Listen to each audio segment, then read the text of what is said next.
show me your fantasy. No past and no future. That's what I need. The groove takes it over. We'll wait and see.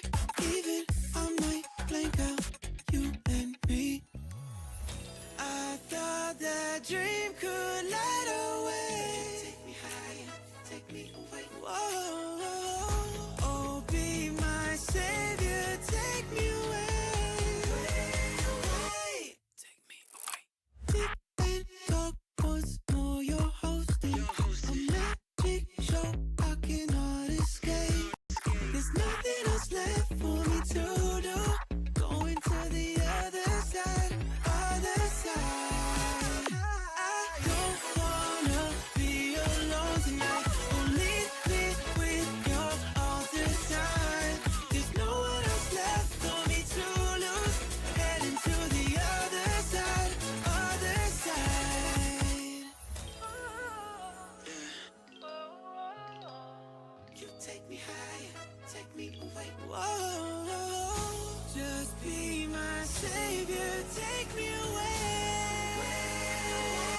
Sing it with me, everyone. I don't wanna be alone tonight. Oh, bring me to the other side. There's no one else left for me to lose. Going to the other side, other side. I don't wanna be alone tonight. I'll bring you to my best disguise. 'Cause you don't need to know the truth. Let me wait forever in your life.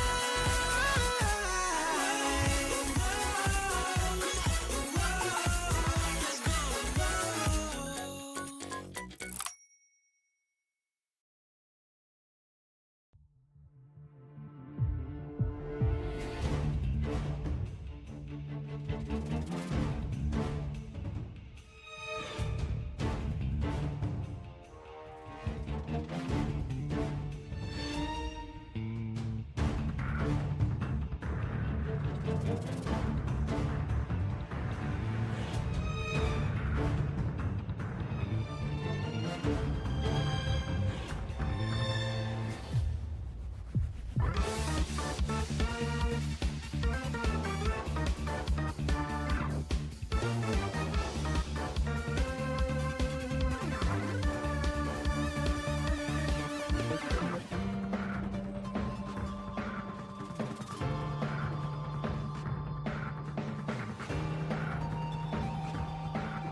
Hello everybody, it's me again, Fox. How are you doing today? So, like the title would suggest, we're back with Star but this time, 2.2, update, which means more story. Which is always exciting. Now, fair warning though, I have accidentally been spoiled by a YouTube thumbnail, which is very annoying, but I can't really change it now, can I? So, let's get into it.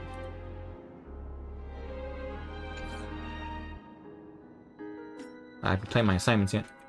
Give me that. Alright.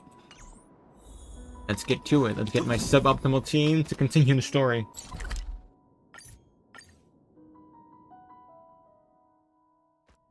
This is the main story, yes? 12 system hours into the Charmony Festival. Penacony's Charmony Festival has entered its countdown phase. Accompanied by Clocky's TikToks, after 12 system hours, this grand celebration will commence with much fanfare. Want to start? I already told you! We can talk things out! I'm sorry, Fluffy. I really have something urgent to attend to, so I had no choice but to resort to asking this favor of you all.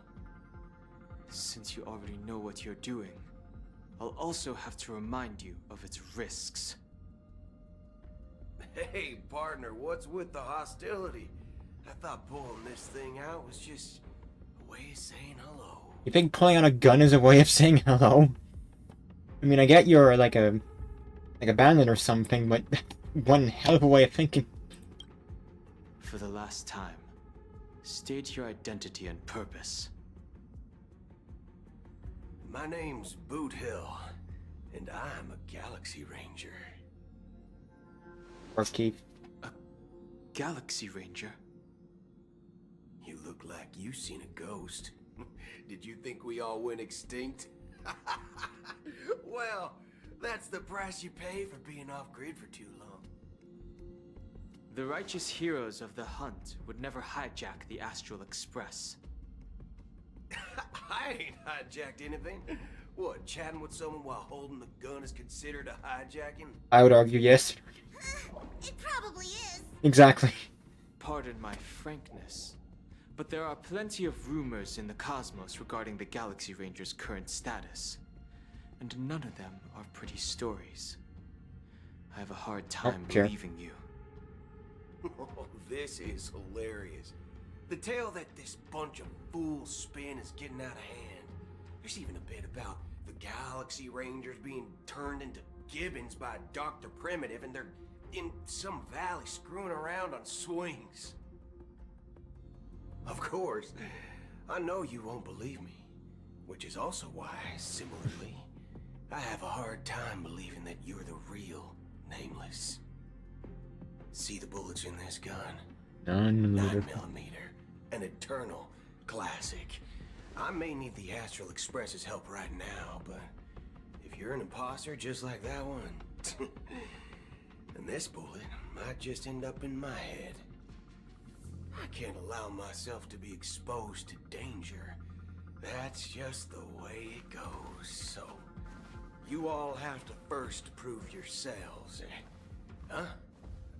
Where are you going? Kinda slow, Mr. Boothill.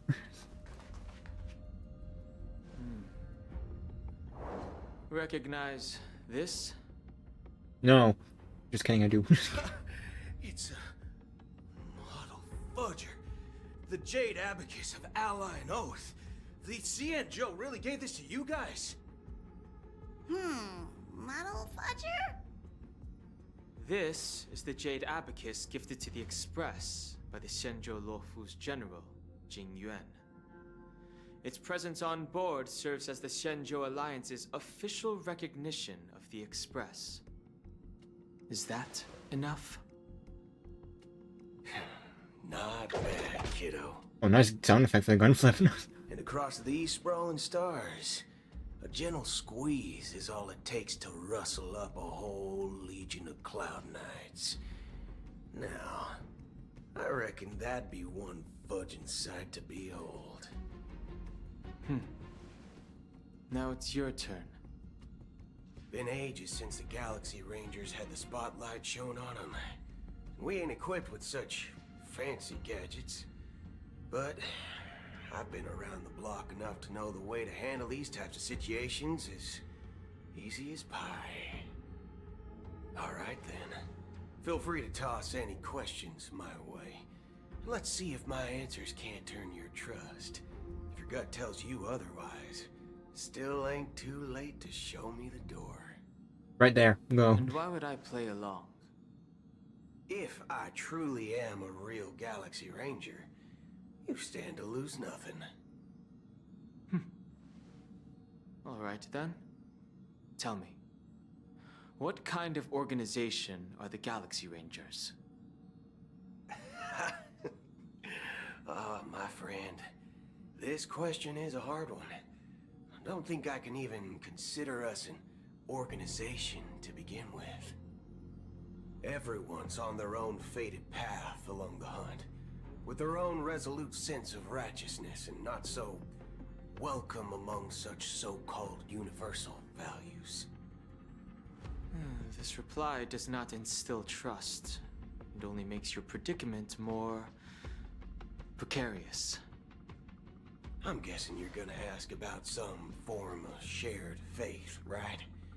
But us Galaxy Rangers don't need that sort of thing. What brings us together is a shared bottom line. Never bully the weak. Never kill the innocent. These oaths aren't some lofty beliefs, but the fundamental bottom line that one must never cross Respectable. as a person. As Galaxy Rangers, we strictly adhere to the bottom line. When someone crosses them, the hunt's vengeance will surely come knocking. And in this moment, the other crucial meaning of bottom line comes into play. As long as you don't cross it, you're free to do whatever you please. You catch my drift? Second question. Why do you seek trouble with the Astral Express? I already said that I seek no trouble. I must go to Penacony for a matter. But I don't have an invite. And I can't even enter the family's hotel doors. If only I could borrow the Nameless's identity. The entire cosmos knows you're guest of the family. Aren't the Galaxy Rangers also esteemed guests? Well, you've hit the nail on the head. This is why I'm here. It's fine if I tell you. The Rangers are pursuing an imposter. A son of a nice lady posing as one of us. Acheron. She's on Penacony right now. My informant is a memo keeper. She's the same as all mimetic organisms, appearing one moment and gone the next. She scares the fudge out of me. Still, she gave me some vital info. Nah, man. Amazing. The bitch. That Galaxy Ranger imposter. Who is it? Is that the third question? Is it a hard question? It isn't. Just that you might not believe me. That person calls herself Acheron. And according to our informant, she could be an emanator of nihility. That's impossible.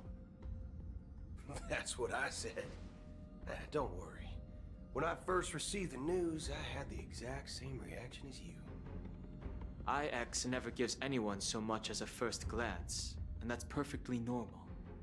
What reason would they have to bequeath strength unto mortals? Then you must know that emanators can also conceal their own identities, which, for many people, it's better that way.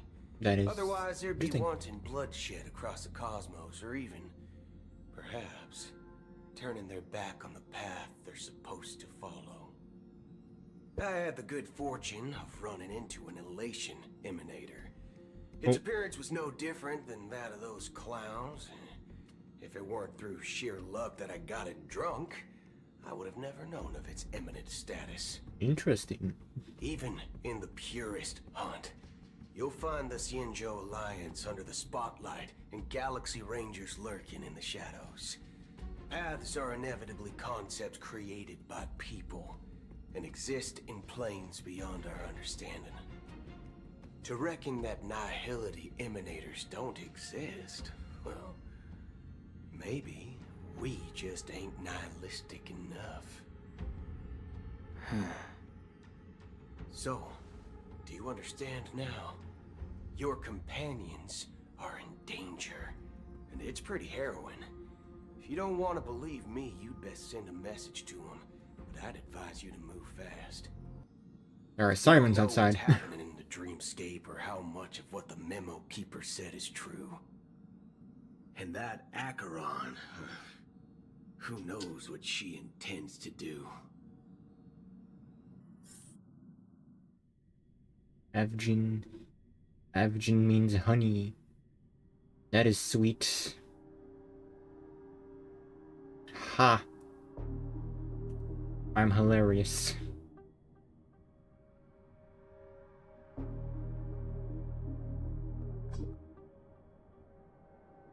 Oh. I don't intend to do anything. That's not up to you. Huh? Did you know? People who come to the land of dreams for the first time, they'll subconsciously stop to reaffirm that they're still walking on solid ground. And then they will unanimously raise their heads to gaze at the sky. Okay, but which one is the real voice? Be it reality or dream, staring at the sky is instinctual for humanity. Oops, lag. Since the day that the golden hour was completed, it's always been there, watching over every single night of decadence. But now this night sky has been mercilessly severed, dyed with a mist of nihility. And this whole event happened within the course of a single slash of a blade. A single slash of a blade isn't really accurate. It was actually 2 blades, just that the second one was faster. That's not the point. I mean, yeah, sure. Many guests who weren't supposed to be invited have gathered at this banquet. Even if the harmony is all embracing, I have no choice but to show some of them the door. For the sake of Penacony and the peace. The planet of festivities has no place for you, a puppet of nihility. Those who live in the shadows do not bear the right to tread the illuminated stage. Speaking of living in the shadows, there's probably not much difference between us. It's only polite to reveal your true self, at least when speaking to others. Penacony's Dream Master. Huh? That's just another reason that you can't stay. Whether you believe it or not, this is the real me. Was it like Zype or something? Like Zipe, whatever it is? I don't know how to pronounce it. We are one. Is this the unity that the family espouses? I mean, I guess. My mortal shell has long since dissipated. The Oak family's 107,336 offspring are now my eyes. That's a lot of children. And mouths, spreading joy across dreams when required. And in times of essential need, exiling evil from this haven in my stead. From the sound of it, it seems like you're asking me to leave, Penacony. I am glad that you're an understanding one. Alas, I'm not asking. If you think you can. Are you threatening me? I mean, I guess so. I ended it with a period. It was a statement, not a threat. Knowing who I am and still showing such malice. You're not the first, nor will you be the last. This scene played out many times before. And usually, when faced with my questions, most people retort, "Why can't I?" The result has invariably been that they can't. You are confident. But be reminded, the family is forgiving, but not weak. The cords of the harmony extend across worlds. If you do not comply, when the blade is unsheathed for even a hair's breadth, you will never be able to escape the eternal Centurion's wrath in all of your lifetime. 137 individuals. That is how many heathens I have exiled since I became Dream Master. Among them were those who once severed my wings, and those who immolated my body. Yeesh. And here I stand again, about to add another mark to the tally. And you will die. I mean, all of you will. That is definitely a threat.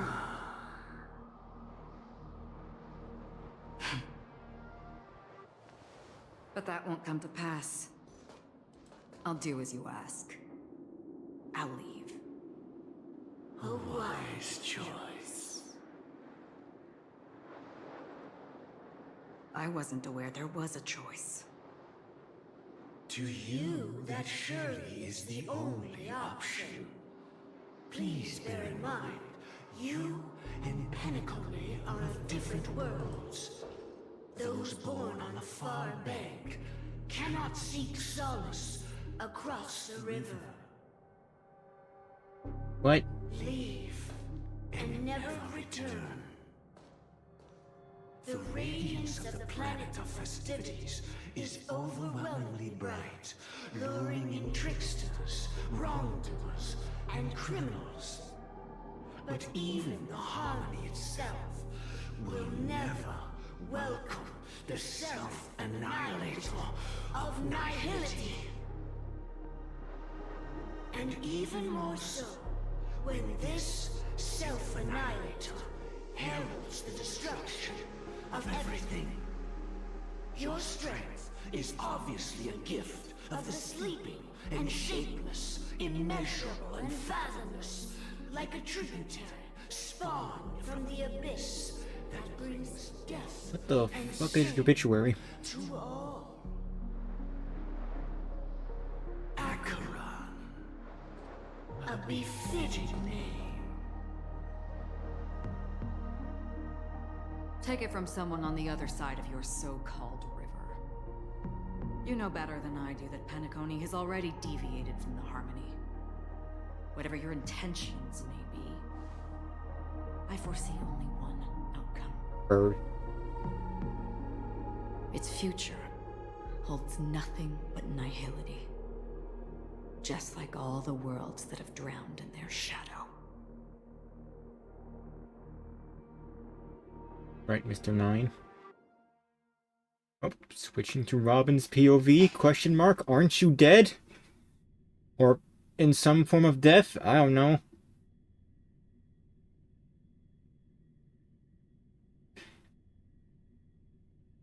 I've only been spoiled on one thing, and that thing fucking sucks to be spoiled on.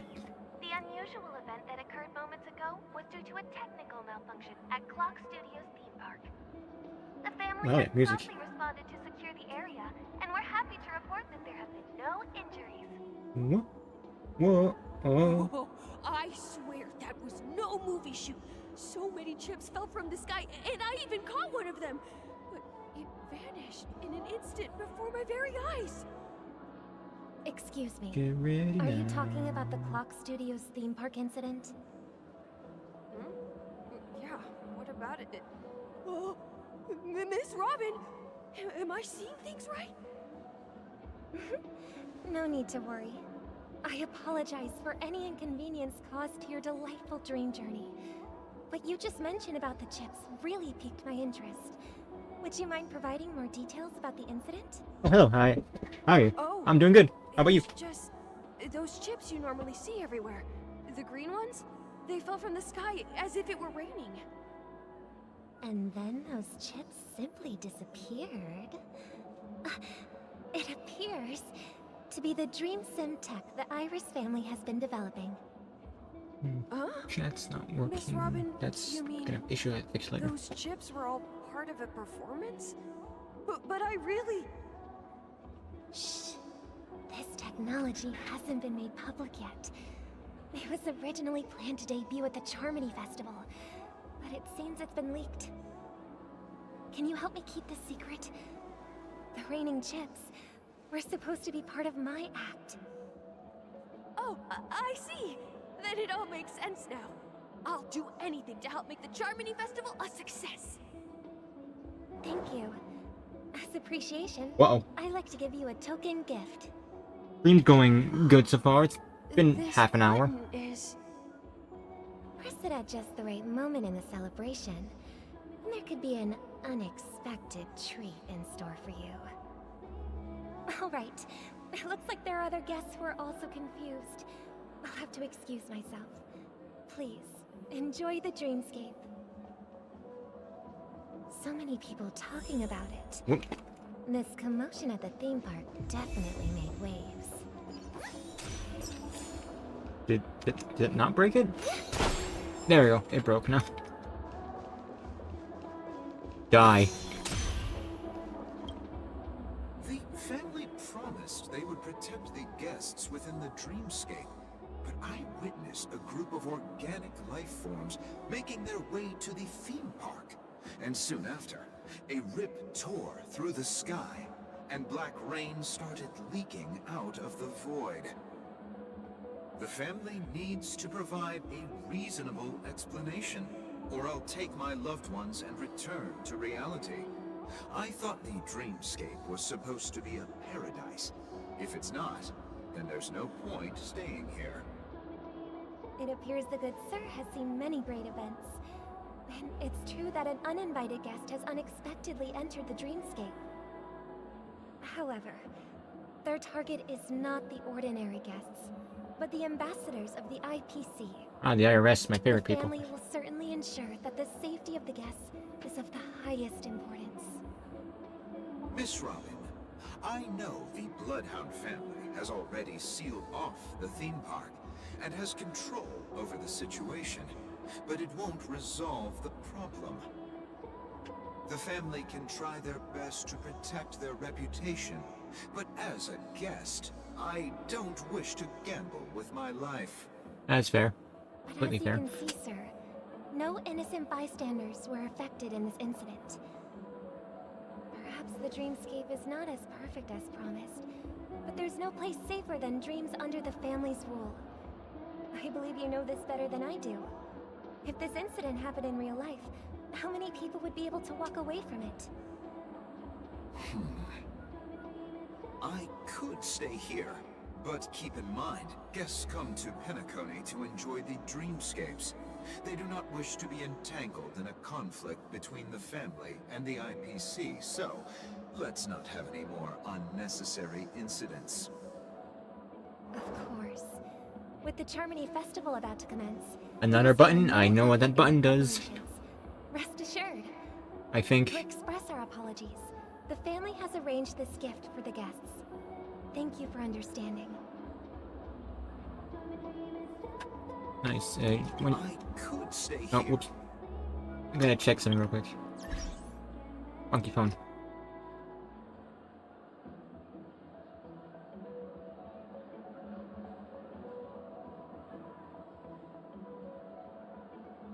Alright, let's move that there.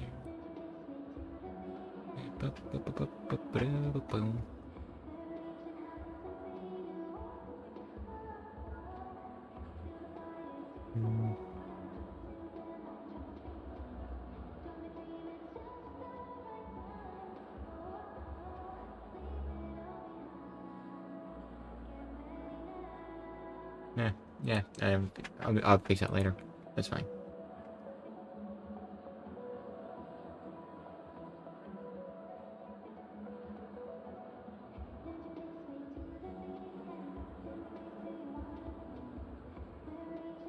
Oop,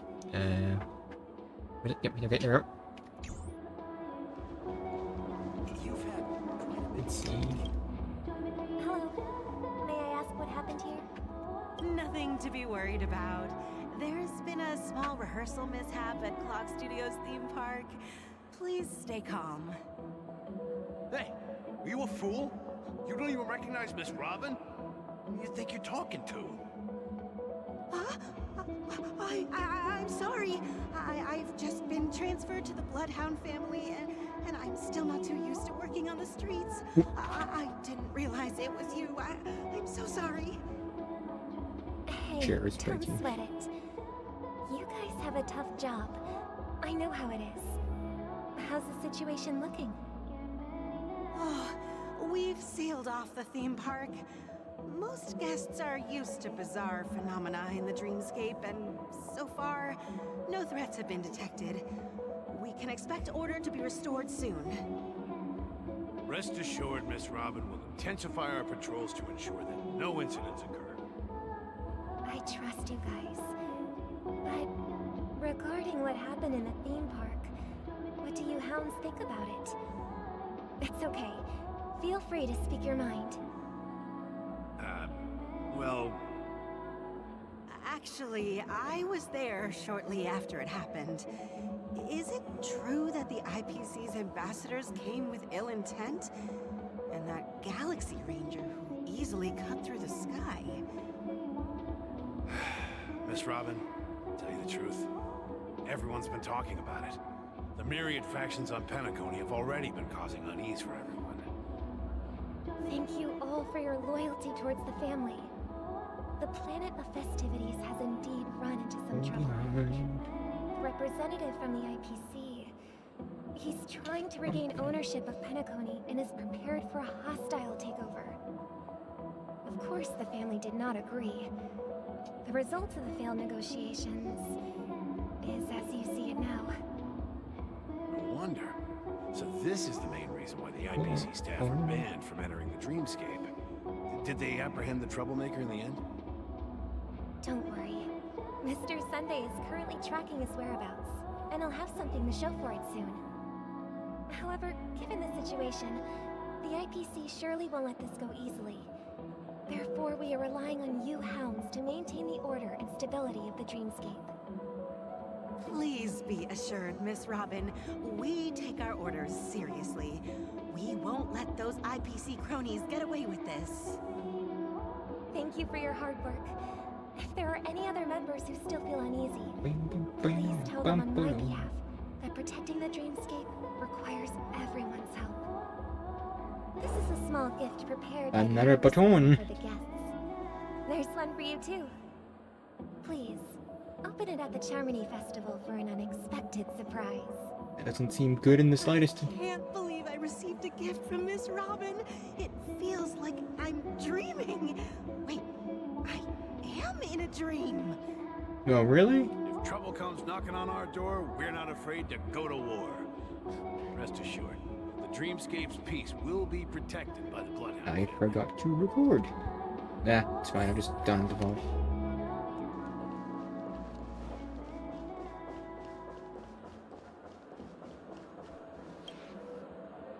Miss Robin? That's the renowned cosmic superstar, Miss Robin! I didn't expect to meet a fan here. I'm honored. Welcome to Penacony, a world filled with wonderful dreams. can't believe I'm actually meeting the real Robin! Shouldn't you be preparing for the Charmony Festival? Preparation is important, but the ceremony is fundamentally about sharing the Great One's harmony with everyone. If there's a chance to sing with everyone, I will not refuse. Regarding the recent mishap, I understand it negatively impacted some of our guests. As a member of the family, it's only right for me to come forward and offer my apologies to everyone. But, are you sure it was actually a mishap? Everyone saw those chips descending like rain and the red light tearing through the sky. Claiming it was merely special effects seems a bit far-fetched. Plus, I met that generous gentleman. He looked really out of it and kept talking to himself. Is this also part of the performance? Everyone, please do not panic. I believe that the family will give everyone a satisfactory answer in due time. Even if you say so, Miss Robin, it's hard to believe. Some people just never listen, do they? It's never ending. It just goes on and on. I'm getting really tired of this. Miss Robin? Still, I suppose I should keep on helping everyone. I am the epitome of joy, kindness, and goodness, after all. Huh?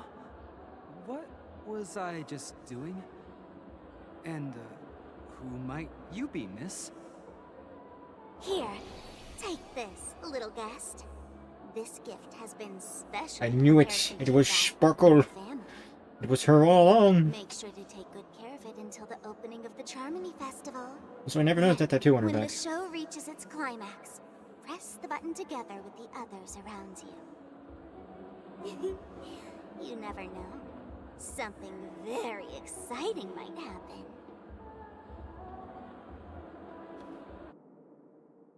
Oh, there we go. The Trailblazer POV. Yep, that is words. I can talk.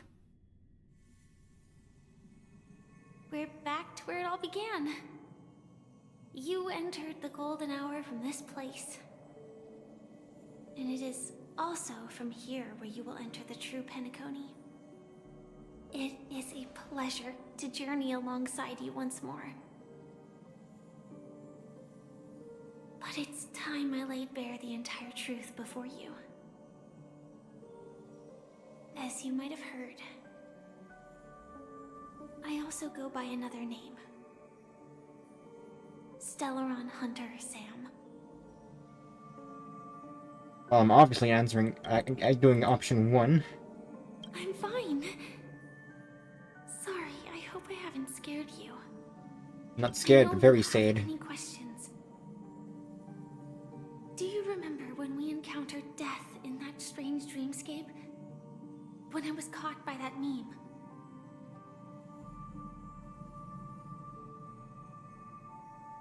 I think the audio died. When we encountered the death strange... Wait, no, it did finish, I think. Instant before My brain just died. I saw the reflection of another dreamscape in its ghastly pupils. Ooh. So, following the clues in the script, I came up with some theories about the meme. That's why I instructed Silverwolf to issue invitations, drawing everyone to the Dreams Hotel. I intended to call upon death before you arrived, to solve the riddle using more direct means, and then invite you to join. However, contrary to my wishes, I couldn't defy the script. And I didn't get a chance to explain it to you. It is how you see now. I was impaled by the bladed wings of death.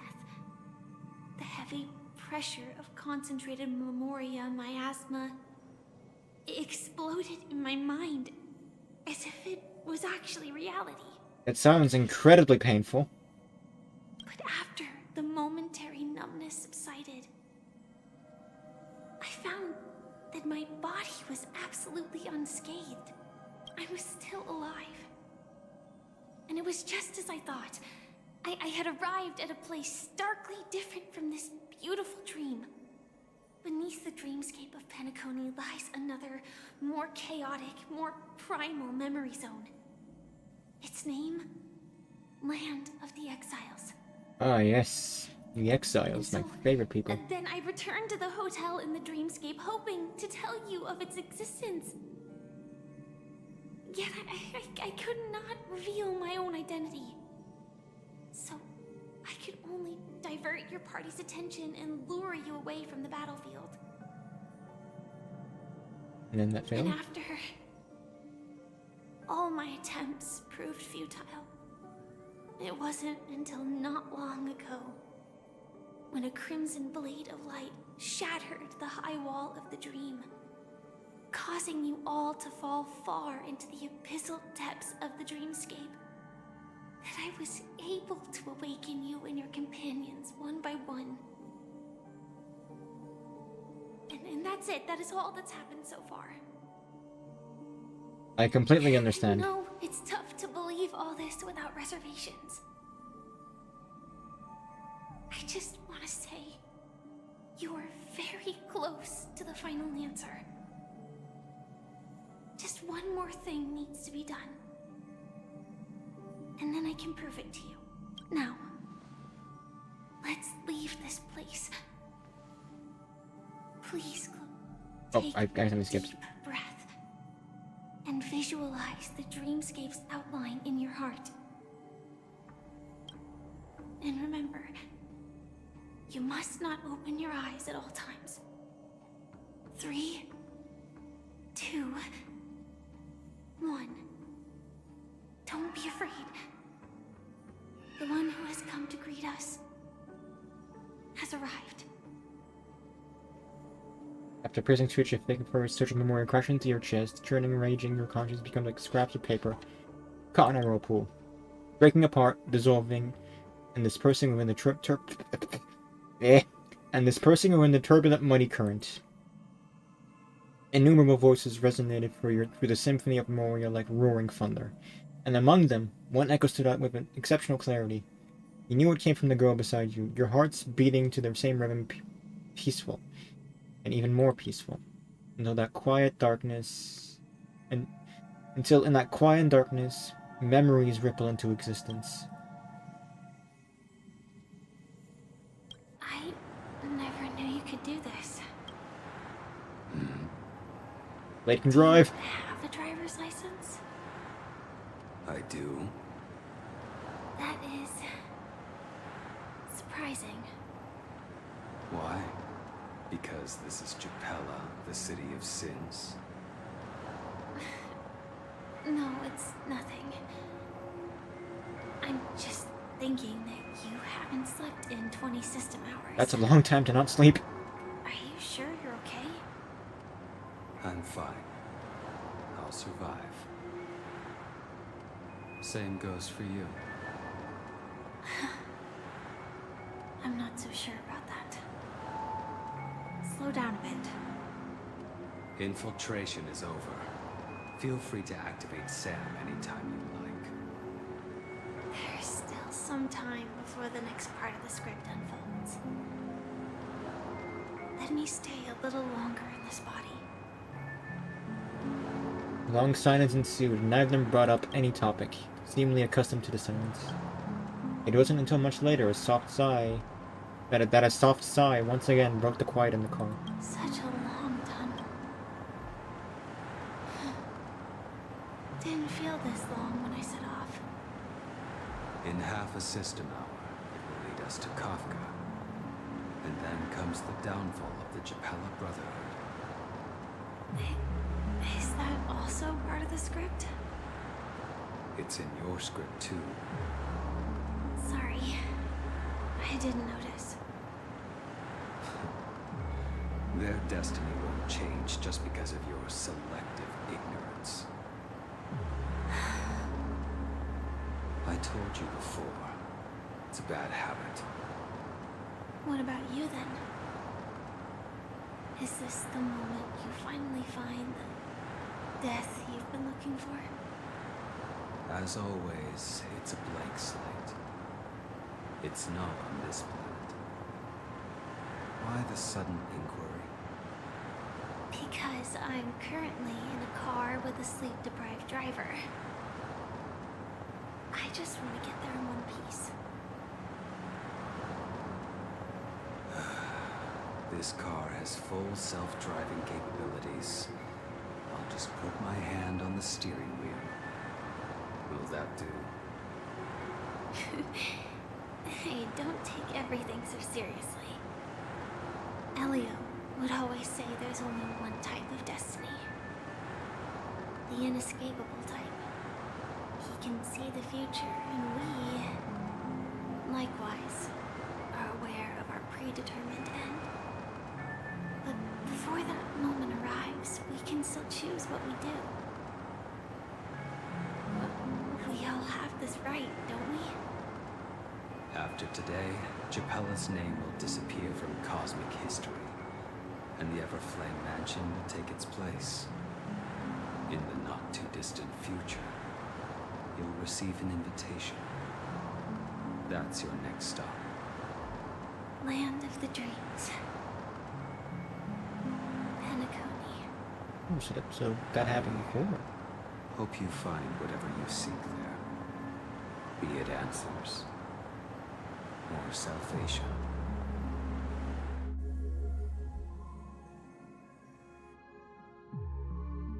Long.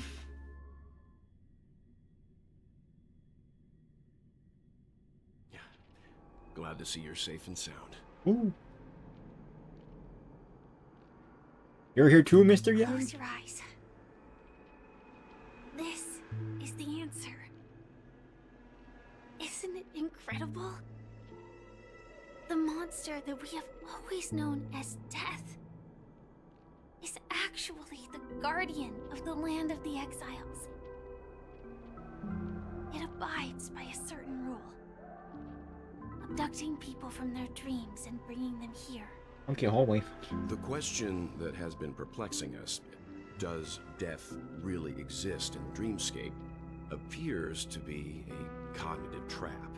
It was laid by those orchestrating events from the shadows to cover up the truth behind the disappearances and the existence of this fortress known as Dreamflux Reef. Every emergence of that meme is related to the Watchmaker. Since Dreamflux Reef is where it brings its captives, it's likely that many of our long-standing questions will be answered in this place. The atmosphere here is starkly different from the beautiful dream. There are no regulators here like the family. And they all look like they're mildly dazed. But from the whispers of the residents, they've heard a familiar name. Gallagher. It's that man again. Always in the right place at the right time. Though that does save us the trouble of looking for him. Himiko and March have already made a move. Get ready. We're about to set off. The real dreamscape, the land of the exiles. Hello, me. Before we go, should we speak to everyone first? I am definitely talking to Firefly. I'm really sorry for waiting until now to tell you everything.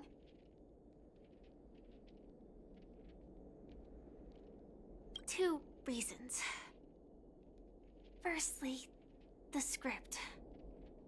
In the future that Elio saw, Sam and the Astral Express's confrontation was inevitable. I tried to break the shackles of the prophecy, but this is as far as I could go. That aside, there were also my personal motives. I wished to travel with you as Firefly, and not Sam. Thank you. Do the Samurai Hunters also want a piece of the legacy? Elio only gave me one instruction. Allow the Astral Express to pursue the Grand Legacy. It means that the Watchmaker's legacy holds great significance to Oh, trailblazing. the chair broke. And to you. Elios scripts used to revolve and expand around certain specific Stellarons.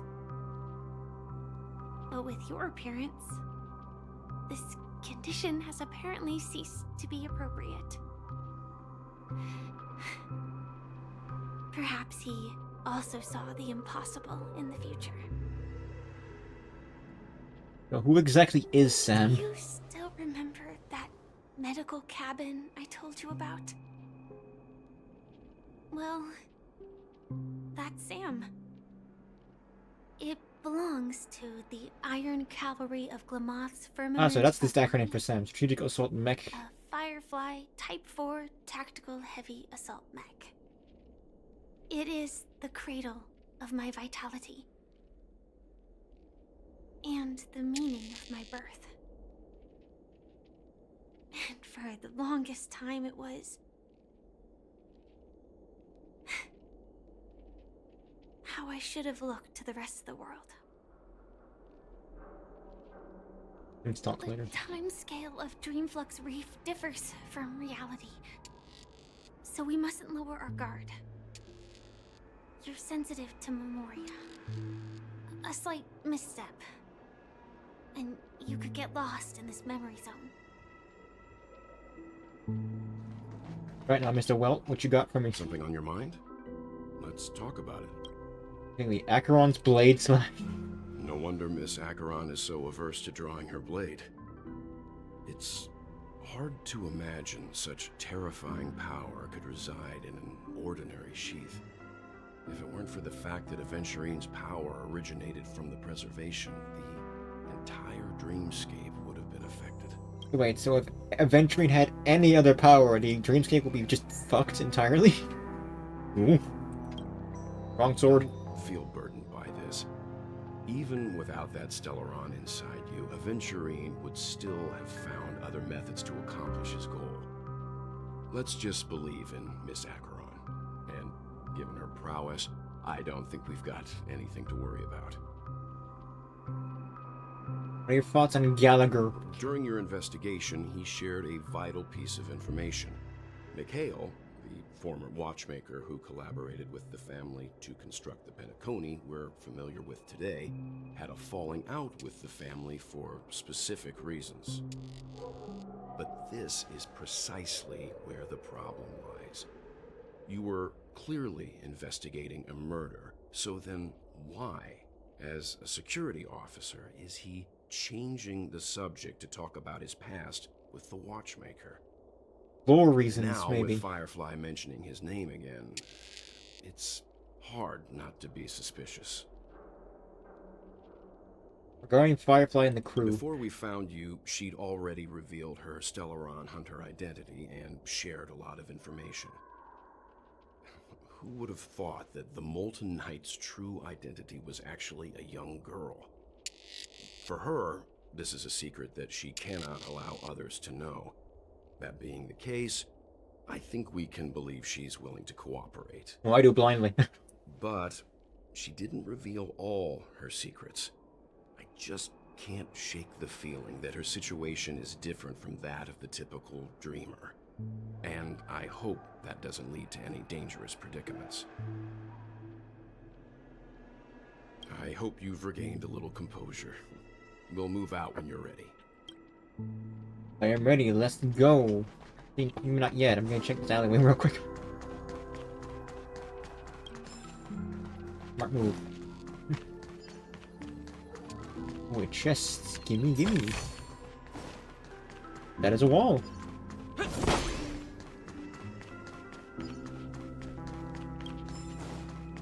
Green plus read travel guide. I don't feel like reading that. I don't read the lore, I listen to it.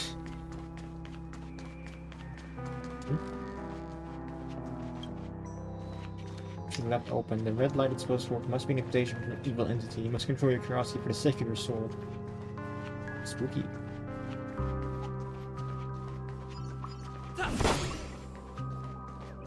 Keep going straight down this alley, and it'll lead to an elevator.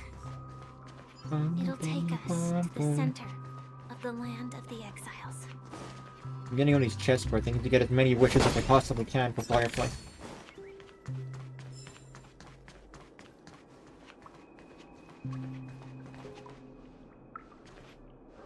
Thick moves, bro.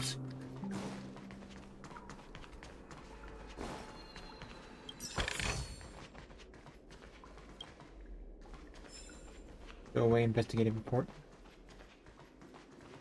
There's a wall. What a huge clocky. Looks like the watchmaker also left his mark on Dreamflux Reef. Book.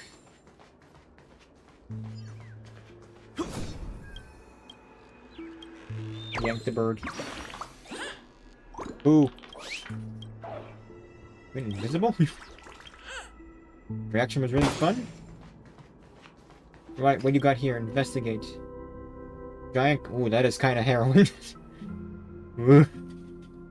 Giant clock here is the street's proud landmark. Oh, I forgot I put on auto. Let's check the logs. That is not the logs. The giant clock here is the street's proud landmark. Children from the other neighborhoods all look upon it with great envy. The citizens see cleaning and maintaining the statue as part of their lives. The giant clock must see this as a part of its life too. Beautiful dreams are always sure to fade away under the corrosion of nightmares, but Clocky smiles internal. Yeah. Man, if only I could talk correctly, that'd be great. Honestly, that would be awesome if I could finally learn how to talk like a human being.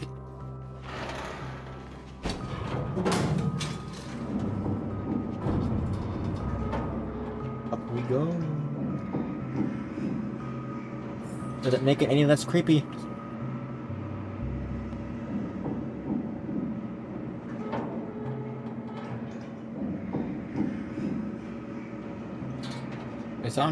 I saw a button prompt. Did I miss it? Well time to grotesque. Do you think there's a settlement of this size within the dreamscape? And all beyond the family's reach? Is that Pepeshi in a barrel? The atmosphere in this fortress is pretty different from that in the beautiful dream. When I first saw it, I was in awe too. The sky here, it's like a reflection of the 12 dreamscapes. What's even more bizarre is that this place is also separated into trade and residential areas. The layout may be simple, but the facilities are very comprehensive. It seems that there are quite a number of people living here. How many, though? Though both dreamscapes have distinct styles, the architectural designs are quite similar. Works of the same hand, perhaps. Hard not to speculate on the connection. But there's no point in overthinking things. Let's meet up with Himiko and the others first. And by others, you mean March? Take a right turn at the end of this road and you'll reach the trade district. There are more people there. And perhaps someone knows where she is. Not coming with us? The Astral Express likely needs room for some internal deliberation. In the meantime, I'll try and locate Gallagher. Sure. Let's reconnect later. Letting her go was the right decision. Further observations are needed before I see you, bastard. Trust her. But first, there's someone I need to talk to. Let's go. I'm sure you've already noticed him. It's hard not to notice him. He's a fucking clock. He's right over there. The Reverie Hotel's bellboy. Oh, he, How did he end up here? Oh yeah, I forgot. Well, can't see Clocky. Right after Miss Acheron severed the beautiful dream. We'd better check, just to be sure. It is perfect for me, and perfectly legal for me to stay in. Get out. I want in. Let me in the trash can.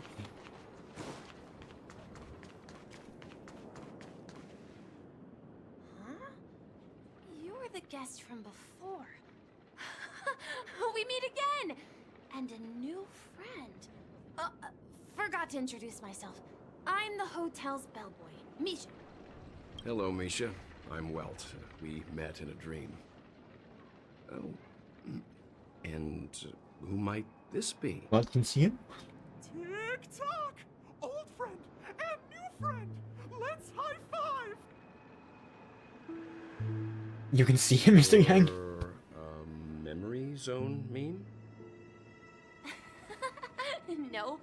Clocky is a good friend of mine. We all live here. How did you two get here? This dreamscape isn't supposed to be open to the public. I wonder if it has something to do with Sleepy. Who is Sleepy? So, this is your home? But is that the name of the meme, the death meme? After my work in the beautiful dream ends, I'll go back home. Commuting used to be more convenient, but ever since travel became cumbersome, Sleepy started ferrying people back and forth between the two dreamscapes. This Sleepy. Can you describe what it looks like? Sleepy is a memory zone meme. Looks fierce and has many eyes, but it's actually really well behaved. Gallagher's been taking care of it. Based on the description, that meme is indisputably death. Nightmare for the family, but for the people who live here, well, that couldn't be further from the truth. Death? Not in a dream, surely. Sleepy's just a little aggressive, and sometimes messes up by fetching the wrong guess. But it would never hurt anyone. I beg to differ. I'm emotionally scarred right now. Has it brought back any guests recently? Say, in the last day or two? We're currently investigating a missing person case that occurred within the beautiful dream. I see. Then you'll have to speak with Gallagher. But he's currently busy hosting a visitor from the Oak family and specifically asked not to be disturbed. Mr. Yang, the person you're looking for, is it Miss Robin? Just as I thought. Considering what happened with Miss Firefly, this doesn't come as a surprise. If you're looking for Miss Robin, I can lead the way. She told me that she'd be willing to meet with outside guests. Nice, convenient. If it's not too much trouble. Also, we're looking for our missing companions. A woman with red hair accompanied by a girl with pink hair. Have you seen them? Oh, I haven't. But please, rest assured. Dreamflux Reef is a small place, and it's not as bustling as the beautiful dream. But its safety is unmatched. That's good. Nice to have safety. How about this? Since it's your first time here in Dreamflux Reef, I'll be your guide and help you find your companions. And then we can all go visit Miss Robin together. She's gone to Mrs. Grace's to visit the children. She won't be leaving anytime soon, so there should be enough time. All right then, we'll follow your plan. Well, we now know the answer to both murder cases that have caused such commotion in Penacony. As for the intentions, look at that fucking clock face. behind it all, I, in the same vein, I want to give him a high five and also punch him in the face. I don't know if this is a good feeling or a bad feeling, but it's what I'm feeling. Yes, and I believe their relationship with Gallagher may run deep. Why else would they be so clandestine about their discussion? Regardless, we have to find Gallagher. Say, you mentioned before that you saw Clocky that only you could see, right? I did, yes. Yep, he's right there. I can't shake off this strange feeling. Am I really still so young at heart? I don't know. Forget it. It's not important. We'd better just follow Misha. Right, I'll follow him, but first I'm gonna scour this world for chests. I need them. Well, don't need them, but I want them. Nothing ever beats a good drink. What's up, pizza? Any chests here? Not a chest, but a puzzle. I missed the interaction. I don't care about your lore, I'm here to fix you. Alright, let's see how well my puzzle skills have deteriorated.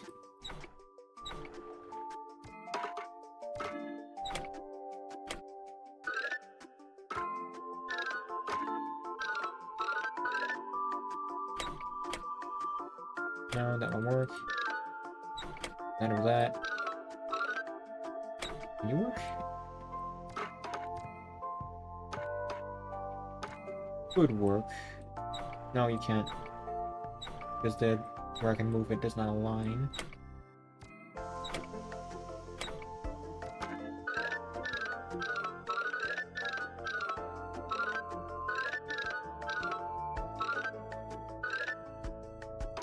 There we go. That's one. Not gonna get there.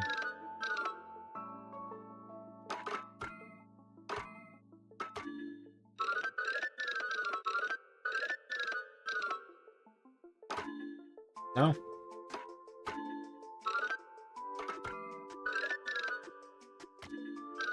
There we go. Give me the gear. Now, hello, clock. Give me your rewards. I need them. Actually, speaking of those rewards, I gotta check some. Oh, hello. I do gotta still gotta check something in my characters real quick. Specifically, Acheron. I did some relic farming, but I don't know if I got a better relic for Acheron, or yes or no. Attack, attack, attack. Compared to what I have. Crit rate and break effects, crit rate and crit damage. Not that worth it. Helmet, I have 3 more. HP, HP. All of them have HP. This one has double attack, 1 flat, and 1 percentage, but defense is kind of a deal breaker. Yeah, this one also has crit damage and speed, so that one's arguably better. This one, I already know. What about the boots? I have 1 extra pair of boots. Oh yeah, I level both of these because they're both pretty good. You know, minus the HP, but not all of them are winners. That one's crit damage, this one's effect hit rate and effect resistance. Oh, I got more boots, I forgot about those. Oh, the elusive speed boots. Attack, HP, defense, HP, HP, attack.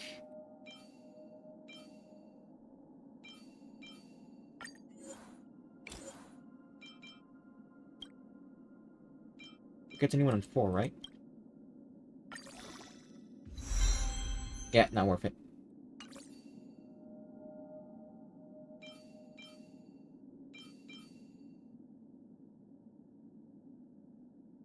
Oh, actually, speaking of worth, I haven't leveled these for well yet.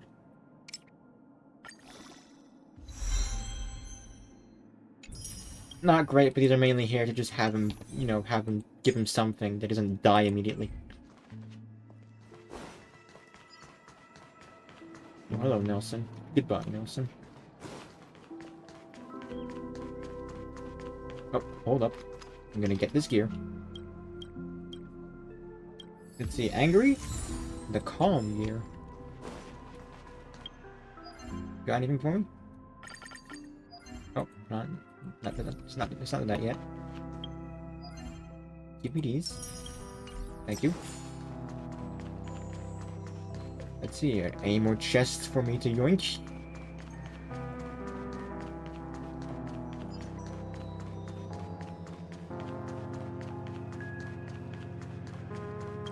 Not a chest, I'll take that. Oh, there's a chest.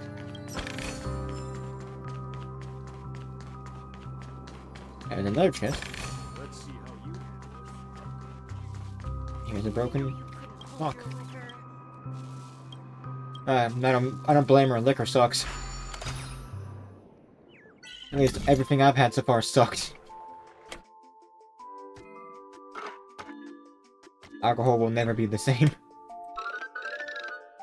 I never know what it could me, so it will always be bad now.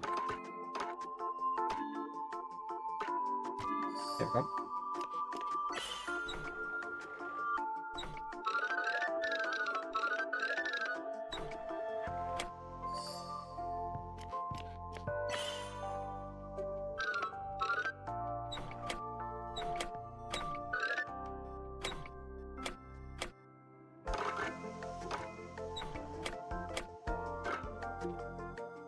How to get past?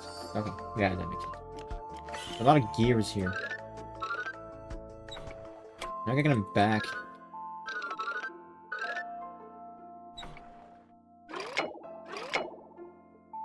Okay, that so far so good, I think. Were you here? Yeah, got it. Nice. Nice indeed. Got myself the gear.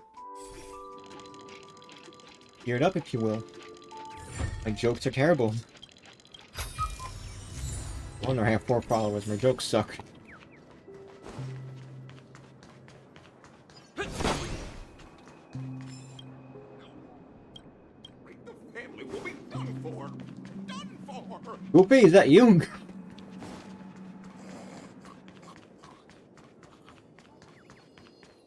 Hello, bird. Goodbye, bird. I do not remotely care for you, bird.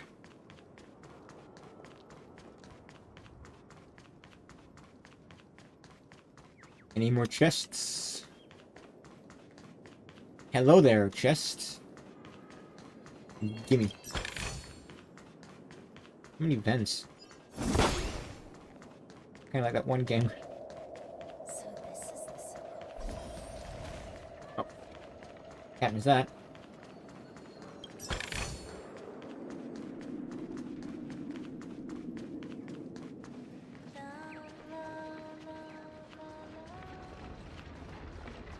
It's just...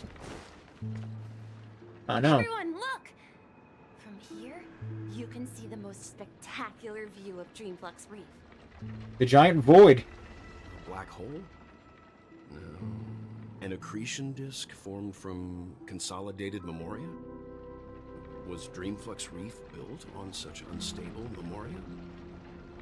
Oh, so Mr. Yang is also versed in Memoria dynamics.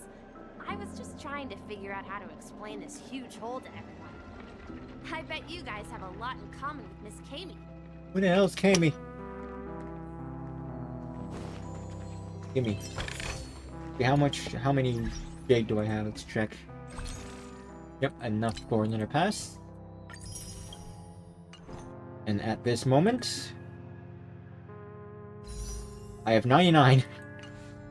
If I want to guarantee Firefly, I need at least about 150 total. And that is a rough estimate. I probably actually need less if I take everything into account. You know, not a big fan of sweaters, but I kind of like this one. My calculations are finally done.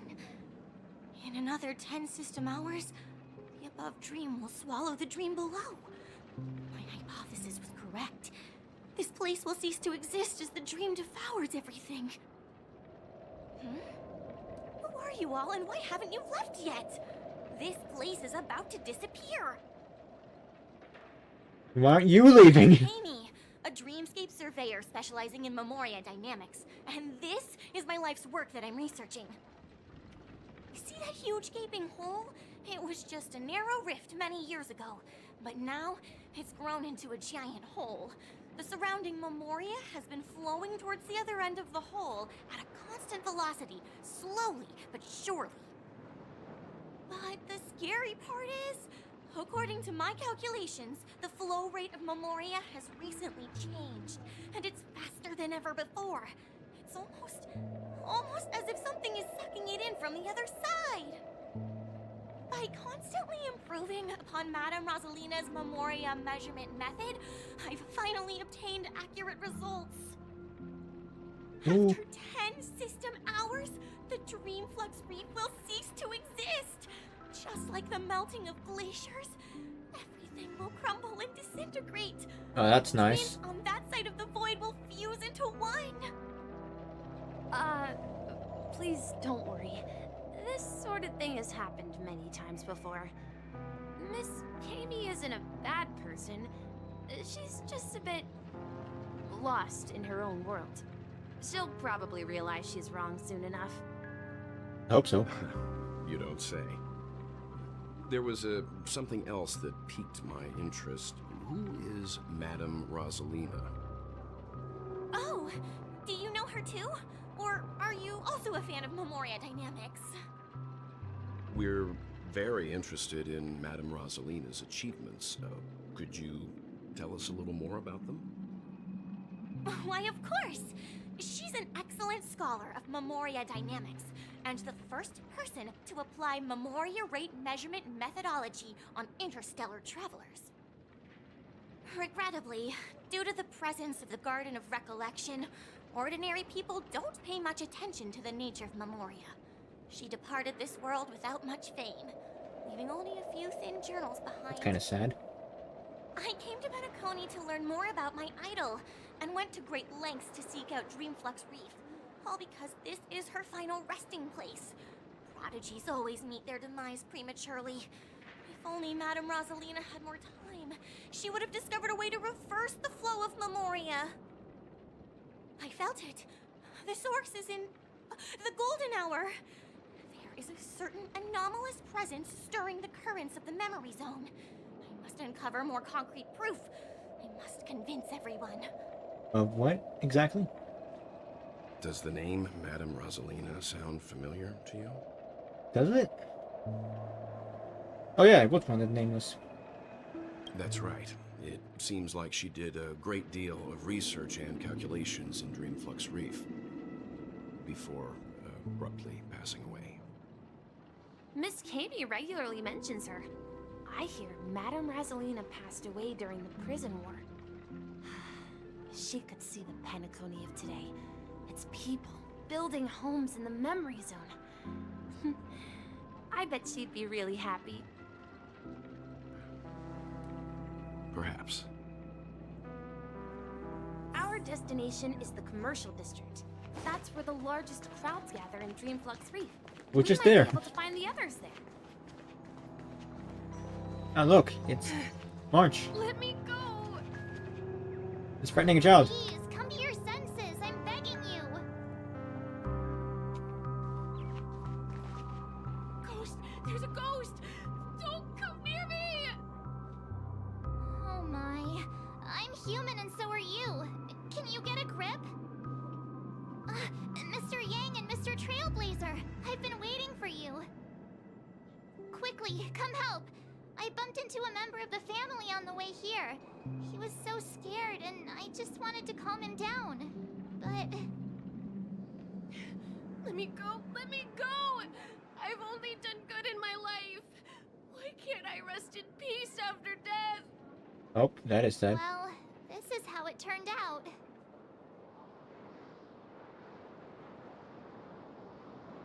Getting this badly? Haha, you're a regular comedian.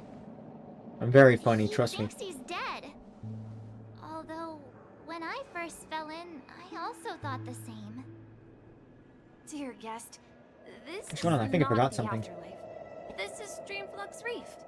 What's going on? I think I forgot That's something. right. Did Yep, you I did hear forget that? something. I am Repeat after I am now echoing. This is not good. Flux Reef. You're talking to someone invisible. If I'm not dead, what am I? I shouldn't have pushed my luck and tried sleeping in my dream. Curiosity kills the Papeshi. I'm sleeping in dreams. Stop asking! You'll alert the monsters. All the dead are right here. All of them. You're not talking about the memory zone meme, are you? Don't say that name!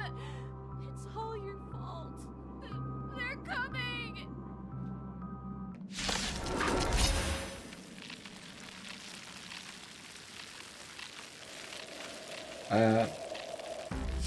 It's the boys. Oh, that is.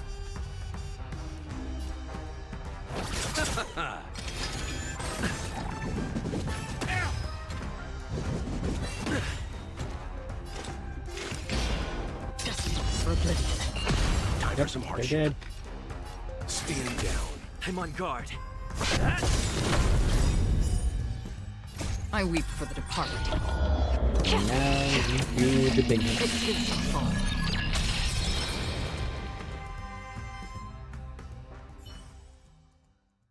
He passed out. Oh, His he's dead. intense negative emotions attracted the nearby memory zone memes. I see. But why aren't the other people around here scared? Unlike in the Sweet Dream, people here don't see Memory Zone memes as dangerous monsters. And even if they pose a threat, people can easily escape by forcing a wake-up call. But we can't just leave this man here. Can we take him somewhere safe? Put him on the couch or the bench. We can ask Jesse for help. I've gotten to know many locals while waiting for you guys. How long are you been waiting? Everyone here is living a self-sufficient life. I don't know how to describe it, but this place feels like the real dreamscape.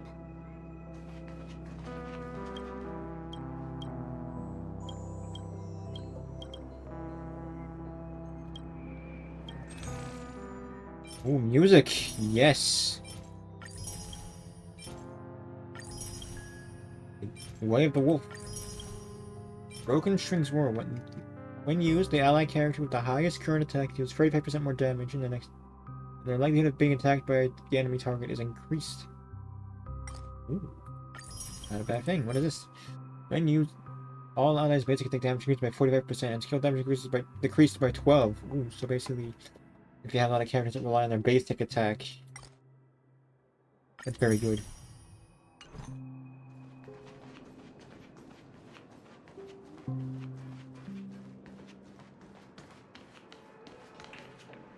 Jesse. Evening, Jesse. Is it evening? Welcome, Miss March. Who might these be? These two are my friends. As for the man lying on the ground, he's a scaredy cat who fainted from fright. I see. Another poor guy who accidentally ended up here. I'll take care of him. There have been a lot of new faces lately. Things must be tough in the beautiful dream. The few remaining havens of freedom in Asdana will soon face trouble. Do such things often happen here? Not really, but they're becoming more frequent now. Guess it's one of the signs of the Sweet Dreams collapse. This man has had quite the shock. Could you help me find a Halovian lady, March? Her songs can heal mental wounds. A Halovian lady? That must be Robin. She's also here in Dreamflux Reef. Huh? Robin? But I thought she... Oh, right. If Firefly is here safe and sound, then it means Robin must be okay too. I thought I was slow. Misha's about to take us to her to find out what happened.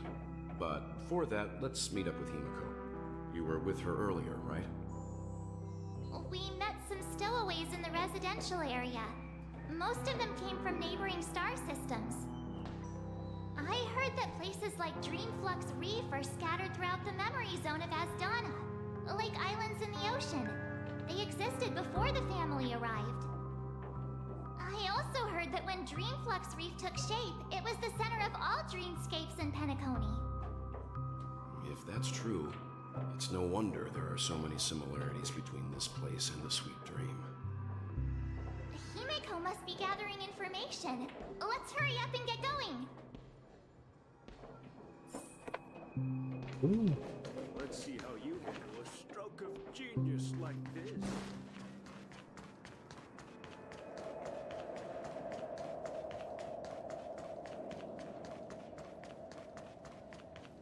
This is where we split up. She can't be too far away. I wonder where she is. So that's how it is. I never imagined we'd gather the remaining details here. Awesome beard. To borrow Gallagher's catchphrase, what an unpredictable twist of fate. Himiko, here they are. Ah, perfect timing.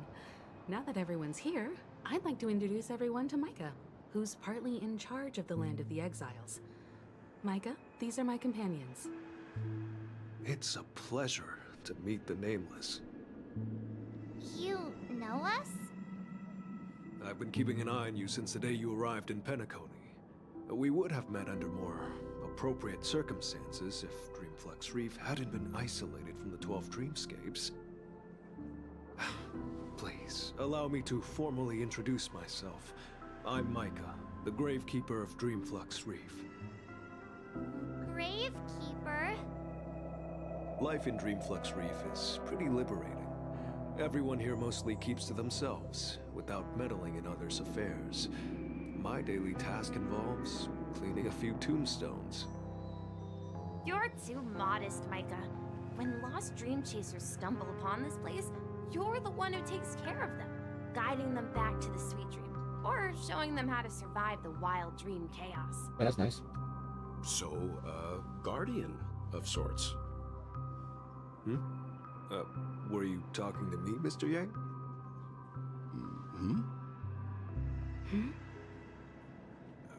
On that note, Mr. Mika, which tombstones are you referring to? We didn't come across any graveyard when we arrived. They're actually just symbolic stones. But since you're curious, Mr. Yang, I'll take you there. I have a feeling you might find something of interest there. But before that, you have an important guest joining you. An important guest? Who could it be? This Well, way, someone please. important. The roads here in Dreamflux Reef are a bit run down, so watch your step.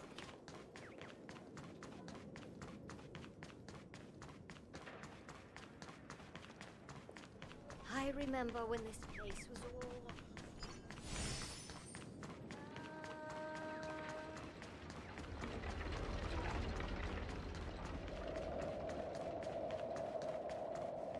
It's Robin.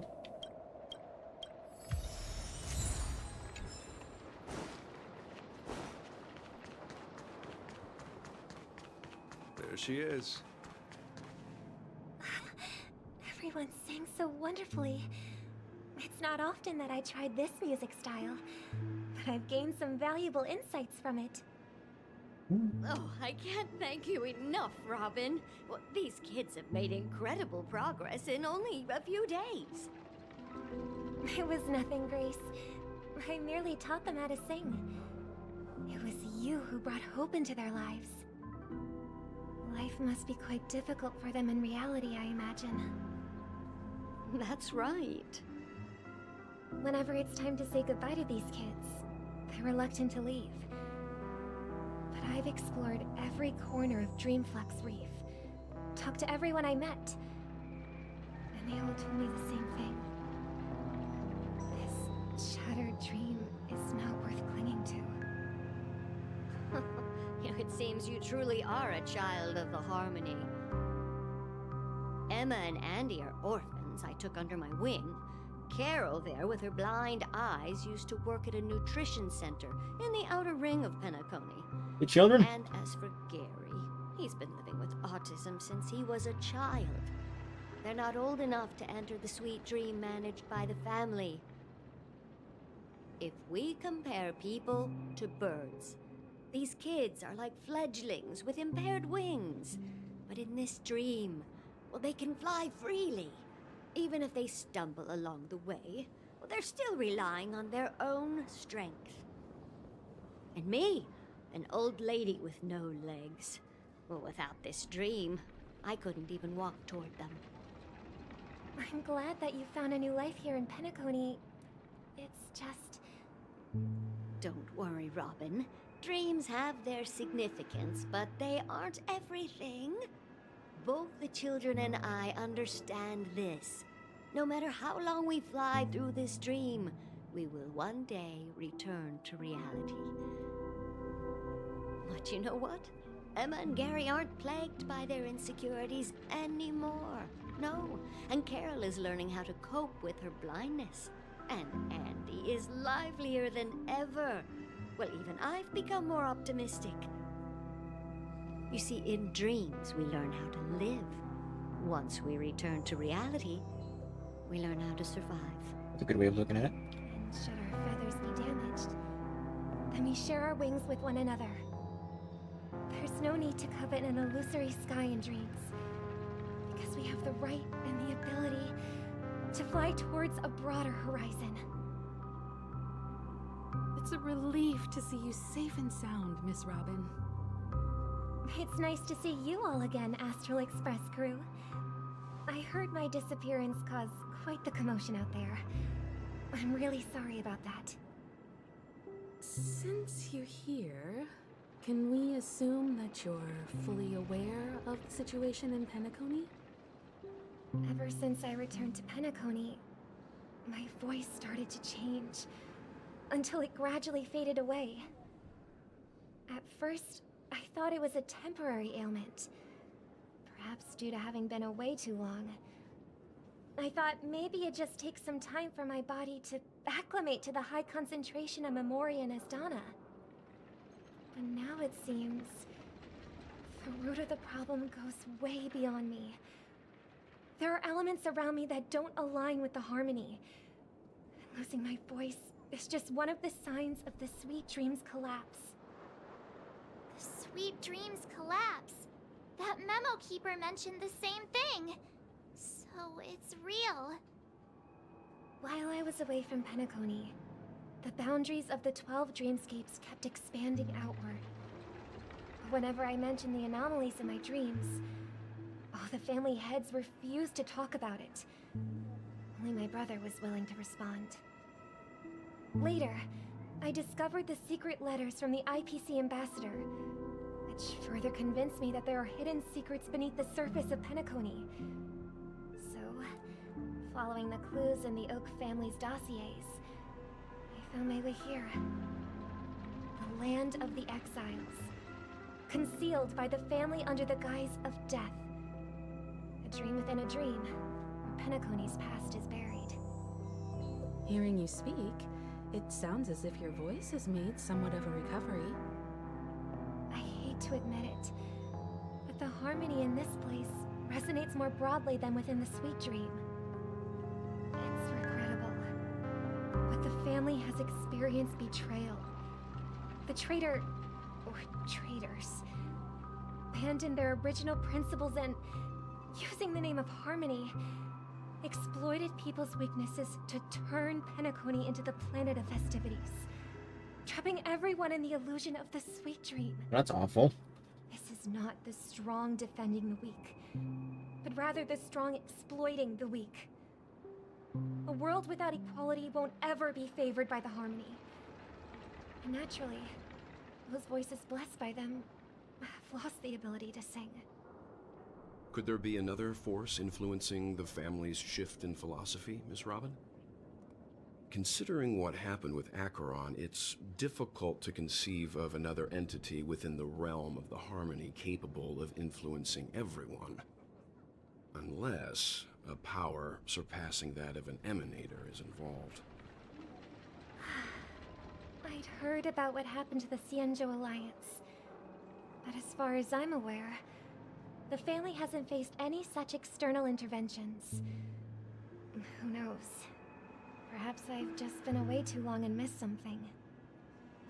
Regardless, I cannot accept my home is moving towards the very opposite of what the harmony represents, while still claiming to uphold it. I must uncover the reason why Mikhail cut ties with the family, and who exactly it was who betrayed us all. Do you remember our arrangement, Mr. Micah? Well, here's my answer. I've decided to forgo my role, and never step foot on the Charmony Festival stage again. 6 hours? Yeah. Look here, brother. A little bird. Bird! Bird! Looks like a fledgling Charmony dove.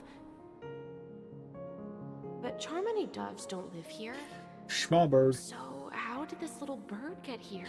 That's a very cool bird. Maybe its parents abandoned it? It looks weak and frail. Why don't we find something soft and make a nest for it? This place is too dangerous for a fledgling. Let's take it with us. We can put it on the wooden shelf in front of your window. Okay. A bird like that must have a beautiful singing voice. But where will it live? I'll ask the family head to build a cage for it. A cage? But then it won't have the freedom to fly, right? Let's see.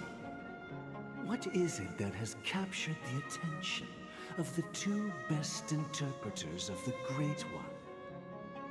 To the point that they've forgotten how to enjoy their dessert.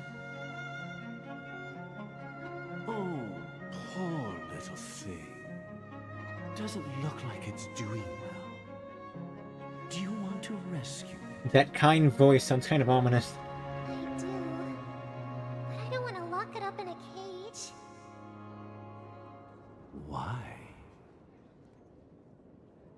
Even if it's small and not fully feathered and can't sing, it didn't come into this world just to be locked up in a cage.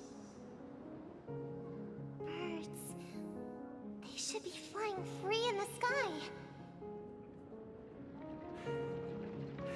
That's quite the romantic idea. And what about you, a young scholar?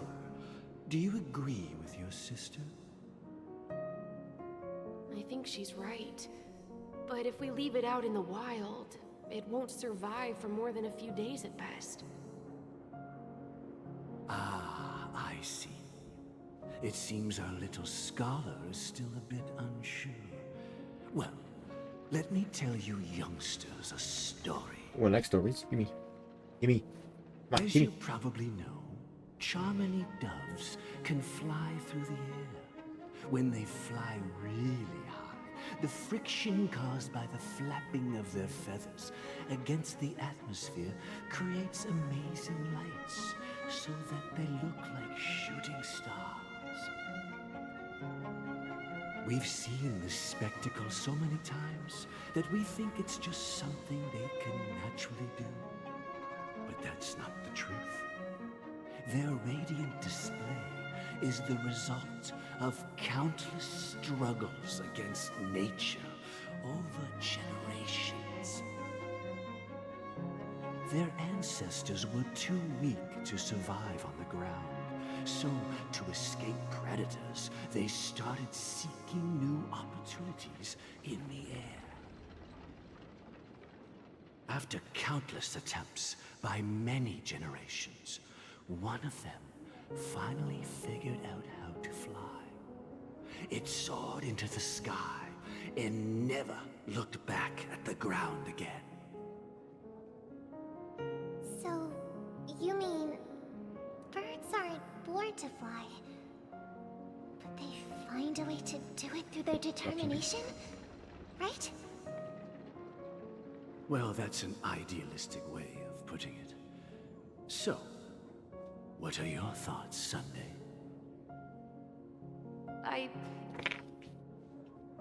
I think people believe birds are meant to fly because they've never seen those birds crashing to their death. That's an interesting perspective. So, have you decided what to do with the bird now? For now, I'll keep it in a cage until it can take care of itself because I want it to live, no matter what. Well said, kids. It seems each of you has found your own answer. Your insights are truly remarkable. And I hope they come true in their own way. We will take good care of it, won't we, brother? Yeah, but Mr. Gopherwood, there's one thing I don't quite understand. And what might that be, my son? What if this little Charmony dove never learns to fly in the end? I mean, if there are fledglings in this world that can never fly throughout their lives, should we let them go back to the sky, only to see them crash to the ground and die? Talking in your sleep, Birdie? Time to wake up.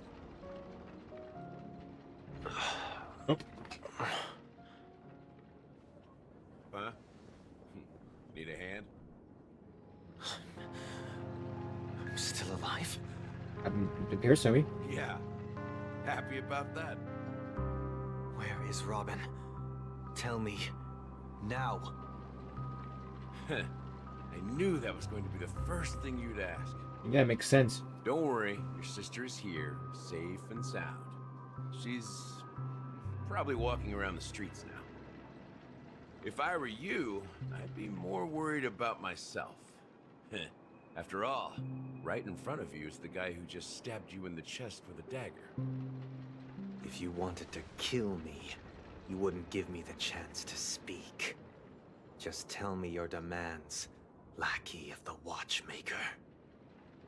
So, you figured out who I am, huh?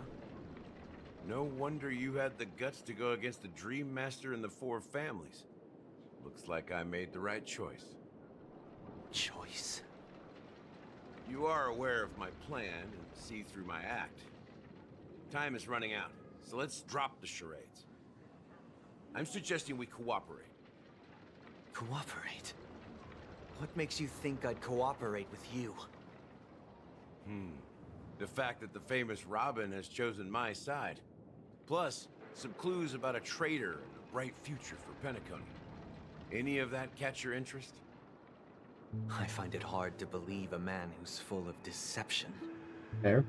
Fine. You don't have to trust me. What you should trust is the sense of justice inside of you. Show me Robin first. All right, as you wish. Here she is. Huh? What's your trick this time?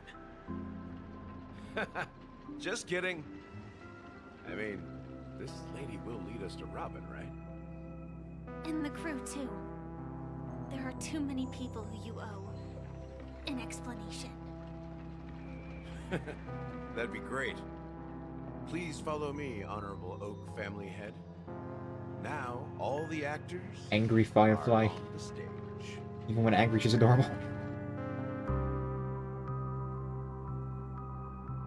This is the monument I mentioned earlier. The names inscribed on it should be familiar to all of you. Rosalina and Tiernan. When Penacony was known as a frontier prison, it was the Trailblazers who connected it with the stars. They were the heroes who saved Astana, and their names deserve to be immortalized. Not just on this small stone tablet, but in the annals of history for all of time.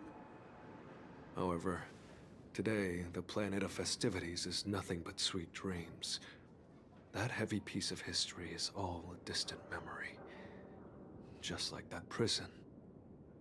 If their names are inscribed here, then that means... They're either dead or gone. According to Micah, they died long ago. Rosalina was killed during the War of Independence. She ventured alone into the heart of the star system to investigate the flow of Memoria, but she never returned.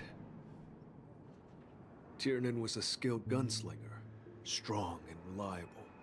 He led the people through countless battles, but he didn't live long enough to witness the arrival of true peace. In the decade following the war, Penacony faced challenges internal and external. To protect Astana, Tiernan took up the way of the Trailblaze and led the Lampmoth family to explore beyond the system, only to be surrounded and wiped out by the Swarm. Well, that's harrowing. Though I had expected as much, the tales of these heroes truly are sorrowful. True to the title By of bugs. Trailblazer, they spent their lives venturing into the unknown. But what about this tablet? There are no names carved on it. When Dreamflux Reef was created, its owner was still alive. However, he insisted on erecting a monument for himself, saying that it will happen someday. Here we meet again. Everyone from the Astral Express. Robin.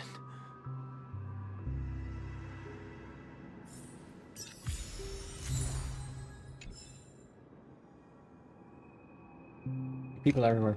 Hello, Firefly. I brought Gallagher here. It's time to face the truth. I promised to give the siblings some privacy, so let's talk about our business first. What do you say? That sounds sensible enough. Since you went through the trouble of gathering the family head, the crew, and the Stellaron hunters, I'm guessing you have something Hunter. important to say, Mr. Gallagher? Oh? Is it that obvious? The look on your face is practically screaming, I'm the one behind all this. Big stretch. You're right, Mr. Yang. It is indeed time to come clean on everything. The siblings already know what they need to, and they've made their choice. But you, Nameless, arrived a bit late. So it's only fair that I answer your questions. Before we begin, let me reintroduce myself. I'm the founder of Dreamflux Reef, the deputy of the Watchmaker, and the one who sent out that invitation. As Gallagher, the history fictionologist, I humbly extend my greetings to you all. History fictionologist? So what, everything you told us was made up? Well, don't worry. Almost everything I shared was true. Well, except for the part about the family accepting me back. I double-checked with Micah, and everything he said about the family, the Watchmaker, and Mikhail is true. Thank you for your understanding. Now let's get down to business. I'm sure you're all wondering why I went through the trouble of setting up this battle for the legacy. Inviting different factions, stirring up a ruckus all over Penacony. Well, it all boils down to something very familiar to all of you. The Stellaron. Oh boy. The Stellaron? But how is that possible? Penacony is a free-flowing interstellar hub. There are no signs of contamination whatsoever. You're totally correct. So, care to take a guess at what that means?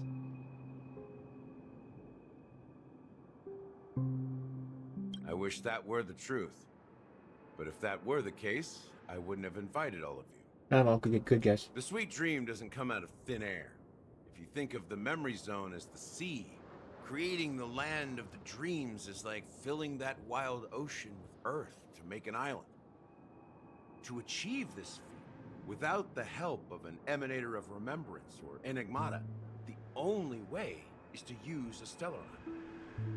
And that's not something you can achieve with a simple wish. It requires vast quantities of knowledge, time, and manpower. I'm sure you get what I'm hinting at. In Azdana, the planet of festivities itself is a Stellaron disaster. Oh. The planet of festivities itself is a Stellaron disaster? It all started a long time ago, back when the Watchmaker and his crew liberated the frontier prison. They faced countless challenges as they began building Penacony from the ground up. That's when the idea of using the Stellaron came into play. The Stellaron first entered the Azdana system during the war. The Nameless warned everyone against the folly of attempting to tamper with such a power, and most heeded their words. But there are always people in the shadows with ulterior motives. The turning point came after Tiernan's death. With two of the Nameless gone, the Watchmaker had to go to the front lines. It was at that moment his rivals saw an opportunity. By the time a representative from the Montour System's family arrived at the Watchmaker's call, the Stellaron had already been activated and was seeping into the primordial synesthesia dreamscape. And I suppose the family happened to possess the knowledge to seal the Stellaron? Not just that. They knew far more about the Stellaron than the average person. They helped Mikhail swiftly quell the civil unrest and played a part in building Penacony under the disguise of the Harmony. Those three eras were known as the Age of Dreaming. The Watchmaker, who had been left in the dark, sent out invitations across the universe, spreading the hype around the land of the dreams. Then, how did they turn against each other? Remember the island in the ocean metaphor? The truth is, the Stellaron was never truly sealed. It existed in a different form within the dreamscape. Think about this. What would it cost to create and maintain such a lavish dreamland? It's people's lives. The opulent dream is built upon the decay of spirits, with a toxic elixir called pleasure flowing through the dreamscape. It tempts people to indulge in the dreamscape, and gradually their minds succumb, becoming nourishment for the sweet dream. Confusion, laziness, and cowardice, weaknesses that plague humanity, were magnified and nourished by the family. Penacony became a new kind of prison, even more impenetrable than the previous one. Sadly, we realized this far too late. By then, the family had a firm grip on Penacony, swiftly quelling any opposition that arose. At my wit's end, I had to use the power of the Enigmata, and sought refuge in this chaotic realm. Over the years, I created a meme within this dream for our use. Dormancy. That's its real name. We exploited a loophole. You see, regular people can't fall asleep again while they are inside the dreamscape. So this is the true meaning of the impossible. You sent out invitations in the Watchmaker's name to find forces capable of resolving the Stellaron disaster and draw them into Penacony to uncover the truth. It's not just that. Above all, I wanted to see what happens when the major factions engage in a struggle for the legacy. Since this is the Watchmaker's first announcement in decades, the traitor within the family is bound to reveal themselves. So, the legacy is just a facade. If you want to consider the Stellaron as the legacy, I'm totally fine with that. If that's the case, where is the Stellaron now? That's a question for Mr. Wings.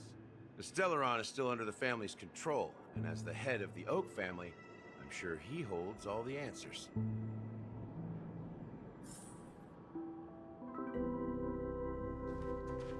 Hello, you hear me? As I suspected, the core of this issue lies within the Stellaron. Hello, Mr. Robin and Sunday. Miss Robin and Mr. Sunday. Talking? So, will you tell us where the Stellaron is? It is the Penacony Chest. Grand I see that. itself. You're not getting away from me. As I suspected, it's the embodiment of the family. The edifice that first materialized within the sweet dream. That's what turned Penacony into its current state. As for the person who employed its power, it is in fact Mr. Gopherwood, the current Dream Master. Well, that was easier than I thought. Did you conduct your own investigation already? Correct.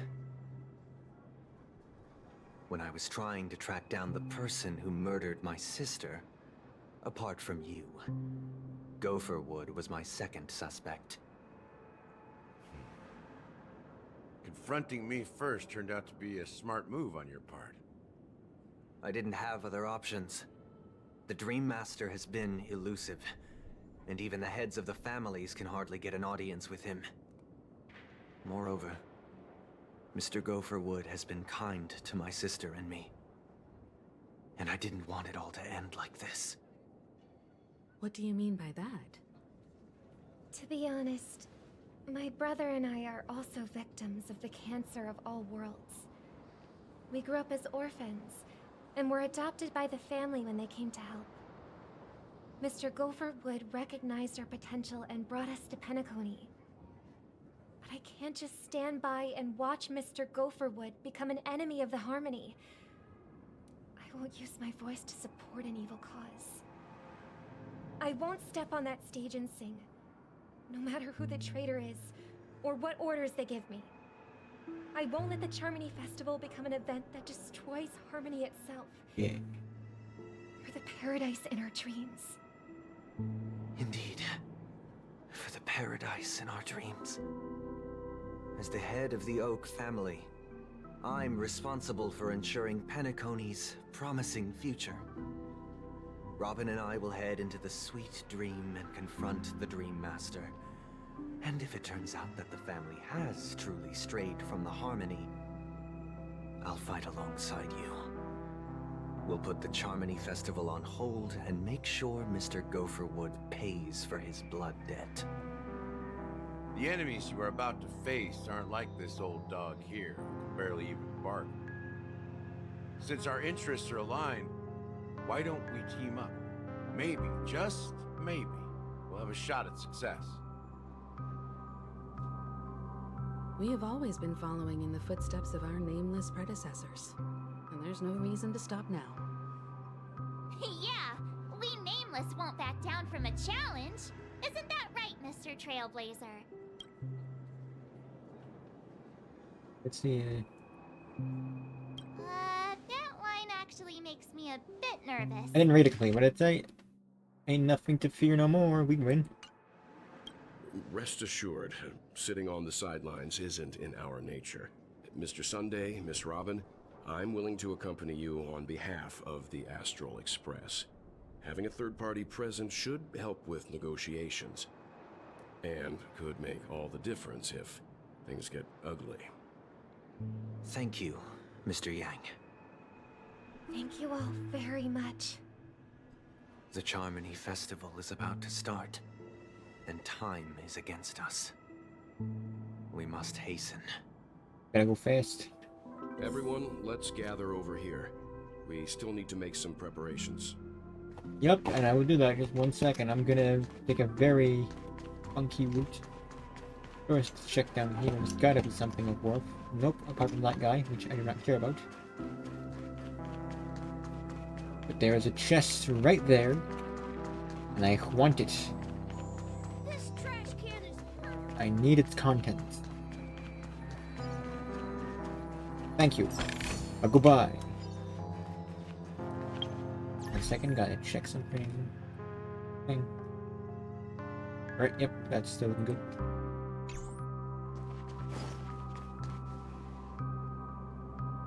Right there. Oh, I messed it up. I may have been quick to step up to the plate, but confronting the Dream Master... Huh? Even you're saying that, Mr. Yang? How powerful is that Dream Master? He's the leader of the families of Penacony, and he has the entire power of the Harmony behind him. Not to mention the Stellaron in his possession. We must proceed with great caution. Maybe you can just stay behind this time, Mr. Yang? I don't think he's going to. No, that won't do. Even if we count Robin as an ally, something felt off about Mr. Sunday just now. Although, I can't quite put my finger on it. I have to make sure he won't turn against us when things start to get dicey. You're still carrying the keepsake the IPC envoy gave you, right? May I borrow it for a moment? One keepsake. Oh. He's token. I knew it. As I suspected, this chip Aventurine gave to you is actually a miniature transmitter. If I'm right, he intends to use it to track your location or contact you when needed. As it so happens, this may actually be of some use in the current situation. Aventurine? Is he still alive? And what does he have to do with our mission to confront the Dream Master? Remember what I said earlier? Working with the IPC is a way to keep the family in check. If negotiations go south and the family show their true colors by going after the Stellaron, I'll use this transmitter to send a message to the IPC. It'll be just the opportunity the IPC ambassador was hoping for. The only question mark in all of this is Aventurine's current status. But the IPC is always listening, especially senior strategic investment department heads like him. Getting the message across shouldn't be a problem. Good luck to you, Welt. Well, you take care too. If anything goes wrong, don't worry about me. Just make sure to seal the Stellaron. Spoken like a true hero. Even if the Dream Master is innocent, the family's corruption runs deep. I won't make the same mistake Mikhail did. Let's wish him the best of luck. Don't you have something else to tell us, Gallagher? Why would you say so? Before we departed, the conductor asked us to inquire about the 3 nameless in Penacony. We've already collected intel about Rosalina and Tiernan, so the only one left is Legwork. Awesome name. If I'm not mistaken, we've already met him somewhere, haven't we? But is it Gallagher because he kicks? It's not enough to say meat, but the answer is pretty obvious. After all, I've hinted at it in quite an evident way. I've been watching over you ever since I received a reply from the Astral Express, and I've seen the great effort you all put into linking different realms together across the cosmos. And now, after getting this far all in one piece, you have truly proven yourselves. Miss Himiko, were you the one who repaired the Express and got it sailing through the cosmos again? Yes. And you two, young Nameless, you have very interesting life stories and extraordinary skills. I don't know much about my life story, but I do have extraordinary skills. You're full of energy. Please send my regards to the conductor, Pom Pom. Please let them know that their friend had fond memories from his time aboard the Express, which he reminisces on every time he had a good drink. As for the last Nameless, he embarked, disembarked, and embarked again, traveling in a great circle, ending up back where he started. On his deathbed, he told me to find the Astral Express and deliver an invitation to the future Nameless. He left behind a special gift, a true legacy. Something that belongs only to the successors of the Trailblaze. Come with me. Now is the time to reveal it. Ooh. What you got for me, Mr. Gallagher?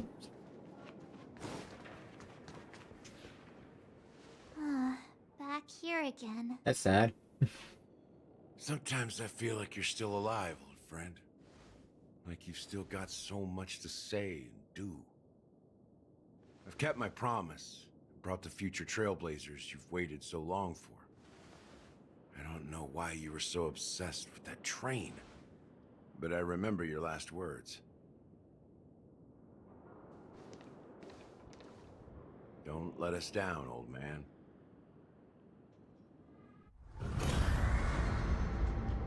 Something's happening. What's happening?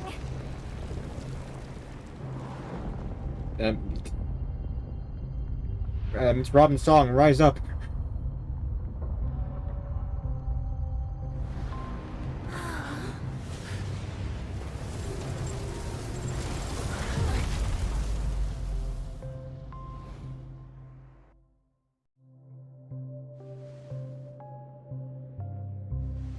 Go ahead. His resting place lies in the garden up ahead. The first and last Nameless of Penacony. Mikhail Char Legwork, the Watchmaker. Holy shit.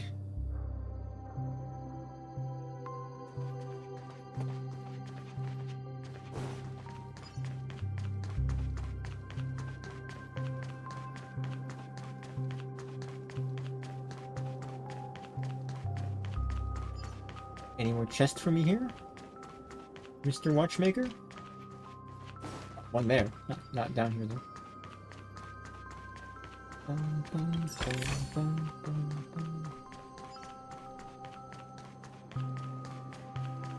Up we go. Right.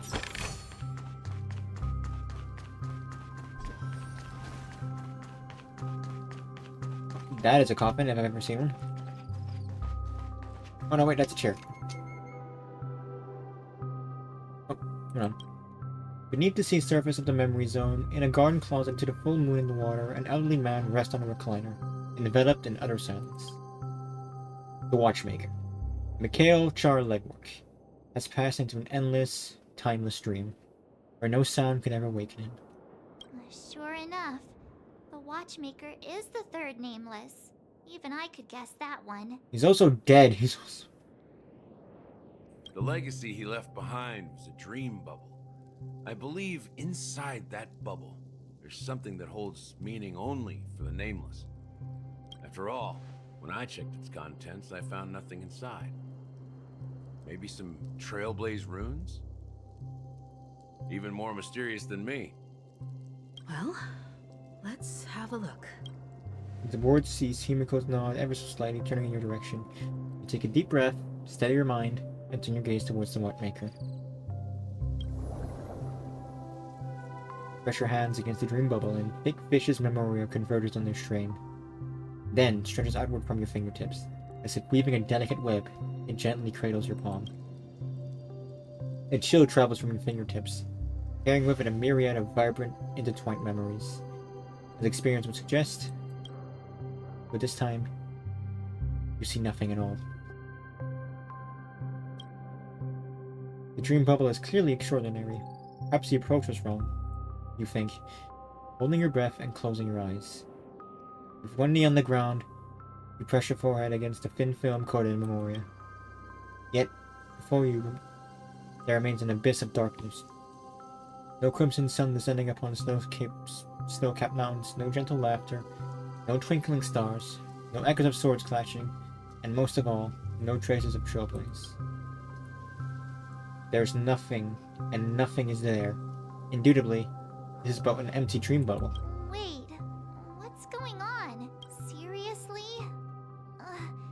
There's nothing inside this dream bubble? How could a dream bubble be empty? Just as I suspected. That old man always had this strange belief in the nameless and the trailblaze. And I never understood where he got that confidence from. Especially since he never managed to get in touch with the Express while he was alive. I could never figure out what was going on in that old man's head. But this empty dream bubble is so typical of him. He was always full of weird fantasies and incomprehensible romanticism. That mischievous old man. Well, I didn't expect him to leave anything concrete behind anyway. Don't think that's the case, Gallagher. I'm sure Mikhail has left us the most precious thing of all. What would that be? Don't start getting all philosophical on me, alright? Just as Mikhail believes in the nameless of the future, we unconditionally believe in the nameless of the past. How could they leave with regrets for the future when they were ready to dedicate their lives to the land they loved? There must be something contained in this dream bubble. It's just we haven't figured it out yet. You also have faith in the Watchmaker, don't you, Gallagher? Well, I'm a follower of the Enigmata. My philosophy forbids me to have faith in anything. Interesting. That's why I understand what faith means in the path of Trailblaze. And I also want to know what he left behind. I'll leave it to you guys then. Can I borrow your pet? I need to make a trip back to Golden Hour and check something at the Dreamscape sales store.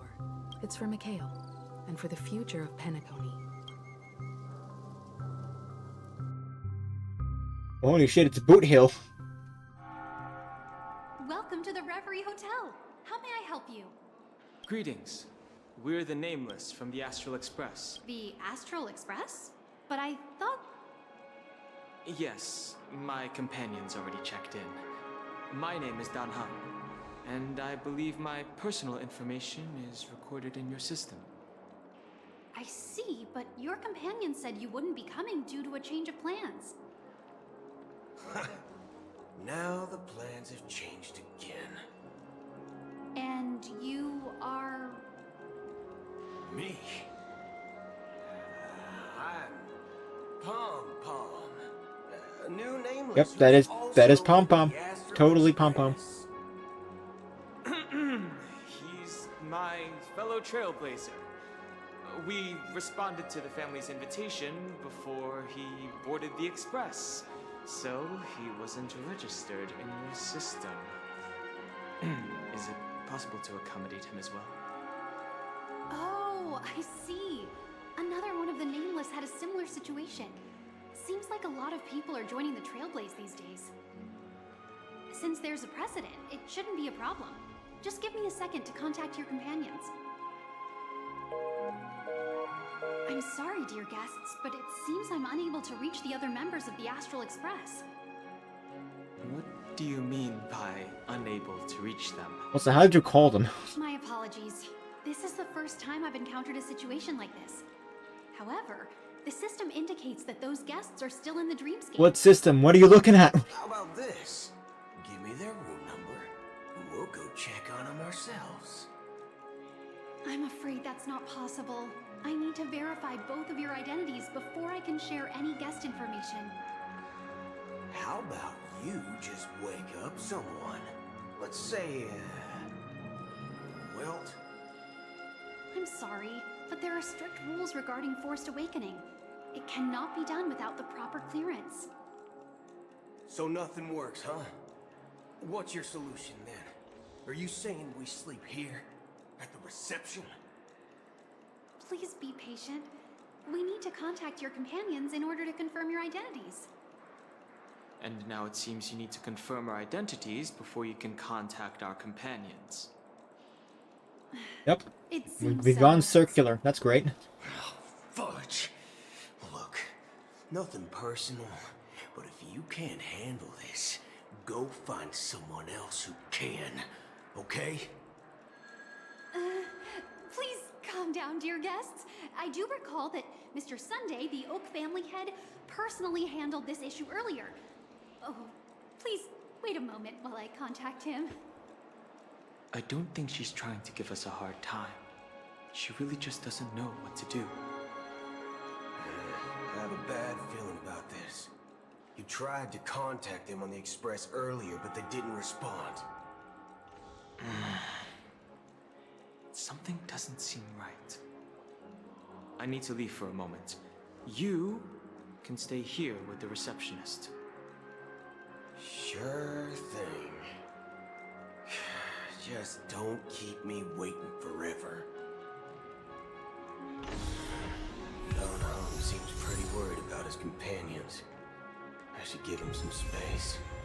Stressing out about it won't help anything. I just shot someone. They died. Locked and loaded. The Charmony Festival is about to start! I'm so excited! Hey! You guys here for the Charmony Festival too? Well, I didn't come all the way here specially for the festival. Honestly, I don't really even know what it's about. I can barely hear you. The music is very loud. Well, back in my homeworld, Anaria, we have festivals like that all the time. My dad threw me a birthday party one time that was just as extravagant as the Charmony Festival. Oh, come on! The Charmony Festival is a once-in-an-Amber-era event. How can a birthday party compare? Well, you never know, right? Maybe on her world, birthdays only happen once in Amber Era. Anyway, let's forget about that. Have you heard about the, unsettling things happening in the dreamscape? Unsettling things? What could possibly go wrong? It better not ruin the Charmony Festival! I've been looking forward to it! Relax. With a big event like this, there's bound to be lots of gossip and rumors. Don't worry. If anything does happen, the family will I just be realized on that enters a record. Oh, that's a relief. I didn't come all this way to see the festival go down the drain. Well, looks like I won't get any fudging clues out of these two. They're clueless. You're useless. Adios, amigo. I missed. Fuck. Face recognition Greetings. I'm Cody of the Bloodhound family, head of security for the hotel. How may I assist you? Hello. So, there's something I wanted to ask about. I've been hearing some unsettling rumors about certain incidents that might affect the Charmony Festival. Do you think there's anything to be worried about? I traveled all the way from the Hayahi Federation, and I don't want my trip to be ruined. What do you mean? Wait. You haven't heard? I'm not sure where you heard those rumors, but they're completely baseless. I can assure you, as a representative of the Bloodhound family, that everything is going smoothly for the Charmony Festival. At present, all of the families are focused on making sure the festival starts on time. Even the Dream Master himself has arrived. So don't worry, your trip won't be in vain. That's a relief to hear. She doesn't appear to be acting. So, it seems that even the hotel staff are out of the loop. Back already? Hasn't she returned yet? Nope. I'm starting to wonder if sending her to contact Sunday was a good idea. Neither the staff nor the guests seem to know anything about what's happening in the dreamscape, and wherever we go, all we see is people enjoying themselves. Definitely not a good sign. I agree. Another unusual thing is that the Oak family is supposed to be in charge of organizing the council and managing everything inside and outside the dreamscape. However, I walked around the hotel, but didn't meet a single member of the Oak family on such an important day. Well, I'll be forked. If I remember correctly, the head of the Oak family is that Sunday guy, right? We shouldn't linger here too long. Let's go back to the Express for now. Not so fast. Have you ever robbed the IPC, bro? If you run away now, everyone will be chasing after you. Are you suggesting we sit here and do nothing? I wouldn't say do nothing, but let's stay put for now. Even if the family has ulterior motives, they couldn't have anticipated us showing up here. We're the surprise factor for them. They don't want to attract unwanted attention from certain outsiders, so they won't do anything reckless. See? The IPC lackeys are keeping a close eye on this hotel. If I were a family member, I'd find an official excuse and keep the surprise factors here. If we just wait here, that would be like walking into their trap. Of course, we don't need to walk into their trap. I gave a backup plan to the memo keeper. If it turns out we won't be allowed to enter the dreamscape, she'll order a drink for me in the VIP lounge at the hotel. In reality, a secret signal. That's right. Oh, a concrete object can indeed help the memo keeper establish a connection with you. But Boothill, if you have more backup plans in the future, I hope you'll let me know in advance. I'm sorry, but it's one of my quirks. I have too many unreliable friends. And if I reveal that I have backup plans, things can go awry. And that would leave all backup plans completely useless. Yeah, that seems fair. How do we get into the VIP lounge? This is where my street smarts come into play. This gun.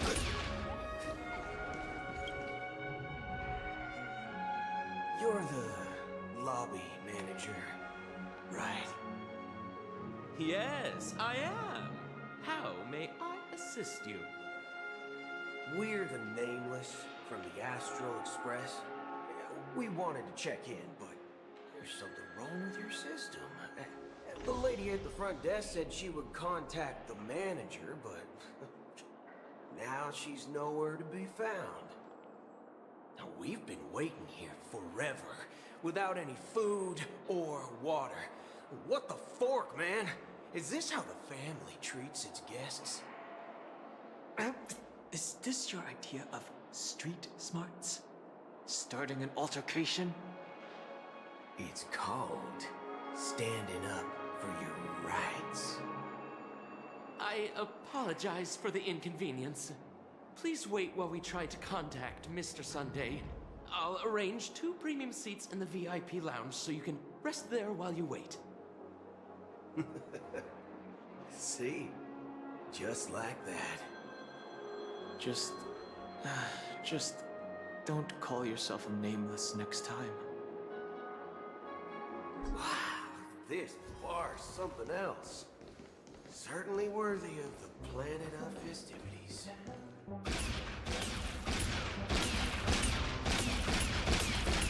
There's so many bullets in the wall. One piece soul glad, shaken. Good evening, gentlemen. Hey, I have an order for a bottle of Hasdana's White Oak. Can you help us find it? Hasdana's White Oak? I think there might be a misunderstanding. We don't serve that here. Oh, no way. Are you sure you're not mistaken? If someone had reserved such a beverage, I would definitely remember it. It sells for hundreds of thousands of credits per bottle, after all. I couldn't afford to cover for such an item if it were broken or lost. That's strange. Well, could it be that the memo keeper couldn't afford it? What should we do now? No need to rush. Well, let's grab some drinks first. Maybe I arrived too early and she hasn't come yet. Let's see what kind of juice malts you all have here. Well, give me a glass of Heenum Valley, 40 years. I'll have it neat. No ice. Wow, that's the most expensive one on the list. You have a taste for the finer things. It's on the house, anyway. What can I get for you? Anything you recommend is fine.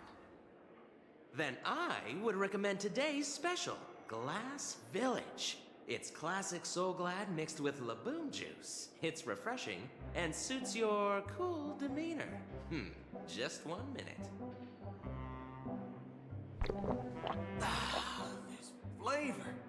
Dynamite barbecue with rocket fuel. Ooh, really hits the spot. Truly the finest sherry cask aged malt juice in the cosmos. Dynamite barbecue with rocket fuel.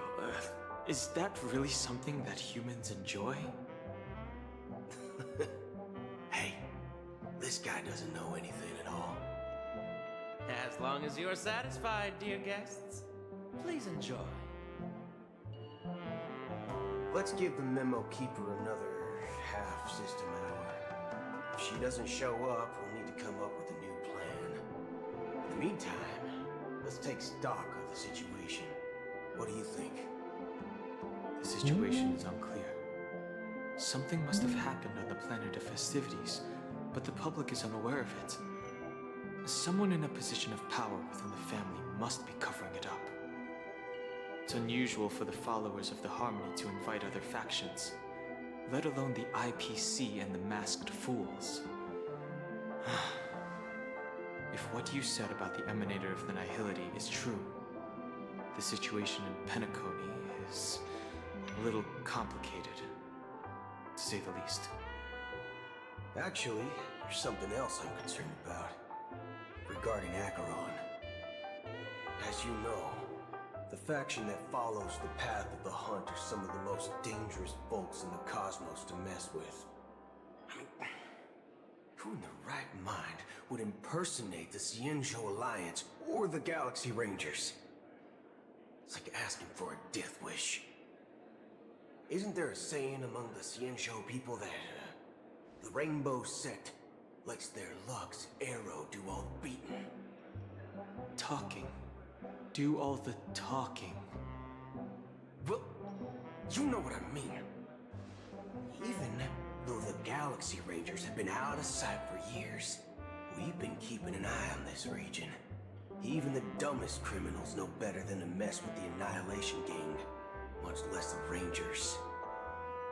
But that Acheron lady, she doesn't seem like a lunatic at all. On the contrary, she's highly logical and organized. She knows exactly when to hold back and when to strike without mercy. And you believe that someone like her would have an ulterior motive for impersonating a Galaxy Ranger? I'm not entirely sure, but I do have my suspicions. Maybe she knows a Galaxy Ranger. Right, sure. Perhaps she's trying to lure us out for some reason, which I can't figure out. Anyway, what worries me more are the anomalies within the family. They've summoned followers from various paths for the festival. No matter how generous such a gesture is, this move seems highly unusual. Unless the invitations weren't sent by them. If that's the case, it's even more intriguing that the family insists on organizing the Charmony Festival, despite the chaos. Maybe it's Shipei the Harmony Oh, Shipei, that's how you say it. Got it. You find it beyond human understanding because it wasn't arranged by humans at all. People do stupid things out of irrational impulses. They abandon their principles when self-interest is involved. They believe in things they know they shouldn't, and fudge, they even break their own rules. But Eons don't. They stick to their determined path and never turn back, even if they reach a dead end. You think Shipei's will is behind all this? It may not necessarily be Shipei. There's definitely some higher entity involved. I know it may sound pessimistic, but if human free will were reliable, why would we even need Galaxy Rangers? It's much simpler when you boil it down to the eons and paths. Like how Lon always follows the path of the hunt, or how the Express stays true to the Trailblaze despite Akavilli's disappearance.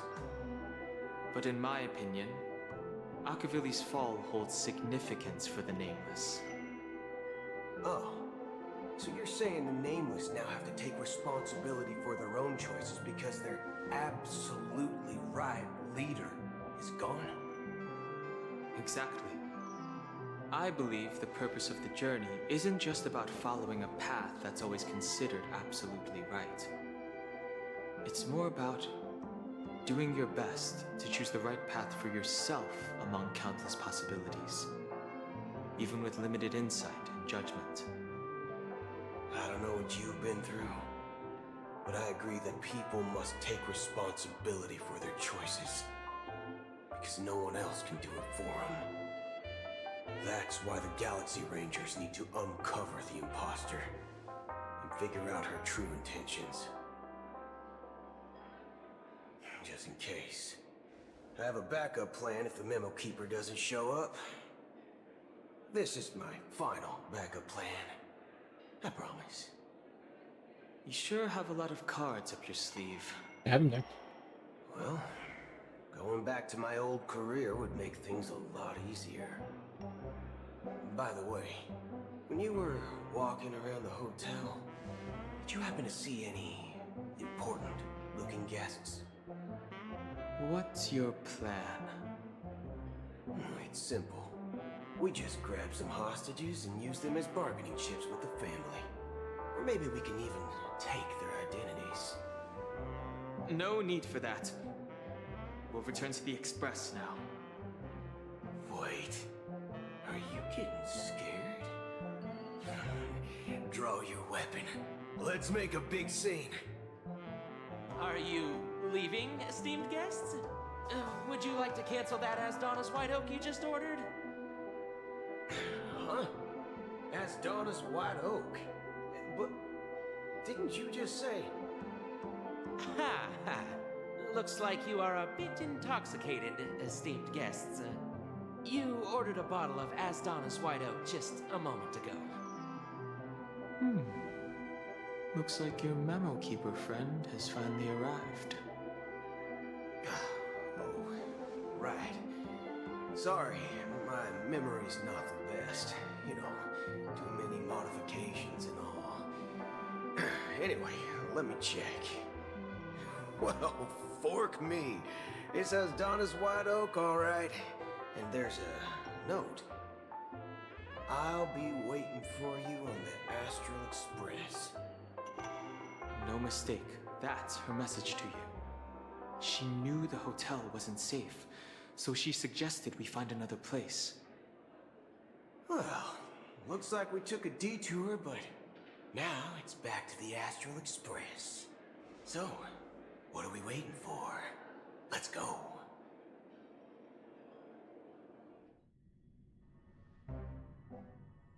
You're back? 2 guests just boarded saying they were looking for Boot Hill, so I told them to wait in the parlor car. Oh, just in time. 2 guests? Yeah, or 2. Look, we welcome all passengers on the Astral Express, but sneaking in like that, you have no regard for etiquette. My apologies, conductor. It was an oversight on my part. I assumed you were already acquainted with the garden. Given the chaotic situation in Penacony, the Nameless are the only ones we can truly trust right now. You are the memo keeper. Pleased to meet you, Dan Hung. I've seen you in others' memories. And as for Boot Hill, this is our first face-to-face meeting. I hope you enjoyed that bottle of Astana's White Oak. You sure have a refined taste. Finally, Memo Keeper. Well, let's cut to the chase. Spill everything you know. That's precisely what I intend to do. But before that, please allow me to introduce myself. My name is Black Swan, and I serve the Garden of Recollection as a memo keeper. As for Acheron's story, I'm sure she knows it better than I do. Greetings. I'm Acheron. What? You Garden of Recollection shirtbag! You betrayed me! I apologize, but she did that at my request. Due to certain reasons, I have been exiled by the family. Thankfully, this memo keeper came to my aid and helped me escape their surveillance unnoticed. To be honest, it was more like stalking than helping. And the process was far from unnoticed. But we did escape. I asked her to guide me to a place beyond the family's reach and to contact a few trustworthy individuals. Namely, all of you. Trustworthy? Son of a nice lady. You think I'm dumb or something? How about this? I'll put a few bullet holes in your head and see what secrets spill out. Then, we can talk about trust. It doesn't have to be like that. I'm willing to answer all your questions, but not right now. If my cover hadn't been blown, we might have had more time, but at the moment, we don't have any other options. No other options? What do you mean? This is the only way I can ensure everyone's safety. I kindly request an immediate warp jump out of the Astana star system.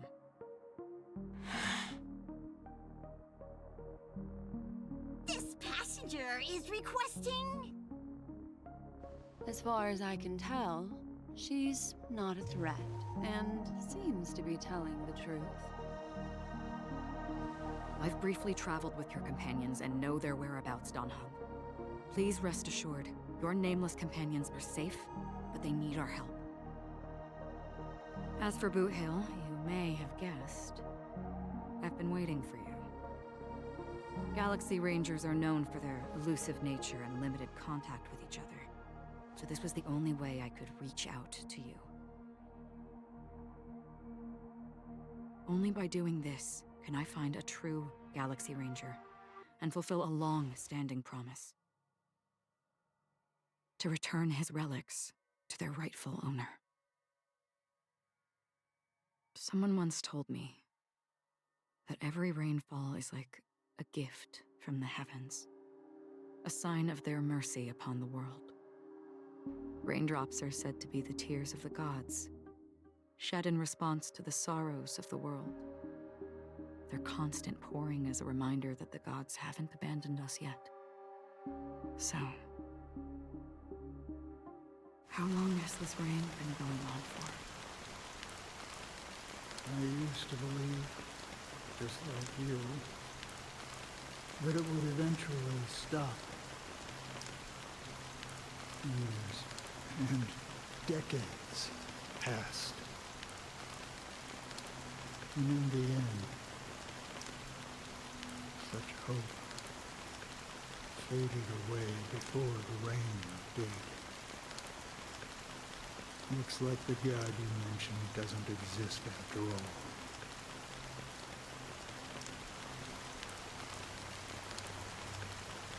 As he spoke, the old man's gaze remained fixed in the distance. Amidst the fine drizzle of black rain, countless shadowy hands emerged from the sea, rather an imperial mist, reaching out towards the night, to the sky, one by one. Well, let me share a story. Mortals who walk the paths are like sailors on a vast ocean, leaving behind a trail that creates countless ripples of possibilities. These ripples last longer than the fleeting lifetimes of humans. And for some, their presence leaves such a strong mark that it's reflected in the waves. Like those shadows on the ocean. Sinthirsters, the obsessions of the Pathstrayers, they emerge from the depths of IX, seeing themselves as masters of their own destiny, unknowingly repeating the actions of their past lives. They emerge from the nihility and head toward it, leading purposeless lives. However, these hollow phantoms who once my dear companions, a group of Galaxy Rangers. Are you watching over them? Watching over them? No. I'm guiding them toward transcendence. It was a brutal war. A crusade that shook the universe. The universe witnessed the fall of Zulo, the Lord Ravager, but it came at a price. A price so hefty that only those who were there still remember. The unwavering determination of the Hunt followers persists even in death.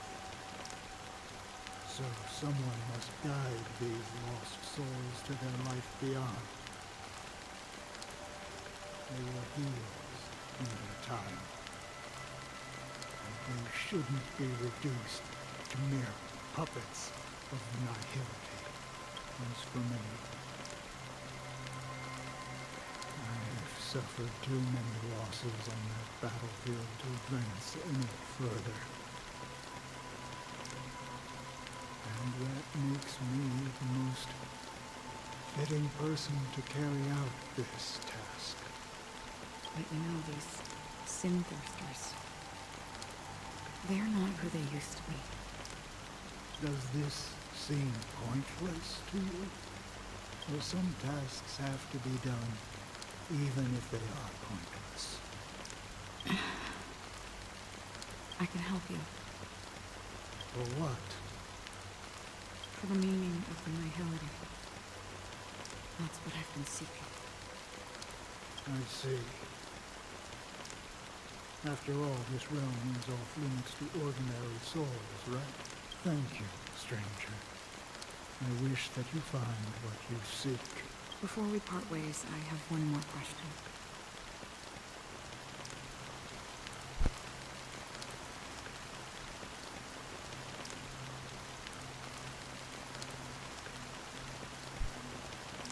It is true that their actions and even their entire lives may seem pointless from our perspective. But if, and it's just an if this is what the departed ones expected, should we try to change it? A good question. And a profound one. I don't know the answer. What I do know is that one day, I too will pass away. And when I bid farewell to this world, someone will stand at my grave and place a bouquet of flowers on it.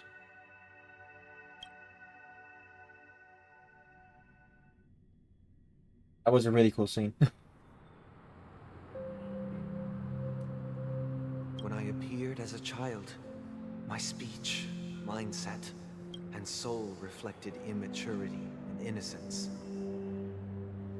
As I grew into adulthood, I left behind my childlike side.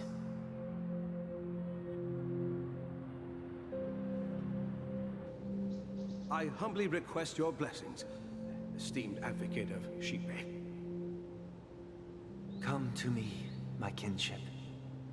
I have sought their presence with us. As you wish.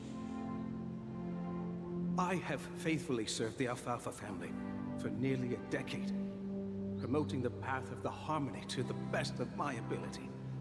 However, I made a mistake yesterday. While I was preparing dinner for the family head, I accidentally dropped a prepared dish on the floor. Out of laziness, I lied and claimed that everything was ready. Although the head has dismissed me as punishment, it has been tough to sleep with the guilt still gnawing at me, as I worried that the seeds of evilness may have taken root in my soul. So, I confess to you now to seek atonement for my sins. Do you sincerely repent and vow to change your ways? Yes. Have you examined your soul and confessed all your sins? Oh, yes. Are you willing to accept the process of atonement? Yes. Very well. Show your dedication and goodwill to the family, and you shall be reinstated among them. Now, please, leave in peace. Oh, praise Shipe. And thank you, esteemed advocate. Next, please step forward. I wholeheartedly confess to you. Please, pardon my sins. Rest assured, I have implored their presence to be with us. As long as you are sincere, absolution will be granted. Oh, great. No, I arrived in Penacony as a stowaway. I sold everything to get a ticket. My house, my land, and my 2 children. I see. Please, go on.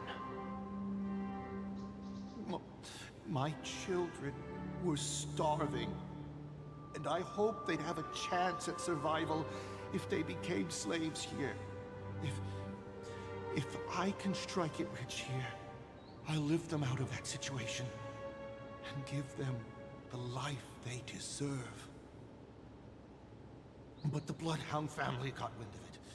They're on my tail, hunting me down. I thought I could bring my kids here. It was all my fault. All my fault. The family is ready to forgive all sinners. I'll ask the Bloodhound family to cease their pursuit. You don't need to live in fear anymore. Oh, thank you. Thank you. I'll work my hardest to redeem my children and make them part of the family. Praise the harmony! Next, please step forward. Hey! Long time no see, Mr. Sunday. The most esteemed individual in Penacony, and the next leader of the Oak family, right? I have sought their presence with us. Let us proceed. Sure. Let's just get this over with. I have sinned. Please forgive me. I wasted half a pizza at breakfast, and a bottle of Soul Glad. Monster. You should be executed. That's it. Nothing more. When we wrap this up, I've got a robo-ball game to catch, you know? Do you seek to atone for your sins through good deeds? My sins? Starting to sound like a saint, huh? Well, let me tell you something. Neither the family nor you have the right to judge me. You think nobody knows what your precious family has done? About the watchmaker? Huh? Don't kid yourself, Featherbrain. Those dream chasers might be fooled by your act, but don't fool yourself. Before you start spouting off your holy verses, answer me this. Where does the power of the Oak family come from?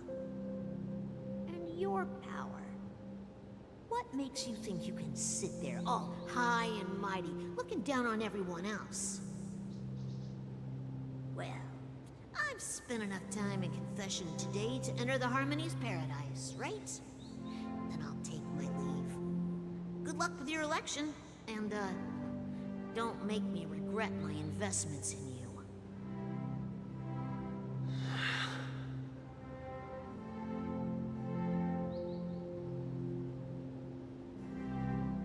Oh, revered triple-faced soul, hear my doubts. Who can judge the strong when their power hides their crimes? Who can vouch for the weak when they will pay any price to survive? Who can comfort the purest souls when even they get led astray? If the strong defending the weak is truly the foundation of paradise, then who is responsible for the suffering and anguish in this wretched world?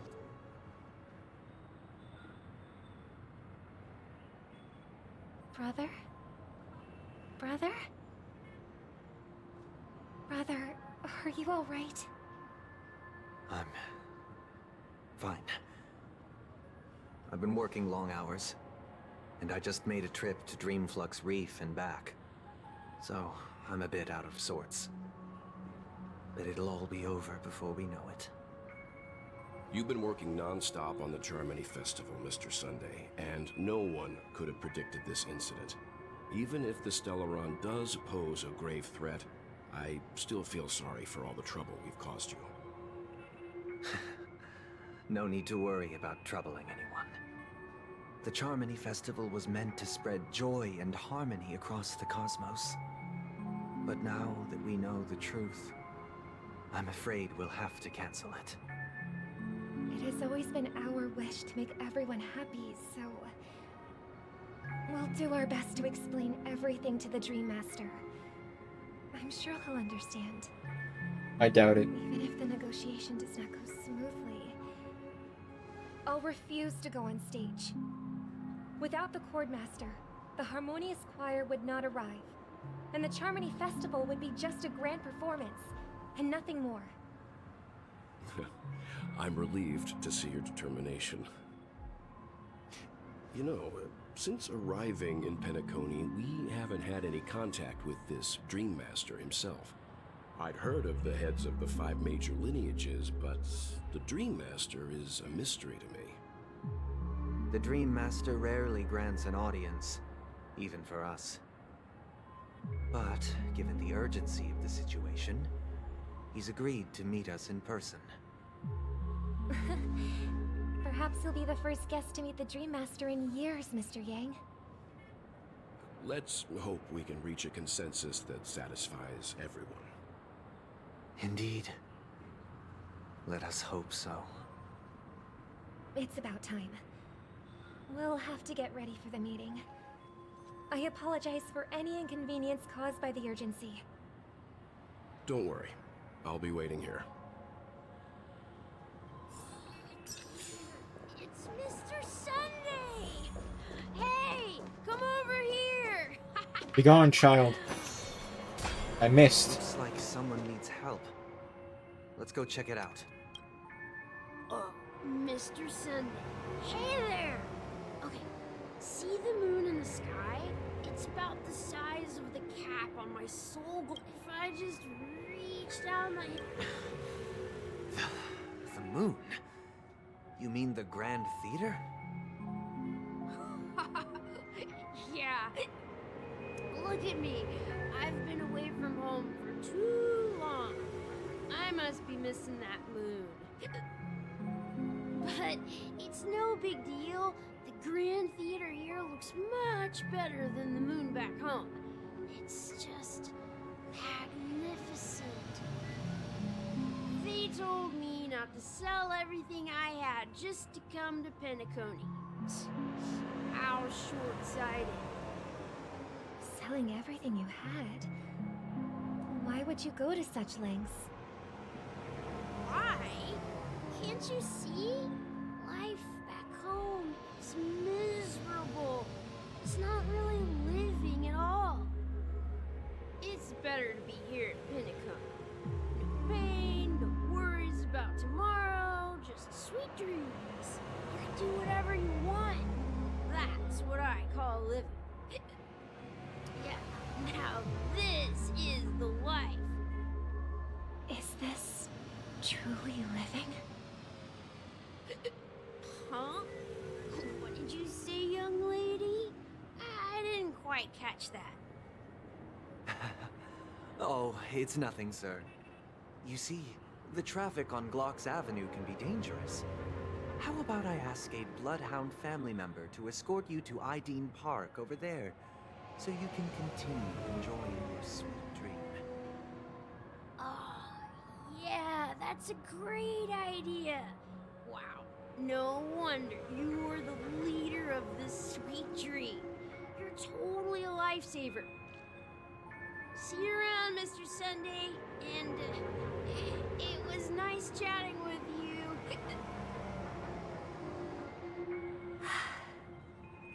What's up, sister? This is the land of the dreams. But why do they live like this? People are stupid. The man we ran into, he doesn't seem happy at all. Even though sweet dreams are nice, they're just illusions. But for him, they're the only way to survive, even if it means giving up on reality. That's not really living at all. I suppose you have a point. But, in my opinion, That's how most people live their lives. Why do you say that? You think that man is not actually living, but that's not quite accurate.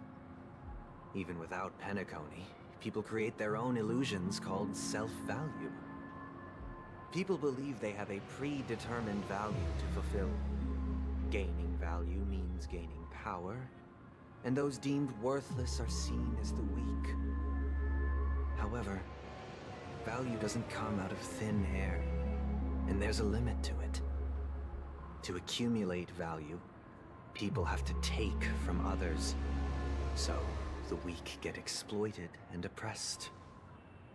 Are you suggesting that this is not how things should be? Exactly. But, ironically, people don't think there's anything wrong with it, because they uphold the illusory notion of self-value, and even the weak believe in it. The survival of the fittest. That's where all the tragedies in the world come from. People come to the sweet dream in Penacony to escape from that reality and find solace. No tragedies exist here, only happiness, although in its nascent form. Isn't that the same paradise we yearn for in our dreams? Perhaps that man is just an exception. Let's not jump to conclusions. We should experience the dreamscape ourselves. Just as I did at Dreamflux Reef. Yes, seeing is believing. I'll accompany you. The Dream Master hasn't shown up yet, so we have some time for a stroll. Ooh, walking.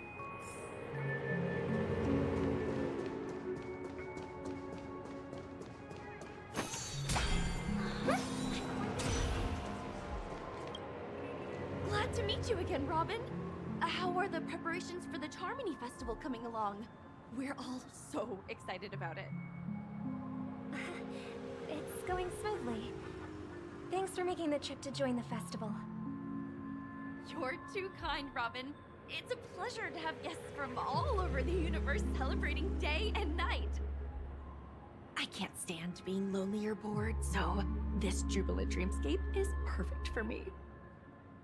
But if this went on forever, would it get boring too?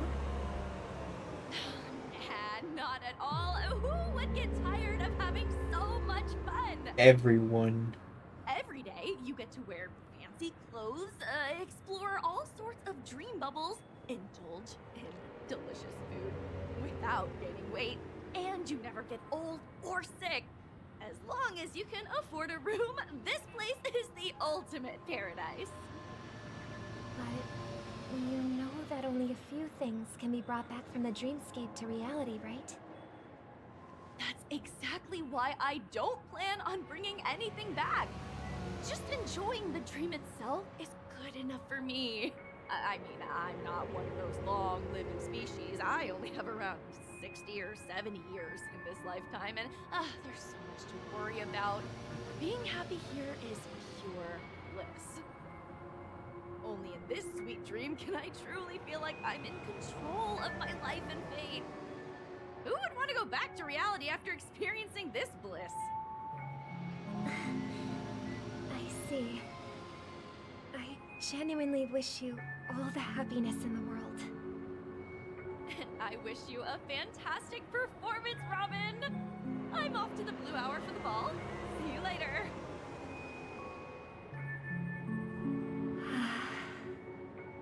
Seems like that guest's perspective didn't resonate with you either. She had a valid point. And I could sense her genuine happiness. It's just that... What you're trying to say is, she thinks she's in control of her life. But in reality, she's just escaping from reality and seeking solace in this sweet dream. Once she steps out of this sanctuary, everything will be lost. Well, she did make mention of being able to afford a room. Didn't she?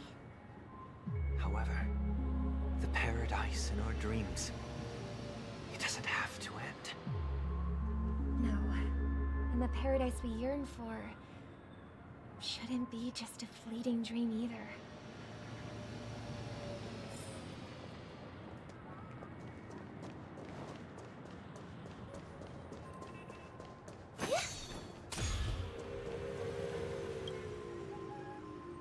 The scenery in this dreamscape is truly breathtaking, isn't it? Oh, Robin. Can't believe I'm meeting you in person here. What an honor. You're right. Even though time stands still in this dreamscape, it always feels fresh. I find something new every time. A philosophical mind. I hope I'm not intruding.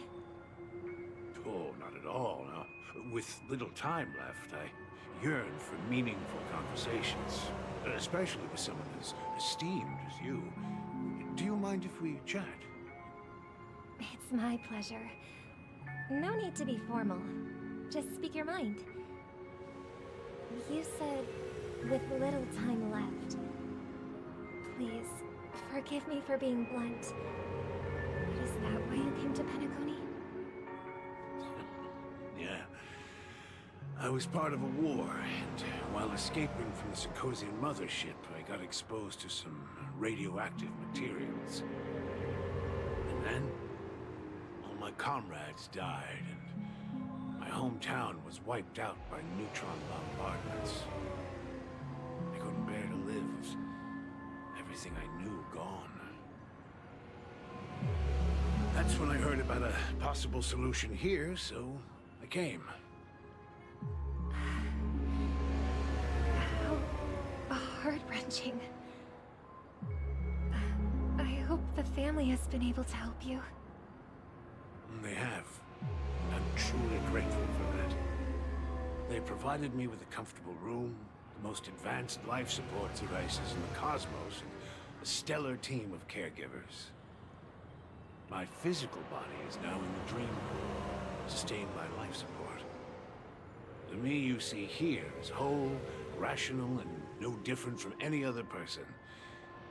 But I can't say the same for me in the hotel room. My true appearance. Huh? I hope you never have to witness it, Robin. So, you'll be living forever in this dreamscape, right? Just being able to live at all is good enough for me. Whether it's in this dreamscape or not, well, I don't really have much say in the matter. My world has been torn apart, and my life could end any second. So, even if this whole place is an illusion, it's still my paradise. And I'll treasure every moment I spend here. How I envy those everlasting things. Well, damn. It's so tragic. Fortunately, this sweet dream gives him joyful memories to hold on to for the rest of his life. That's precisely why this sweet dream in Penacony exists. However, even the sweet dream has its limitations. While it provides solace to the disillusioned, it can't completely eliminate pain in reality. There will be a way out. Penacony is already on the right track. And they sound like a cult leader.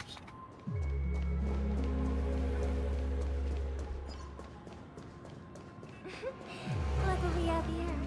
A lovely young lady. Wait. Is... Brother, what a surprise to see you again. Show yourself. Your trick won't work on us. Oh, it's the girl. I've heard that a skilled mass fool received an invitation too. That must be you, right? Did you enjoy yourself? Barely. The people here are way too gullible. A little bait is all it takes for them to bite. And they run away at the slightest hint of danger. In other words, they're naive and cowardly. Now that you've had your fill, it'd be wise to leave before it's too late. The music of the Harmony doesn't tolerate discord. What? Now that you have the real Robin, I'm useless? Oh, how disheartening. I've done so much for the family. You should be thanking me, because if it weren't for me cleaning up this mess, Penacony would still be in shambles. Don't you think? That was a personal request from the head of the Iris family, and it has nothing to do with us. Step aside and stop causing trouble for the Charmony Festival. The Charmony Festival? You think you can scare me? You think I've no idea what you're planning? I don't care what you're thinking, Chicken Wing Boy. But I'm pretty sure lovely Robin won't be appearing on the stage. After all, you're well aware of what a sorry state this dreamscape is in under the banner of Harmony. Penacony, the land of the dreams. Is this truly the paradise you desire? Stop it. What's the rush, Chicken Wing Boy? Did I get to you? Our paradise is none of your concern, masked fool. Leave now, or the family won't tolerate you anymore. All right. I'll go. But Robin, I suggest you seriously consider this. Do you really believe those living in dreams can escape pain and find true happiness? Nope. Well, I've done my part, and now I'm simply waiting for the fireworks to begin. Here, the last 2 gifts for both of you. And don't lose them. If by some unfortunate chance the Charmony Festival starts against all odds, remember to use them during the show. And it'll be thrilling. Bang! I heard a raven cawing in the distance. It seems the Dream Master will arrive soon. Where's the Birdman? Let's wait here for the Dream Master to arrive. Yeah. Okay. By the way, brother, I heard you no longer have a sweet tooth. Back when we were kids, you used to steal my desserts. Seems like a lot has changed during my absence. What exactly happened? Well, someone has to stay awake even in this sweet dream. But that someone doesn't have to be you, or anyone in particular. You're carrying too much on your shoulders, brother. The paradise in our dreams. It shouldn't be like this. Penacony is nothing more than a dream. It can't erase the worries and pain of reality, or bring true happiness. It only offers an escape from reality. Nothing more. Remember the old man we met earlier? Without this dream, he might have completely lost himself. That might be true, but even without Penacony, he could have chosen another path. As far as I know, the Intelligentsia Guild has been promoting their rehabilitation techniques for a long time now. That path may have been more ordinary and challenging, but now he is receiving hospice care in a comatose state, and his fate is sealed. Is Penacony granting these people a future? Or is it taking it away from them? Well, don't forget this. Not everyone really has a future. The future for humanity is like the sky for birds. People mistakenly believe that flight is inherent to birds because they've never witnessed those birds crashing to their death. Do you remember how we took in that little Charmony dove when we were young? Yeah. We took care of it. Provided food and water, groomed its feathers. And later, when I decided to leave Penacony, I opened the cage and set it free. Well, I I didn't mention what happened to it in my letters because I didn't want to upset you. Shortly after you left, it crashed to its death right in front of your window. It never learned to fly. I had surmised as much. I knew you wouldn't have avoided mentioning the bird for no reason. Oh, hi, what's up? Despite that unfortunate outcome, I still believe it was the right decision. Birds aren't meant to spend their lives in cages. They belong in the sky, even if they can't fly. But here's the thing. If there are birds in this world that can never fly, can we really assert that they belong in the sky? Are you implying that the same goes for humans too? Let's take the Astral Express as an example. The Nameless made tremendous efforts to bridge worlds, gaining fame across the universe. However, only a few extraordinary individuals can endure such a perilous journey. That's because the pursuit of the Trailblaze exceeds the capabilities of ordinary humans. Otherwise, why would this path be filled with broken rails, an abandoned express, and even a fallen eon? That's just sophistry. If that were true, then only the powerful would have the right to determine the future. Unfortunately, that's exactly what happens. Another name for the future is self-value. While this world has its fair share of heroes who inspire people and garner admiration for their heroic deeds, the majority of ordinary people will never become heroes in their lifetime. Some are born weak and vulnerable. Some find themselves trapped in unfortunate circumstances. Some fall victim to malice and cowardice. When it comes to survival, everyone is equal. And the weak can only watch as their value gets constantly diminished by external forces. Damn. That's why we should care for the weak and support them as if their suffering were our own. That's what the Odes of Harmony have always taught us. While the Harmony holds noble aspirations, the strong will always be strong, and the weak will always be weak. Even in this carefree dream. Human nature contains greatness, but it also harbors inherent weaknesses that can't be eradicated. In the end, if people can't even secure their own survival, they won't care about the illusory future of equality. As long as the law of survival of the fittest prevails, there will always be fledglings crashing to their death. But if people don't live for the future, do they merely exist for survival? If even you, my brother, don't believe that the Harmony will save the weak, then which eon can make our dreams come true?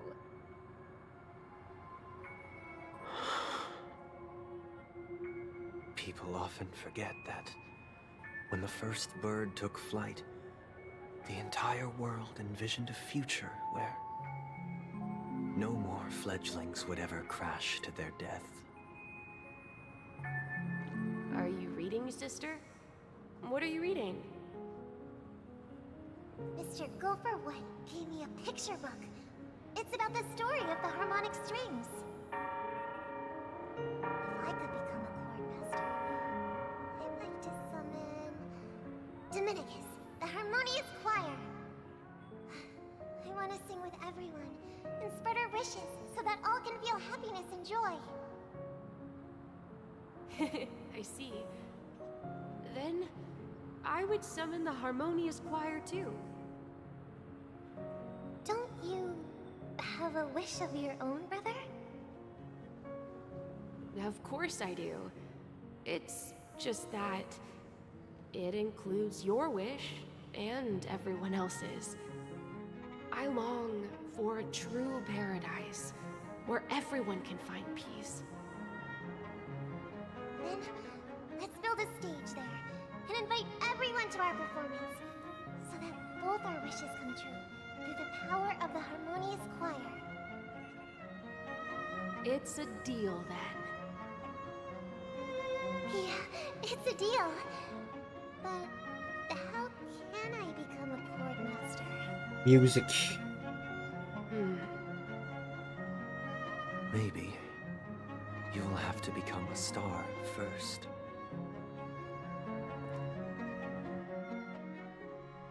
Oh, back to the Trailblazer. You're back sooner than I thought. Any results? I don't know. Yes. And now, it's up to us to forge ahead. Since he's already carried out his last wish, my final mission is complete. But pardon me if I sound curt. It's good to have determination. The path Mikhail left for you is not an easy one to tread. Why else would he have chosen to sleep in solitude, staking everything on some nameless in the future? But you have the numbers, and in numbers comes strength. So that might just delay your inevitable a little more. Got any more encouraging words? As I see it, relying on Welt's negotiations alone is far from enough. Regardless of whether the other party will be compliant, negotiating simply allows us to meet them as equals, and won't grant us an upper hand. Penacony is our rival's home turf, and we already have very few chips left to play with. Rather than idly sit around while the family's got us blocked off, an offensive approach might be a wiser course of action. We're more familiar with the Stellaron's properties than most, and since it's the key to stabilizing the Sweet Dream, it's vital to the family's interests. By attacking their core interests, they're bound to retaliate hastily. And as the saying goes, haste makes waste. Ooh. That's right. As long as we pose a threat to the Stellaron, either with words or otherwise, we have a chance at gaining the upper hand. But the problem is, on the eve of the Charmony Festival opening, how exactly are we going to get close to the theater? Family security will be airtight, and if we brute force it, even if we succeed, it's too risky. So, no one's gonna say anything? Then I'll raise my hand. I know the answer to this question. You about people? What's that supposed to mean? You'd better believe it. So, I heard that before the Charmony Festival begins, there'll be a pageant to kick off the festival. It's called the Soulglad TM Festivity Auditions, or something, and it's going to be held in the moment of Scorch Sand. As long as we clinch the top spot, we'll be able to attain the title of Festive Superstar, and be able to personally bask in the graces of Miss Robin. Not that that's important. What's crucial is that we can enter the Grand Theater before the audience arrives. So, how do we go about participating in these festivity auditions? I've already procured special invite tickets from Miss Robin's fan club. To tell you the truth, I had been preparing to join the auditions all along, but now it looks like even if I scrape through, I probably still won't have the chance to shake Miss Robin's hand. So they're still running this thing, huh? It was originally just a publicity stunt, set up by Mikhail to drum up attention. But it looks like it might be worth a shot. We'll follow Marge's plan. Mr. Gallagher, will you be joining us? I'm afraid I won't have the time. As a virtual character, I've already completed my final mission. Whether Penacony can awaken from this dream is all down to you. Should we ever cross paths again? I'd love for you to visit the Express. All right. I'll have to add to that data bank of yours you've got on the Express. And Miss Firefly, we thank you for all your support. We're faced with a formidable enemy. As long as the Astral Express and Stellaron Hunter's objectives are aligned, we're willing to cooperate with you. We've already come this far together. I'd like to join you for the rest of your journey on Penacony. I'm pleased that we can finally fight shoulder to shoulder. I couldn't ask for a better ending. This is also the spirit of the Trailblaze.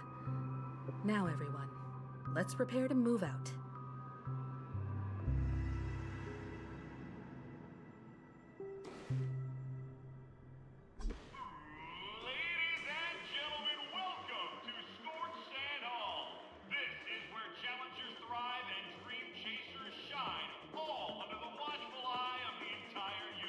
But that's not concerning or scary.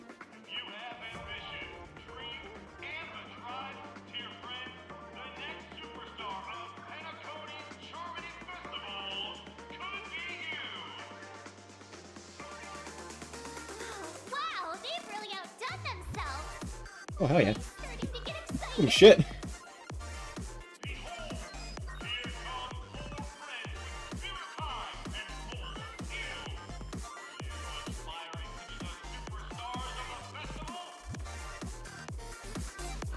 That's awesome music. Keep talking about us.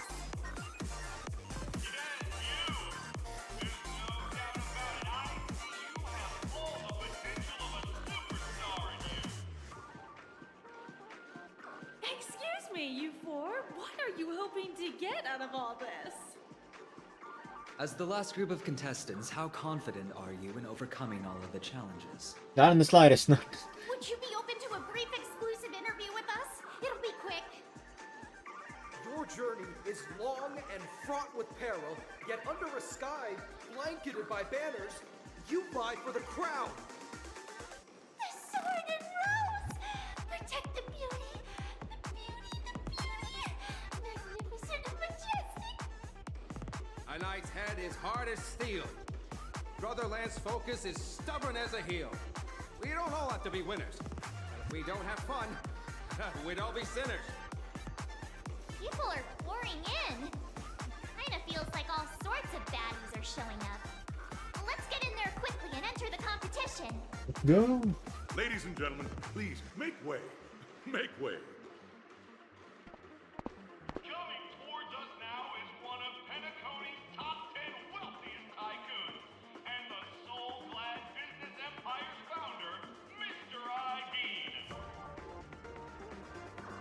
Allow me to introduce myself. I'm the director of Soulglad's factory, Dean Lee. My four friends, introduce yourselves to the audience across the cosmos. Hello, everybody. I'm Himiko, a nameless from the Astral Express. Why are you looking at me? These are my companions. Don't you guys need to hide your identities? Hide it anyways. Penacony is plastered with our posters. And because the Astral Express is so well known, the family won't dare to make any rash moves.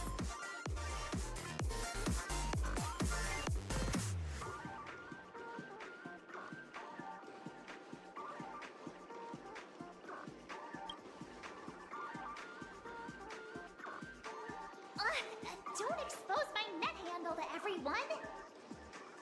Hello, everyone! I'm Mark 7th. I'm an ordinary girl who loves adventures. Hello, everyone. I'm Firefly. I am also an ordinary girl who enjoys adventures.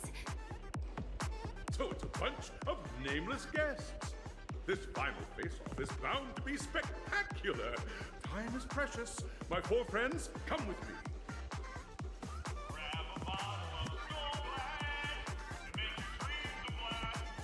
I would never buy it if that was the advertisement.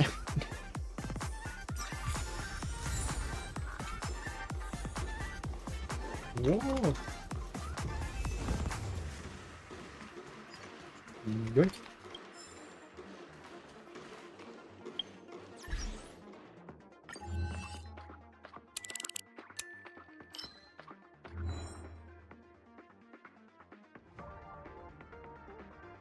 Moonlight Man.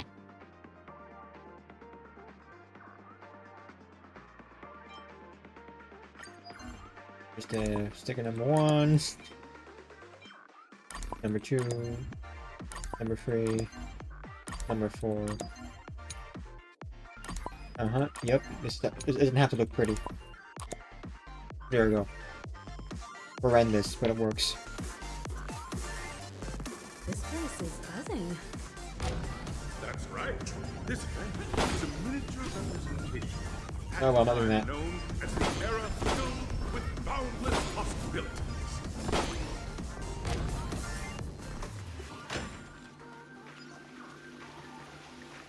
Oh damn. Repeating it is gonna make me want to buy it more. Nameless, your arrival reminds me of the grand occasion when Penacony was first established. I was still a young, bright-eyed lad back then, lured here by the watchmaker's ads, full of zeal and ready to make my first fortune in life. Once, during a particularly grueling day, I passed out and was resuscitated by a drink from Mr. Sousa. That sweet taste has since been etched in my mind, and that was what drove me to create the Soul Glad that we all know and love today. The dream-chasing era was truly a wondrous time. Oh, I miss those days, and the watchmaker. Scorched Sand Hall is my homage to that time of boundless possibilities. I wholeheartedly hope you make it to the finish and emerge as the next superstars of Penacony. Now then, is there anything you'd like to say before the competition officially begins? Nah, we'd win.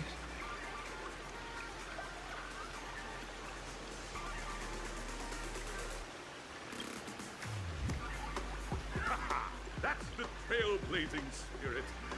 How about you, Miss March? Hello, everyone! Next up, get ready for the Mega Mark 7th adventure, where I'm going to break the speedrun world record! What? Trailblazing into the uncharted and challenging the limits. That's Miss March 7th for you. How about Miss Firefly? I hope that by the end of this journey, everyone will have achieved the outcome that they hope for. Ah, a wonderful wish! Miss Himiko, what are you expecting from your team? Safety first, everyone. Simple words, but full of force.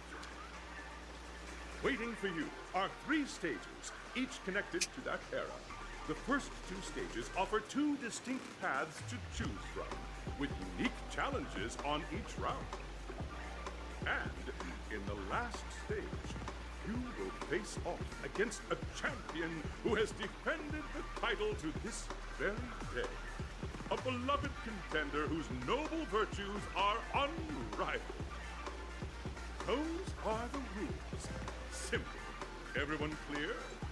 Now, I hereby announce that the 33rd Scorched Sand Festival of the 20th season, sponsored by Soul Glad Enterprises, has started. 20 seasons. The 20th season. Everyone, as the Charmony Festival is drawing closer, they must reach the end as quickly as possible. Factoring in efficiency and safety, splitting up into 2 groups is the best choice. March and I haven't known Miss Firefly for too long and aren't overly familiar with her. It'd probably be better if the 2 of you paired up. Fine by me. Let's do it. All right. I don't have a problem with that.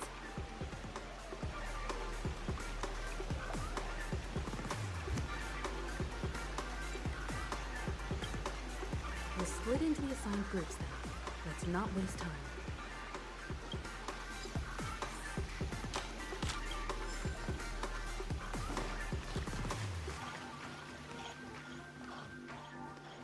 This was a bop. To the first stage of Soul Glad Enterprises' 33rd Scorched Sand Festival of the 20th season, Dream Play Fantasia. In this stage, you can choose between two challenges: the School of Acting or School of Action. In the School of Acting challenge, you have to complete 3 performances from 3 scripts and move the panel judges. In the School of Action challenge, you have to defeat 3 groups of enemies convincingly and reach the end. Now, make your choice. Good question. What should I do?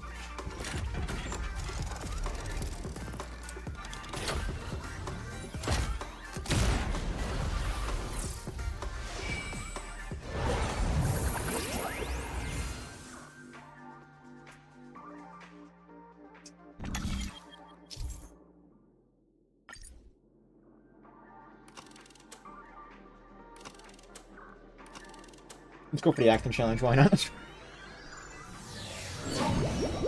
Stage of dreams for those who dare to dream.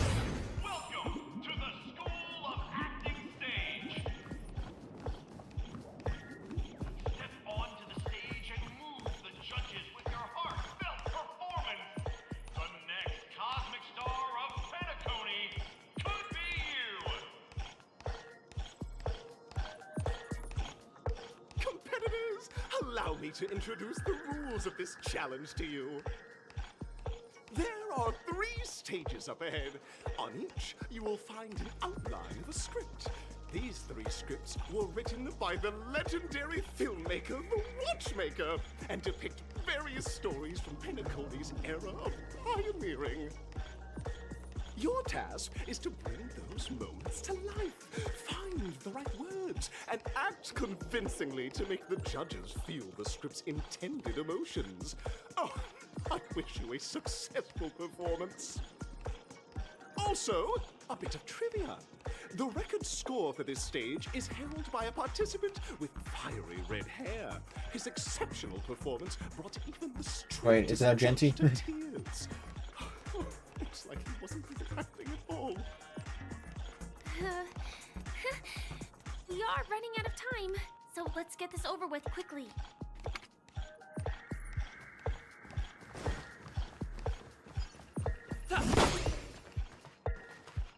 Oh, just take a look at this pair!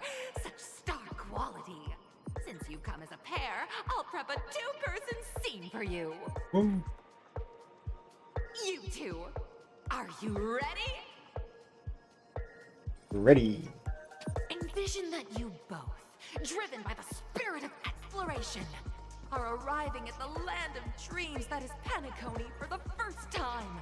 But instead of lush lands, you find yourselves amidst swirling sands and desolation, far from the paradise the Watchmaker described. You're driving an old clunker through the wilderness of the dreamscape, braving the cold wind, choking on the dust, and suddenly, a fierce memory zone meme blocks your path.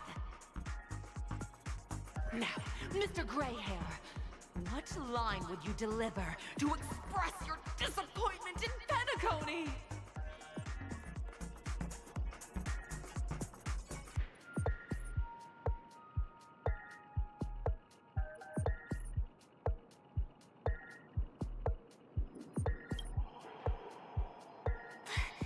Do you usually express disappointment this way? Yep, that is totally. Very good. Now, though you're disappointed, your screen partner is conversely very enthusiastic. Now, young lady, you will say... This is great! I love living on the wild side! Very good, very intense. And then we cut to the story's next scene. You find a job mending the rails, but the days are long and your endurance can't keep up, and you finally collapse in the endless expanse of desert. Suddenly, sweet rain falls from the sky, wetting your lips and rousing your spirits. Now, Mr. Greyhair, what line will best express your surprise at this moment?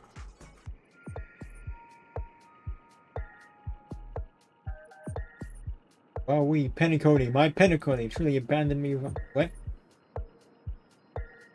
But at this moment, your partner yet gazes into the sky, both her eyes closed. The raindrops fall, blurring her vision, and she tragically says, Perhaps we were never meant to succeed. Right? Fantastic! Both of you have an incredibly solid foundation in dialogue delivery. However, lines aren't everything in a performance. Please continue this story on the second stage. Ooh. Up next, you'll be challenged with a body language test. I hope these tests won't take too long.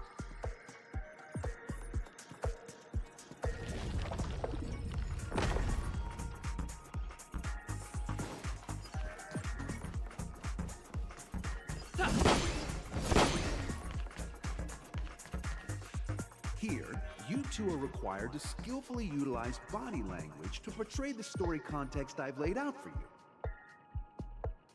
Picking up from where we left off, a heavy downpour saves you both stranded in the desert. This rain quenches the anger in your heart. You look to your companion, now completely devoid of fighting spirit, wanting to comfort her. At this moment, what should you do to make her laugh?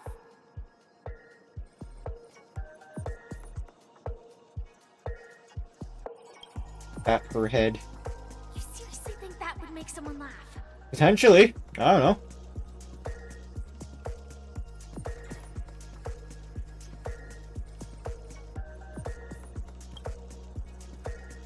The test now is about body language. I don't think dialogue is allowed here. What?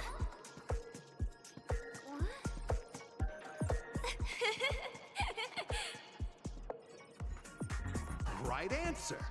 Your companion sees you rolling about in the sand and thinks about the arduous obstacles along this journey.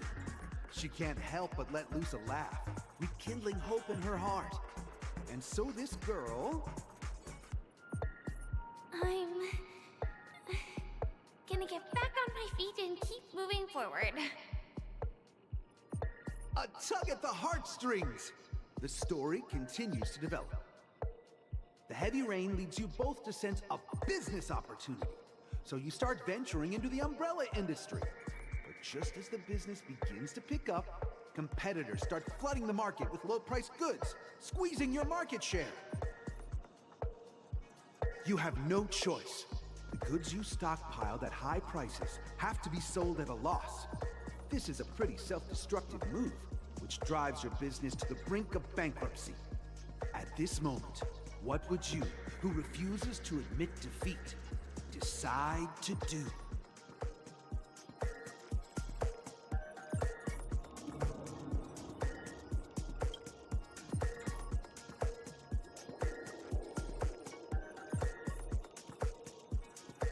Not gonna read that. Fantastic! But it's a pity your friend does not agree. Seeing that you're up to your eyeballs in debt, she sees nothing but despair in her future. And then... I leave Penacony in utter disappointment. Is that okay? Of course! Absolutely! I was this close to tears! Both of you possess exceptional acting talent! However, the true test is yet to come. You're about to encounter the harshest judge this show has ever seen. You'll need to rely on perfect performances if you want to win them over. The stairs go up.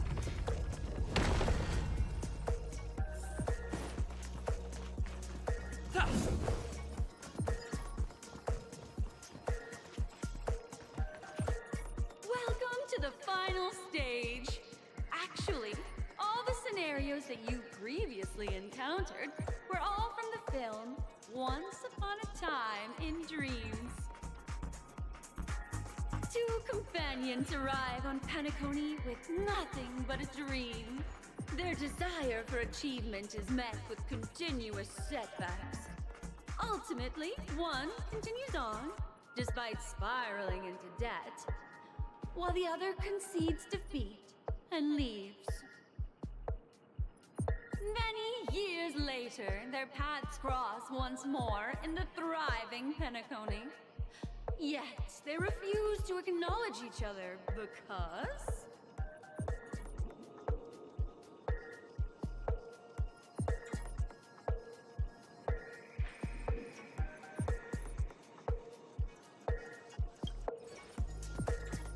Against the backdrop of a revitalized Penacony, the joy of reunion mixes with the sorrow of past separation, the awkwardness of being strangers, and the shyness of a long-awaited encounter, all converging at this very moment. And then? Give it a shot. Try and convey this bittersweet scene to me. Bring it to life with precise and emotive acting. Is this ever going? You know what? Yeah, I could do that. Your performance is flawless.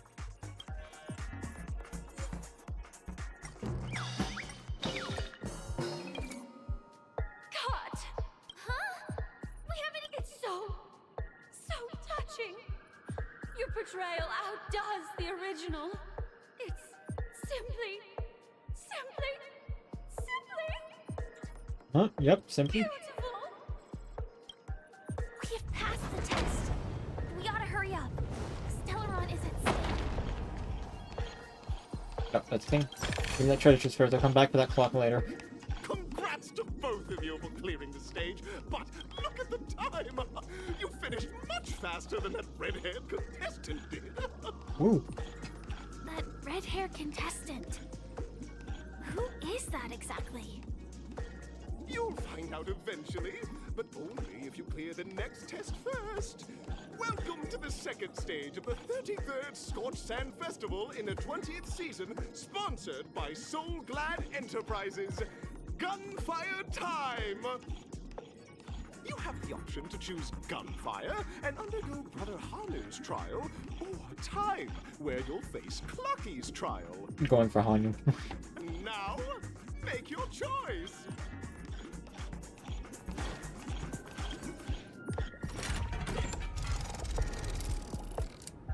Off we go! Boom!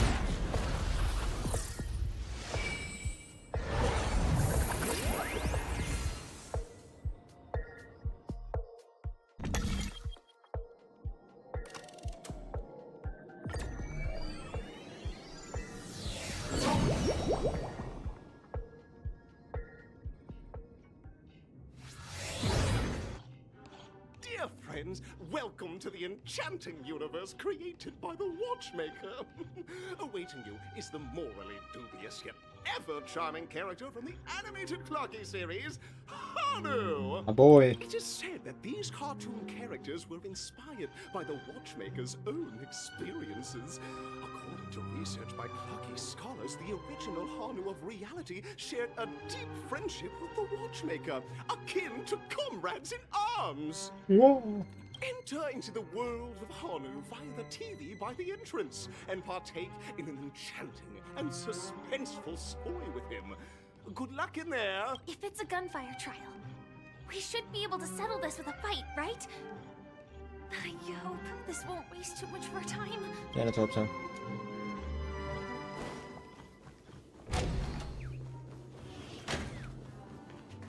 Yeah, you can stay there, you bird. Ready? 1, 2, 3. Are we both in control of this this up. Very good. Looks like you've got the hang of it. In this Hanu's adventure episode, Boss Stone has gathered his battleships for an assault on Dreamville. All Buzzfly, Cousin Wolf, and Bombhead are all raring to go. The brave Hanu must thwart their advance and protect his home. Alas, Hanu presently is ill-equipped to fend off the malevolent mischief makers, which is why he is preparing to seek out the puzzle gentleman. Skip some of this dialogue. I can read very fast. I just didn't skip it. Oh, brave Hanu, you look like you can read. Oh. Long time no see, Hanu. You look pretty stressed.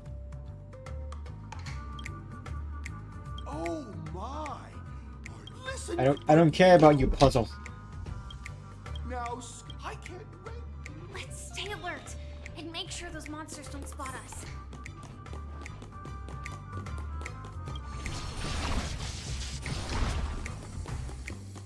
Look up there.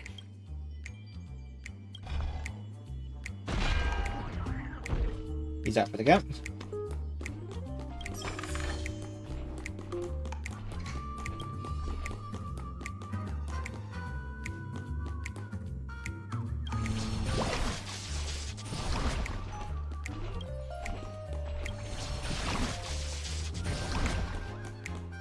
I can get down.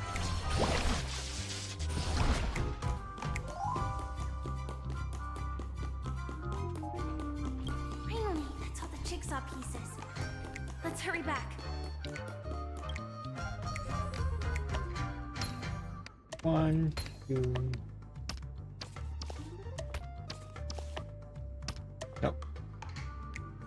Here, I should. Yep. There. You go there. Final piece. Boom. Missed. Boom. Oh my! The exquisite sensation. Hurry now. Are such haphazard instructions really okay?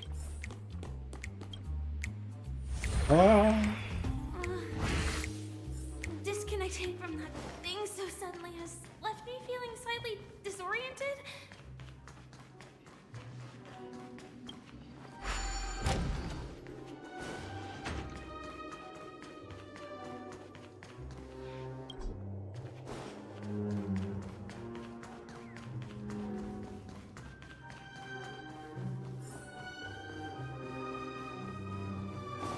Is that...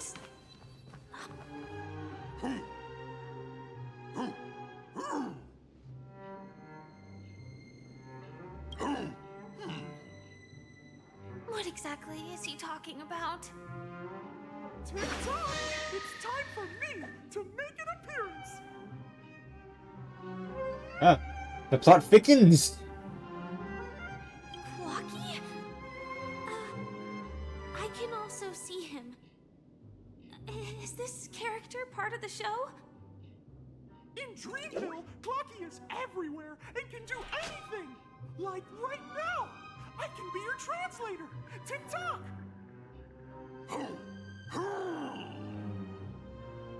Hanu says, battle! We must do battle! The enemy is at our doorstep, and we have no path of retreat for the future of Dreamville! Touch that suspicious-looking TV right now! So they just jumped inside that TV. Sheesh. Logic in this plot and dialogue is really being pushed to its limits. Yep. Well, here we go again. Ready? Smoking time. Let's go. Oh. And gradually getting used to this. Huh.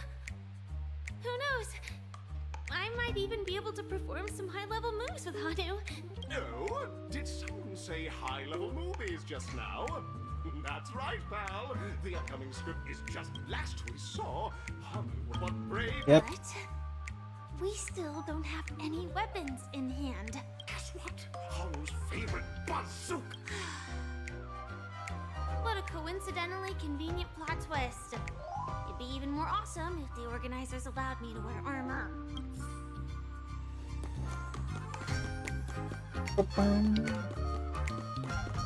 Okay. The storage room. It's behind the shelves, right?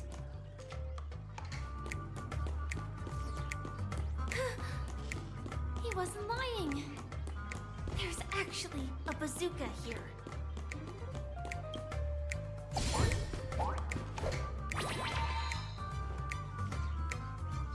Now we should have a way of dealing with those. This thing feels just like the Soaring Locust 2. I don't know what the Soaring Locust 2 is, but I assume it's a very powerful weapon.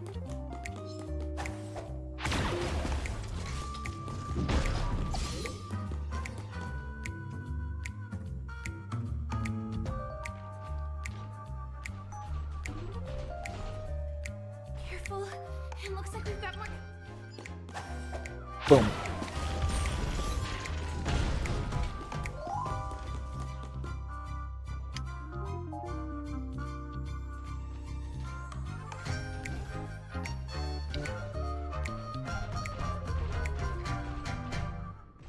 Here we go again.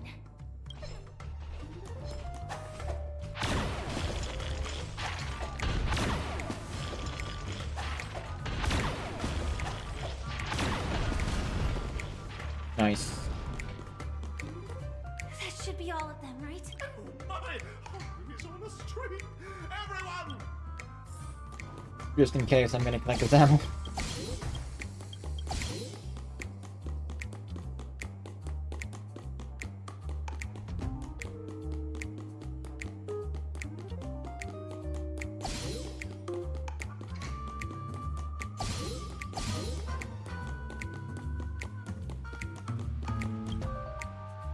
Oh. Well, that's that. Never mind. Let's hurry over to the next stage.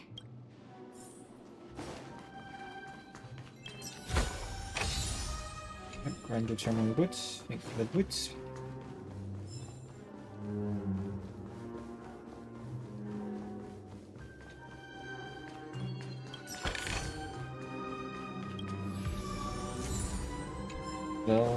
Little Caesar. I don't think a finale I've ever seen one. Congratulations to both of you! Oh, you've overcome all obstacles and proven yourselves! But, unfortunately, there is only one who can be Penacony's festive superstar. In the final stage, you will face the defending champion. If you fail, you will lose the opportunity to become the festive superstar. Welcome to the 33rd Scorch Sand Festival's 3rd stage in the 20th season, sponsored by Soul Glad Superstar Showdown, yep, let's just get this over with.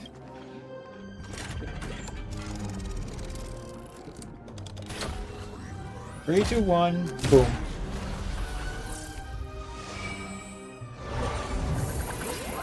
Wow.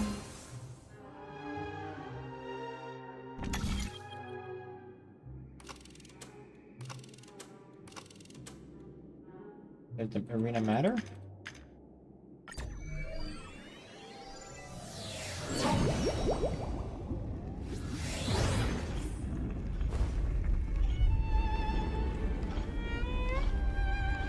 I was right. It is that bastard. No way. I think I just saw someone. Someone extraordinary.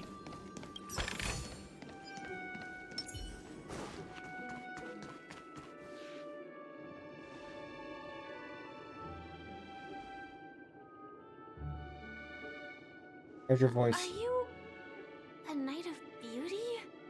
Why are you saying?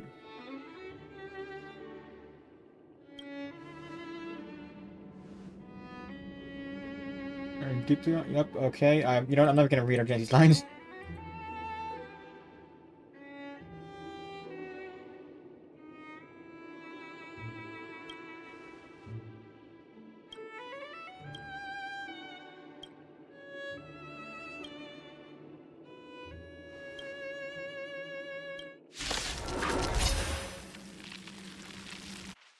Repay. Behold, this symbol of pure... Not a scratch. Don't get complacent. Still water. Let's begin.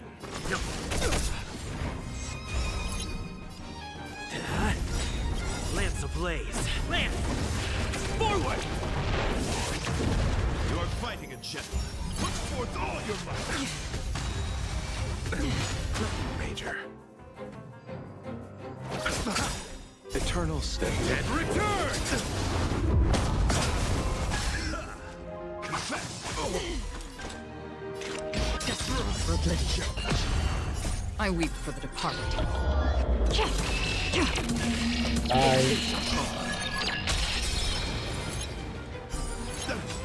Leave it to me. You know nothing of survive or be destroyed. There is no other choice. I'm on guard. I'll see you off. Bear witness. Another journey begins. Still water. The flesh wound. Stand down. That's great. Lance at the ready. Lance ablaze. Lance! Forward! Let the duel commence. Lifetime loyalty.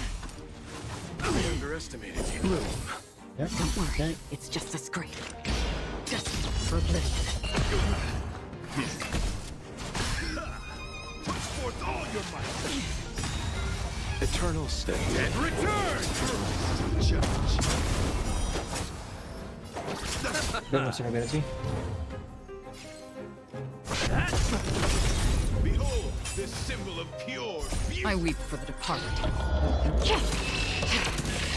It too shall fall.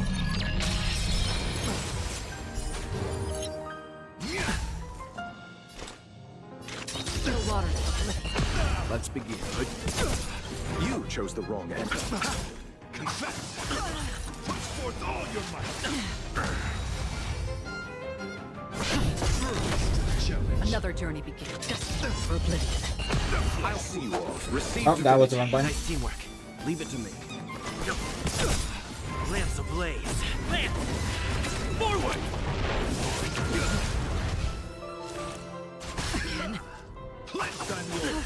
You chose the wrong end. Still water. Let's be stand down.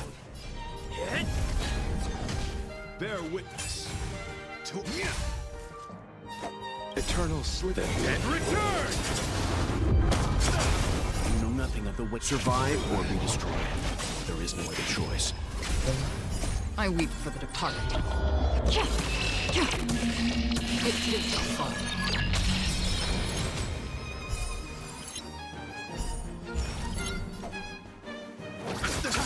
Behold, this symbol of pure. Let duel commence.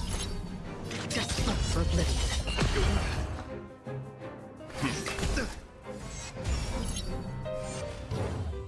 I'm on guard. Confess. Put forth all your might.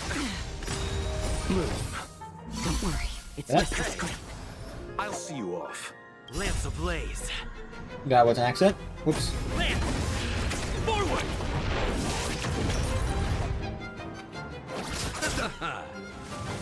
Familiar. Eternal slither. And return!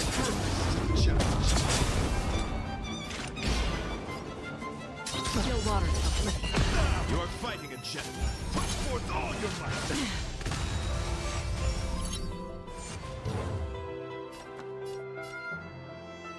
Stand down. You chose the wrong enemy. Lance at the ready.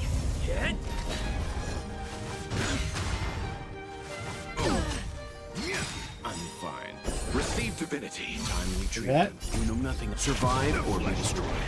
There is no other choice. Free will, or was it fate? Just for oblivion. Leave it to me.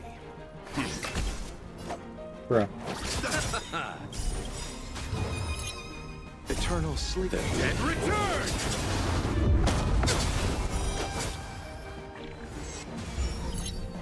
Let the duel commence. Lifetime loyalty.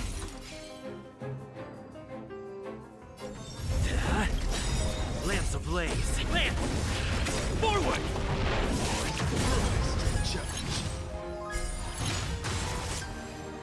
I weep for the departed.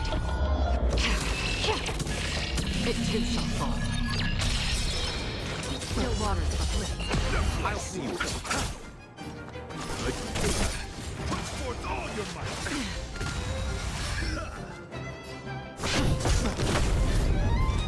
Destined for oblivion. Put forth all your might. Bear witness to honor.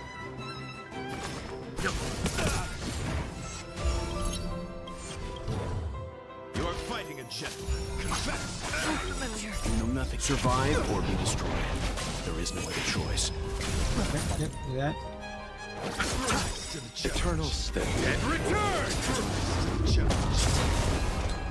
Still waters uplift. I'm on guard. Let's begin. Lance ablaze. Lance! Forward!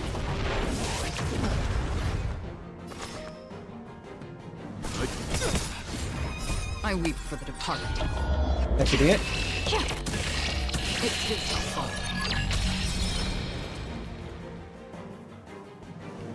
Nice, I did it.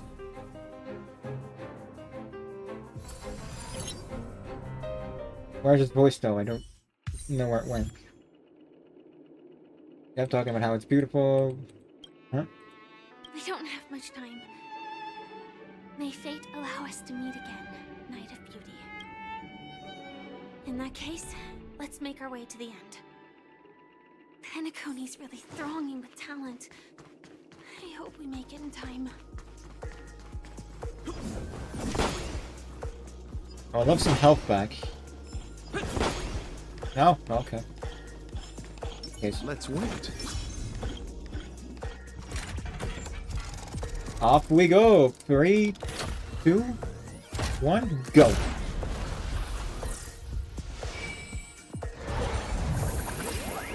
Whoa.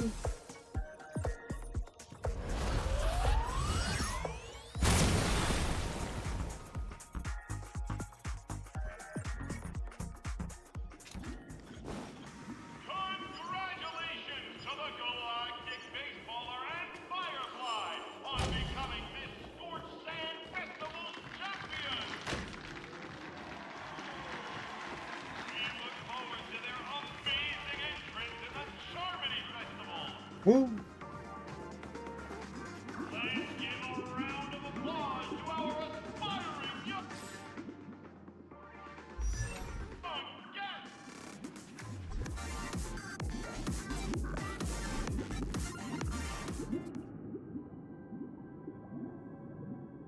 Congratulations to the both of you on becoming the festive superstars of this year's Charmony Festival.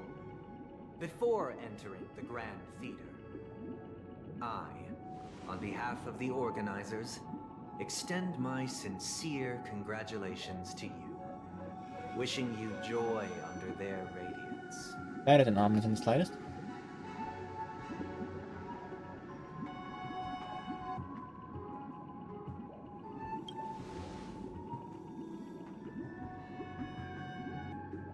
As previously promised, my sister, Mr. Yang, and I have met with the Dream Master. We delved into the truth about Penacony and its Stellaron, and have come to a consensus. Both I and the Oak family cannot acquiesce to your request. Just as expected. We acknowledge the perspective of you Nameless. Penacony does require change, but not as you propose. The planet of festivities cannot and will not revert to a place characterized by chaos, disorder, or anarchy. Through your journey of overcoming obstacles, you must have glimpsed the essence of that era. The vulnerable ruthlessly eliminated, equality non-existent, common folk living precarious lives, eking out a dreary existence. Ultimately, only heroes like yourselves manage to achieve success. But I would dare ask, if you did not possess the special status of having a Stellaron, and you were but an anonymous and frail member among the masses, which Penacony would you prefer? A dystopia for the survival of the fittest, or a sweet dream paradise for all?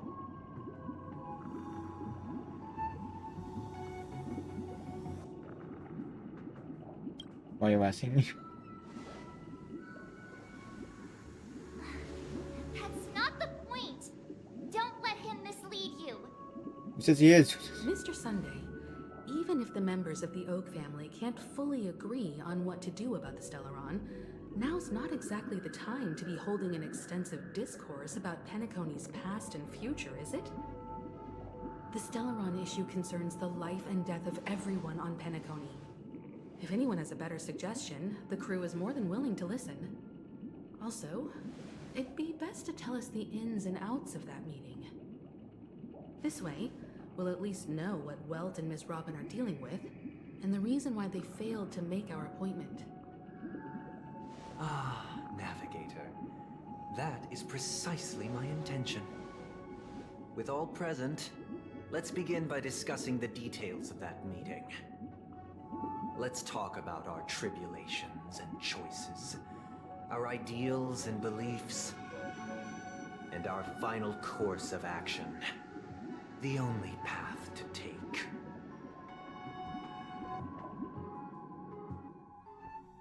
Whoops, something's gonna happen.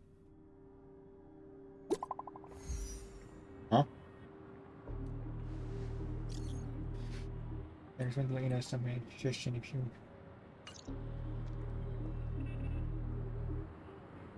You mean to say that for the longest time, there have been scoundrels who would use the Charmity Festival that I have bequeathed to the masses as a tool to realize their ambition?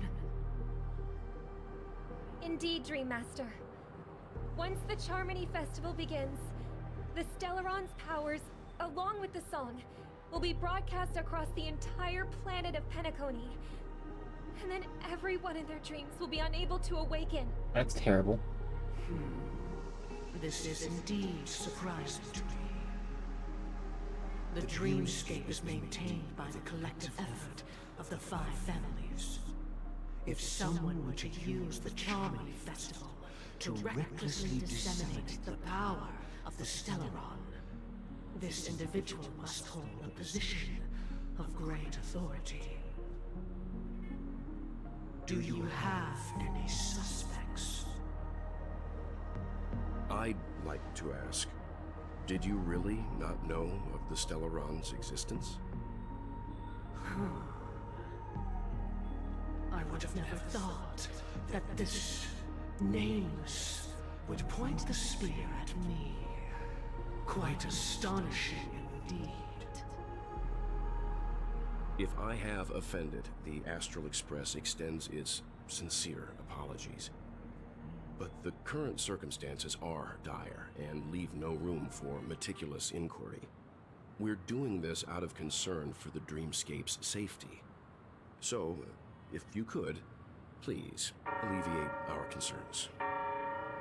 Dream Master, it's just to prove that the Charmony Festival has nothing to do with the Stellaron. If we're being overly cautious, I will return to the stage to offer tribute in song, just per the arrangement.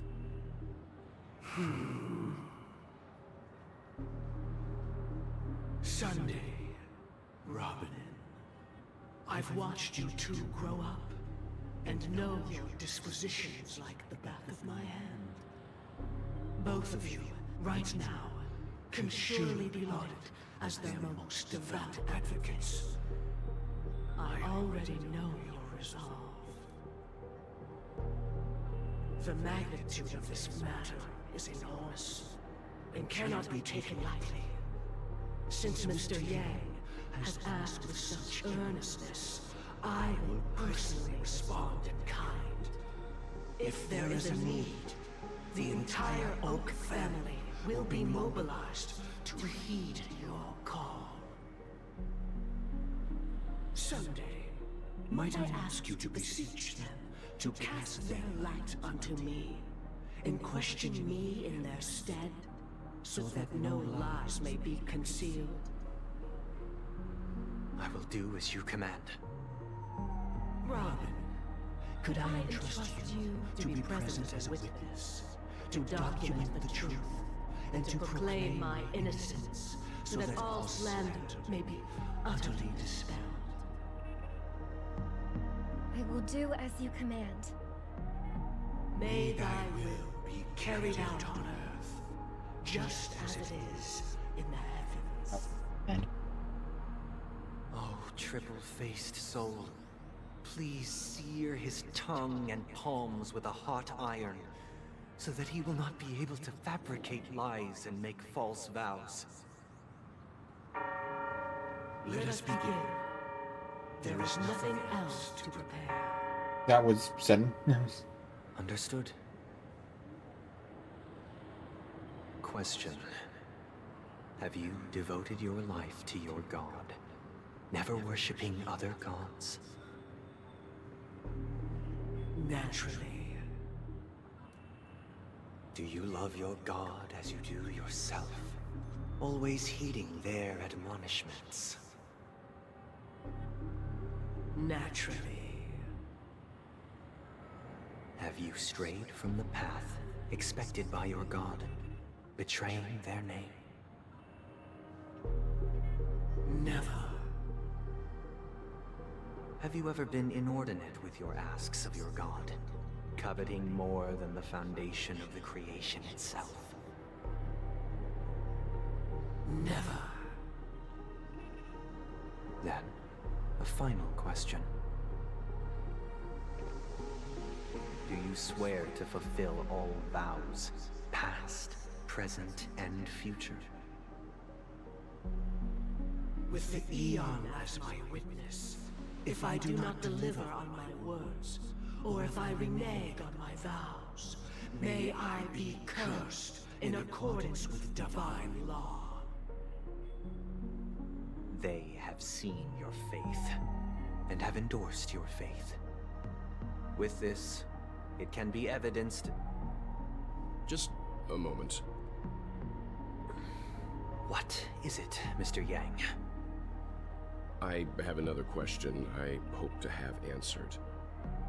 To my understanding, the family's harmony and prosperity have never relied on so-called divine laws.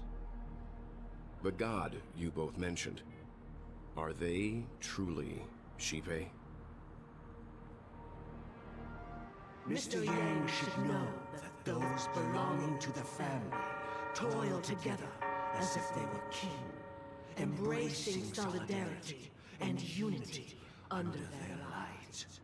All duplicity is laid bare before the harmony. Such a delicate and complex symphony. Which other god could perfectly harmonize this, if not for the great one, Xipe? Perfectly harmonize. Therein lies the problem. It isn't an outsider lurking in the shadows who changed the harmony, but a dissonance that has surreptitiously emerged from within this very symphony itself. In the distant past, there existed an Eon. With one flick of the wrist, they crafted the laws of the cosmos. Their followers formed the Beyond the Sky Choir, spreading solemn and reverent hymns throughout the universe. What are you on about? Later, they fell. The route traversed by this Eon clashed with the harmony, ultimately being absorbed and fused into it. The chorus that once reverberated across worlds fell silent, and when it echoed anew, it was transformed into the hymn of harmony. Though an Eon may perish, paths with no masters still linger. In the all-forgiving harmony, echoes of bygone dissonance may subtly arise. Mr. Yang, being overly astute can be a detriment. Especially when you find yourself alone and without allies.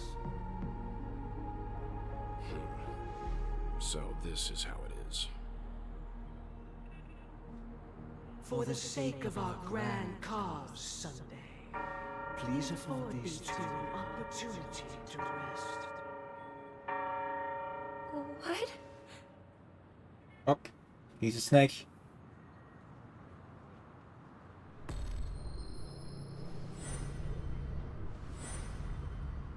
Sorry, Robin. It's just you. I did not wish for you to know this. It's a pity that things have turned out this way. So, this is the true reason I can't sing? The shadow that envelops Penacony is actually... We were never children of the Harmony.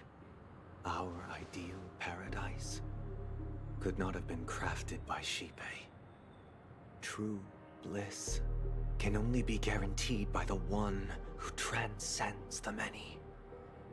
Within the foundation of law, humanity establishes civilization, and through harmony, we obtain order. That's the order. Or just the order, I'm not sure. Unbelievable. To think that there would be remnants of the Order on Penacony. What have you done with Mr. Yang and Miss Robin? Don't worry. I just gave them some time alone to ponder their fates. You should know that these actions make you an enemy of the Astral Express. Should we need to stand against the Nameless, it would only be myself and the Oak family involved. But we haven't reached that point yet, have we? Your efforts for the justice of Penacony are evident to everyone, and have been widely observed. They want to talk terms with us. Smart kid. You're just as sharp as the other one. If it is the Order that drove you to imprison Welt and Robin, and you're using them to coerce our compliance, then there'll be no point in entertaining any type of discussion. You're mistaken, Miss Himiko. They are in very safe hands, and just as the family has always proclaimed, no one can be harmed in the dreamscape, least of all in the beautiful new world belonging to the Order. Penacony and the entire universe have witnessed far too much innocent bloodshed. The strong wield their blades against the weak, and the victors push the vanquished to the brink of life. Natural selection. The world abides by this principle, establishing the well-being of humanity atop the corpses of the downtrodden. Only we, or rather, I, possess the power to put an end to this Mr. farce. Messiah, I see. So you've decided to resurrect a dead Eon? No one's ever done such a thing. If Miss Himiko is interested, let's draw back the veil and speak candidly. I've always firmly believed that people can understand one another through peaceful means. I'm willing to divulge the unembellished truth as to the intentions of the Order's Pathstriders, so that you will make better judgment for the Astral Express, for Penacony, and for this stretch of the universe. Words can hardly do justice to the beauty of that ideal. So, come with me, everyone. Let us retrace our steps, and see once again where this road leads. Huh? Where'd he go? Welcome. This isn't any location in Penacony's dreamscape. It's my inner world. The reason the scenery before you remains unchanged is because your consciousness has drawn on similar concepts to fill in the gaps. Did you do the same to Welt? It's a tuning process, stronger in effect and more draining on the mind. The gray-haired guest has experienced it before, so he should understand what it entails. Tuning allows you to intuitively grasp my feelings, which also means that I cannot hide anything from you. Now, everyone, please look at the huge screen. The road we once took begins here. I'm for war. From this point on, you will witness the numerous decisions I've faced. I've selected a portion of these to share. Right, the right one, red. I believe after going through similar predicaments, you'll be able to better understand my thoughts. Let's begin. The first decision. A story about a baby bird. This story happened when Robin and I were very young. We were victims of the Stellaron disaster, and the family's Mr. Gopher Wood, who would later become the Dream Master of Penacony, saw that we siblings had no one to turn to and took us in. Later on, Robin and I lived a time with nary a care in the world. One day, after dinner, while my younger sister and I were lounging about in Mr. Gopher Wood's yard, we spotted a fledgling Charmony dove all on its own. That baby bird was tiny. It didn't even have all of its feathers, and it couldn't sing. When we found it, it was already on its last breath, having fallen into a shrub, probably abandoned by its parents. We decided to build a nest for it right there and then. However, thinking back, that winter was unusually cold, with fierce winds at night in the yard, not to mention the many poisonous bugs and wild beasts in the vicinity. It was clear that if we left the fledgling in the yard, it stood no chance of surviving until spring. So, I suggested we take it inside, place it on the shelf by the window, and asked the adults to fashion a cage for it. We decided that when it regained its strength enough to spread its wings, we would release it back into the wild. The tragic part, something that we'd never considered, was that this bird's fate had already been determined long before this moment. Its destiny was determined by our momentary whim. Now, I pass the power of choice to you all. Faced with this situation, what choice would you make? Stick to the original plan, and build a nest with soft net where the Charmony dove fell. Or build a cage for it, and feed it, giving it the utmost care from within the warmth of a home. I eagerly await your answer. So it's either let fate do its thing and the bird dies, or keep it safe in captivity. I can't decipher his intentions right now, but based solely on that question, I would probably choose to build that dove a cage.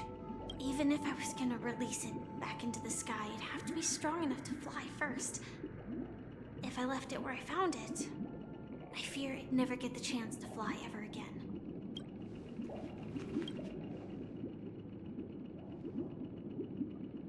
It looks like he really has no intention of imprisoning us. If it's just a quiz, I suppose it's fine to humor him. Back to the question. I would personally choose to build the little Charmony dove a cage. No special reason. I do think that a fledgling should have the right to fly into the sky. But if it can't even live to that point, then there's nothing to talk about to begin with. Yeah, that's fair, agreeable. Full of preservation. Wrong button. That guy just casually throws this kind of quest if it were me. After all, leaving it there, it's...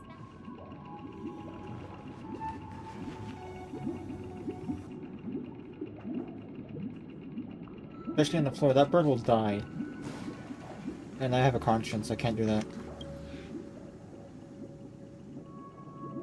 I'm happy to see that you made a choice similar to ours. We passionately nursed it back to health, preparing only the best food for it every day.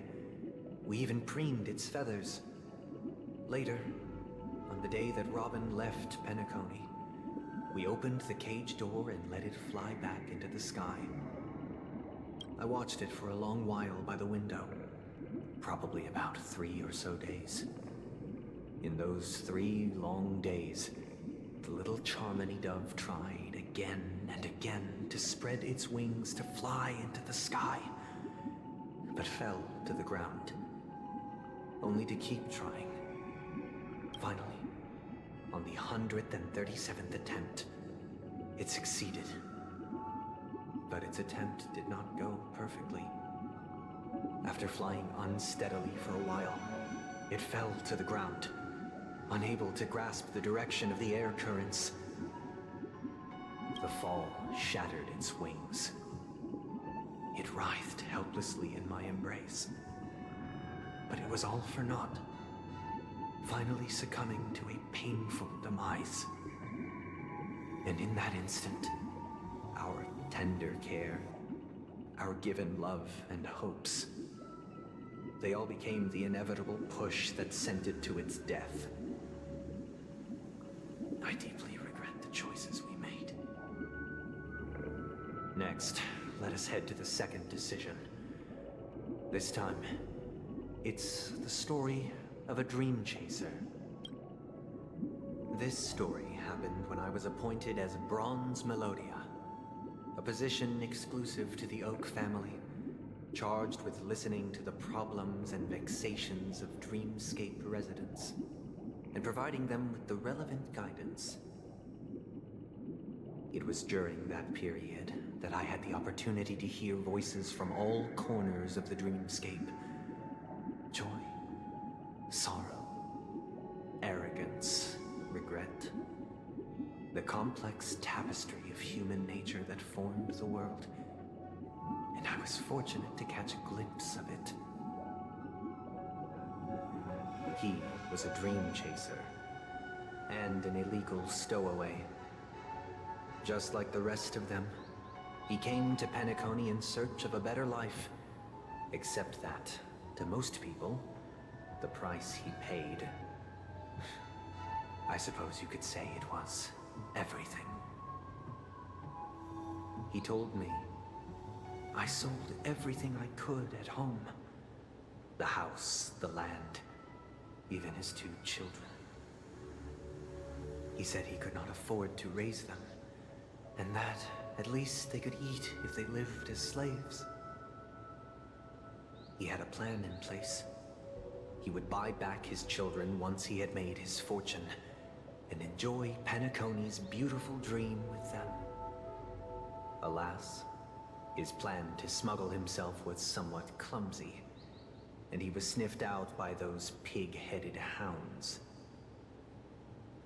After hearing the Dream Chaser's story, I immediately appealed to the Bloodhound family to cease their pursuit. That way, at least he could live peacefully. But I was still too naive to the ways of the world. I did not anticipate that what I thought was a kind gesture would later lead to dire consequences. I'll tell you the outcome soon. For now, I'd like you all to make a choice.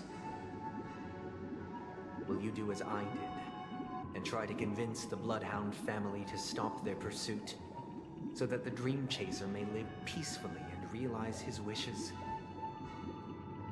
Or will you remain silent, leaving him to languish while the hounds are hot on his heels, until his inevitable judgment arrives? I look forward to everyone's decisions. Who knows?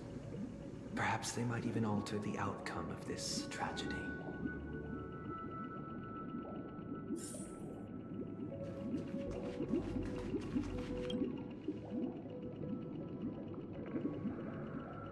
This question... we choose to ask the Bloodhound?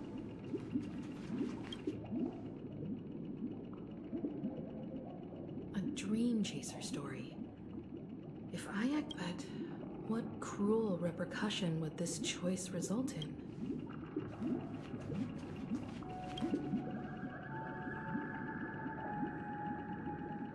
It seems illegal stowaways are really quite common on. He sold his kids to chase a dream. With that thought, there's only one choice. I agree with March in this one.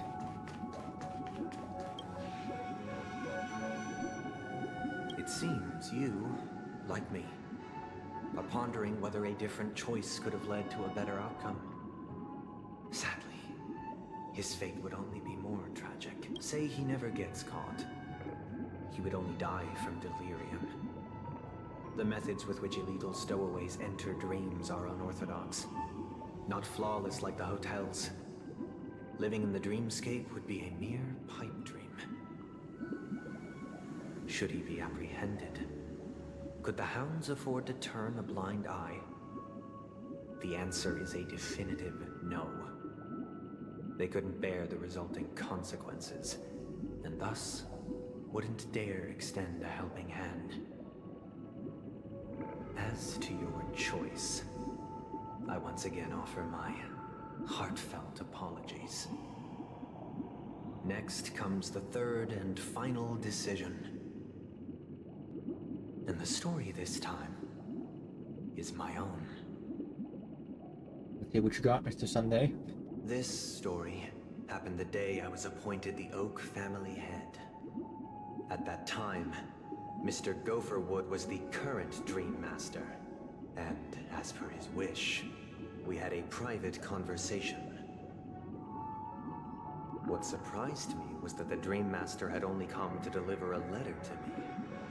He let me read its contents, and it was a letter from my sister. The letter contained the usual pleasantries, anecdotes from her travels, nothing out of the ordinary.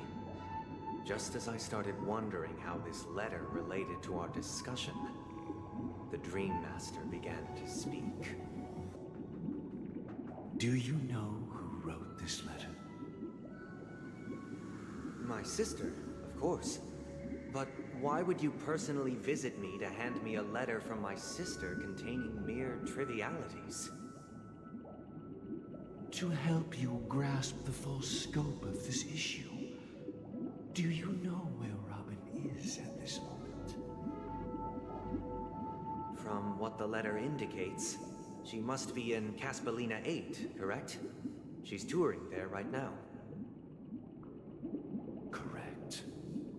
Has she mentioned anything about a stray bullet? A stray bullet? What? A war has broken out on that planet.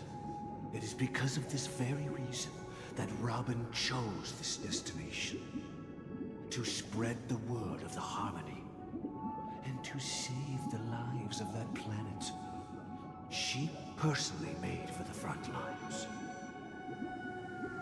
She hoped to ease the people's suffering with song, and was willing to brave mortal danger to deliver the IPC's medical supplies. Unfortunately, stray bullets show no such compassion. Is she all right? If the operation was successful, she should probably be recovering in the field hospital. By the eon above, the bullet struck her neck directly, yet possibly as a reward for her consistent deeds of harmony. It didn't hit any vital arteries. Once you've attended to your outstanding tasks, it'd be advisable to write her back as soon as possible. Those damned savages! I'll pack my bags right away. My gratitude for bringing this to my attention, Mr. Gopherwood. Now you understand why she always wears such elaborate neck ornaments, don't you? How could this happen? It's all in the past, so please don't worry. I share this in the meager hope that you will understand the Harmony's limitations and predicament. As grandiose as the strong defending the weak sounds, many times, it is nothing more than wishful thinking. Likewise, I've prepared one last question, one last choice. But rest assured, this choice will not have any grave consequences. Because this is merely a figment of imagination, a nightmare that has haunted me through countless nights. If you ever had the opportunity to make a choice like I did,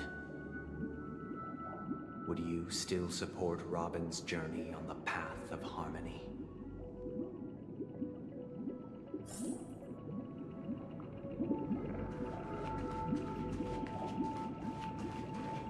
Not even gonna get convinced by anyone else. I am going for this one. Fuck you. Yes, I will make the decision.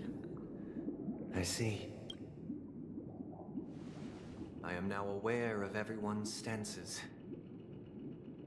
Raising these questions merely serves to illustrate one point. The plight of Penacony cannot be salvaged by the Harmony. The true foundation for a sweet dream paradise can only be established through the Order, where the strong govern the weak. I know the suffering of being tormented, the turmoil of losing your way, how sorrow and even despair set in when matters don't work out. All of this causes me unending pain, because this is not what happiness is at all.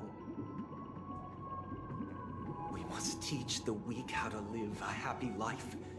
And this life isn't some noble propriety that the upper crust preaches, but in definitive terms, a way of survival that belongs to everyone. So what is your definition of living a happy life? Good question. Human consciousness is fundamentally an illusion, a cage known as self-worth. People lured in by this illusion make mistakes, yet still ask thank you that for the follow. external influences bear the burden. When one mistake after the next permeates the masses, Nothing much, how about you? impossible to trace. Thus, the amassing of these individual cages culminate to form Doing great. prison, a place dictated only by the rule of survival of the fittest. Nature is always accompanied by predation and sacrifice. Its antithesis is known as order. That is what I want to do. Unite people's happiness under the banner of order. They won't need to make bitter choices any longer, nor face the weaknesses of humanity. They can cast aside their primal instincts to build a haven for mankind. Simply describing thoughts is far too abstract, so allow me to provide a simple example. As you all may know, there are societal norms like weekends and long weekends that exist on some worlds. It's a long weekend. During these hard-earned rest days, people are given the chance to extricate themselves from the stresses of everyday life, allowing a certain tranquility to return to their souls. And it is only on these days that people do not have to adhere to the law where the strong prey on the weak. They can live out their lives happily during these brief intermissions.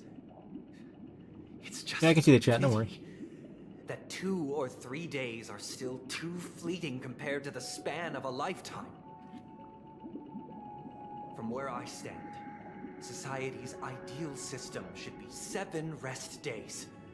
Following Sunday, there should ensue a second, a third, and indeed an infinite procession of Sundays. This should be the face of the new world. Idyllic, eternal, peaceful days. And thus, every person can return to their base selves in this utopia. Some gaze in reverence at the stars, pouring their whole beings into calculating the distance between us and the isolated world of Pagana. Meanwhile, some seek refuge in quiet corners, holding one another, unencumbered by the chains of unwelcome obligations. There would be no need to bear the hardships of reality. Only in this way can humanity face the inevitable end with the purest of spirit, living a life of dignity. This is what it is to live in bliss. Miss Firefly, you who are stricken with entropy loss syndrome, you of all would surely understand this.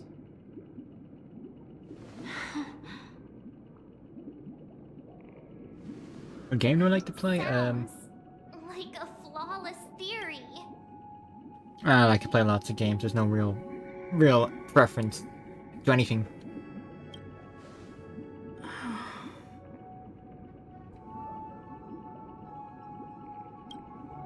But what is the price to attain all this? The cost is minute, merely a personal and eternal sacrifice. If this paradise is to be maintained for everyone, someone must remain trapped in solitary awakening until the end of the cosmos. Awakening. Which means that this so-called paradise is still a dream. Stepping into this paradise means forsaking reality, correct? Playing this on PC because you know, my console is it's a pile of junk at the moment. Well, I mean, it works, but the fans are very loud and annoying.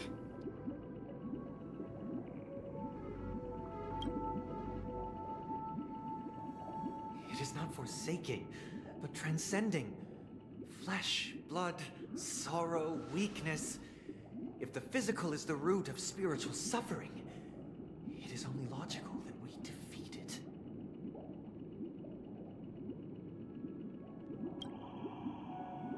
But in this supposed bliss, people won't have defeated their demons. The chance to overcome their tribulations would be forever lost to them. In other words, it is an escape. That's another way of understanding it. But there is no shame in escape.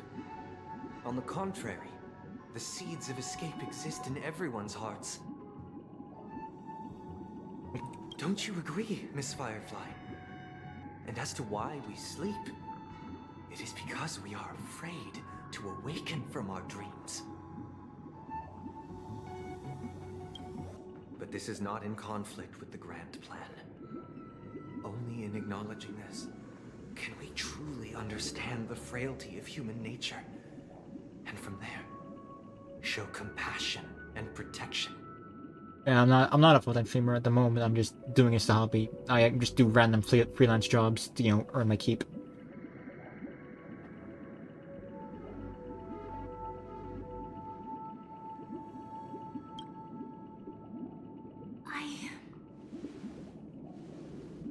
I admit that you are a born leader. Your perspective on humanity brims with pessimism. Yet you express compassion for all, even when your heart pities them.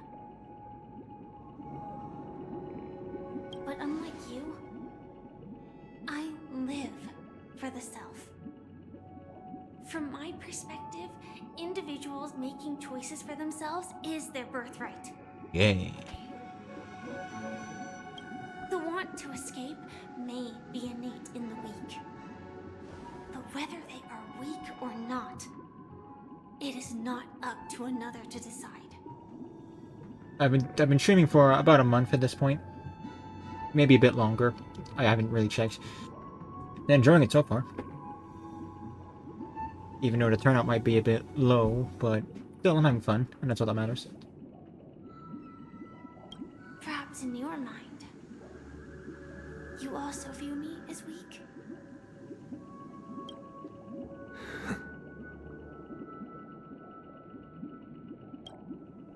Because I don't think so.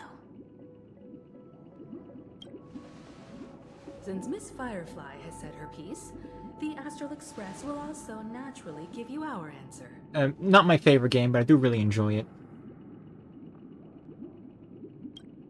We'll leave it to you. Just as Mr. McHale instructed before.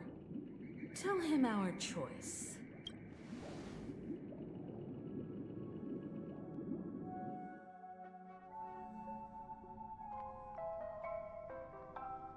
Oh, ominous music. What is this place?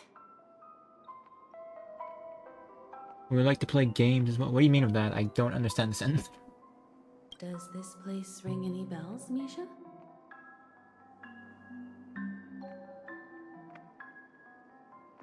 I don't know, but I feel a sense of deja vu.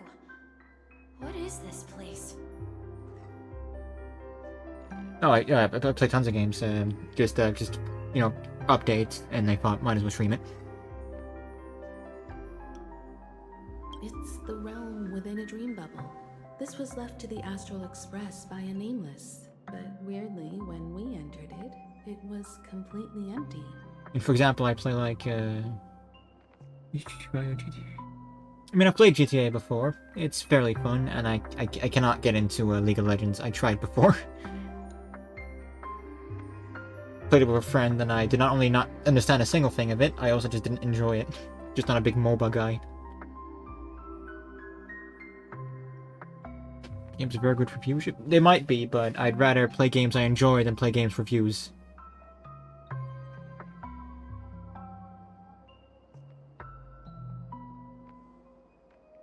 Dr. Edward from the Dreamscape sales store told me that dreams are formed from memories, and a dream bubble can't take shape if its core is empty. So I thought you might be able to help us in unraveling this mystery, Misha. As a hotel doorman, you know Penacony best among us. Nice.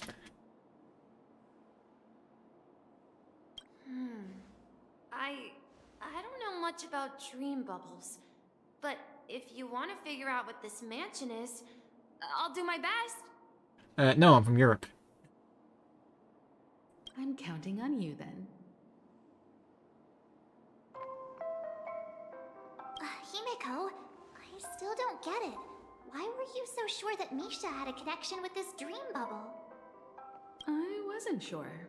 It was just a hunch. But since Misha feels familiar with this place, my hunch might be correct.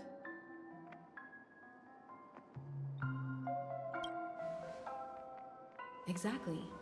This is where you and Firefly encountered death, which we now know as dormancy. Considering its connection to Dreamflux Reef, it's not surprising it appeared here. The question now is, who brought you here? Based on the clues we have so far, it's unlikely to be that masked fool. So identifying them is crucial to us. We're drawing closer to the truth once more. Let's give Misha some time, as I believe he'll unveil the secret of this dream bubble. Alright, but there are doors all over the place. Which one should we choose? Do you have any idea, Misha? Oh, cool. Texas. What's it like there, actually? I've never really seen anything about Texas apart from hearing random stories. I guess... maybe this way? I'm not entirely sure, but... let's give it a try. Wait, you managed to choose the... Nope. Weird. This place is quite different from the hotel. But I feel like I've been here before, and even lived here for a while. If I remember correctly, there should be a fireplace down that hallway. Clocky and I used to sit by the fire. listening to the crackling of firewood. And the room on the other side was the toy room. I loved spreading out all the toys from the box on the floor and making up stories for each of them. Hold on. This doesn't make sense. Didn't I grow up in Dreamflux Reef? So, what is this place? It's stream quality? I mean, apparently I do. I thought it was decent, but apparently it's pretty good. I mean, I have a decent computer and I, you know, sleep next to the router, so that's good. I have perfect internet. Okay, maybe not perfect, but I have pretty good internet here, so should be fine on that front. This could be a case of amnesia. But don't worry, Misha. It's common for everyone to forget certain aspects of the past. Those memories haven't vanished. They're just lying in the depths of your mind. We can surely get them back. Since this place seems familiar to you, why don't we explore a few more rooms and see if you can recall anything more? Yeah, then let's check out the rooms I just mentioned.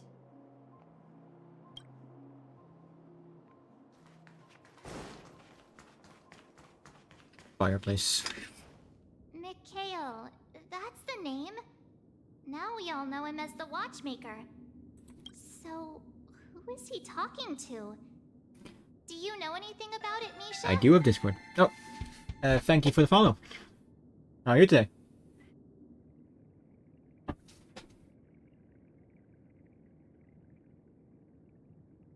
I'm sorry. I don't know much about the Watchmaker. But, Mikhail... Sure, 1 second, I'll just grab it from the void.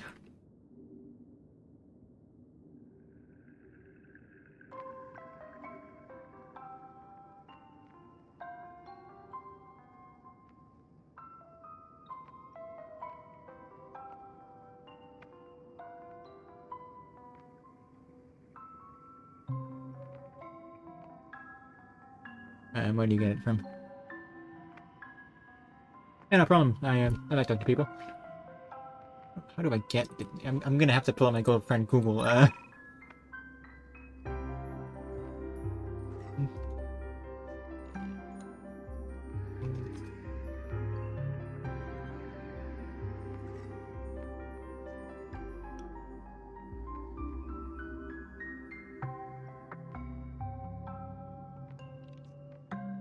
I played it close to release, actually.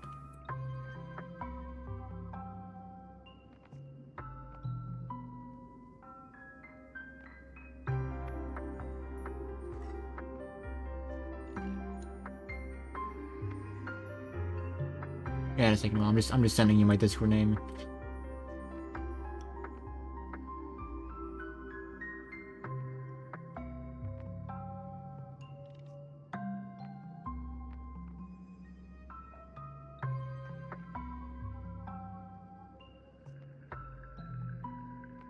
Right, got it. I have copied it 7 times now. Yeah. I know the chat rules. I made them myself. There you are. That's my that's Discord name. Just use that. Anything special about that name? Mikhail is Grandpa's name. Grandpa? Do you mean you're the Watchmaker's grandson? But we haven't heard anything about the Watchmaker having descendants. And the name Mikhail is not rare. Perhaps it's merely a coincidence. Problem. But I'm liking this game so far. I mean, considering I'm in Penacony, it's safe to say I do like the game.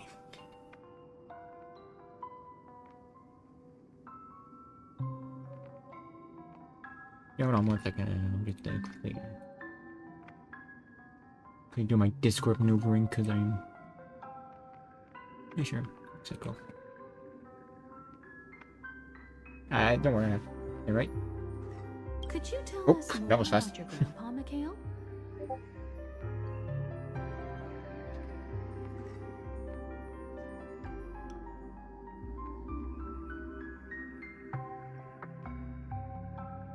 I tend to stream on Monday, Wednesday, Thursday, and Sunday. You know, have some schedule. I don't want to exhaust myself. Although I might not be able to stream this Sunday because I'm going to visit family.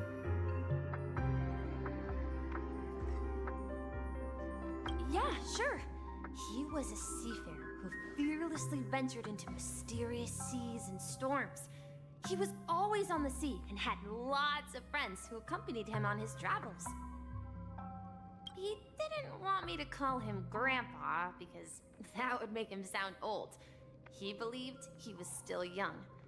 The name Mikhail was given to him by his parents, Mihaly and Elise, both renowned seafarers. Every time he came back, he'd share his logbook with me and tell me about his adventures at sea. I want to become a great adventurer, just like him. It does sound kind of awesome, though. It appears that the seafarer has nothing to do with the watchmaker. So, perhaps it's just a coincidence? So, where is your grandpa now? Dead. Did you forget that? He went off on a new journey, and it's been quite a while since I last saw him. PC, you know, runs better than my console. So, where has Clonky gone? Did he leave to protect Dreamville?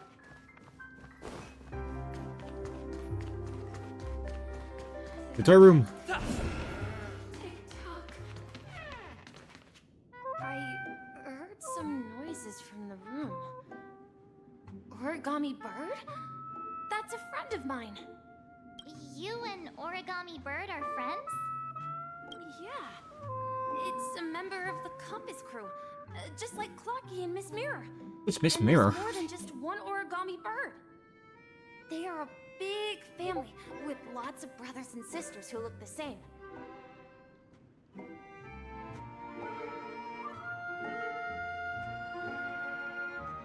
They follow Miss Mirror's orders and handle all sorts of jobs on the ship. They're the best sailors. Sailors? Where's that music? Can Origami Birds be sailors? I mean, birds are very common on boats, so I guess so. Maybe not the origami part, though. Could you tell us more about the compass, Misha? The Compass is a ship bound for the New World. Clocky and his partners travel through layers of fog to the depths of the sea. Whenever there is danger, Oh yeah, that is Clocky off. will use a compass Oh, and that's right, guide wait. the ship in the right direction. Yeah, that does sound awful. I get the feeling because, you know, when Genshin came out as well, I also was kind of into that, but I couldn't play it for like weeks because at that time I didn't even have a PC. And I played on console, which I only had one of at a parent's place. But now, I don't have that problem. Because, first of all, because I have my own devices now, and second of all, I don't even play Genshin anymore. At least not actively. Maybe sometimes I just pop in to see what's up, but that's all.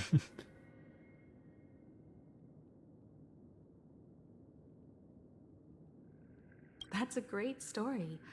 But in the Penacony cartoon, Clocky and his partners have always lived in Dreamville and never ventured out, right? Huh? Oh, that does seem to be the case. Weird. I clearly remember Clocky arrived in the New World in the end. The New World, what is it, the arc? Perhaps Clocky has a hidden past. Besides this, I just kind of play whatever, apart from Sunday, where, at least now at the moment, I'm trying to get through Ghost Runner. But otherwise, I don't really have a set game schedule, apart from Star Rail on Mondays, apart from, you know, this week, because update. I think I hear the sound of water. You once mentioned there's a magnificent fountain up ahead. Look, there it is. Water.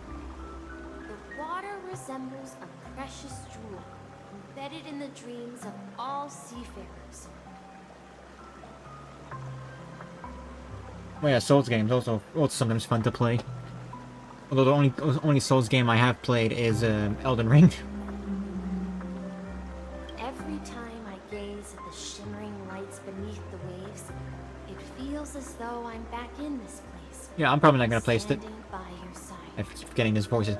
I'm probably not gonna play Stellar Blade, but it does. I've heard good things about it. That's good at least. Have you recalled anything, Misha? Yeah, I saw these sentences in Grandpa's logbook. He used to say, despite the perils of the sea, whenever he stood on the deck in the afternoon, overlooking the sparkling waves, he would think of this fountain in front of his house. Fountain. He often said that those moments felt like returning to his family's side, and the difficulties at sea didn't seem quite as challenging. The Elden Ring was a pretty good challenge, especially for someone like me who has never played a Souls game before. But you know, beating that felt really good.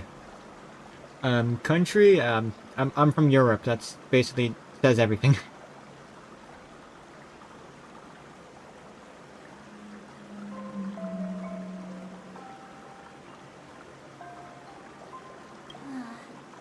You know, I quite understand such sentiments.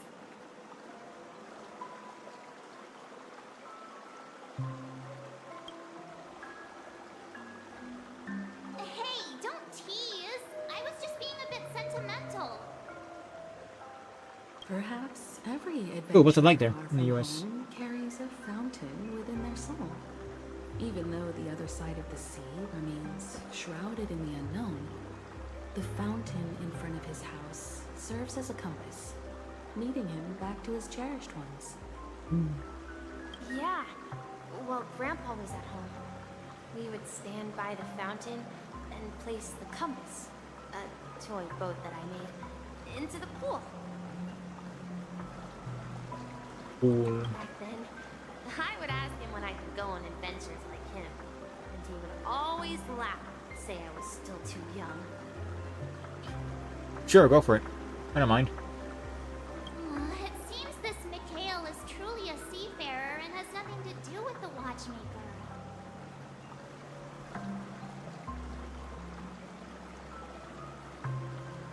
Yeah. Based on Misha's recollections, the scenes in the dream bubble appear to be his childhood memories.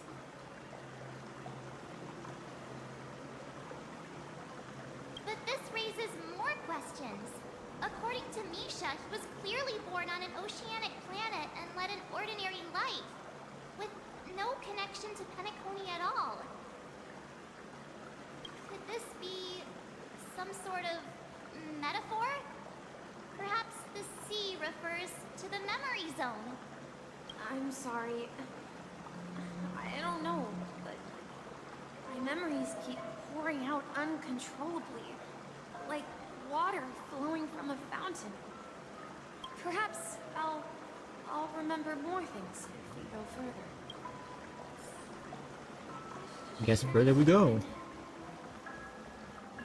Wow. We're going to the opposite side, right? No, we should turn left here. Huh? Something feels different about this place. This is it. I remember that up ahead is Grandpa's study. It was in that room that I saw him the last time.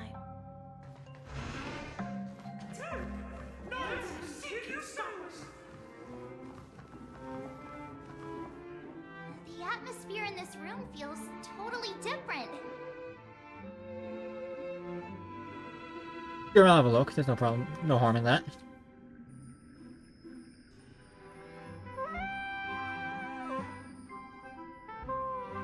Misha! You finally come!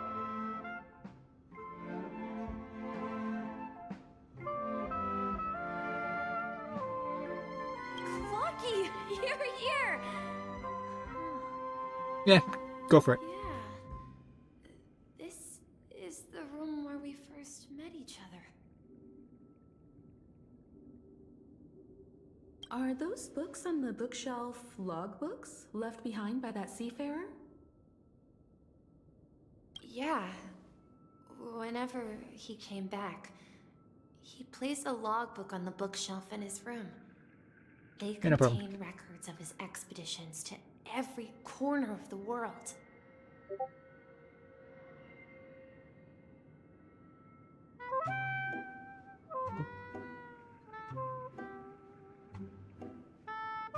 I'll check it out. I'll check it out in a bit. I'm just gonna continue this room. He described our world as a fountain. At some point, the sea started to gradually swallow up the land where people lived.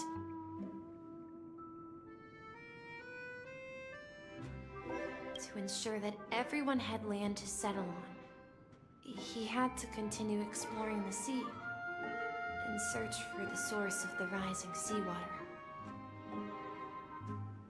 On that day, he called me to his study, telling me that he was embarking on another journey.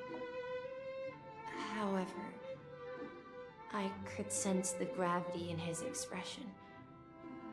It was the same look I had seen on my father's face before his final voyage. Well, that's depressing. I asked him if I could go with him, but he said that my adventure lay elsewhere and told me to stay home and patiently await a certain sound at the door. What sound? He told me about a vast ocean in the sky. An ocean of stars. He spoke of a train that transports children with a desire to venture far away, traversing the sea of stars without ever stopping.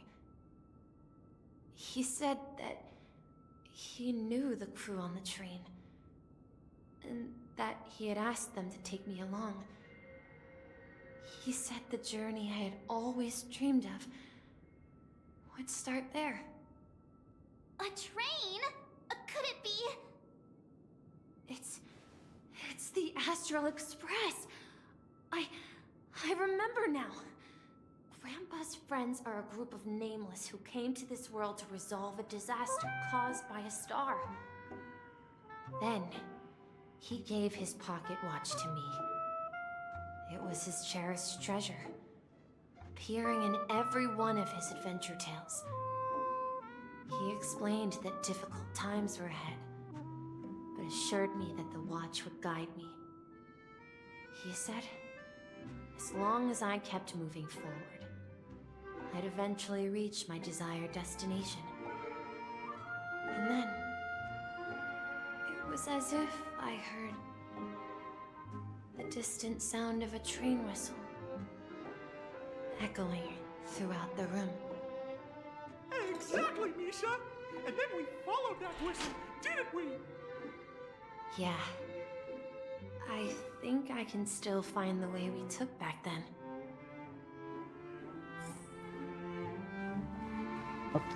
This is the dream jigsaw. Do you remember? You said you... Hey, the shape seems to match. So this shard is also connected to Misha? Probably. It's like we're just one step from revealing the truth. Whoop.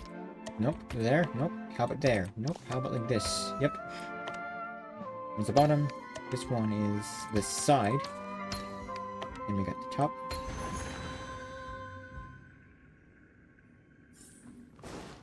Oh. This is it. This is my room of clocks. While I spent my time waiting for Grandpa to return from his voyage, Walter gave me this workshop, and it became my secret base. Here, I learned how to repair clockworking gears out of my fondness of precision mechanics. In my dreams, I was the captain of the compass, embarking on adventures with my companions, Clocky and Miss Mirror. In search of the new world. I was born and raised here. So, this building in the dream bubble is your childhood home? Yes, but not exactly. To be more precise, this dream bubble itself is my home. Looks like you've remembered everything now. Wait. Why does it feel like everyone else knows something I don't?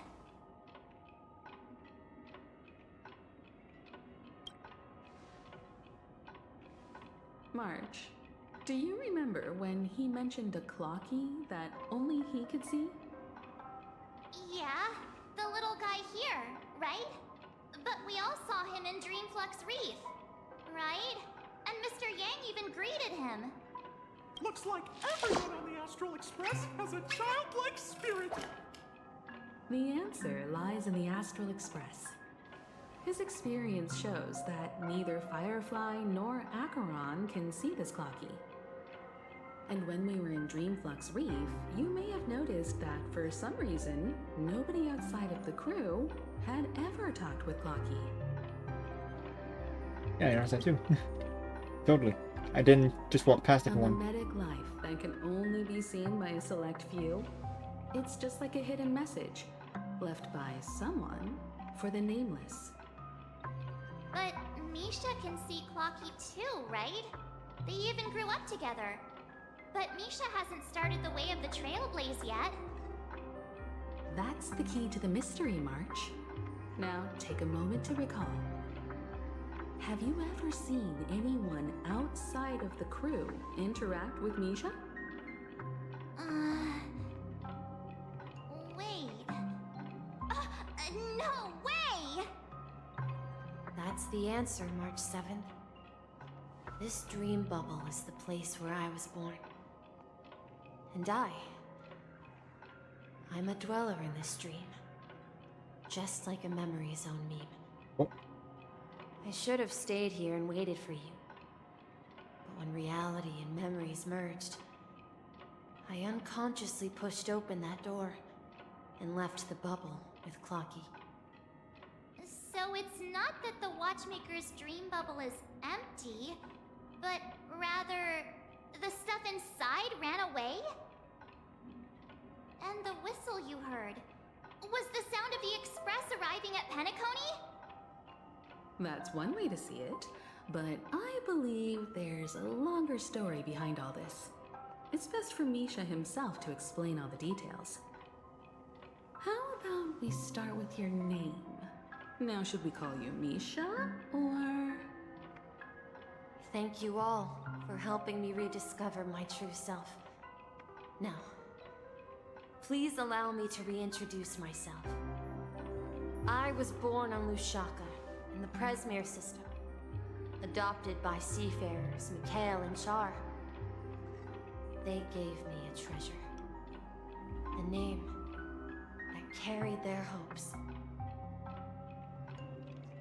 Mikhail Char Legwork, or simply, Misha.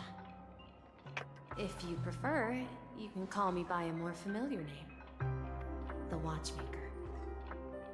So, you're the Watchmaker himself? Unfortunately, that legendary figure is no more. I am only a reflection of his life. As for the child who has been with you, he's the innocent protagonist of Misha's childhood dream. A friend of Clocky, a young apprentice, and a future mechanic on the Express. And this also marks the beginning of his journey, devoted to the Trailblaze.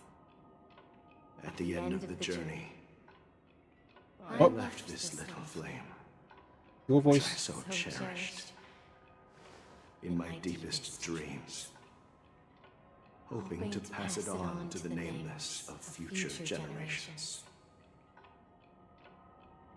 However, he somehow left the dream bubble and forgot all about his task. I apologize for all the confusion this caused. Because he was born with a desire to trailblaze, wasn't he? I don't think Misha has forgotten his role as a guide. He remembered it, and that's why he mistakenly appeared as a hotel doorman in his dream from the very beginning. The one who brought our unconscious friend here must have been Misha. If that's the case, we encountered the Watchmaker's legacy from the beginning, didn't we? Well, I have a sarcastic friend who says I always take big detours and end up back where I started. Perhaps that's what every nameless has to go through. But in the end, you found me. I'm sure you're all wondering what my legacy is. I believe my hound has mentioned the Stellaron and my wealth. If I may apologize, the Stellaron part is real. As for my wealth, however, it's nothing more than a baseless rumor. I left my homeland as a child and embarked on the journey of Trailblaze. I traveled to various planets until finally reaching Esdana, where my friends and I built the original Penacony and fought for its future ever since. I've been moving forward all my life, doing what I could to overcome the obstacles in my path.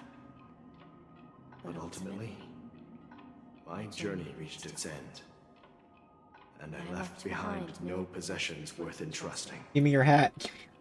I want it. So, if you ask what's left within this worn-out train engine that can be called a legacy, I suppose it's the things that are still burning in the engine's furnace. Now that you're well aware of the current situation of Penacony, I certainly hope that you'll help me get this world back on track. But I'll leave that decision to you, for the path of Trailblaze is never paved by others. Nice. All I have for you is a story and 2 gifts. I want to give you my pocket watch.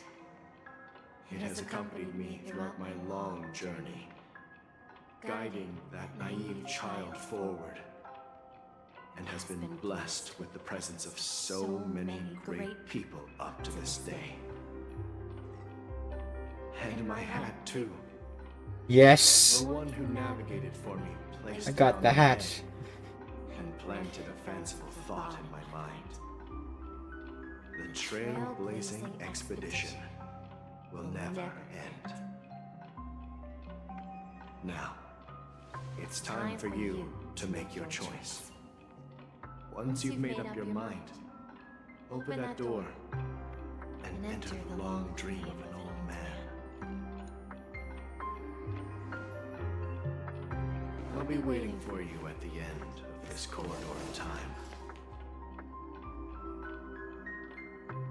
All right, everyone. Let's make a decision.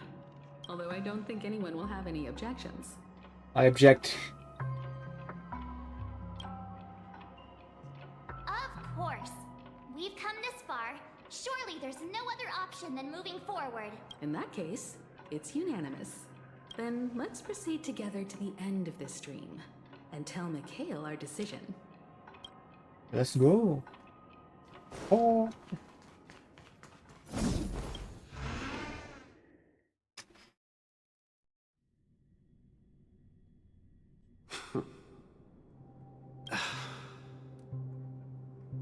Mikhail, where are you going? Someone has to step up and save Lushaka. So why can't it be me, Misha? Please don't go. And if you must, please take me with you. Don't leave me alone. Even without me, you know how to proceed forward, brave Captain Misha. The compass is waiting for you. Haven't you always wanted to be a better adventurer than me? Now go, board that train and start your journey. Where are you going, Mikhail? I'm going to clean the floor in the parlor car. I've promised the conductor. Wait, first tell me, did you fix this watch? Yeah? I know what it looked like before. Its chain was broken, the back case torn, and the marks on the dial all worn out. How did you manage to fix it? Magic. Well, it's hard to explain, but I knew it could be fixed. It's the hands, Mr. Amundsen. Its hands were intact and pointing in the right direction, so I knew there would be a way to fix the rest. I see. You'll work with me from now on. Haven't you always wanted to tinker with this train? You're its mechanic now. As for the conductor, I'll do the talking. But I only know how to fix watches. Don't worry. You've got what it takes. I'll teach you what you need to know. Navigator Falcon. I just realized his name. That's an awesome name. Where are you going, legwork? It's time to head to our next stop.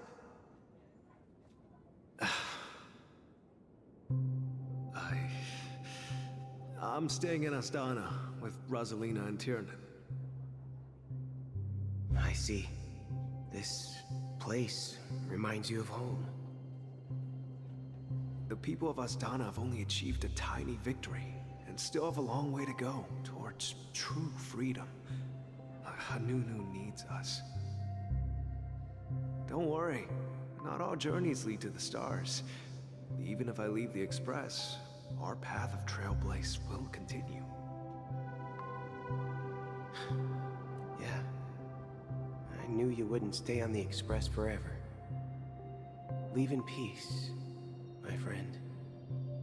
And, take this with you. This is Mr. Amundsen's hat. But why? When he departed, he said he would leave it to his best student. Well, I suppose the time has come. Farewell, legwork. Take care of Tiernan and Rosalina. And don't forget to write to us.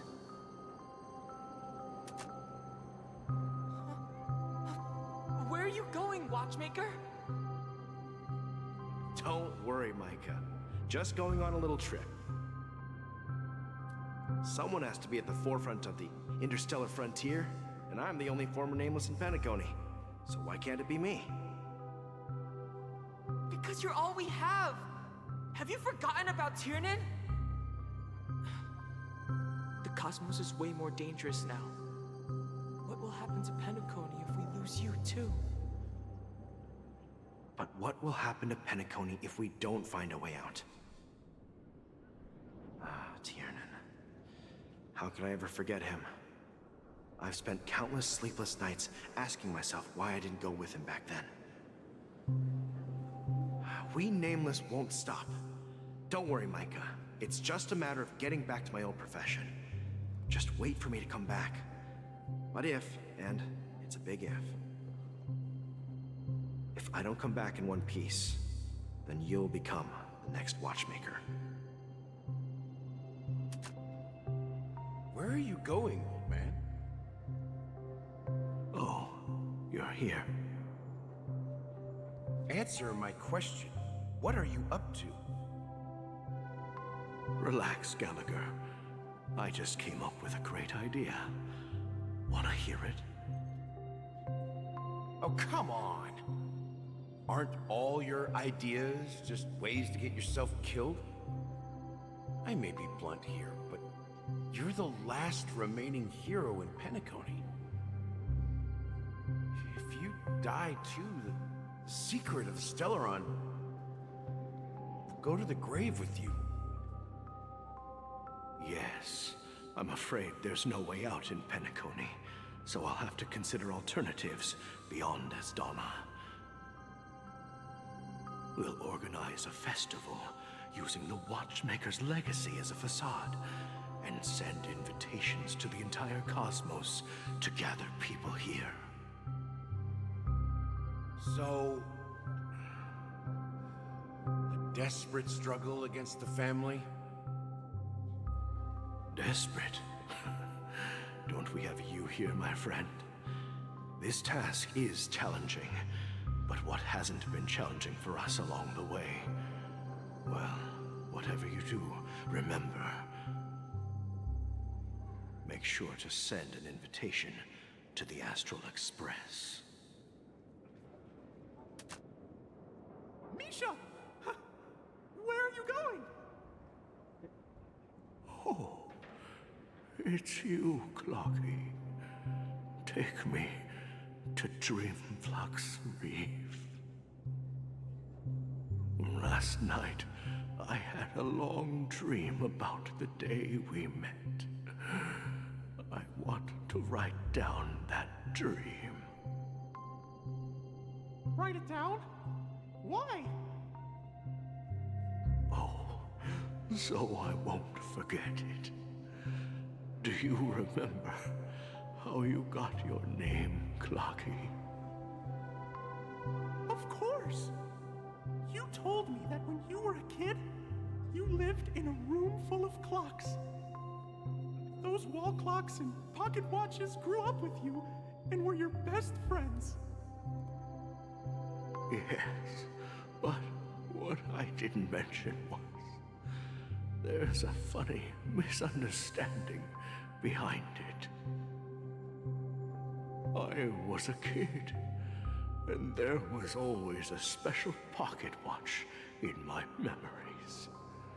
It was with my grandpa, guiding him on his sea voyages and leading the way in his every adventure story.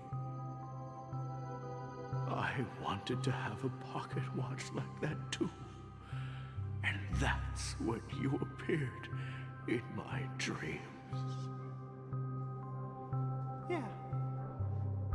Every night, we boarded the compass and set sail together. But you know what? It wasn't until the day my grandpa gave it to me that I realized it wasn't a pocket watch at all. It was a compass. So, your name should have been Compassy. And the watchmaker is just a nameless.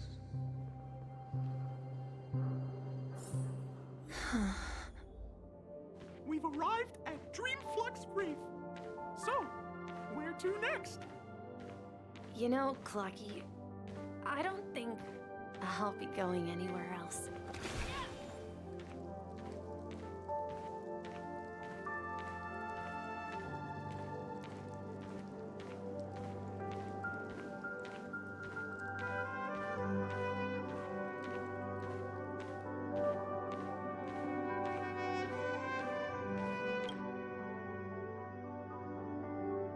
I've traveled far enough, and it's time for a little break.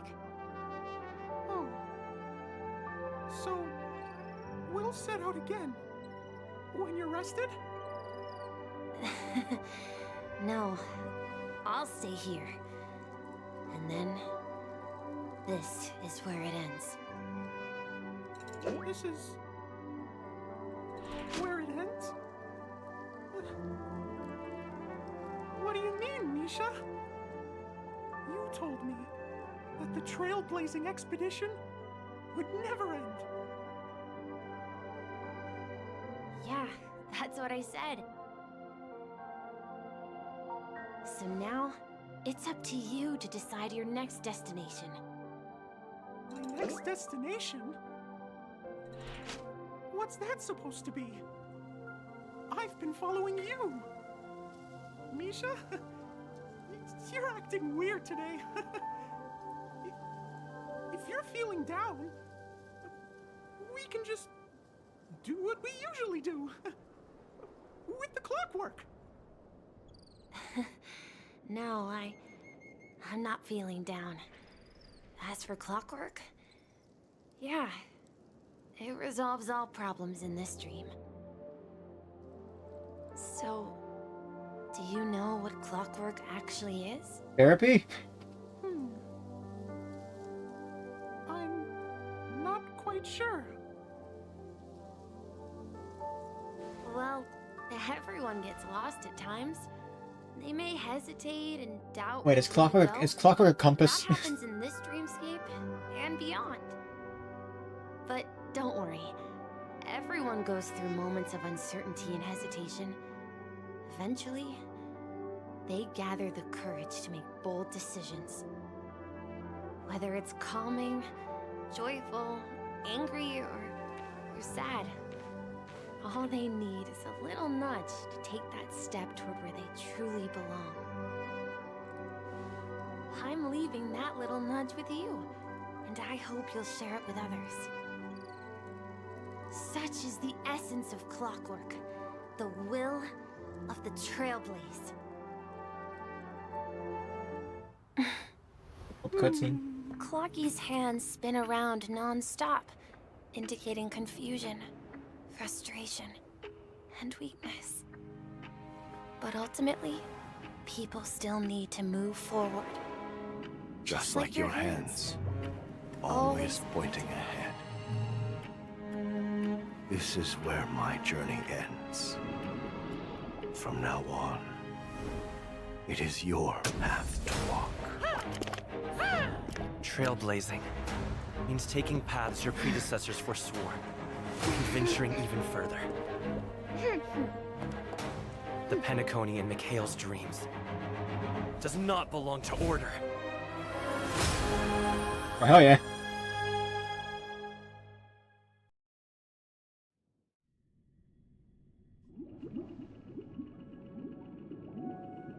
I can't believe that Eon would cast a glance at Penacony at a time like this. Is it because of the resonance from the legacy of the Trailblaze? Or perhaps the bond between you is so strong that it even impresses an Eon? I'll take that one. That sounds cool. Badass. Well, there might be another possibility.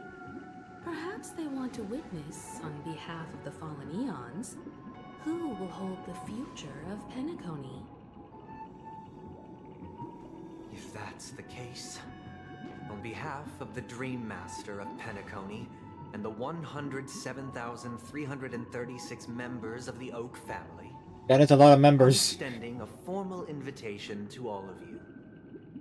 I'm cordially inviting you all to the Penacony Grand Theater to participate in the upcoming Charmony Festival. And, of course, you won't be in the audience, but on center stage. Since the future of the Stellaron, Penacony, and even the entire cosmos is at stake, let's draw a conclusion there, in all fairness. If you truly believe in Akavili's path, then show me their courage and determination. I'm gonna throw this hat at you.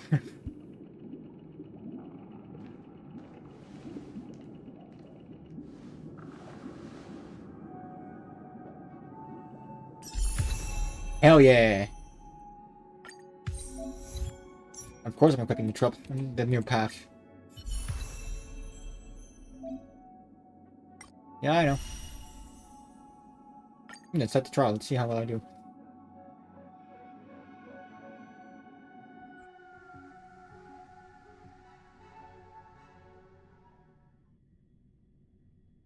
I'm waiting so long for a new path. I mean, I like the preservation and all, but I want something new.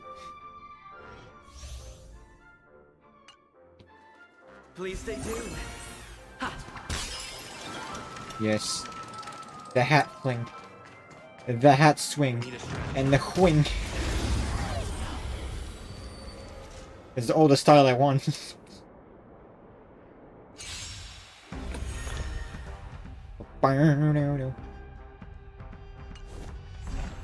Time to test our rapport. Dreams do come true. Commencing support. It's time. In the mood for another beating?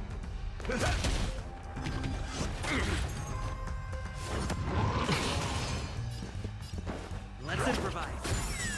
Enemy targets detected. Ready for another? Do you admit this crime?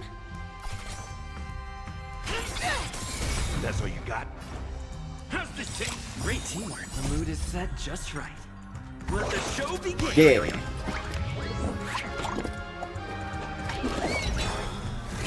Bam. Take your positions. Backup dancer. If I'm not mistaken. Come true. Commencing support. Super break. Nice. Enemy data sig net markers activated. Time for a good old counter. Nice. Like a Super break. Yep. And then super break. Order of the 10 execute the Marastruck! And then of course super break. Super break. And then super break. And he's dead. He's been murdered. Absolutely destroyed. Yeah. Now light cone. I'm not sure if I have a good harmony light cone.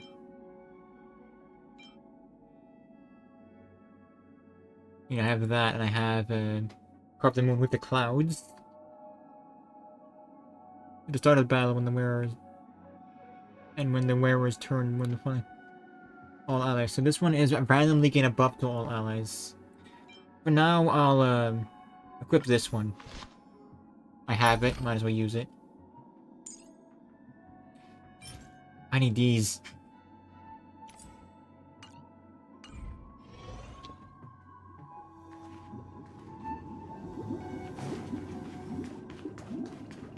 Is there a way I can avoid this real quick? I'm gonna do something real quick.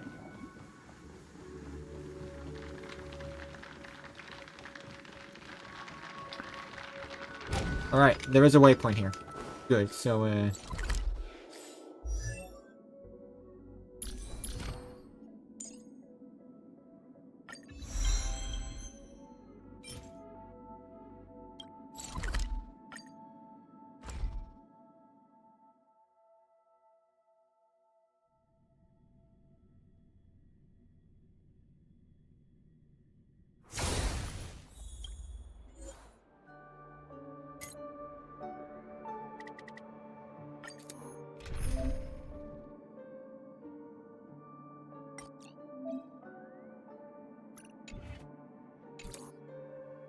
yeah, although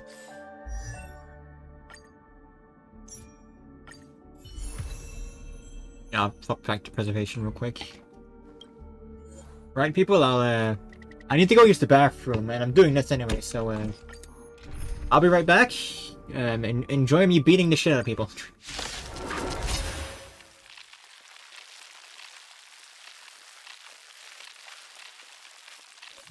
repay.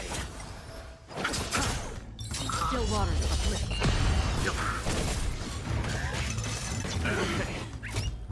Not a scratch.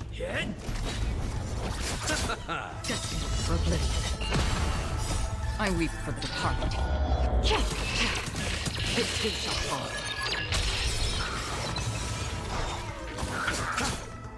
Still waters uplifted. I'm fine.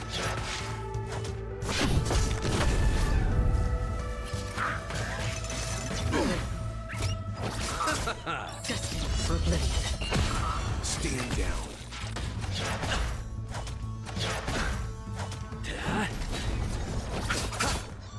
Still waters uplifted. I weep for the departed. Its gate shall fall.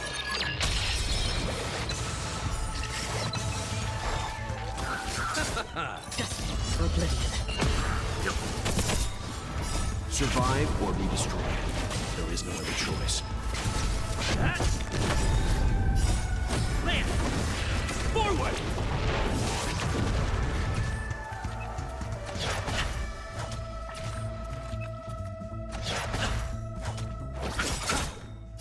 And return!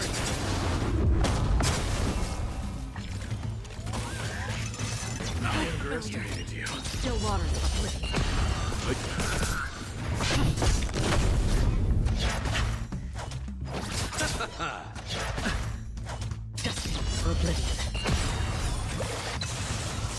I weep for the departed. It too shall fall. Still waters uplift.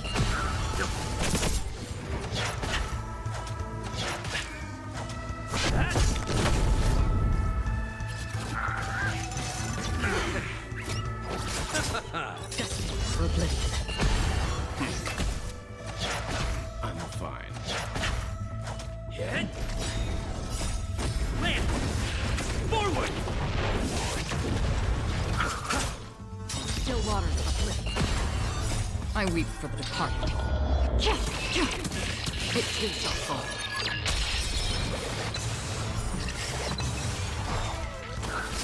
Alright, I'm back from the bathroom. I underestimated you.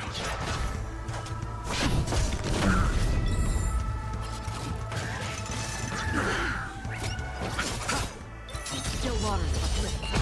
Stand down.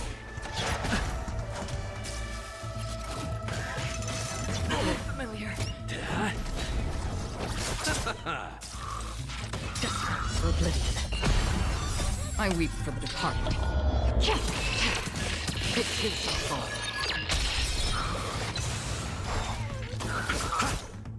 Still waters uplift.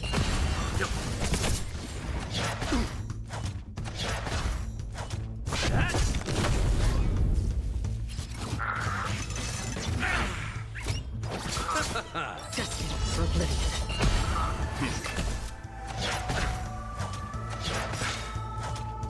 And return! Hit!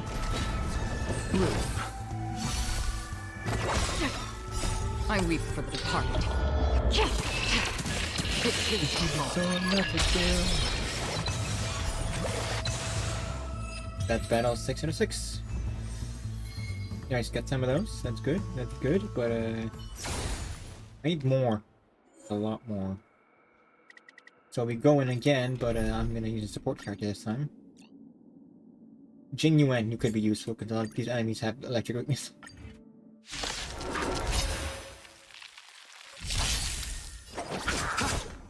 Still waters. Get them some basic levels.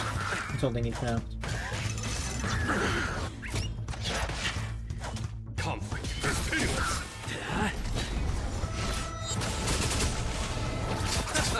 Destiny for oblivion. I weep for the departed. One. It too shall fall.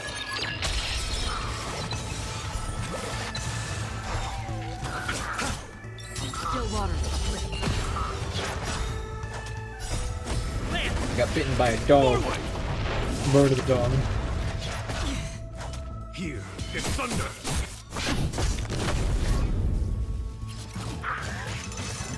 Familiar. Alright, so he is dead. Destiny for oblivion. And so the dogs. Conflict is pitiless. And return! Still waters uplift. Get bitten by the dog. Get bitten again. No skill points. I weep for the departed. And now they commit a murder.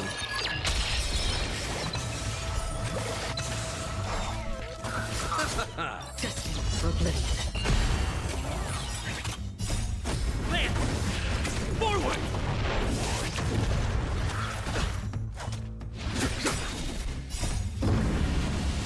Show no mercy.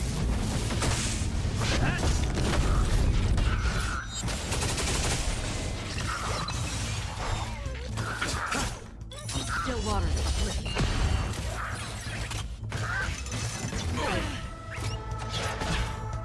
Here is thunder. Land! Forward! Gotta get so many notes. I need a decent amount to level up the skills I need.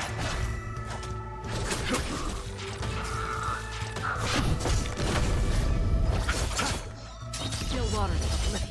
I guess I could try and I see weep if I for could the departed. run some of those using situations. It too shall fall.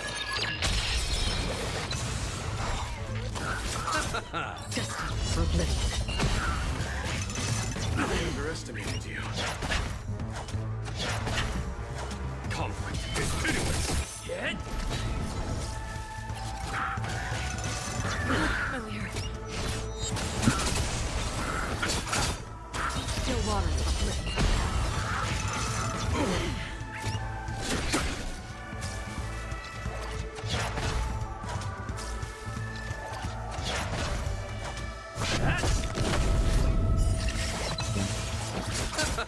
Destined for oblivion. Damn dog. Here is thunder. What should roll like that? I weep for the departed. It is the fall. That battle is over. XP. And then a double 6.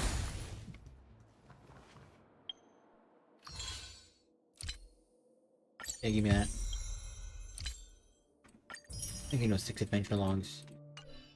Alright, now let's try and get the rest through, synthesis. Or at least get a decent amount of them through synthesis. I need notes. This is the wrong one. Notes, where are the notes? I have so many. The notes are right here. What can I exchange in turn for notes? Ah, shit.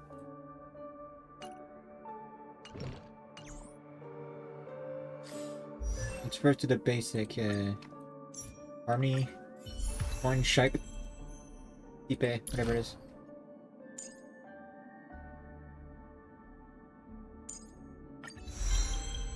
Upgrade you to level 2, upgrade you to level 2.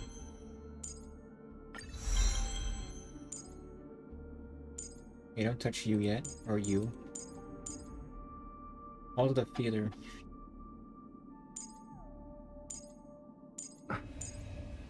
Right, you. And you. You as well. I think you also need. Yep, you also need. Before our paths diverge, the green one. You savor the also shared need- journey. If you know, you need blue. That one's blue as well. Anything else need green? Nope, nothing needs green. Was this one? Shuffle along. Nice. Oh, that is really good. I should probably get that one Before our first before paths anything else. diverge, savor the shared journey. Let's see. I need 6 purple ones for additionally delays the enemy weakness target action by 30% when allied breaks an enemy weakness. That's also really good.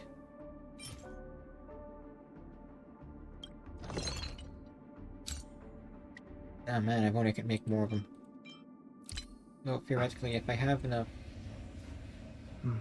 purple, I could transmute them.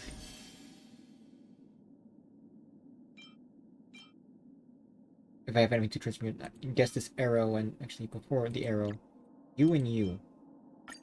That gives me 3. Then grab the hunt arrow, Lon's arrow, twice. That gives me 3 additional, which puts me up to 6. And then you two. I can't use the destruction ones, at least not yet. Might use them later. Then this one, Before even our low paths level, this is diverge, really good. Savor the shared journey.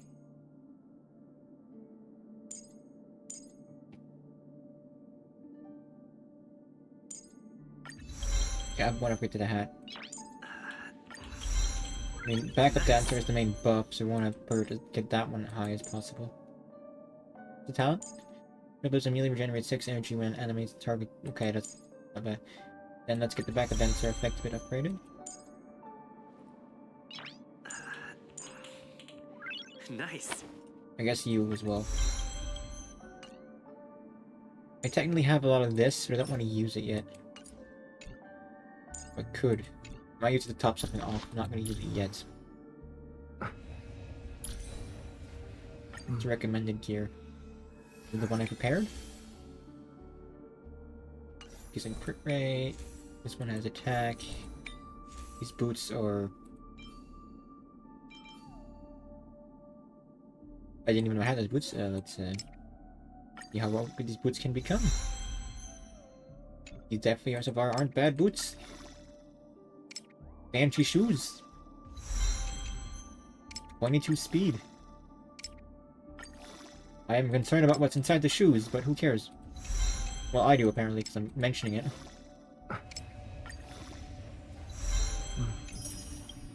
Not the greatest, but these are pretty good.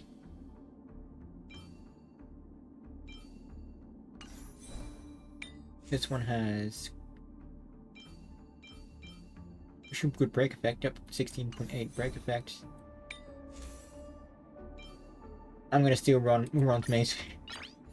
I'm not using Ron May at the moment, so I'm stealing her stuff. Nice.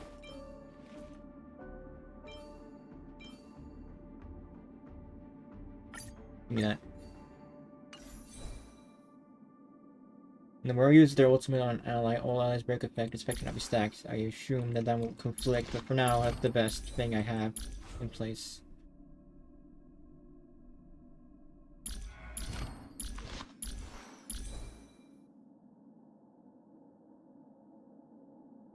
The rare speed, which reaches 145 or higher.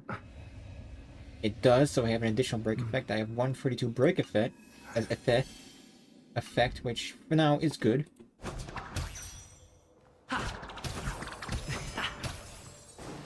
Just that real quick. You.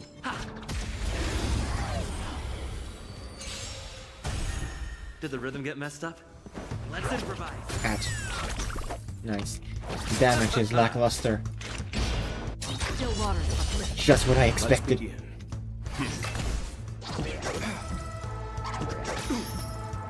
Receive divinity. Timely treatment. Dreams do come true. I'll see you off. The mood is set just right. Let the show begin!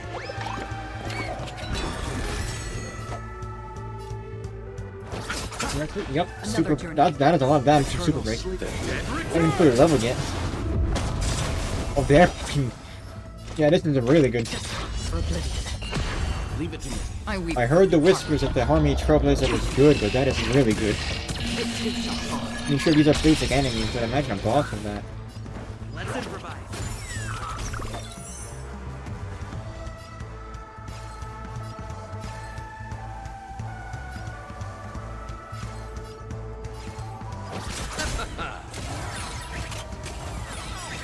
That's half the work. You know nothing of the We way should they break them. survive or Break be one of them. destroyed. There is no other choice.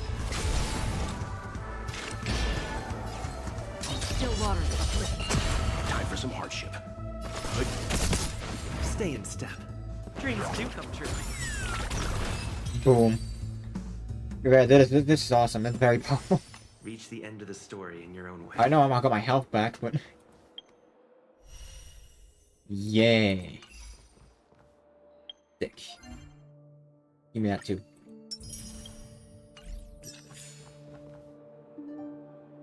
Right, that's so far it's not fully leveled, but it's good enough for now, probably, hopefully, please. I don't want to spend like an hour grinding.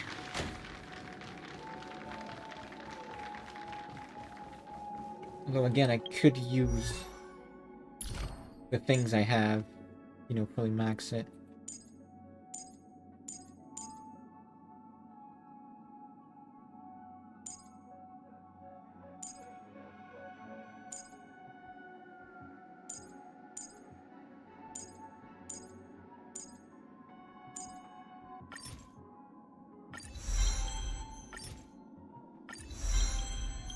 I'll get the ultimate fairly high.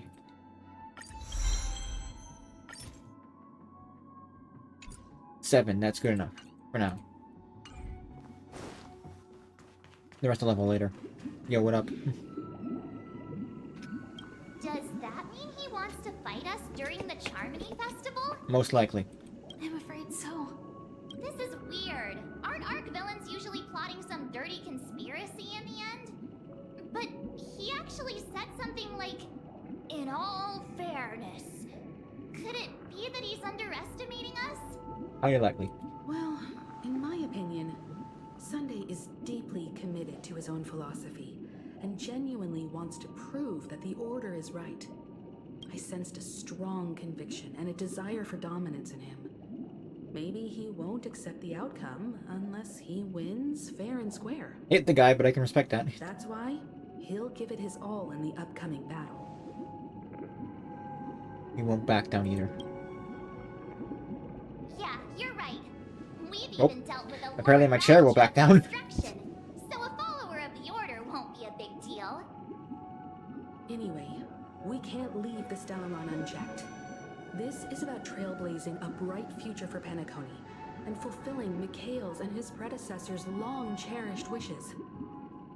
Now that we've taken up the mantle, we can't afford to fail them.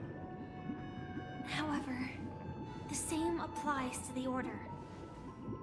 Their plan didn't materialize overnight, and they have the profound collective consciousness of the planet of festivities behind them. A desire to dream, to slumber and escape reality. All those hidden emotions have given birth to the sweet dream of the Order. They've harnessed the will of an entire planet to create an Eon. This confrontation is far more complicated than a simple power struggle. To secure Penacony's future, fighting on the stage alone is not enough. What do you mean? Are you not coming with us? I believe Firefly is trying to say that she's heading off to another battle. What is she fighting? What are you fighting, Firefly? Before I left, the Destiny Slave told me that this journey would bring unforgettable rewards. Even though the script he gave me only had a few lines, I couldn't ignore them. Because one of the lines said, "I'll experience death 3 times in the land of the dreams." Oh shit, that sounds painful. Ooh. This can't be serious, right? The first time was a painful death when I was stabbed by the Blade of Dormancy, which led to all subsequent events. The script will always come true, but in a way that will only be revealed when that page is turned. So now I've understood the meaning of my second death. And I am prepared to face it. If all goes well, my efforts will provide crucial support for you. Only by achieving victory in this battle can we secure a future for Penacony. And only then, my third and final death won't come true in the most terrible form. The most terrible form? Does that mean... Actual death? The true death, where everyone in Penacony loses themselves completely in the eternal sweet dream of the Order. Oh, that kind of death, yeah. We must do everything we can to prevent that. Yeah, let's definitely prevent that. Have you made up your mind, Firefly? Yes. Otherwise, I wouldn't be here. Thank you again for your assistance for the Astral Express. May we meet again, in reality. Yeah. Farewell, everyone. May your trailblazing expedition never end.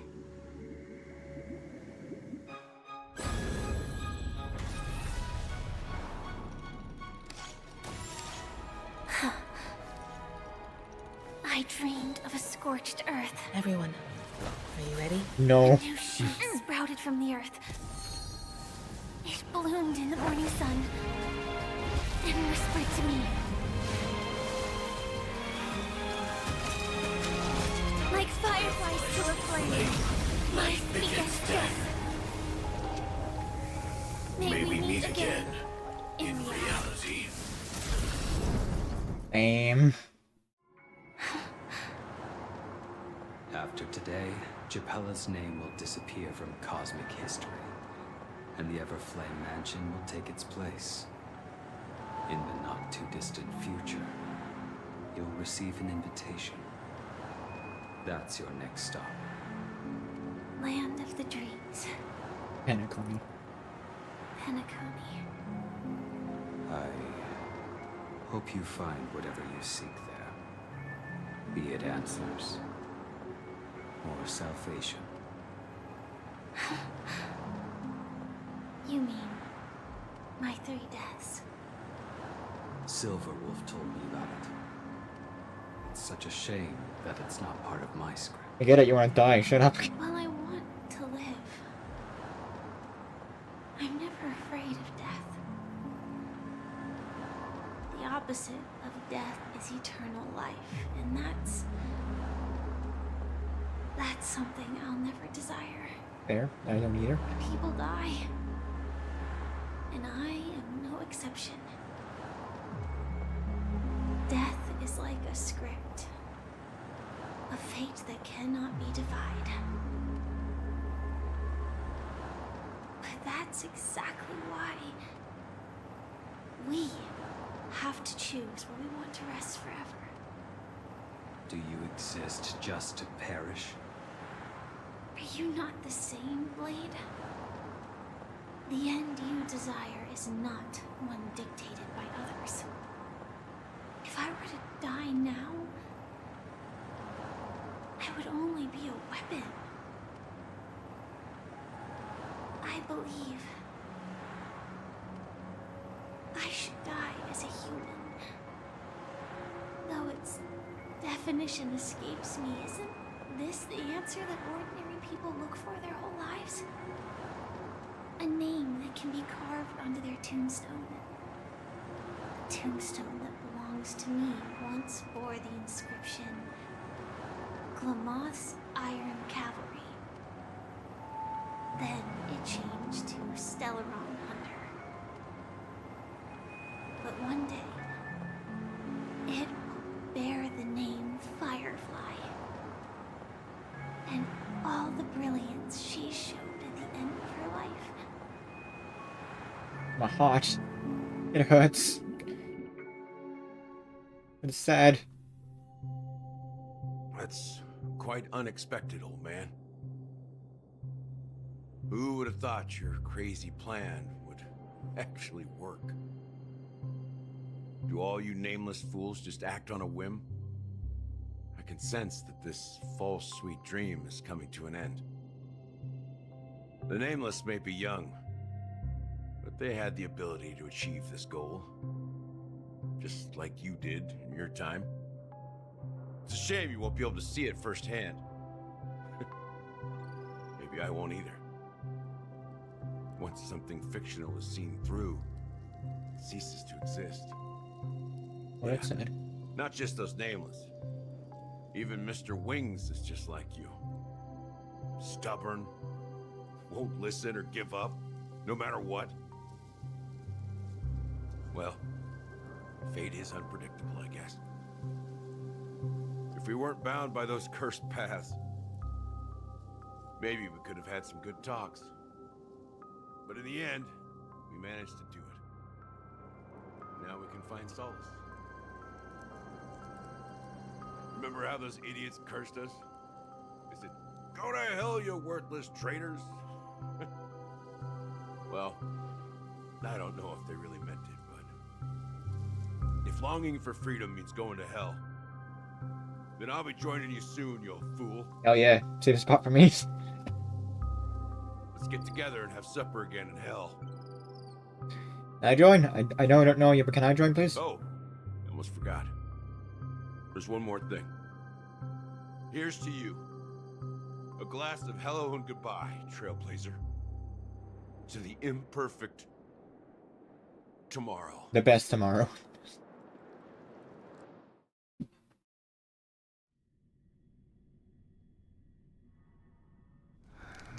It's warm here, isn't it? You're lucky to have found shelter from the rain. Let alone fresh berries in this desolate place. Did I double tap which I was just following the scent of life. It's particularly strong in a place like this. Whoops. It's a shame these Yeah, berries doesn't don't matter. have much flavor. Seriously? In case you didn't know, this fruit is pretty juicy. The only downside is that when you chew it becomes extremely spicy. It's a weird fruit. Have you lost your sense of taste? I can still taste certain things, like a faint sweetness. But that's why you like peaches. Before coming here, I stopped by a place called Orkron.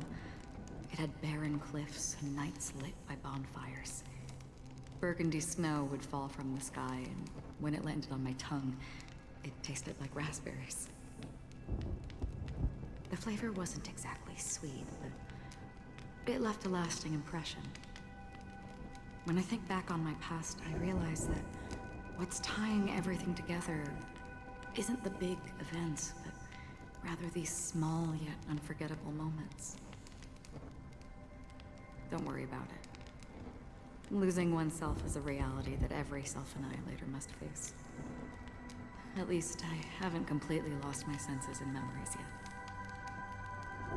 Well, congratulations on adding another footnote to your journey. By the way, are you always alone? No, I had a companion in Orkron. She's a short, nameless girl who aspired to explore IX. She always said she'd walk a path deeper and farther than Akavilis. Quite an ambition for such a small girl. So, what happened? He died. She became stagnant water. I was joking. No. Well, my condolences. Condolences. I don't need them. The girl left with a smile. She never regretted her choice and most definitely wanted me to say goodbye with a smile. Was that at least? That's good. So, that's what I did. That's proof that you're grieving for her. Or perhaps I'm just afraid. Afraid? I rarely sense that emotion from you. What do you fear? I'm afraid I'll forget the 30 days I spent with her. Just like all the other days in my life. Most of them have already washed away with the rain, disappearing into an unseen realm. I fear that those vivid red memories will fade away too. There isn't much color left. And besides this faint, warm red, there's almost nothing. Hard to imagine. A ranger accustomed to bloodshed, destruction, and chaos finding warmth in the red color. Because I have experienced this warmth many times. Long ago, I promised someone that I'd bring it to more people. And that for every remaining moment of my life, I'd strive for a better ending for all.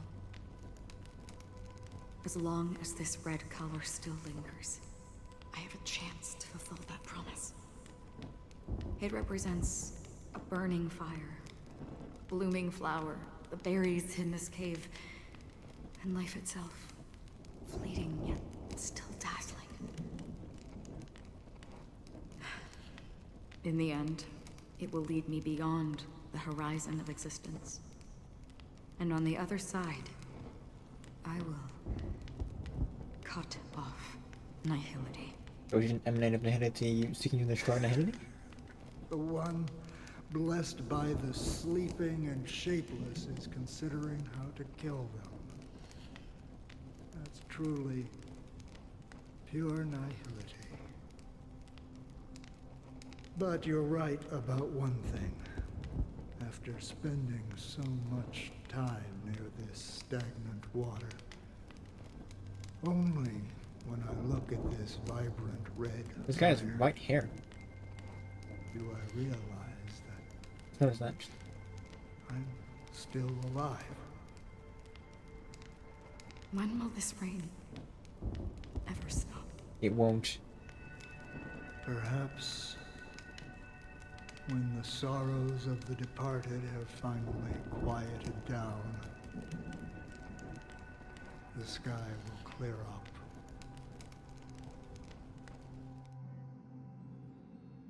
4 system hours into the Charmony Festival. How long have you been talking? Heard of a planet named Biari Scamandros, Don Hung? It's one of the Paradise Kingdoms under the influence of the Harmony. A sought-after wonderland for the inhabitants of the Dardanu Major and Minor systems. Half an Amber Era ago, the family held an unprecedented festival there. And after that, everyone on the planet became part of the family. Do you think the same thing will happen on Penacony? Yes. Or how else can we explain it? The family deliberately used the Watchmaker's invitation to keep all the Pathstriders here, but banished the Emanator of the Nihility. Because of the Nihility, I'm rarely affected by the power of other paths, but somehow I can unconsciously infiltrate them. Maybe that's the risk they're trying to avoid. I would disagree. Biari Scamandros is not part of the credit system or connected to the Silver Rail. It's nothing more than a remote civilization sheltered by the Harmony. But Penacony is different. If the family messes with Penacony, that would be like declaring war on almost half of the factions in the cosmos. They have no reason to do that. Just in a chair. No, Don't break my back. they don't. If they truly serve the Harmony, that is. What do you mean? The path in Penacony is impure. The Harmony here has impurities. Do you remember the ancient swarm disaster? Tazeront, the propagation, brought endless havoc to the universe, and it eventually evolved into a fierce battle among all eons. 2 paths lost their eons in that war, the propagation and the order. Coincidentally, their downfall is related to a certain eon. Right? Sheep, the Harmony. Sheep. I keep forgetting it. Sheep. Legend has it that It's they sheep. participated in the crusade against the Imperator Insectorum and devoured Anna the Order for unknown reasons. Holy Forgaroni. Forgaroni, So I you're like that saying one. that the 2 leaderless paths are working behind the scenes? But I don't see any descendants of the propagation in Penacony. Could it be that the remnants of Beyond the Sky Choir are hiding within the family, trying to resurrect a fallen eon? Probably it. I can't say for sure, but they're definitely planning something for the Charmony Festival. This is getting way too complicated.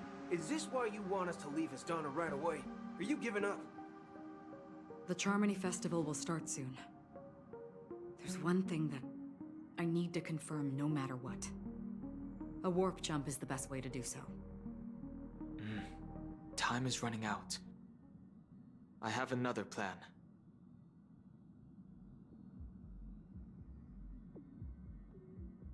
Hold on. Are you thinking of using the Jade Abacus of Allying Oath? Exactly. The assistance from the Lawful Cloud Knights would be enough. Think it over carefully. You can only use that once in your lifetime. I have considered it thoroughly. My companions are... they're also once-in-a-lifetime treasures.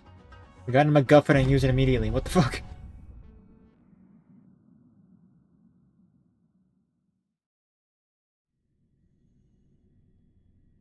I mean, good news is we no longer have a Deus Ex Machina. Bad news, we no longer have a Deus Ex Machina. Are you the only one here, my child? Bird. The Nameless is quite the diplomat. Our secrets have spread like wildfire within the family. And IPC starships are gathering towards Astana. This is a crucial moment for us.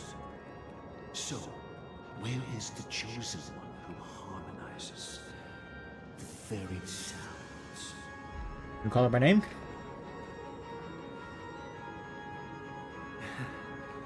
What do you mean, Master? I'm right here in front of you, aren't I? You know, she was supposed to be the star of the Charmony Festival in our plan. But the plan has changed. As her brother, I know she doesn't want to sing for the Order. So I'll take her place. You've always been wise beyond your years. I'm sure you understand the consequences of your choice. If you consider this a betrayal, well, there can't be two suns in the sky. I'll step up and take down the other sun if necessary. Do you believe in karma? Do you? You deserve it. If karma exists, then everyone has their own karma. You have yours, and I have mine. And my karma has nothing to do with you, Mr. Gopherwood. Damn gopher.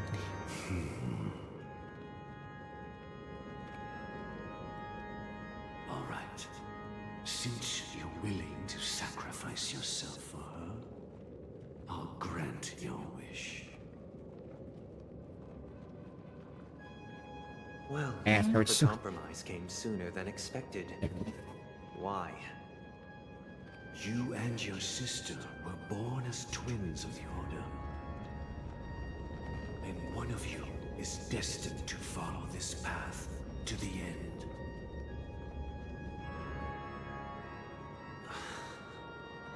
Is this part of your plan? Of course. You're still as clever as you were when you were a child. The opening is near. Go, my child. Seize the power of the harmony and reveal your karma. I have one final question, Master. Why did you choose to bring the Order to Penacony? Wouldn't it have been better to choose a desperate world instead of a city filled with hope and dreams?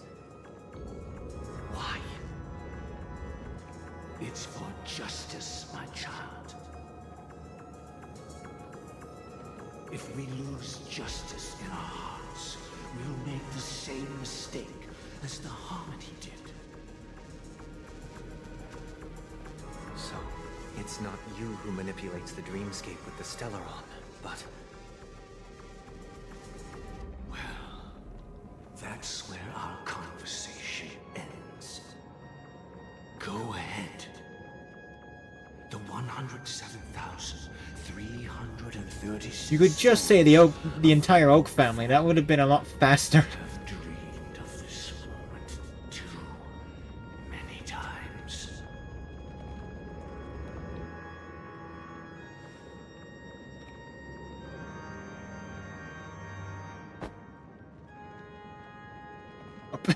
He's dead.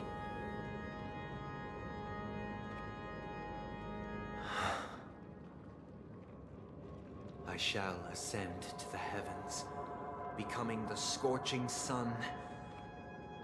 Bathed in my light, All the birds are dead. people shall flourish. It's a while murder. all evil shall be And they've been murdered. 2 system hours. That. This is the interior of the Penacony Grand Theater. Whoa. It's quite exhilarating to be flushed into the air by Soulglad. But why is the venue still closed when the Charmony Festival is about to start? And not only that, the entire theater is eerily quiet. No audience, no staff, no one around.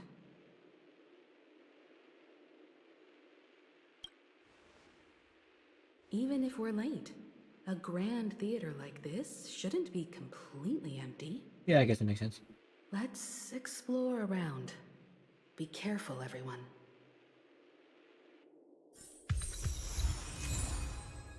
Nice. Please stay tuned. Gotta get the break effect boost. And of course, I gotta use one of my 131 trick snacks so I can, you know, let's replenish. Because I'm not a fool, I will.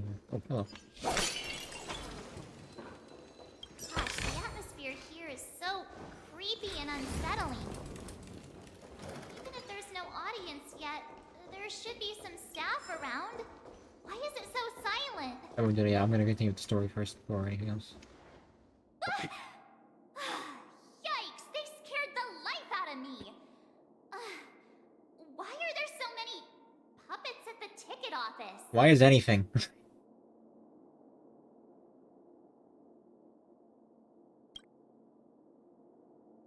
Can't believe you're in the mood to crack jokes. I'm always in the mood to crack jokes. No one can stop me. Puppets part of the stage setup? Even so, it's so eerie that the entire front hall is empty.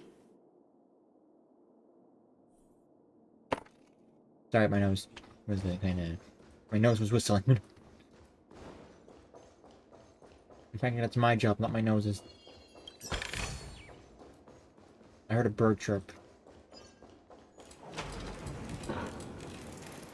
It was a pretty cool noise. Something feels off. There's no other grand theater Oh, I in clicked for that. Dreamscape. So Sunday's messing with us? He said we'd have a final showdown on the stage, but why is there no one here? My apologies for the delay, March 7th. You scared me. Where are you now? I'm waiting for you behind the curtain. Following the Asdana tradition, I invite you to enjoy a stage play in 3 acts before the festival begins. History is a mirror reflecting the universe's true essence. The rich history of Let's Penacony. use this opportunity to delve into the rich history of Penacony and the eons. Within it, naturally, the future takes shape. Let us commence with the dawning of the world. After the Dusk Wars, darkness veiled the sky. 1 second, I saw a chest back there and I'm grabbing it. Enna the Order emerged, destined to restore all existence. That marked the first day.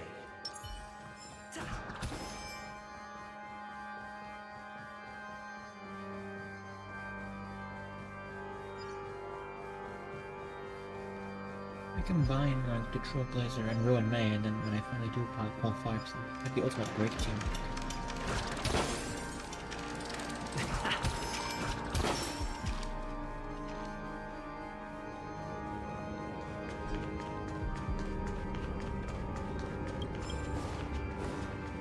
They gathered nebulae and forged them into picks, thus creating a grand lyre with black and white keys. Strike the white keys, and the sun rose. Strike the black keys, and the moon rose. And so, the cycle of day and night arose. The puppets are gathering around the frame. Are they expecting us to enter it? Most likely. Here we go. Whoa!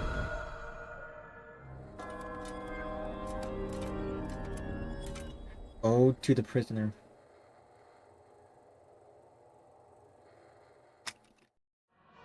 Where are we now?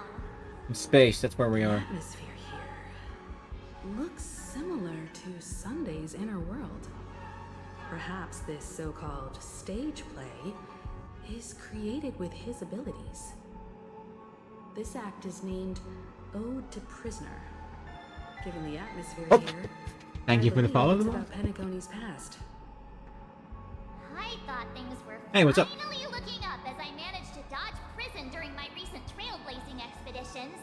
But now it looks like I'll be back behind bars again.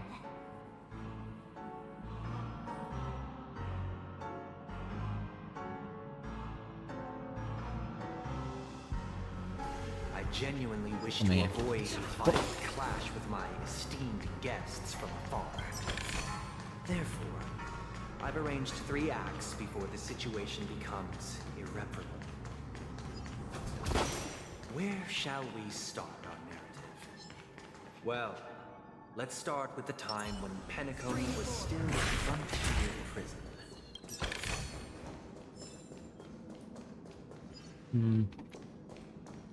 Path is up there.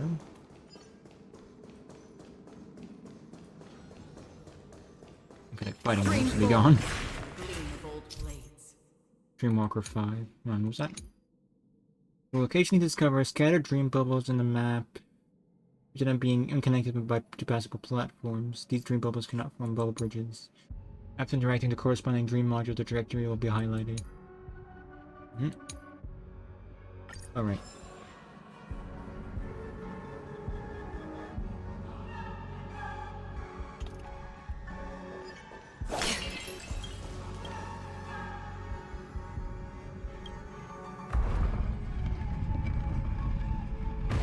There we are.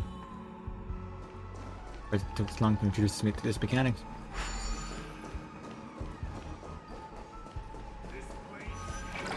In 2147 AE, a prisoner named Hanun ignited a struggle for liberty and emerged triumphant. IPC referred to it as the War of the Frontier, while the Zidanians dubbed it the War of Independence.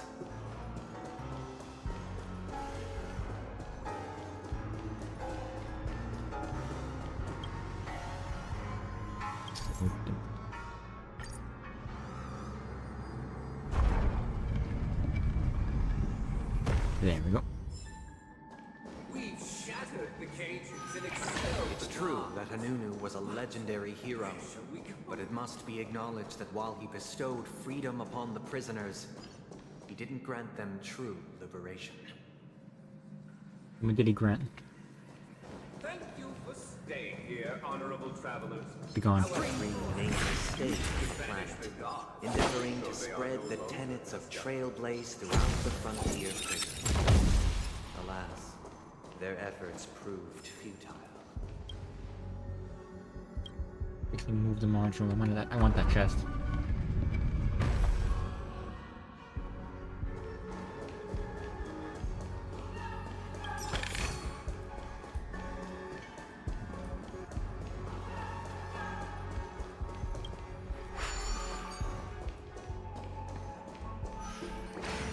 And walk.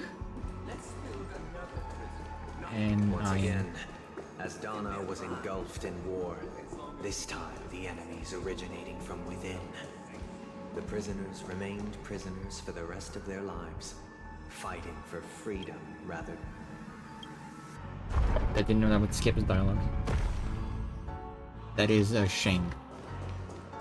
Kind of. It's the ramblings of a madman. You're not missing much.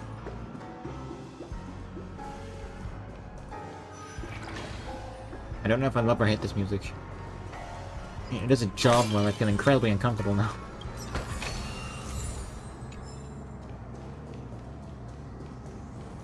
Hello, Miss Puppet. I hope you like this land of freedom on a scorched earth. As you can see, their sentences have long ended, and the IPC guards have long been expelled. Yet, these prisoners remain enslaved, not by external forces, but by the confines of their own minds. Freedom permeates every corner, except fragile souls. It gives solace only to those who believe in its existence. Prisoners, this is my order.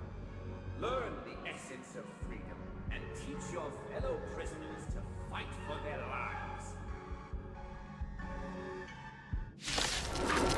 Oh, there we go. Why do we have to fight while enjoying the show? For I desire not only your enjoyment, but also your assistance.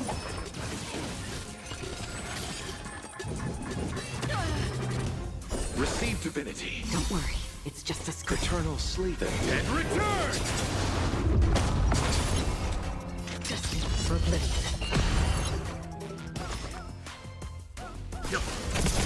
Did the rhythm get messed up? The mood is set just right. Let the show begin! And trick. A boom.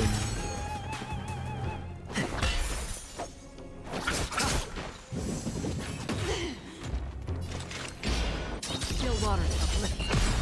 Nice. I weep for the departed. An epic super break. From Vine, like, ultimate power. Take your dreams do come true.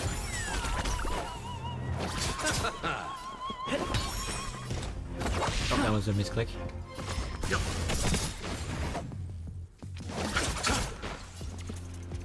Let's improvise. Thank you, backup dancer. Free Nope. will. Not a thank you. For oblivion.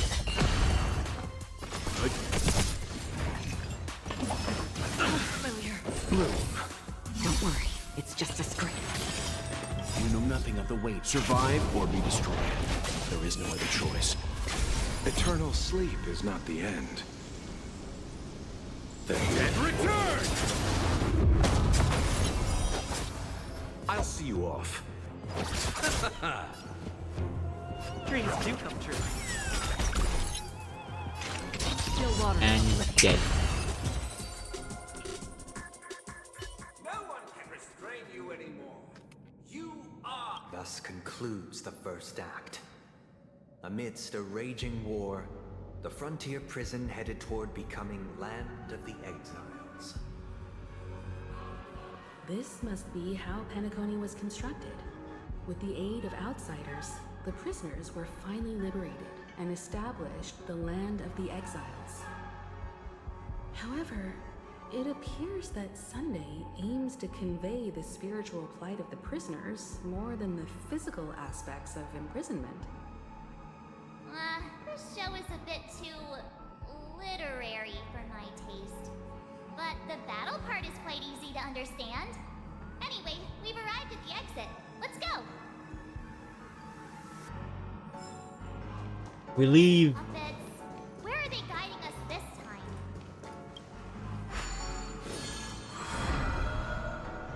They transmuted streams of stars into inked nibs, creating symbols to be pronounced and counted. They molded stardust into flowing rivers, assigning the righteous upstream and the unjust downstream.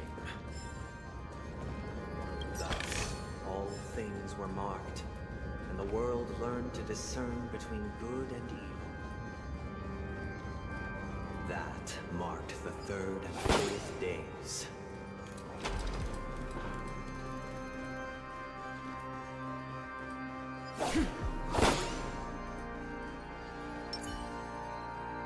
Please stay tuned.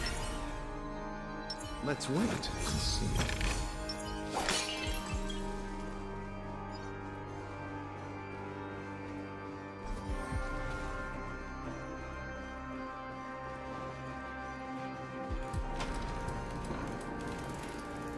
Look, another frame!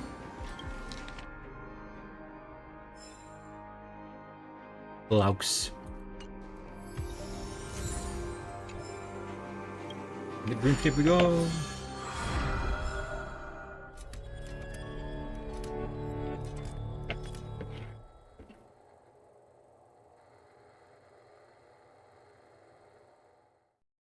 Ode to Fool. This must be the second act. The surroundings are different from before. The stage decorations look a bit tidier now.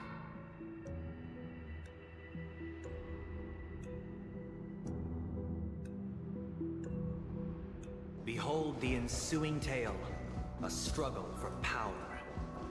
Penacony witnessed the ascent of 7 major lineages: tree, grass, flower, bird, beast, fruit, and insect.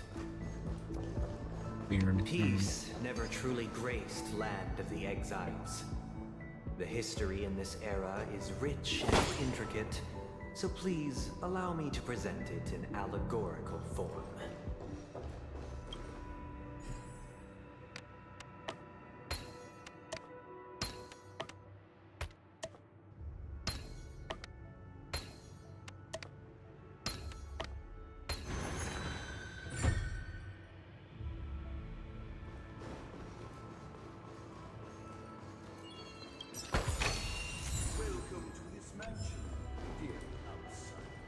land of the exiles was in disarray, besieged by both internal and external perils.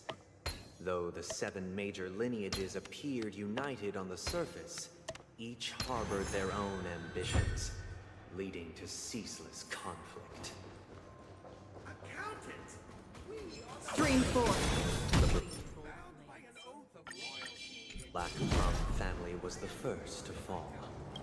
They withered away in the White Desert event, Because orchestrated Master by the shaped you from Alfalfa clay, family. but my child, you did not serve the old master. The leader of the Alfalfa family sought to defect to the IPC, trading freedom for survival.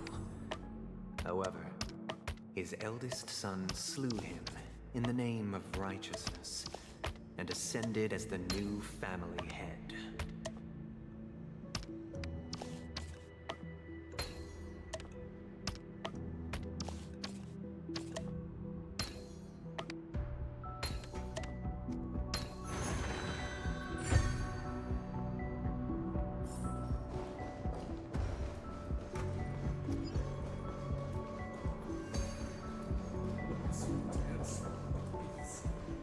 The Lampmoth family endeavored to extend the silver rail left by the Express, only to be eradicated by the remnants of the swarm, leaving nothing in the unforgiving cosmos.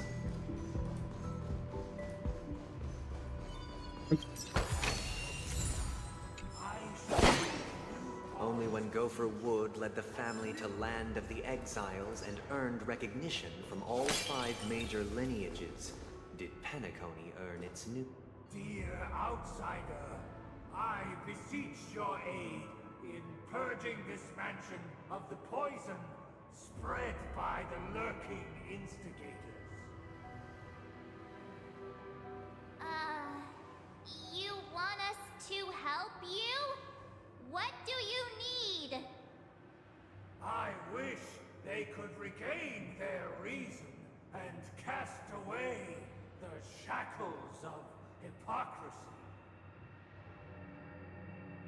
This is the second act. Looks like it's about Penacony's journey to becoming the land of the dreams, during which the family plays a crucial role. But this new master seems like a bad guy to me, don't you think? Perhaps this is the truth Sunday is trying to express, if you read between the lines. The Harmony changed Penacony just as the guards once did. Looks like we've gotta help those guys kneeling down over there calm down a bit, right?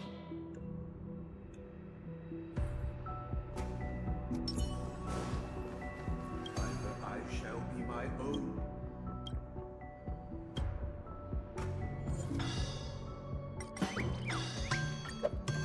Without a master. Master is no longer here.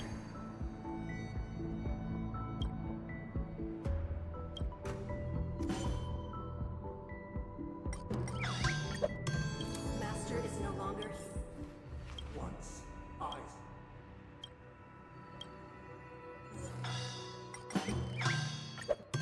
My former master has... In there's treasures. Master!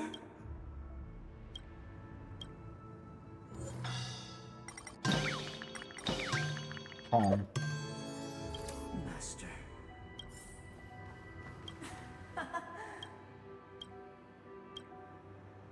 Hey, buddy, how about you calm down as well? I shall sing for my new master. Thank you, dear outsider. Heed me, one cast aside the veils of hypocrisy. Get ready. Looks like another fight is about to begin. Boy, the time to fight.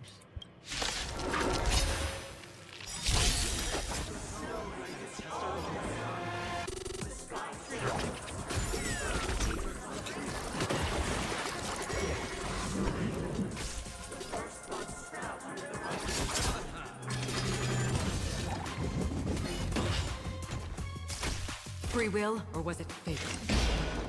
Still waters uplift. The mood is set, just let the show begin! That's boom. Let's begin. Great teamwork. Let's improvise. Nothing major. Another journey begins. Destined for oblivion. I weep for the departed. It shall fall. Time for some hardship. Take your position. The dead return! Still waters of oblivion. Broke the turn order.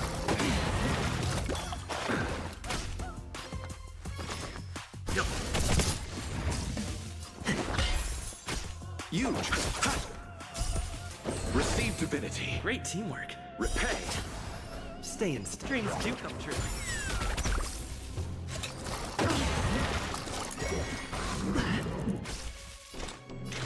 Destined for oblivion.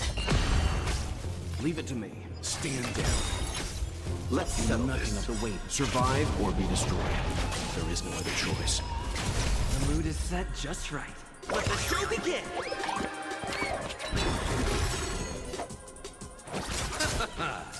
Take your positions. Let's improvise. Still waters of oblivion.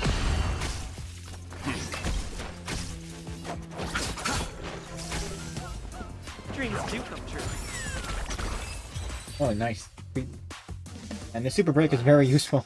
They remain but slaves till the very end, with the illusion of freedom. Thus concludes the second act. Amidst an illusory harmony, Land of the Exiles charted its course toward becoming the planet of festivities. This is how Penacony fell under the family's control.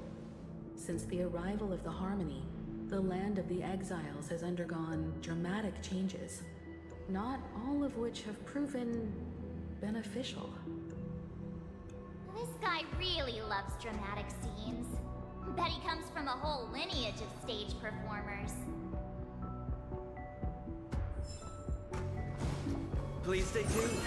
Let's wait and see.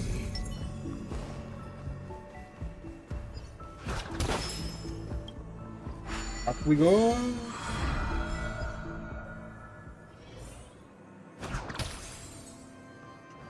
I get interrupted. They used the planetary rings to establish the law, forging a code of conduct among the masses. A grand lyre of black and white keys served as an instrument, while symbols of articulation and numerical notation took the form of musical notes. The downward flowing river became a melody, and the canon of law dictated the form. Thus, all mortals found their unique place within this symphony. That marked the 5th and 6th days.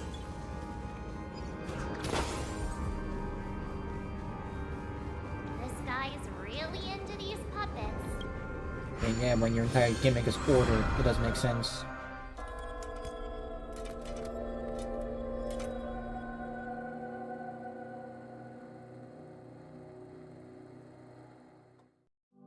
Oh, I get it now. The last scene is all about singing the praises of the Order. And the atmosphere here is completely different from the previous two scenes. This is the concluding act of this play. I have showcased the past and present of Penacony, hoping that my desire for change resonates within you. And now, I shall reveal its future to you. Again, I'm looking at her.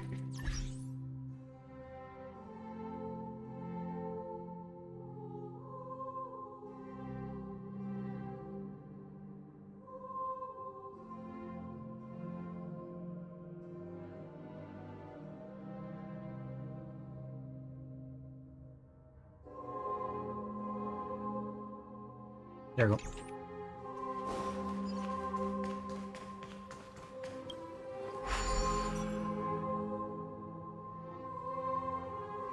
So we gotta get over. I gotta get over there.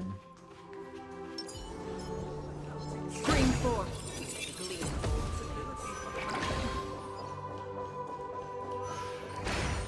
If the people lack foot soldiers, we will make choices on their behalf and bear those we shall support, protecting and standing against the mighty.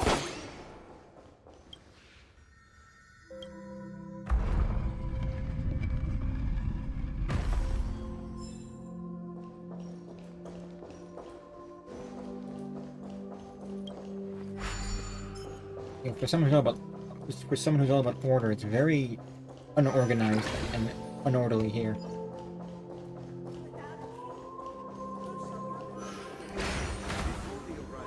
Adios. Scream forth. And so it shall continue, even we no longer have need. For we have become kings of all things.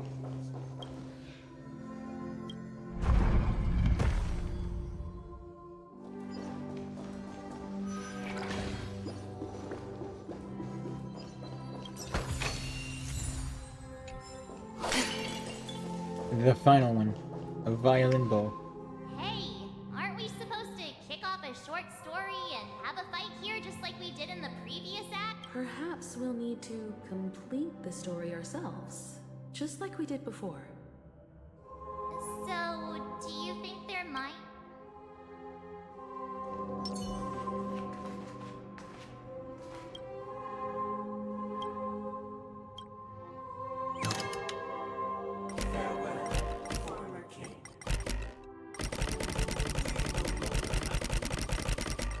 For we have become kings of all things. Farewell, former king. That shit. How did it go? You can't change them? What does that mean? Bad things. My apologies for my negligence.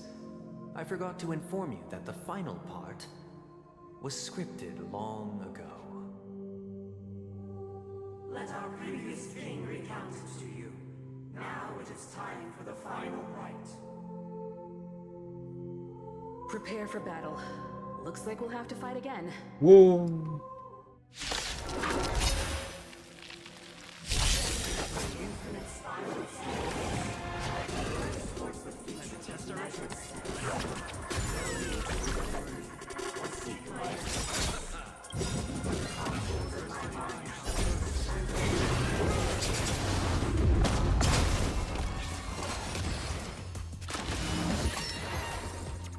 Free will, or was it fate? Destined for oblivion.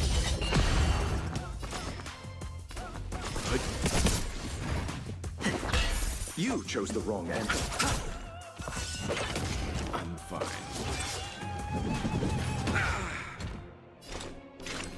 Still waters of oblivion. I weep for the departed. Probably back. The mood is set. Let the show begin! No. Stay instead.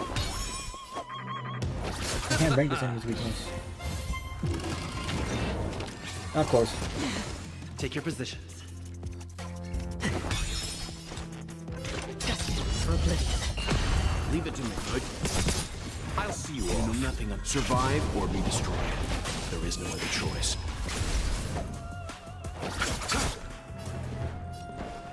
Dreams do come true. Another journey begins. Still waters of oblivion. Time for some hardship.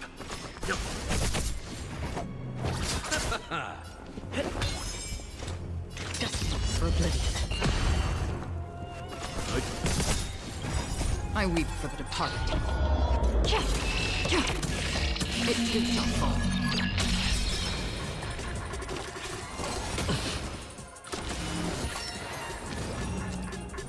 You chose the wrong enemy.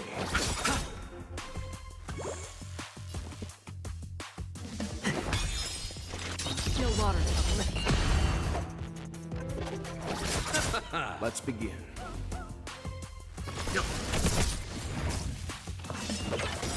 I will... Eternal sleep. The dead return! Let's improvise. I'll see you. Free will or destiny for oblivion. Leave it to me, Hood. You know nothing of the survive or be destroyed. There is no other choice. You chose the wrong enemy.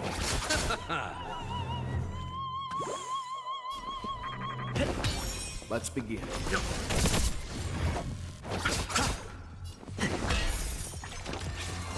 Again? Don't worry, it's just as good. Another journey begins from still waters of oblivion.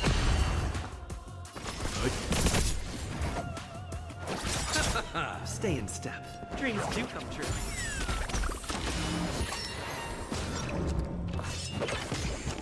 Free will, or was it fate? Destiny for oblivion.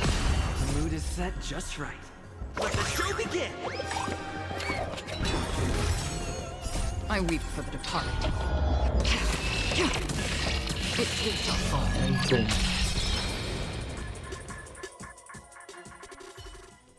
In the hushed expanse of a nocturnal reverie, I leave faint traces behind.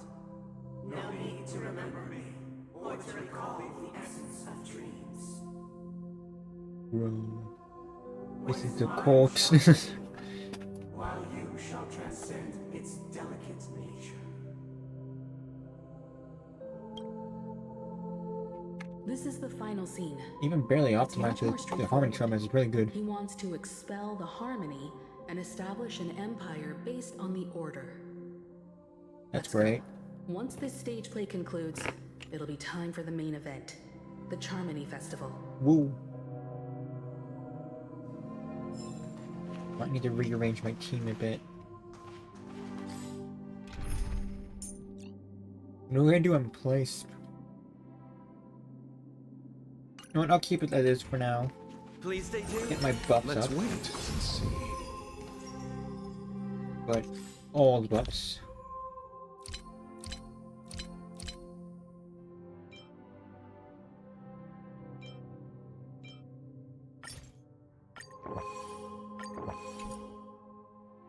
Drink 2 of those. 2 of those.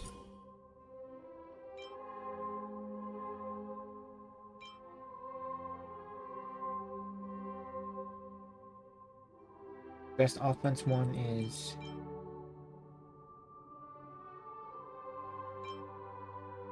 this one.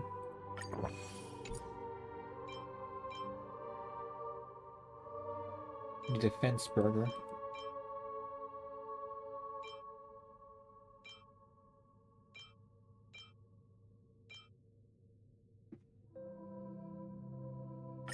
And you.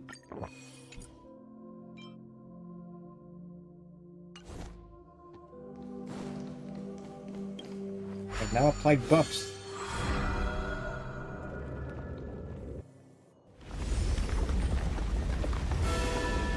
Whoa.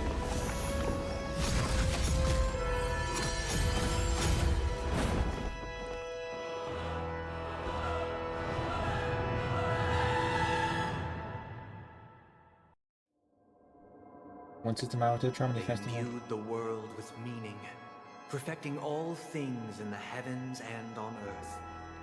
Then, they rested from the labors of creation. Yet, all beings cried out to Enna. Under the banner of the Order, you have defined all things in the cosmos. But this made us realize that we are but puppets in your hands. Thus, on that day, all beings united and cast the Eon into the abyss of oblivion. This Grand Theater looks totally different. Is this the power of the Order? Everyone, get ready. This could be a tough battle. Yep, thought so.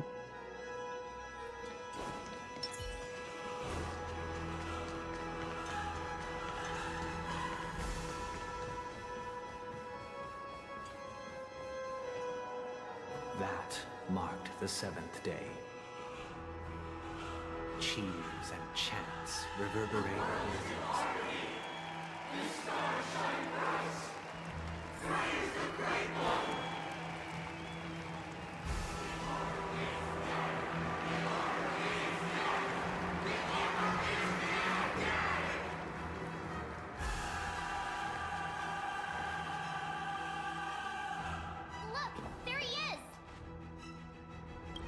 That concludes everything related to the Order.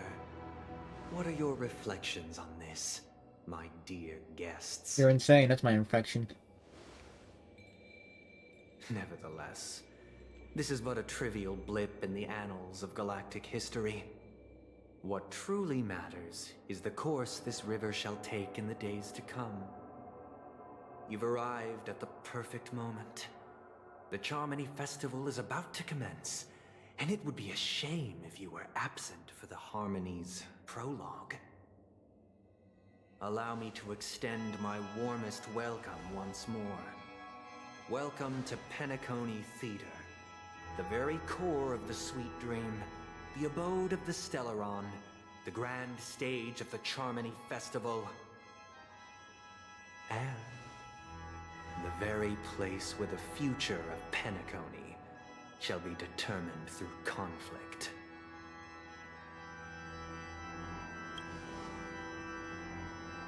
Your unwavering faith in the Trailblaze is truly impressive. True goodness can only be achieved through faith. Allow me to point out that falling into a permanent slumber is not happiness, especially when those people are driven by someone else's will in their sleep. Do you still believe that the Order only seeks to control the universe as their puppet, Himiko? No matter how perfect your vision of paradise may be, a cage remains a cage. People will never achieve true happiness in a world like that. They would just be toys for the Eon. It seems you have misunderstood my intentions. Allow me to clarify. My desire is not to resurrect a fallen Eon, or become one myself.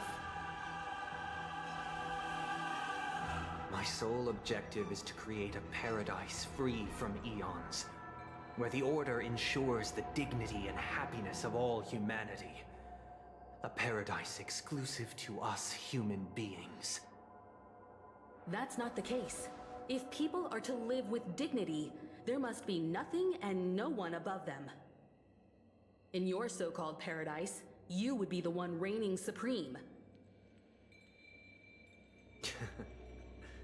Looks like we won't be able to convince each other.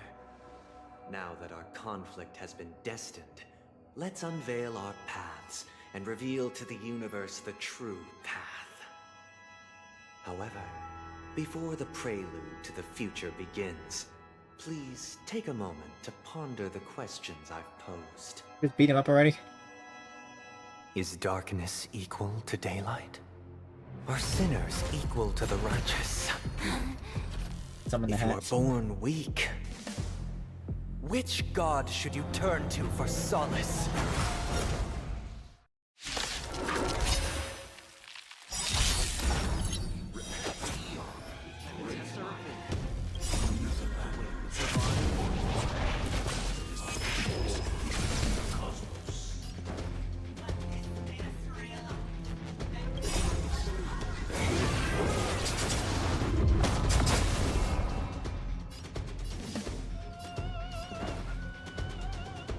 Dreams do come true. You chose the wrong enemy. The mood is set just That for was the show begin. accidental press, but oh well. That's half the work. Just for oblivion. I weep for the departed. It is my fault. Time for some hardship.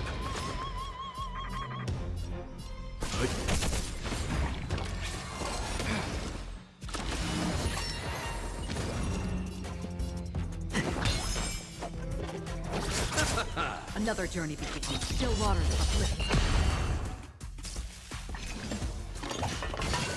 Take your positions.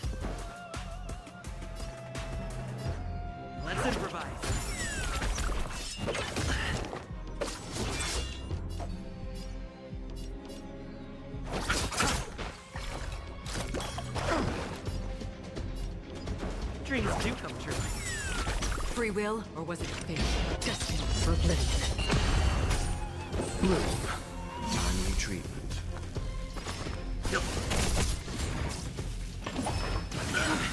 Eternal sleep. The dead return!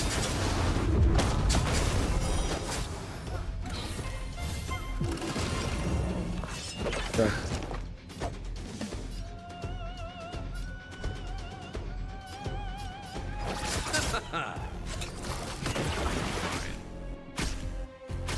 Let's begin. Stand down. I'll see you off.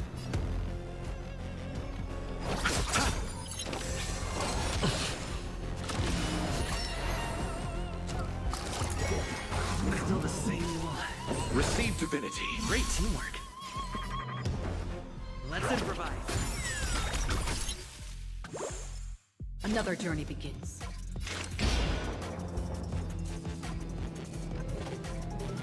Still waters of oblivion. The mood is set. Let the show begin! Time for some hardship. Good.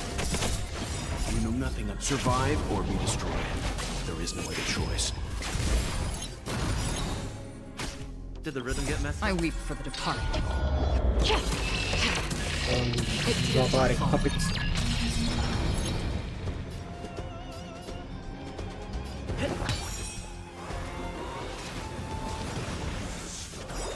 Bro, what is this? Eternal state. And return!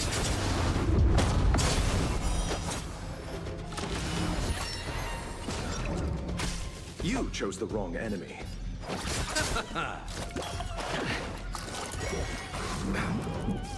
Stay in step. Dreams do come true. I'll see you off. Bloom. Don't worry, it's just a scream. Receive divinity. Timely treatment. I underestimated you. Ah, bro, come on.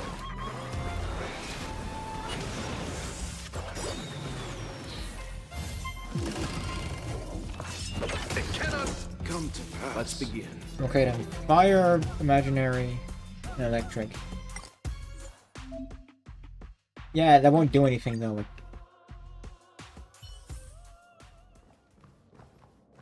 Hmm.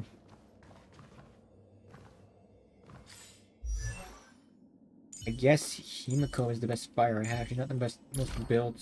I mean, she's built, but not greatly.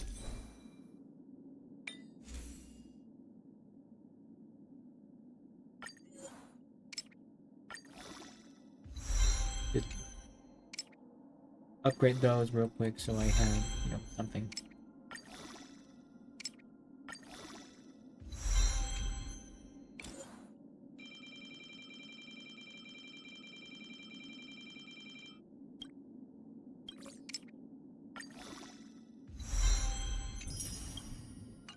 That's not bad.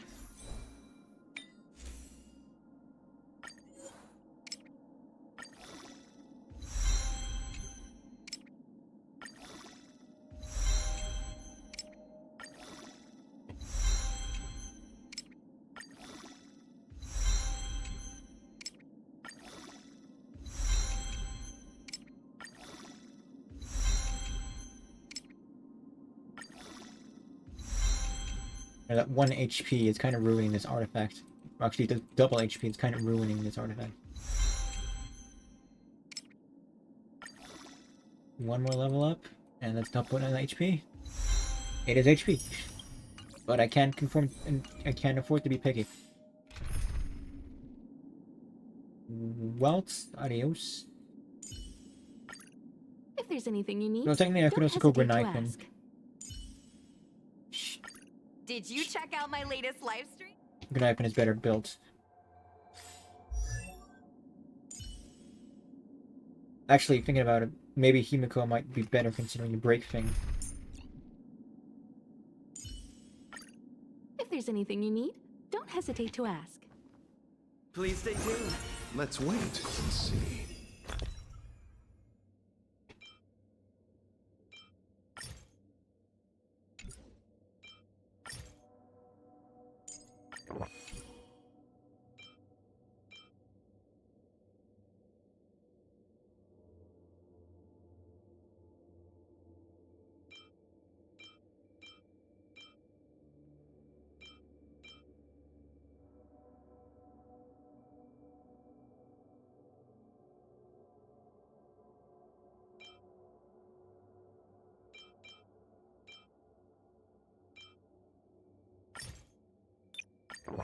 Use this and then.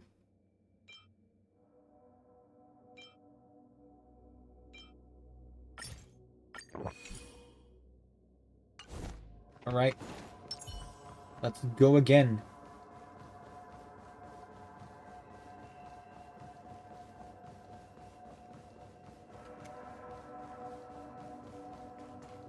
Let's hope this time goes better. Look, there he is! That concludes everything related to the Order. Is darkness...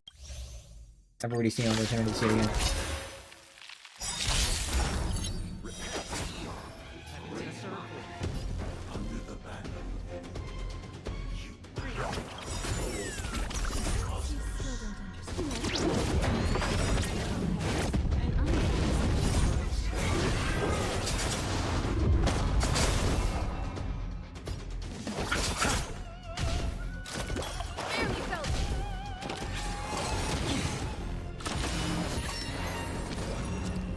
Bro. Again.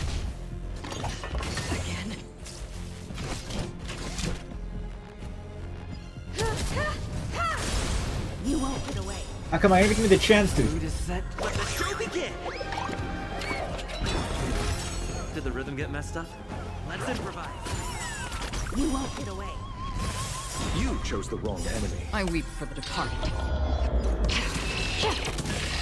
It too shall fall. You won't get away. Nice. Okay. That's half destined for oblivion.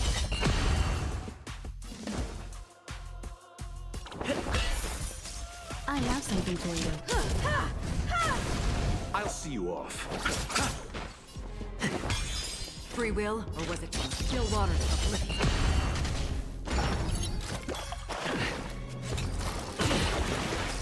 You chose the wrong enemy.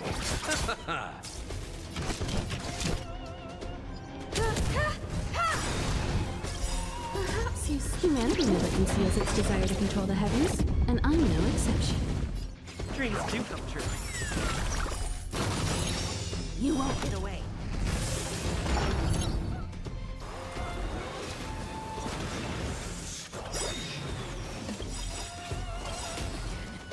Receive divinity. Don't worry, it's just Eternal a the dead return! The mood is set. Let the show begin. It was definitely a panic press, but it'll work. If the panic press works, it will work. It too shall fall. Destined for oblivion.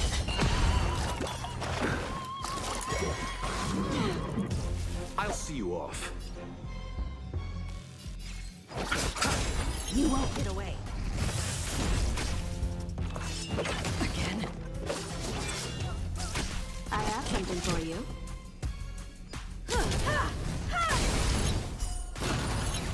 You won't get away.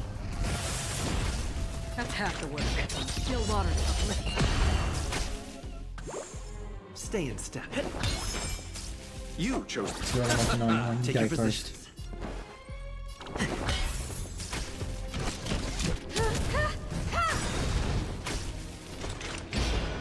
I weep for the departed. It too shall fall. Destined for oblivion. Bro. Much obliged. Perhaps you still don't understand. Humanity never conceals its desire to control the heavens, and I'm no exception. Eternal the dead return! Die, please. Nice. I already know your decision. I now permit you to gaze into the sun. On these 107,336 stones, the almighty and powerful springs of harmony are at my disposal! Supreme Tuner! Harmonious Choir! Dominicus! You look stupid.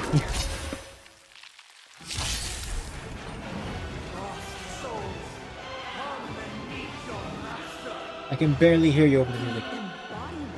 Every time you break a layer of the enemy's toughness, you gain a collective surge of shield.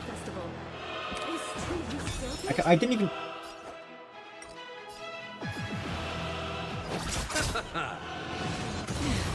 Looking at it, the weaknesses are dependent on who's ever in my party, or I just got lucky with my character selection.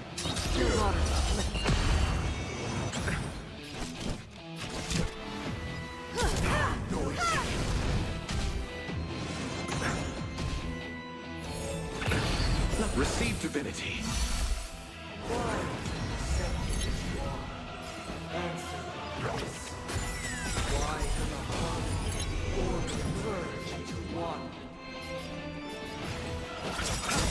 You won't get away. Eternal sleep, the dead return!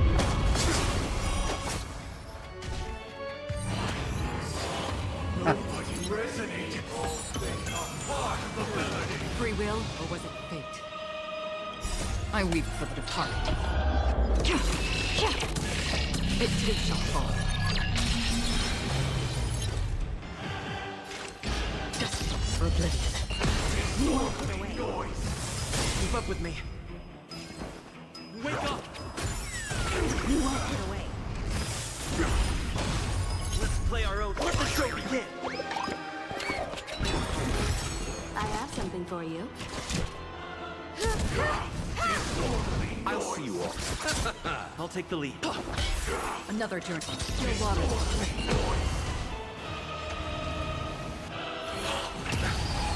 Your eternal peace. You chose the wrong enemy.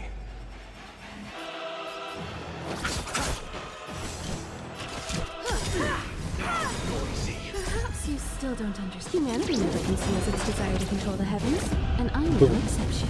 I weep for the departed. So many super breaks. Another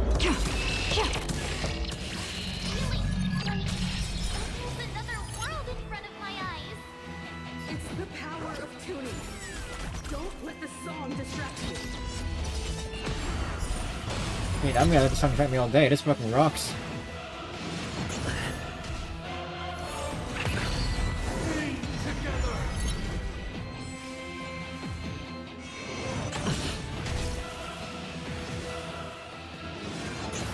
I'll see you off.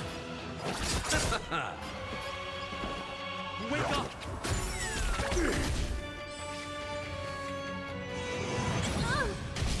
Bruh. Action is like annoying. Neither side could tolerate discord. Eternal No, sleep. don't even get me started. Screw all of you. I have something for you. You won't get away. Let's play our own. Let the show begin!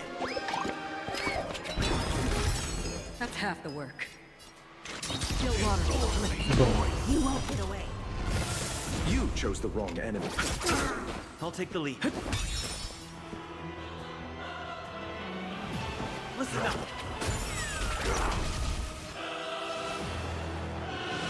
Again, time for an overhaul. I'll see you off.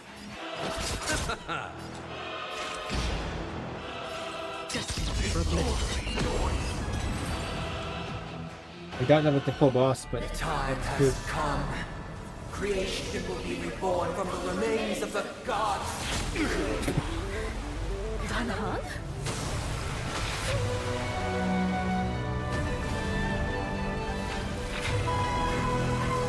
Radiant spirit, heed my word. Show no mercy. Well, that was fast.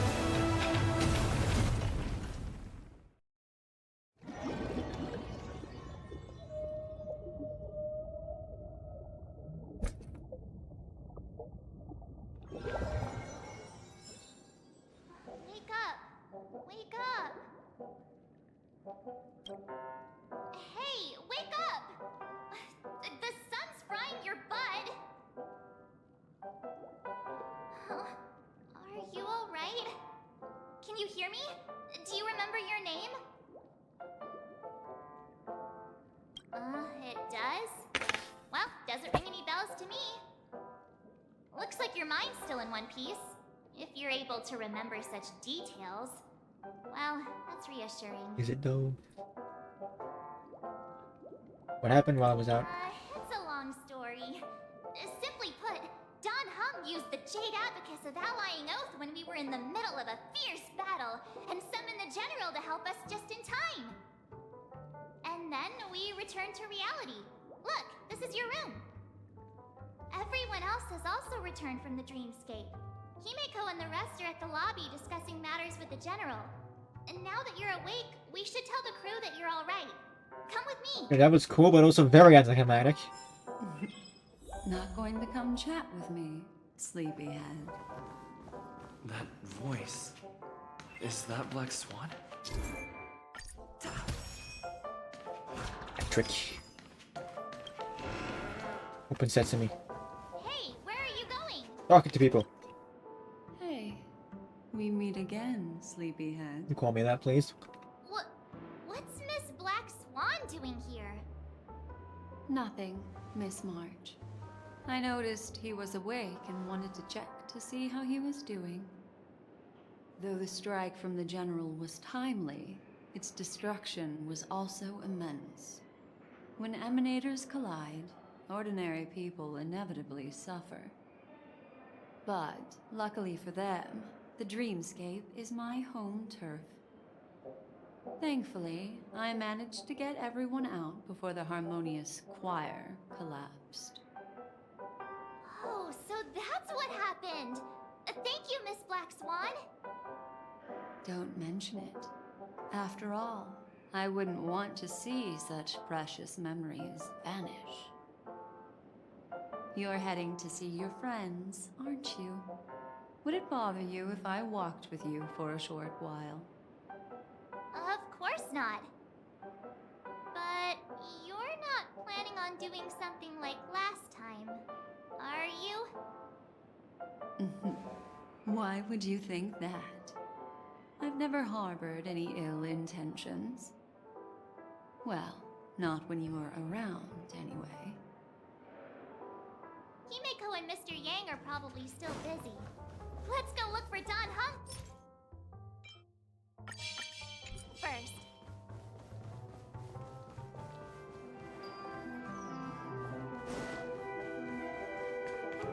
Look, he's still talking to that cowboy. One being sold. You're awake. How do you... Well, fork me. You must be that Stellaron they were talking about.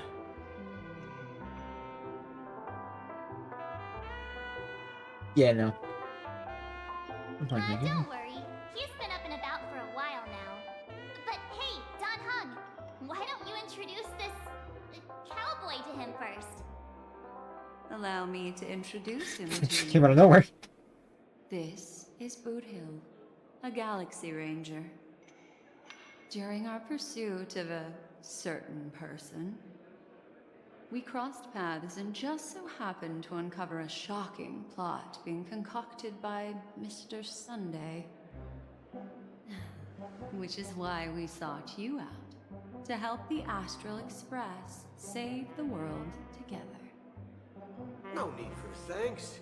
The Galaxy Ranger's principle is correct every injustice one sees.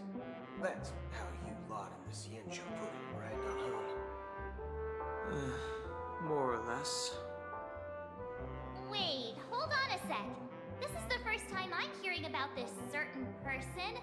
Who are you chasing? And why would that lead you to the Express? Good question. It's,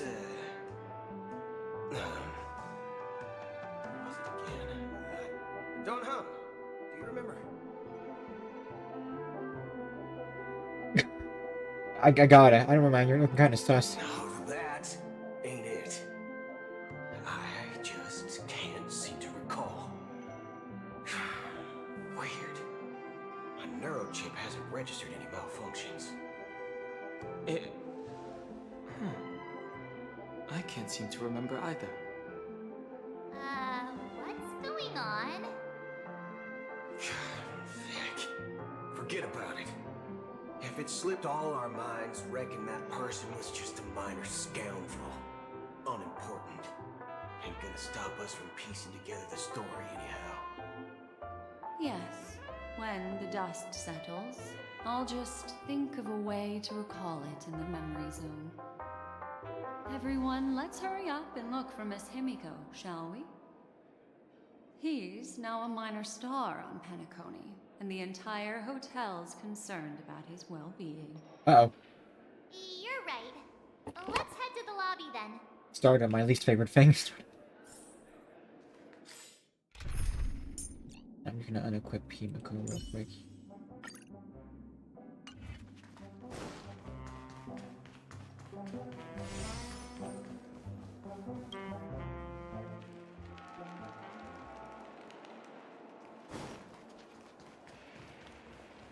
Look, they're with the...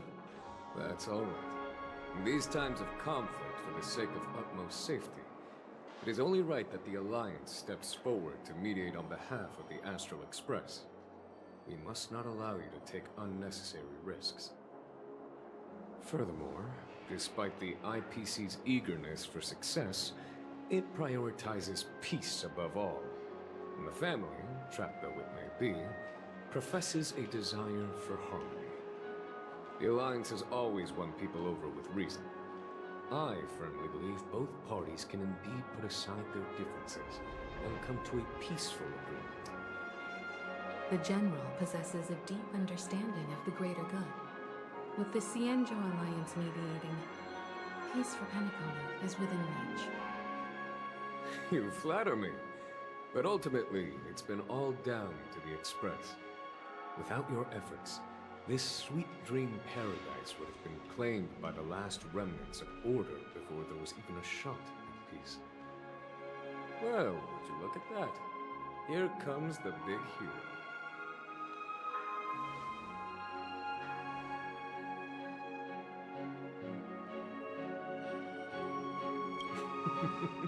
Here's the galactic baseballer, the paragon of both heroism and humility.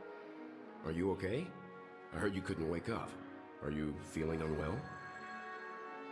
Don't worry, Mr. Yang. There is nothing wrong with him.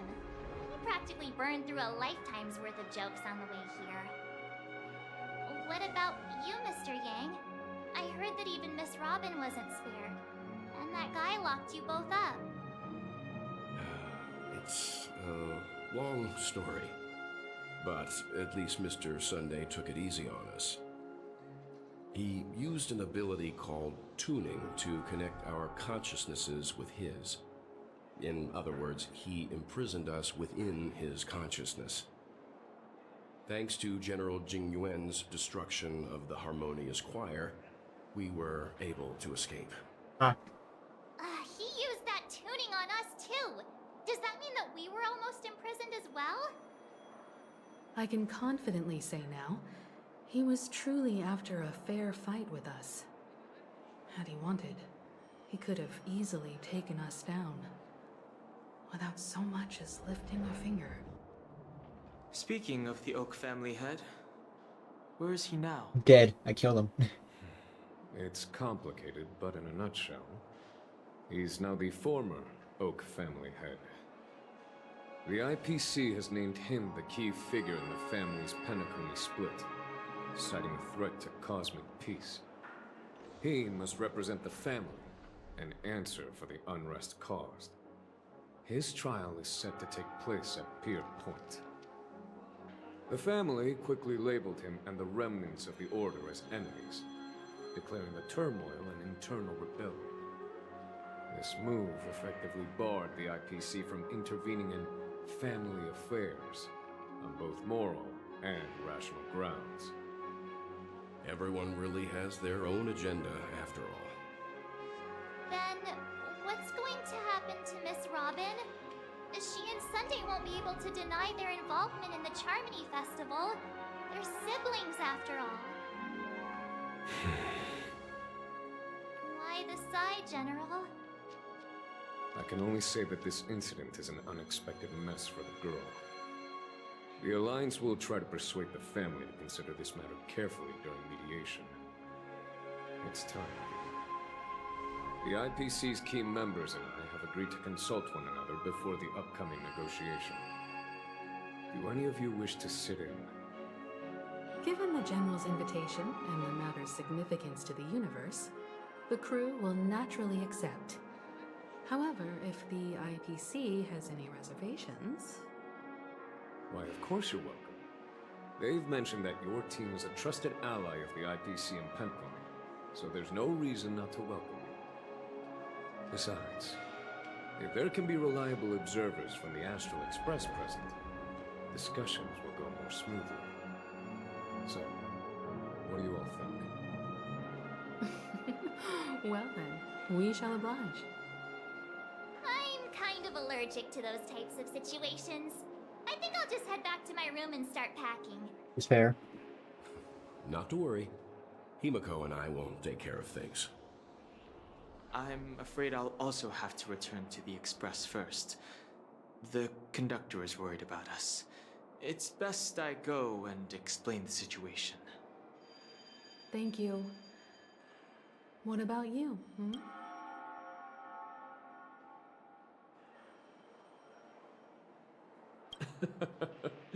Good guess. Although I'm not too sure of the reason. The representatives from the IPC have insisted on his presence. Allow me to lead the way. Follow me, please. The negotiation will commence at the hotel lobby. Everyone, please follow me. How do I get down? Do we just jump down? Probably not, but it'll be very funny. Mr. Aventurine and Miss Topaz are here too. Hey, Aventure's back. Who is that over there? The Intelligentsia Guild's Dr. Ratio. This assembly is quite something.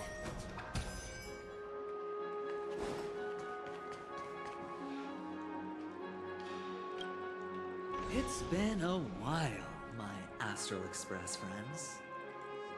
I would also extend my sincere thanks to you, General of the Lawfu.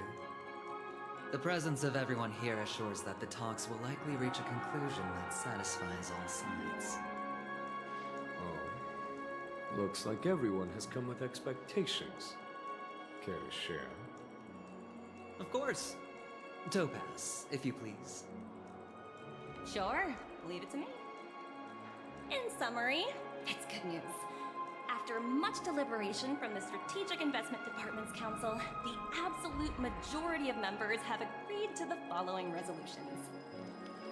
In light of long-term considerations for interastral peace, and by authority of Pierpoint HQ, the Strategic Investment Department, on behalf of the Interastral Peace Corporation, will permanently relinquish its claim on Penacony sovereignty and offer unconditional support of the family's rebuilding efforts on Penacony.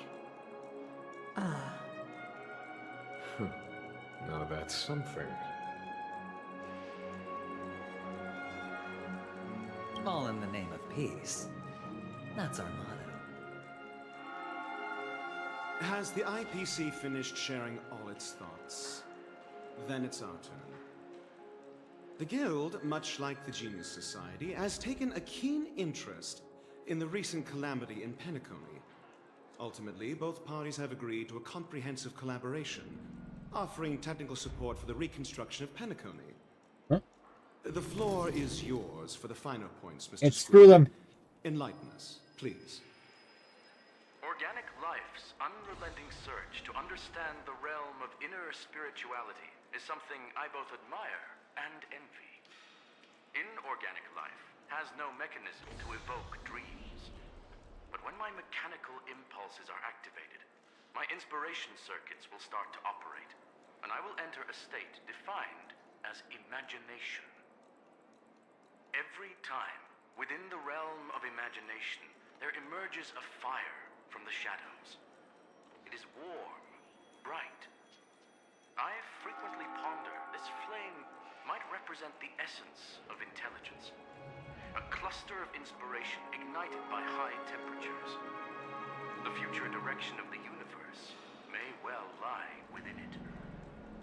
Alas, they are nothing but projections of my thought system to me. Desired, but unattainable. But after learning of Penacony's accomplishments, I have come to realize that the flame is not beyond my grasp. After deliberations with my partners, we have decided to defer the progress of the Simulated Universe project, and instead assist the Intelligentsia Guild as technological consultants in the research of the Dreamscape and Memory Zone, so that these assets may be better used to serve humanity. Not only that, we've also established contact with the Garden of Recollection through the IPC, and they've pledged their support for our research endeavors. Nice. Very nice. I'm truly happy for the Dream Chasers on Penacony. The cosmos' brightest and, let's admit, dimmer intellects are now at their service. Agreed. It's hard to imagine members of the Genius Society taking an interest in such mundane research. Never mind. At the end of the day, this is a positive outcome. No wonder everyone insisted that he be there. It heartens me to learn that everyone is willing to put aside their differences for Penacony's plight. I trust that everyone will surely reach consensus in the upcoming negotiations. Looks like Penacony's future is decided. I'm wondering, is there anything else the crew is concerned about? Peace is our greatest wish. Beyond that, we desire nothing else. Well, that's good. Now that everyone's minds are at ease, I shall take my leave. You may now depart with peace of mind. The Alliance will deal with all subsequent procedures. If that's the case, it appears that we have nothing else to worry about on Penacony. Looks like it's time for us to embark on a new voyage. Sounds good to me. You two head back to the Express first. I'll pick up March and deal with the checkout procedure. Oh, also, Miss Black Swan, you have a matter to discuss with me, yes? Nothing escapes your attention, Miss Navigator. You would assume so when you appear out of nowhere. You've been with us this whole time, huh? In any case, he and I will be waiting for you in March on the Express. Let's go. Our time on Penacony has come to a fruitful end. Penacony's journey ends here. I guess it was pretty fruitful.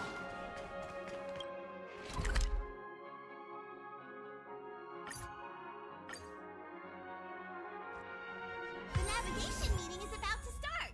We're all waiting for you. When did the... Ahem. Looks like everyone's present. Let the navigation meeting commence then. This a meeting to decide our next stop? How we doing this? By show of hands. Hold your horses, cowboy. It's for those to decide.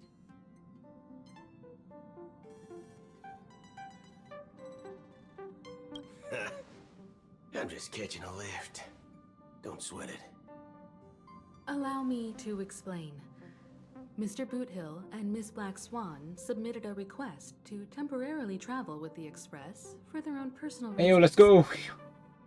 As you all may know, the Astral Express never declines any passenger whose heart yearns for the distant stars.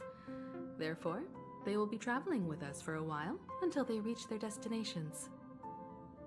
Whoa, the Express is going to be much livelier now. But, Miss Black Swan, you better not use your memo keeper abilities to pull any pranks. Understood, Miss March. I promise you, you'll never see me in your room while you're taking a break. Don't! You're freaking me out.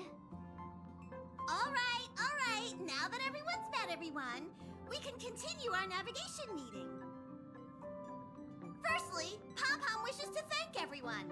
If it weren't for you all unearthing the truth about Penacony, Pom-Pom would have never known where Mikhail and the rest had gone.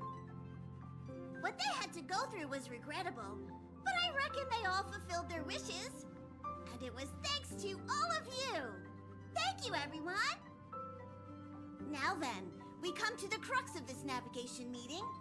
We must decide on the Express's next stop. Let me introduce our current options. The first choice is from Himiko, the oceanic planet of Lushaka, a planet composed entirely of water. Many aquatic races reside there. Of course, it's also the home planet of the venerable, nameless Mikhail. The second choice is the agate world Melustanen, suggested by Welt. It's famed as one of the initial sites of the Stellaron disaster, and the place where the beauty Idrilla ascended. Today, it's celebrated as a planet of undying allure. The third choice is Edostar, a planet nestled within a vast ion storm region, currently under assault by the Antimatter Legion. However, the distress signals from there have recently ceased, prompting the IPC's wish for us to check in on the situation. Well, the Aerostar seemed like the most The pressing last thing. choice, courtesy of Black Swan, is the glass belt Petravia, a massive belt of asteroids that was turned to glass by the Lord Ravager Zephyro. These days, it's apparently known to house one of the branches of the Morning Actors Troupe. Ooh, so many options. I'm seeing stars already. Next up, everyone will select the destination that they wish to visit. And then we'll put it to a vote. The Aerostar seemed like the Though most the thing. fact that the distress signals have ceased means we're probably too late. But I still think we should investigate the situation. Exactly my train of thought. Even if they're Yes, dead, we I agree. should see what happens. As nameless, should we not extend a helping hand? You and Don Hung make good points. I'll throw in a vote for Edostar too. If that's the general sentiment, then we should indeed investigate. I vote for Edostar too. All votes for Edostar! Looks like we have a winner! Next stop, Edostar! Whoa! Then this navigation meeting is adjourned. I'll go check the warp jump coordinates. Everyone can catch up on some rest in the meantime. When it's time to make the jump, Pom-Pom will make an announcement. There's still some time before the jump. What should I do? How about a chat? Wait. Please let this trip be uneventful. Please let this trip... Mumbling? I'm praying! The last couple of trailblazing expeditions have been downright terrifying. It's about time we had some fun, cozy, and cute adventures for a change. Come on, start praying with me. I will never pray. You cannot make me. Huh. For some reason, I'm suddenly stricken by the feel. Perhaps the joy of reuniting after a long time.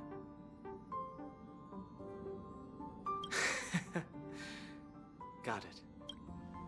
Yay. This Astral Express sure is comfy. But I can live without malt juice. At least stock something else. Like that white gem. Common as dirt. Ah, thanks, brother. Any low-cost swill will do. I ain't fussy. Ha! All these years out in the wild, and now I'm bunking in luxury. Gotta say, it's quite the treat. But I know that some people are happy about, you know, having more people in the Astral Express. You're fast becoming an excellent trailblazer. It's an honor to be able to watch you grow. Don't downplay your achievements. Everyone has witnessed your growth. I've known many warriors in my time, and only a few achieve the kind of growth you have. Back home, where I'm from, you'd be rated at least an S tier. Is that good or bad? It's not been easy for you these past few days. You've earned some downtime. I'm looking forward to seeing how you'll perform on our next journey. Now, Himiko, final one. Come to think of it, this trip to Penacony was the first time we trailblazed together, wasn't it?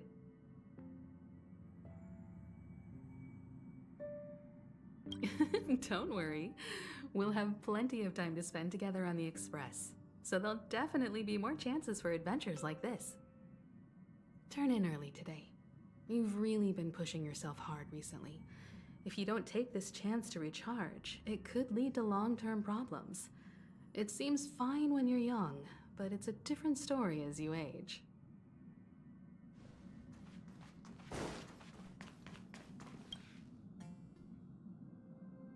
Oh, you're here. Seeing your reflection among the stars in the porthole really does seem somewhat surreal. Ominous music. How about it? This journey of beautiful.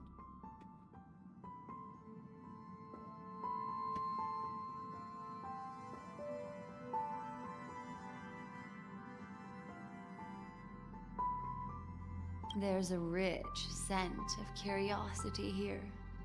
Such memories can be irresistibly captivating.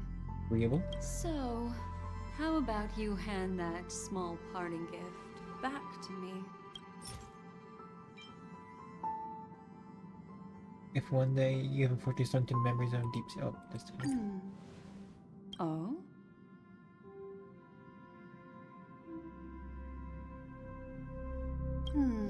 I just stumbled upon a particularly fascinating spot in your memory. Before I explain, I would like to apologize to you. This farewell gift I gave you isn't really a compass from the memory zone, but merely an empty light cone. Remember when we entered the hotel in the dreamscape for the first time, and I procured a few trinkets from your companions? Their functions are similar. This way, I can always be attuned to your location, ready to assist immediately if you encounter any threats. But this is not its most intrinsic function. Light cones are slices of light used to encapsulate solidified phenomena. This empty light cone is the same.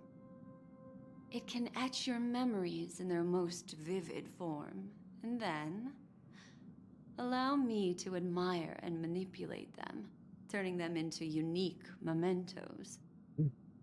All the world is born from the power of mind and soul, and that power is memory.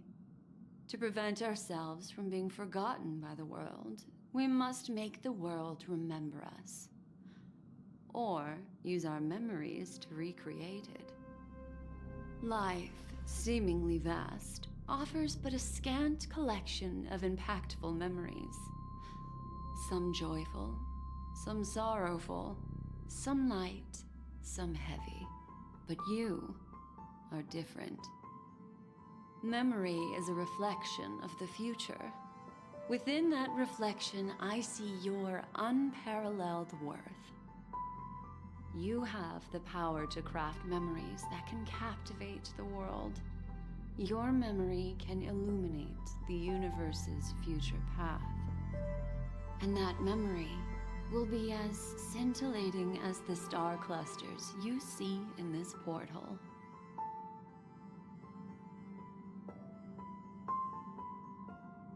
Which is why you wanted to collect my memories? Precisely. But do you know the deeper meaning behind it? The reason is simple. In this grandiose and ostentatious dream of the families, only you personally experienced the entire course. Patience, my friend. I will reveal the answer to you, but that time is not now. Turn around and take a look at your friends. Every one of them is reveling at the arrival of their next destination, all filled with hopes and expectations of their own present and future. Revealing everything at this moment would be a bit of a buzzkill, wouldn't it? I'm looking for an opportune time. A time when you're totally at ease. Perhaps when the night grows hazy and you're about to drift off would be the most opportune. How about one fine night? I will prepare the candles, aromatics, and even a cushy couch to create a cozy dreamland for you. And then I will tell you the answer in the form of a little bedtime story to lull you to sleep. Ahem. Hi. Hello. Attention all passengers. Yeah? The express is about to make the jump. Please be seated and hold on. It looks like we're finally about to set off. There are countless gleaming memories out there waiting for us. Why don't we just leave it at that for now? Ah, that's right. As a small token of compensation for playing that little trick on you with the empty light cone, I will gift you with some words. They hold great significance to me.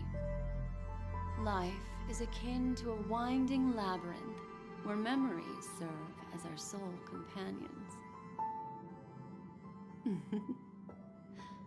You'll remember these words dearly, won't you? In the year 2158 of the Amber Era, the first year of the new epoch, the universe resumed its intended trajectory. The kindling of conspiracy smoldered in Penacony, the land of the dreams.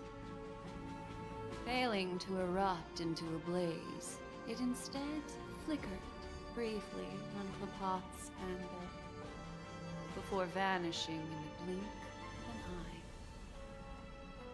The dead, and those fated to die, remain in their eternal slumber, while the living find solace in deep sleep.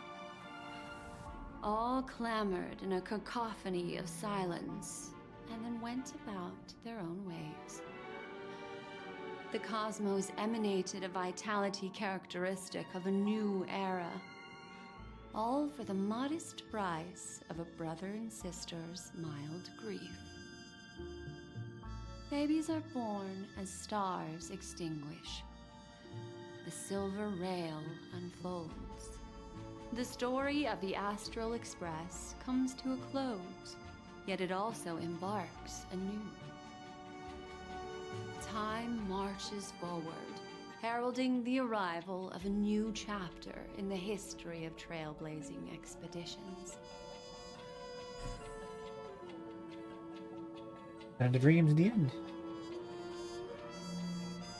Honkai Star Rail. This feels wrong.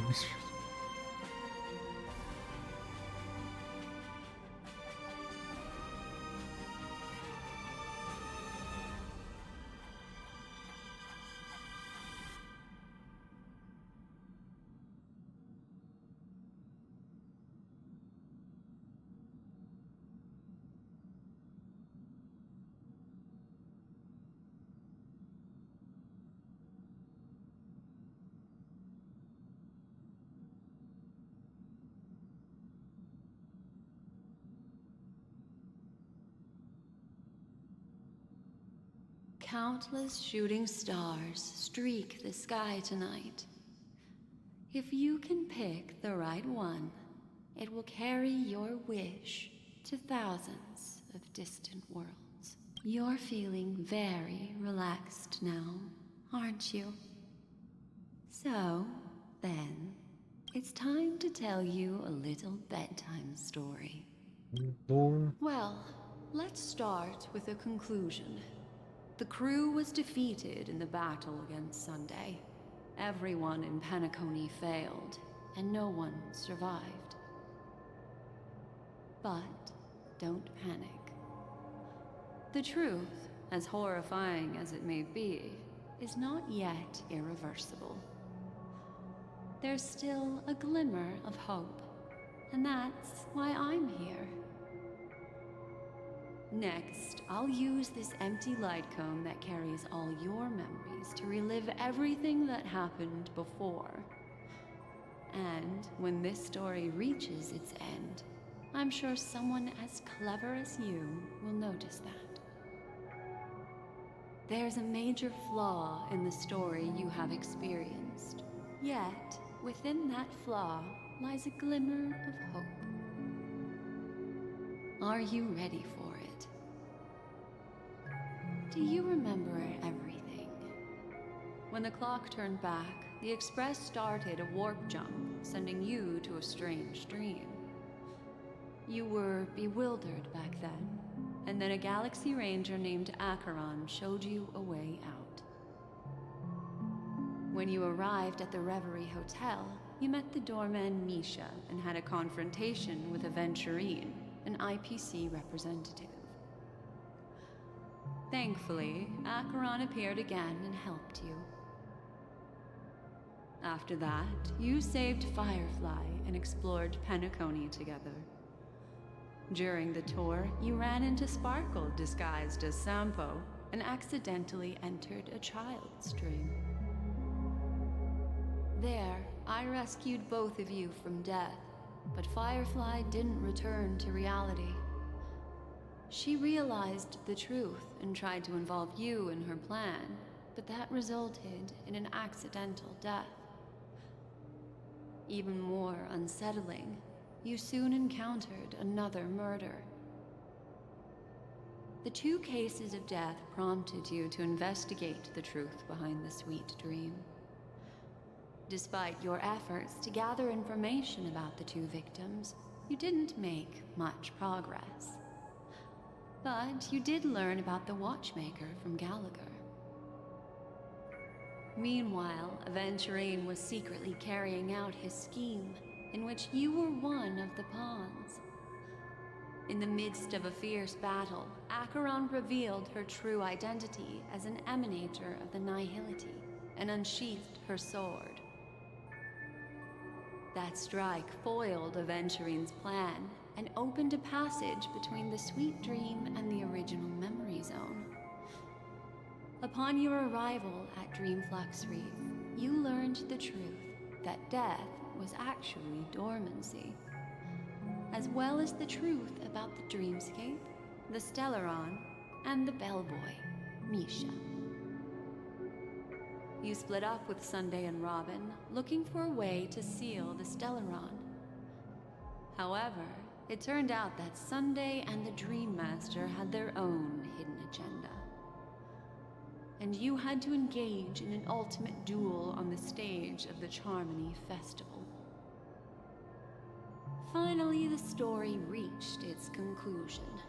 You emerged victorious, with the Trailblaze triumphing over the Order, and Penacony embracing a bright and peaceful future.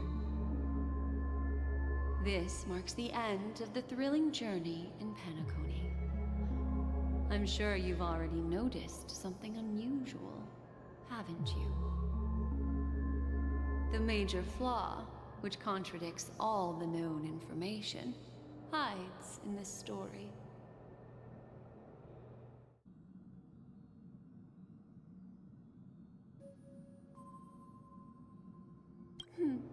Little Misha.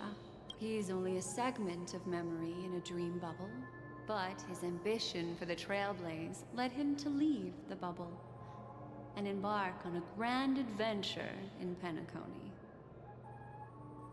While Misha is a rather special Memory Zone meme, and he was a life born in the Memory Zone could never manifest in reality.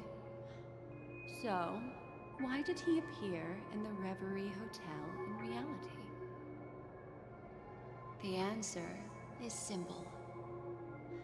He is the one fatal variable that contradicts all our known information.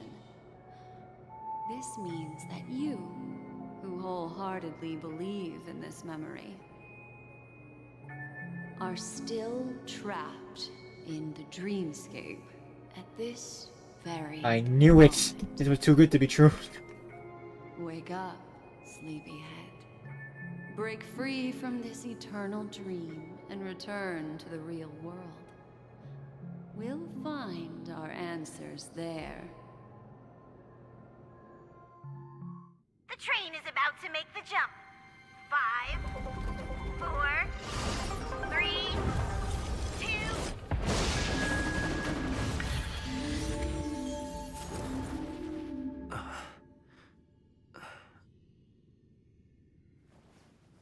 On the couch again.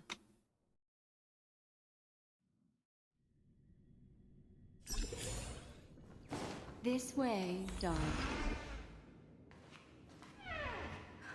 Not another one. Thank you so much, Black Swan. Finally, I can breathe a sigh of relief. He's really strong in this scene. I understand you must be confused, and will do our best to shed light on the situation. However, before that, it's essential to know that this place is the rift between dream and reality. A place reserved only for those who have awakened from Enna's dream. Oh. Do you remember Sunday's ambitious plan? He intended to harness the power of the Stellaron, the collective will of over 100,000 Oak family members, and the desires of everyone in Penacony to usurp the harmony and restore the order. Unfortunately, it didn't stop there. From the early days of our journey into Asdana, we were already affected by the Stellaron. That strange dreamscape where we met. Maybe it was a sign that your thoughts were beginning to drift away. I don't think the goal of the Order was to put everyone into a deep sleep. Quite the contrary. They used the Stellaron to catalyze the leakage of Asdana's memoria into the material world, allowing the dreamscape to blend with reality. And that included a lot of memoria from the Beyond the Skychoir. As time came and went, the dreams eventually became indistinguishable from reality. And reality became an illusion. People think they are awake, but their spirits have long since stepped into the Temple of Order. This is what makes Enna's dream so powerful. In this paradise governed by the Order, everyone indulges in their delightful dreams and lives happily ever after. I believe what you experienced in the sweet dream, except for that flaw, was real. Only in this way could you reach the destination, lifting the crisis in Penacony and embarking on your next trailblazing expedition. If it wasn't for Acheron's plan, we might have been trapped in this dream forever. Fortunately, while the path of the Order governs all things, it can't affect the Nihility.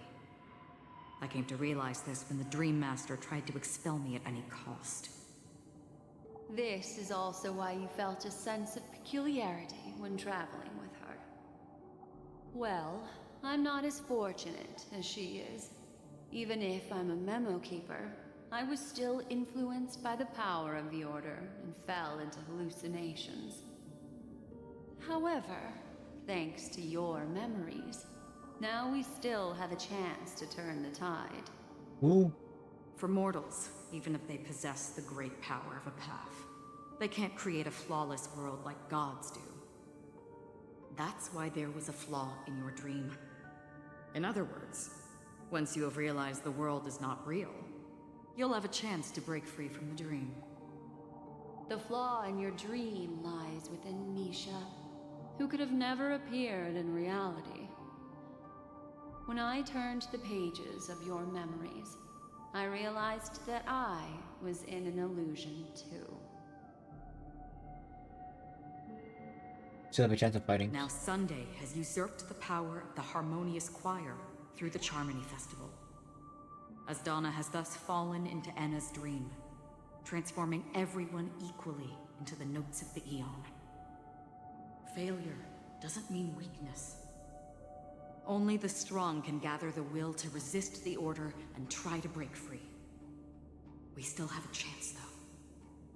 To make it happen, please, Black Swan, guide us to those with a strong will. All right, please come with me. These people are... They're the ones who accept Enna's dream and indulge in their happy illusions. We have no means to wake them up now. Not even your clockwork will do the trick. However, there are still other things we can do. Let's keep going. You know, I should probably end it here. Probably, I've been streaming for 8 hours and my fatigue is probably catching up with me. So, that's that. I hope anyone watching enjoyed. Will I be back next time playing this? Probably. No, I'm not too sure. I'll stream the ending. I'll definitely record it, so I have that audio. But we'll see what the time brings us. Maybe I'll continue streaming this tomorrow, and then we'll and for the rest of the story. I'm not gonna stream it the entire day, but like a section of it, maybe even earlier. So yeah, I hope you enjoyed, and goodbye. It's picking up when I'm putting down. Yep, it is picking up when I'm putting down. Alright.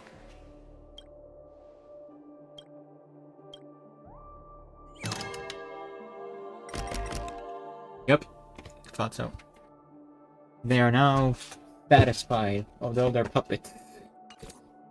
The clockwork is completely ineffectual. Also, while off camera, at the end of the last couple of hours, I was a bit busy. Didn't do nothing. I almost completely finished the Trailblazer tree on this one. I could use some of these, but I already used some, and I'm not going to use more. Saving the rest for Firefly when she comes out. Which, is next patch, so that was going to be a while. Please stay tuned. Yeah, Valkyrie, let's continue with the story. Go. These people here are satisfied.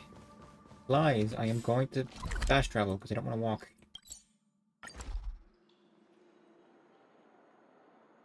Wonder how the rest of the story is going to go.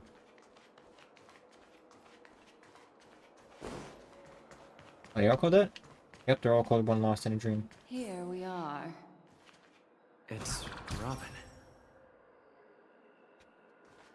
Yellow.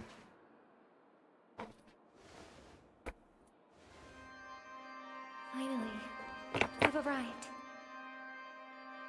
Let me introduce you to Robin. She woke up from Anna's dream by her own will, and it's this tough lady who led us here with her song. I woke up for the same reason as all of you. In the dream, I experienced something that could never occur in reality. What would that be? Are we going to lock it up in a cage? I want to see it fly freely in the sky. Without us, this bird would be too fragile to survive on its own. Do you want it to die? No, but... Then let's take care of it together until it can return to the sky. Huh? Birds have wings because they're meant to fly. Even if they may crash on the ground one day, they shouldn't be trapped in a cage. This music is awesome. And also Baby Sunday is talking out of his ass. Birds belong to the sky, so we should help them return there, right? The illusion was so impossibly blissful that I realized it was just a dream. And this is our final hope. Anna's dream is founded upon the harmonious choir, namely everyone's shared wishes. It will only materialize once the aspirations of all beings in Penacony merge as one. At present, it has become impervious due to people's desire to remain slumbering within the dream. And in order to destroy it, You have to wake him up?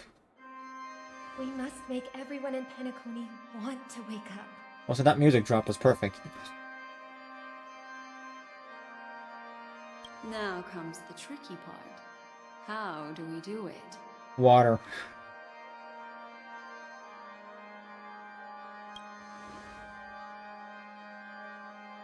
Humans yearning for sweet illusions borders on obsession, leading them to subconsciously resist the harsh reality. Therefore, I carefully selected a moment where he was completely unguarded, guiding him to uncover the truth himself to make him regain his consciousness. However, to wake up everyone in Penacony and get them to share the same determination, that would be nearly impossible. Indeed. I'm afraid it's almost as difficult as resurrecting an Eon. But it doesn't mean it's possible if it's difficult. But we can't just stay here and do nothing. Oh, you're awake too. This is a critical moment for the whole universe. Who cares about some dumb number? Thanks to Black Swan. You're welcome. And thanks to the memo keepers in Penacony too. I believe your partners have also awakened from their dreams. This is the first step of our plan. With the assistance from the Garden of Recollection, those who possess a strong will, like you, will gradually awaken from the dream. These free wills are the discord that will sway Anna's dream. However, awakening a mere handful of individuals is insignificant compared to the vast number of people immersed in the dream. We must find other ways to awaken the free will of millions of people within a short period of time. If breaking through from the inside proves challenging, we can seek assistance from the outside. We've long been aware of a potential solution. Asdana is a galaxy known for its abundant memoria and the remarkable phenomenon known as synesthesia dreamscape. When people first enter this place, they often find themselves and others sharing a collective dream. At this very moment, there is only one dream encompassing the entire Asdana system. Like the entire system? You mean, if we can attract a large number of outsiders to this system, their free will would intertwine with this dream and shake it to its core. However, those outsiders might also succumb to the dream and become the foundation of the Order instead. The real challenge is, how can we gather a huge number of people as determined as you within a short period of time? The Jabacus. Looks like the Jade Abacus of Allying Oath will be the only solution. No need for that. Keep your once-in-a-lifetime treasure. We don't need to bother the Cienjo Alliance for such a tiny request. You want thousands of people with unwavering free will? That's easy. Just leave it to us, Galaxy. You can gather Galaxy Rangers? I don't know. Outsiders may see Galaxy Rangers as elusive and disconnected individuals, and actually, they're right. And that's why we have a tacit understanding among us. Do you know what it is, Acheron? A very fancy bullet. It's the relic I returned to you. Exactly. Its owner must have told you that it's meaningless to anyone other than a Galaxy Ranger, and that it can only fulfill its purpose when returned to its rightful owner, because it's a burial artifact, worthy only of a hero who has served the Galaxy Rangers with honor. When its light illuminates the universe, it means the fall of a hero, and in the direction it falls, countless meteors will streak across the sky. Those meteors are Galaxy Rangers, coming from all corners of the cosmos, driven by a shared purpose, without questioning the cause or counting the cost, because we abide by a common principle. The shooting stars of the hunt only descend on the longest night, and with them comes the dawn. That is badass. We've stayed silent for far too long. Now, it's time to remind all the cowards, oppressors, and villains of the universe of our presence. I'll be the one to ignite the first spark. Once the dreamscape is swayed, I'll complete the second step. I'll fine-tune the slumbering souls with the Song of the Harmony, interrupting them with the discord of Trailblaze, and guiding them towards reality. Ooh. It's true that some people are born strong, and others are born weak. If the Trailblaze is the target of heroes, then the Harmony will guarantee that the strong help the weak. Only the people of Penacony themselves can be the saviors of their homeland. Their path of happiness should be forged by themselves. While it may not be a nameless, I'm willing to instill courage in all those who need it. This includes my brother as well. And his dream is too cruel for him and everyone else.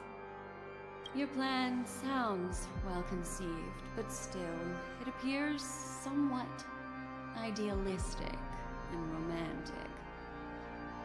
The flaws rooted in human nature can't be eradicated overnight.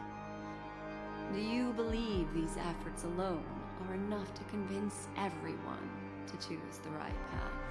I agree with you, Black Swan. That's why the most critical aspect of this plan is not to convince everyone to choose the right path, but to inspire them to save themselves. So, you're the key in the end, I assume? The Harmonious Choir possesses the power of an emanator. To overcome it, you'll need the same level of power. The final step in destroying the sweet dream will be my responsibility. That's a relief to hear. Now that our roles are assigned, let's get to our battlefields and pose a grand finale. May I have a moment alone with you? There's one more thing I need to explain to you. Then shoot. This grand festival is drawing to its close. This is the starting point for the ultimate stage of our journey. Just as it marked the beginning of all the stories in Penacony.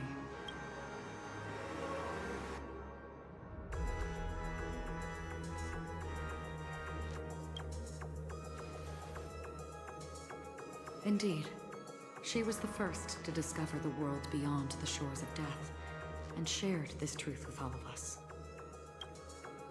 There's something you should know. We were able to locate you within this boundless dream, and find the key to breaking free from the dream. All because of one person's unwavering dedication. Firefly. She awakened from the dream ahead of others, discovered the Express amidst the stars, and brought us valuable information about the remnants of the Order.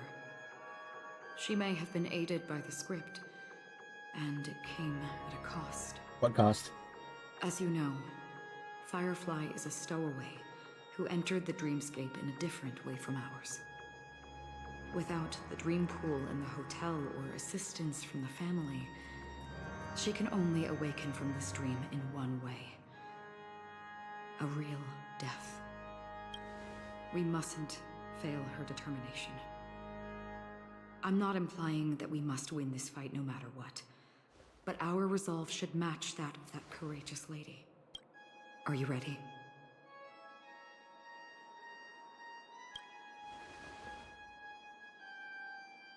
Very well. Now, please close your eyes.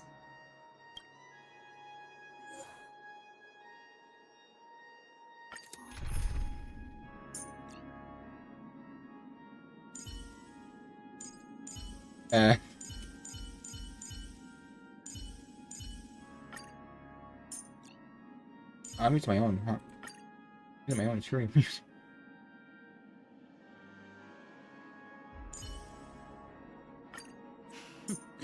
So it's you. Our time spent with one another is precious. If there's anything you need, don't hesitate to ask.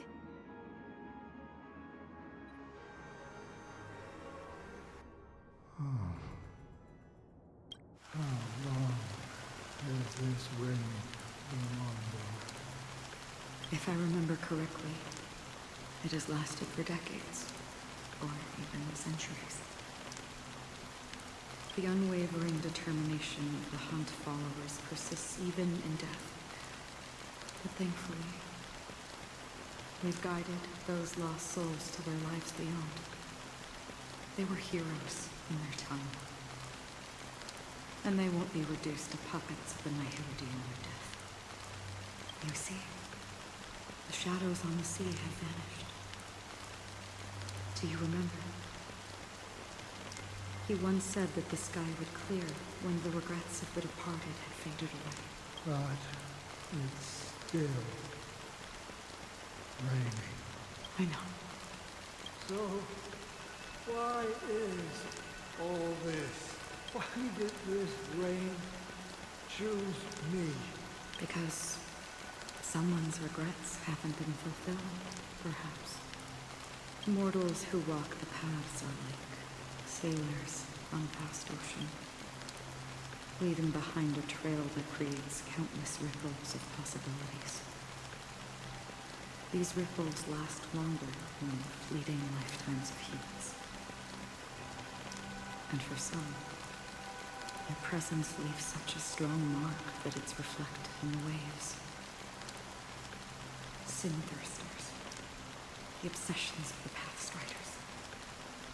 They emerge from the depths of Ix, seeing themselves as masters of their own destiny, unknowingly repeating the actions of their past lives.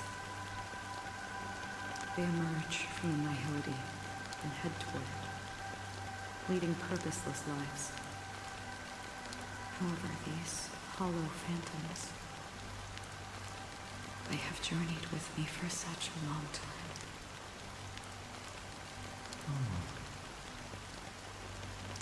So this is how it is.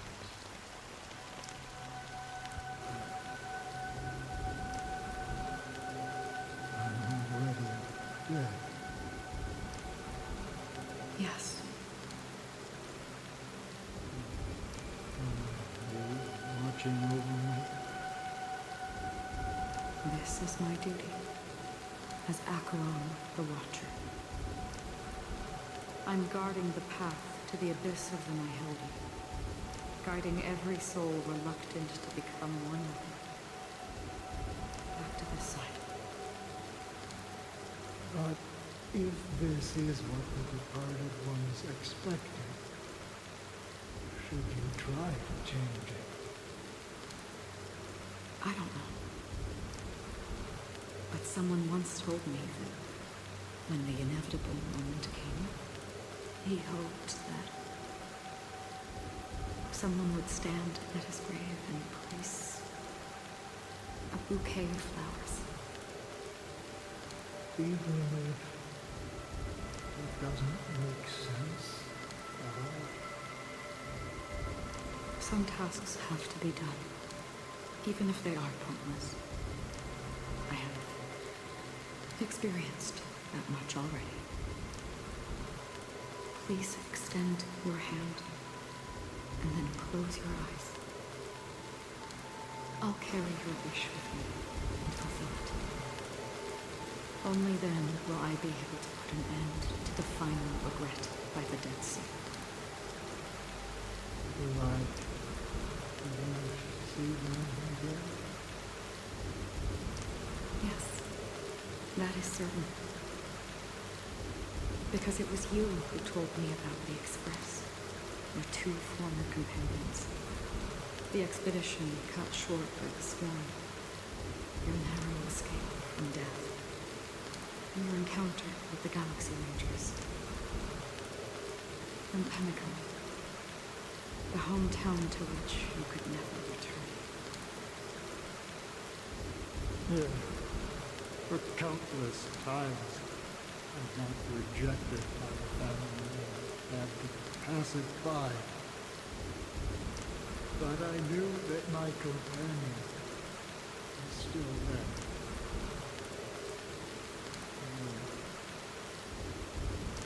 Okay. Are you still there? Take my hand and come with me. We'll leave this place.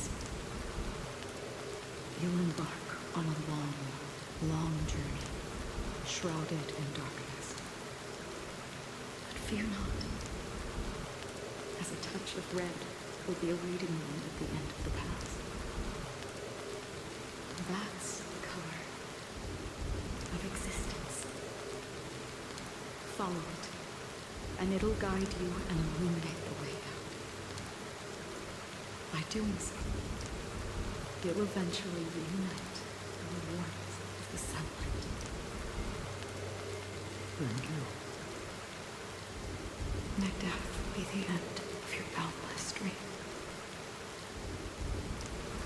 guiding you back to the waking world. Welcome to the horizon of existence. This place is one of the thousands of manifestations belonging to the sleeping and shapeless.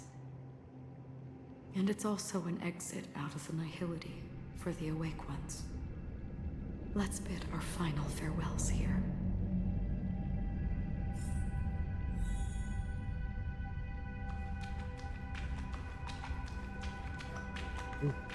Going on? Always distinguish between reality and imagination. All right, Gray. Life is akin to a winding labyrinth where memories serve as our sole companions. May your schemes be forever concealed. Anna's dream is too cruel for him and everyone else.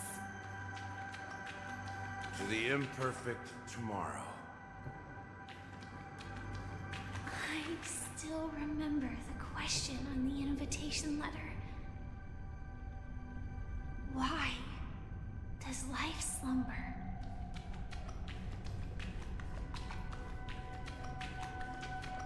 Why does life slumber? We don't know the answer yet, but we're about to awaken from this dream. Or perhaps such is the answer itself. Leave this place, return to where you belong, and awaken Penacony from this dream.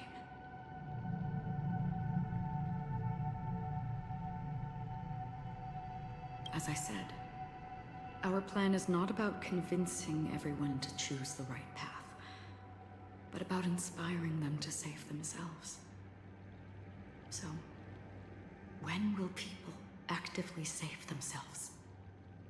The answer is when they are in desperate situations. Like a drowning individual in the deep sea. When one's body and mind bear immense pressure, agony, confusion, and despair will follow. I firmly believe that. The fragility of humankind often freezes them in their tracks. But in truly desperate situations, they will strive to save themselves. And now, Penacony has enough heroes to lead them forward. It's through this inherent, self-centered instinct that people exert their utmost effort, even when they know their struggle is fruitless. As absurd as it may seem, it's their resistance.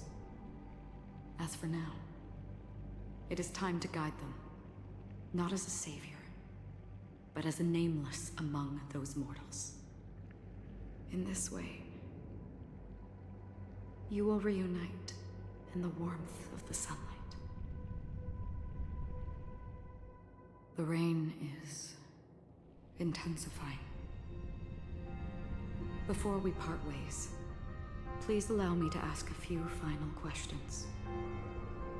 So far, you have forged unbreakable bonds with numerous individuals and entities in the Sweet Dream. Might I ask if you fear severing these bonds with your own hands?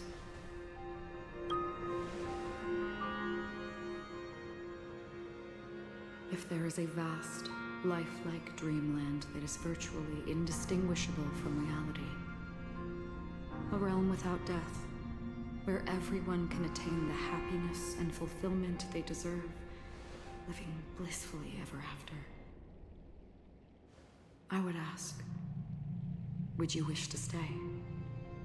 Hell no, I would never I would never ever want to live in a dream. Imagine if this splendid dream were fated to fall apart. Friends, family, strangers, followed by the gentle breeze, soaring birds, the stars, and ultimately yourself. Everyone and every face they remember. The joy and the heartaches, the vows sealed and those left hanging. All will inevitably march towards a predetermined ending. If you had grasped the journey's finale right from its inception, I would ask, would you still embark on this journey? I will blaze a trail without hesitation. I'm glad. The answer itself doesn't matter. What matters is that you've made a decision. Listen, touch, and ponder. And therein lies the sensation. Cherish it, because that's what makes us exist. Such is the only answer humans can offer when facing the nihility. If the nihility represents the primal fear of life, rendering any lofty convictions insignificant under their imposing shadow, then behind this shadow, there must exist the most fervent source of light in the world.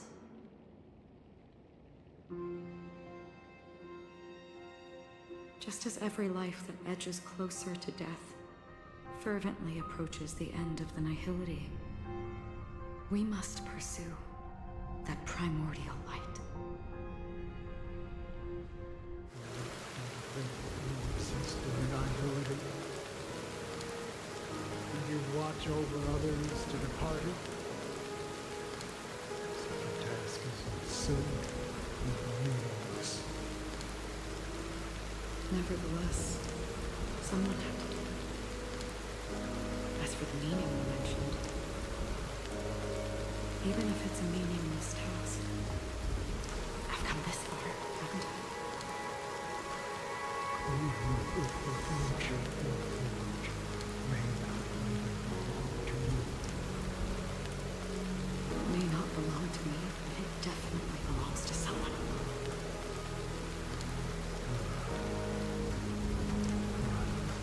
Hardships you must have experienced. In that case, allow me to do something you must do. Please, do me with me.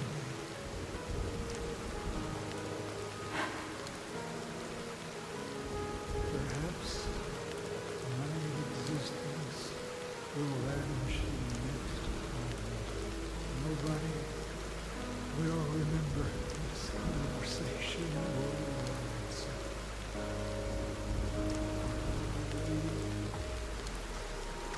But your name should be remembered.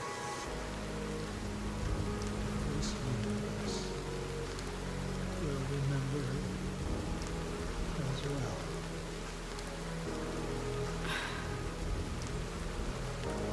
For me, some things are difficult to recall.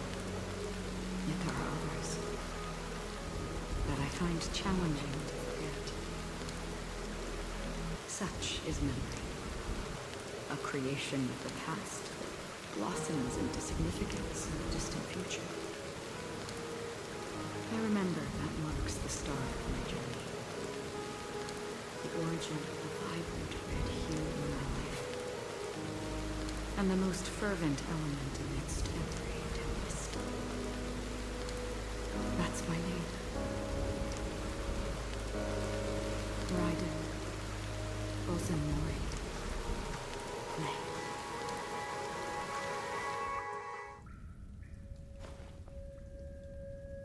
The Golden Dream is getting restless. In the coming long nights, I'm afraid you will face many setbacks and witness many tragedies. And in the end, you will only see in black and white. But please believe me, that in that monochrome world, there will be a glimpse of fleeting red. And when you make a choice, it will appear once more.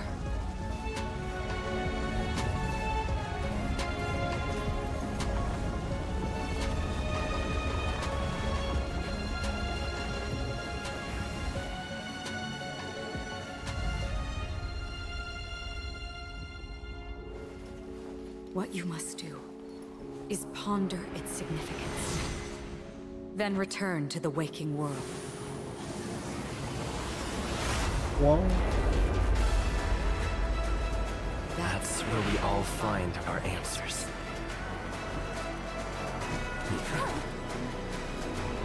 Hat trick, you bastard.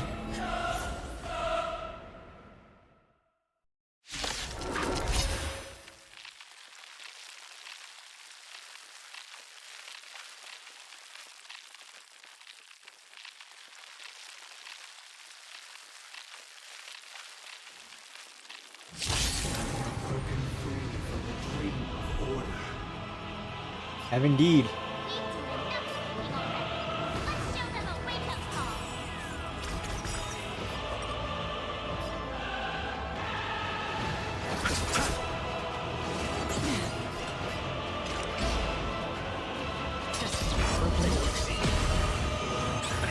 Let's play our own. Let the show begin. Oh. Time for an overhaul.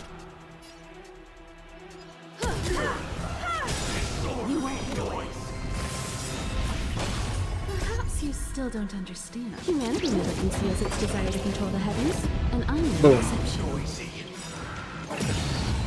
I weep for the departed. It takes a fall.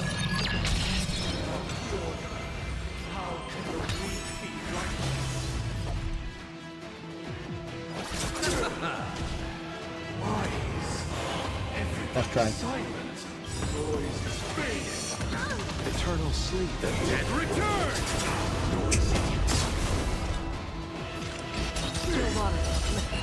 You won't get away.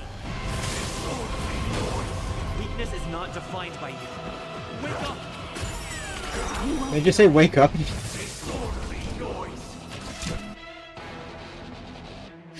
Wait, is that rock? Holy shit. I'll take the lead. Let the show begin! Listen up! Another journey begins. Destined for oblivion. Disorderly noise.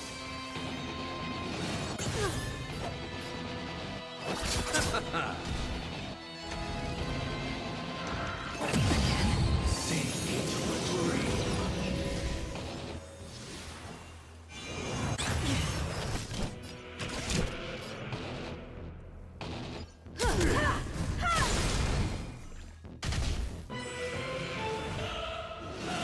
Still the same move. Great That- teamwork. Repay.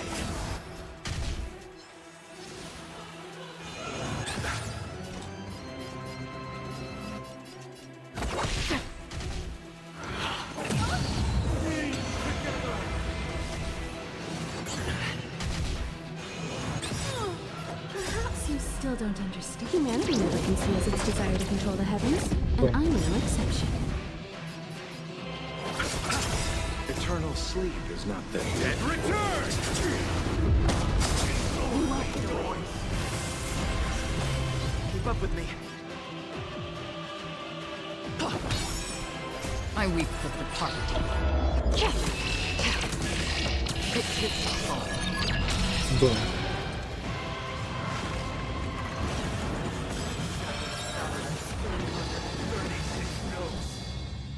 Solemnly invite you to join the glorious chorus and ascend to the heavens! That's real. Free will, or was it fate? Still waters uplift. I'll take the lead. Listen up. Let's play our own. Let the show begin. I'll see you off. Noise is fading. Receive divinity. Much obliged. Indistinguishable from reality. Can you still still be called an illusion.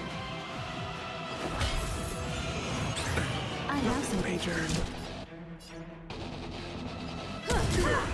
you. Another journey begins. Just for oblivion. You won't get away. I weep for the departed. It too shall fall.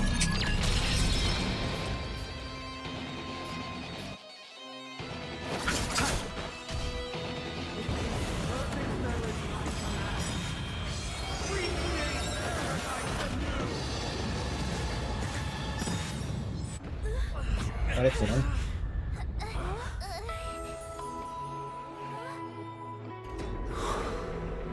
Music.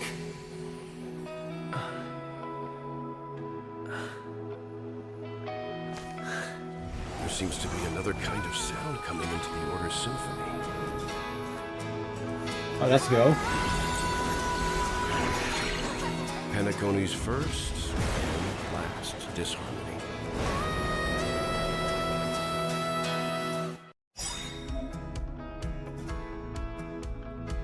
Those imprisoned in their dreams are awakening for freedom.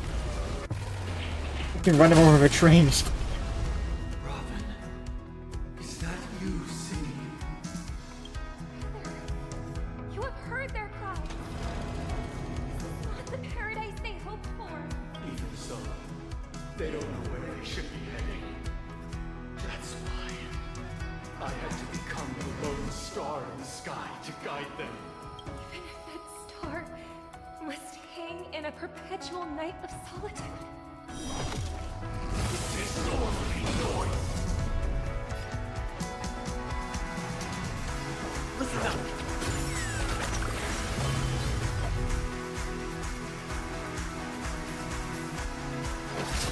Noisy! Uphold the truth!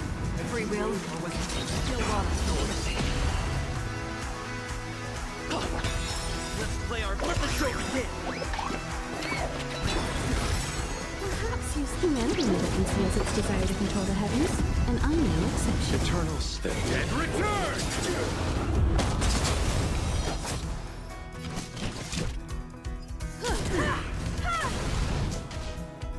Noise is fading.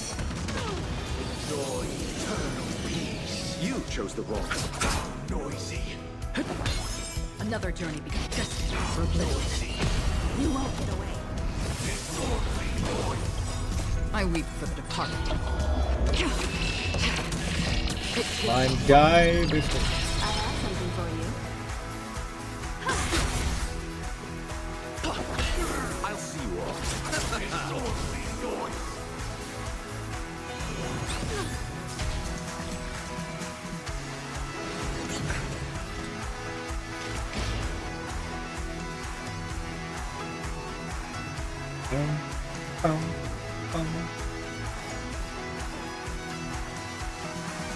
Still water of oblivion.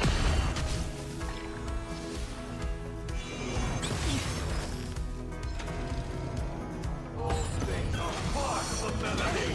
Receive divinity. Much obliged. Eternal prayer. The weakness of humanity cannot be redeemed by others. Get run over by a train. You won't get away. Eternal state. And return!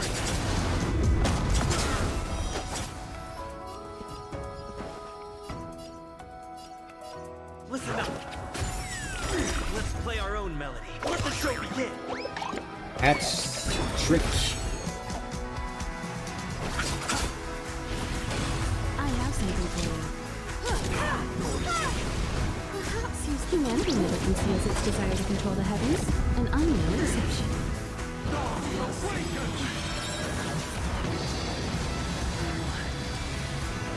Wake up! You won't get away. That's half the work. Just for oblivion.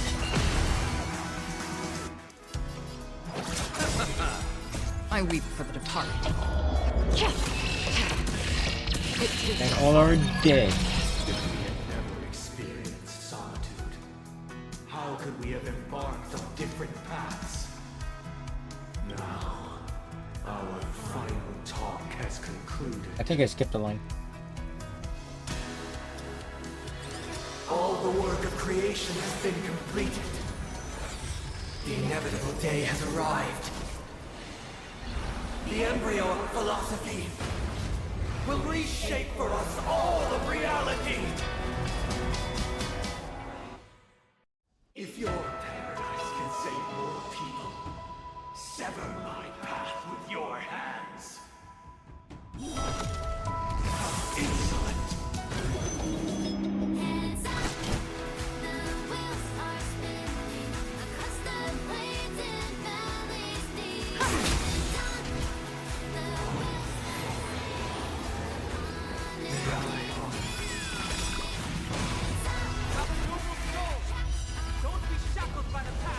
Run over by a train!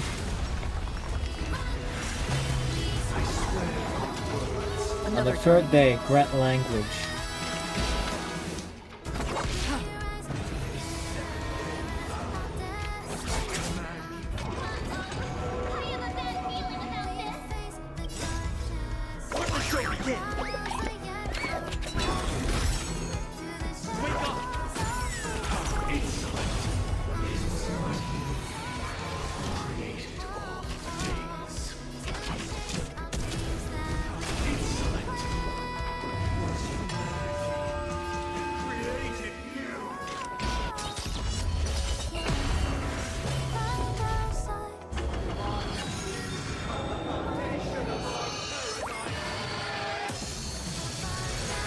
Oh, holy shit, that's close. Eternal state.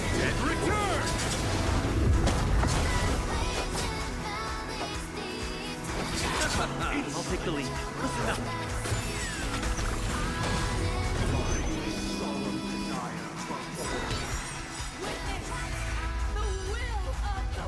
And the train!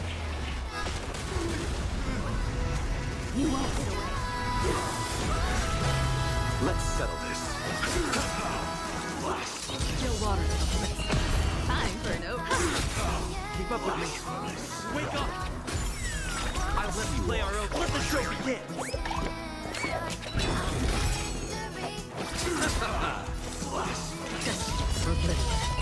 I have some. I'll take the lead. Listen up.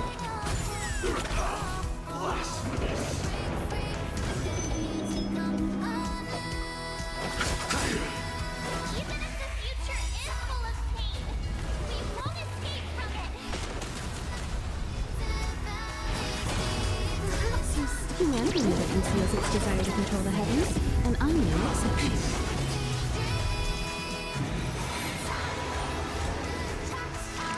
Still water. On the third day. Here's a hat.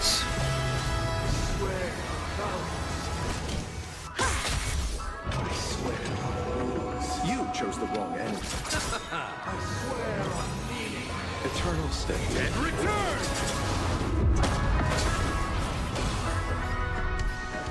Listen up. I swear on human dignity. Another journey. Just for oblivion. I weep for the departed. It too shall fall. I shoot again. I'll see you off. Keep up with me. Wake up! We won't. Let's play our let the show begin! Damn. I have something for you. Free will, still water. You chose the wrong. I'll take the lead. Listen up. Another journey begins. Just for oblivion. Keep up with us. Got him. The hat. And then it's Monday.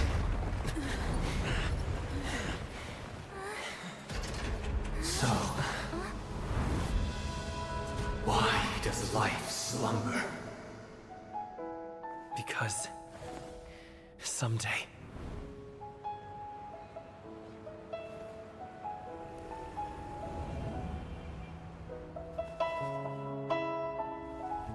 we will wake from our dreams.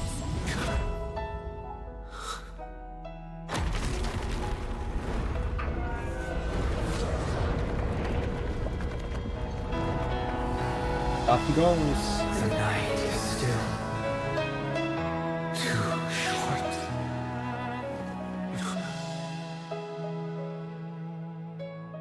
Brother, the dream is over.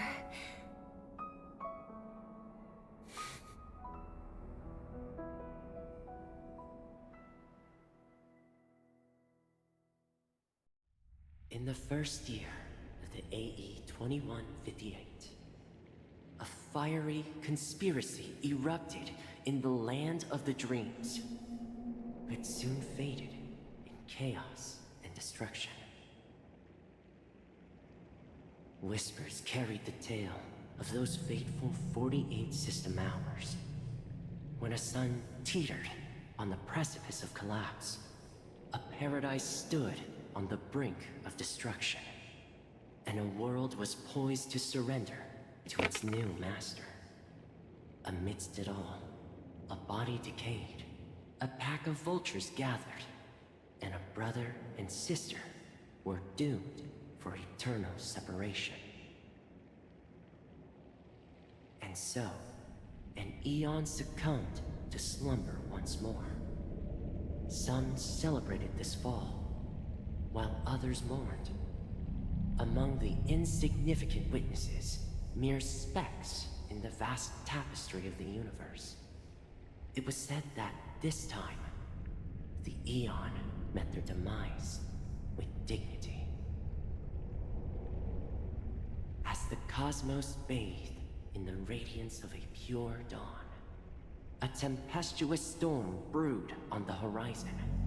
The chant of everything for the Amber Lord grew ever louder. Yet, no matter how one contemplated, time inexorably swings Klapot's colossal hammer in eternal cycles. The tale of the Astral Express reaches both its conclusion and a new beginning. Time marches forward, heralding the arrival of a new chapter in the history of trailblazing expeditions. Brother, do you think the stars will fade away? Where did that come all of a sudden?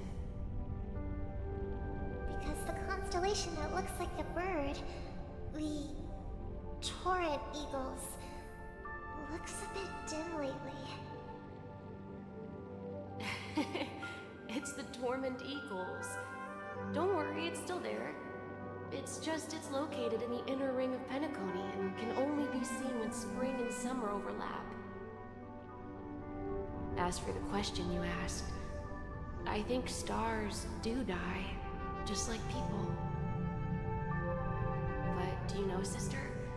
No star actually belongs to the present. The light we see from them is from a long time ago. Even after the stars perish, their light will travel millions of light years, spanning countless years, to illuminate the night sky of another world. In our paradise, I believe there will be a star like that, shining with the same light.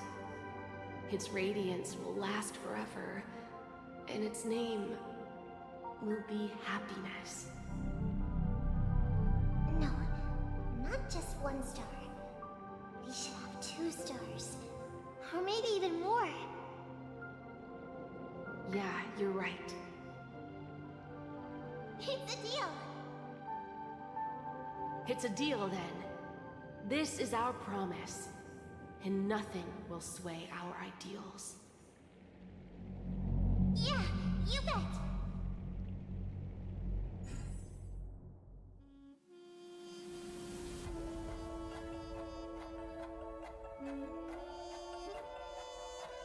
Don't give me this again.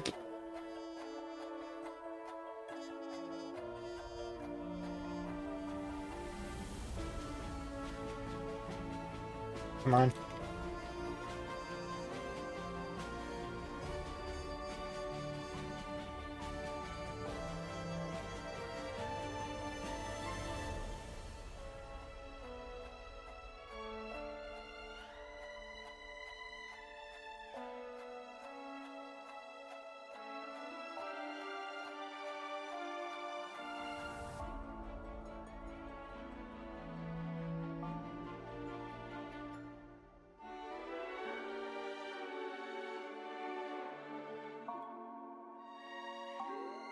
Yeah, I'm a fast reader, but not that fast.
It's a pleasure to hear your voice again.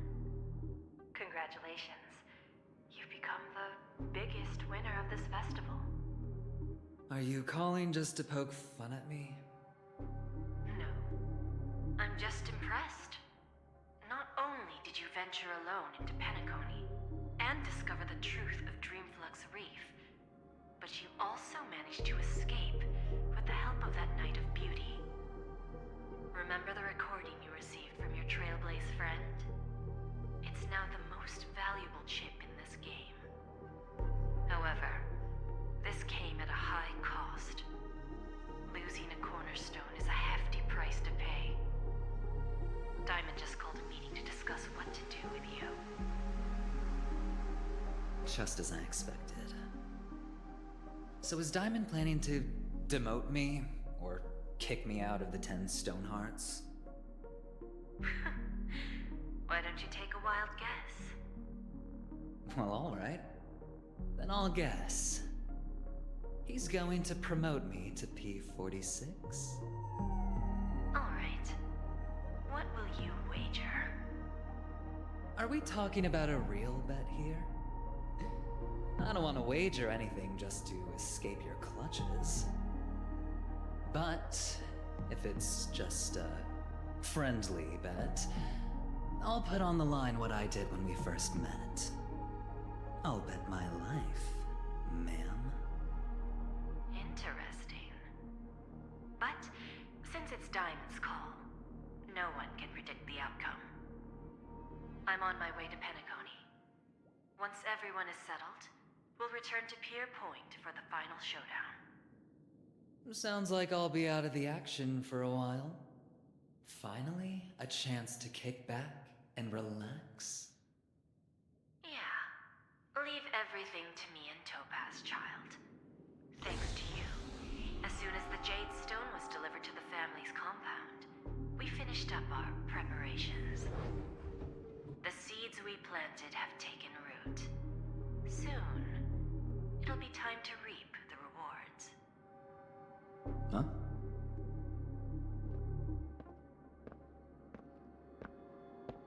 Let's wrap it up for now. Looks like I've got a visitor here.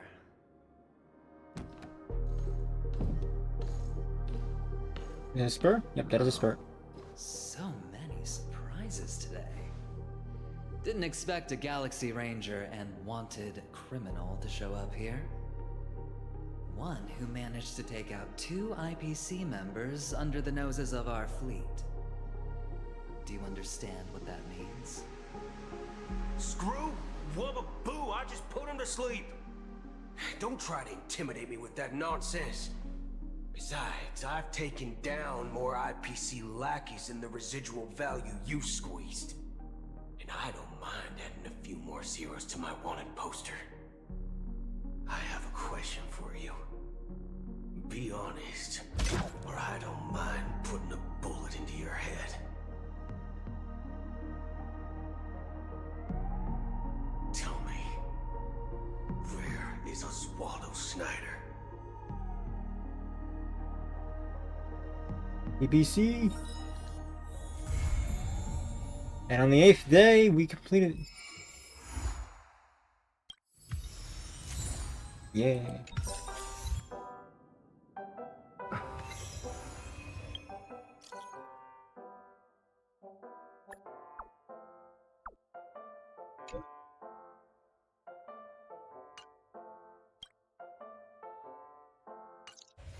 Well.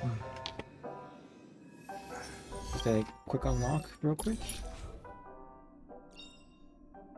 Unknown to each other, yet united in purpose. We make the same choices.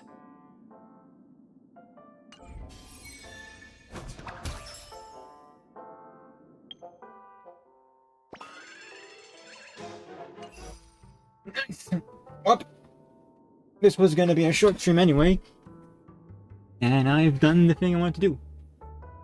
So, anyone watching, I hope you enjoyed this, again, very short stream. And I'll see you next time. Adios.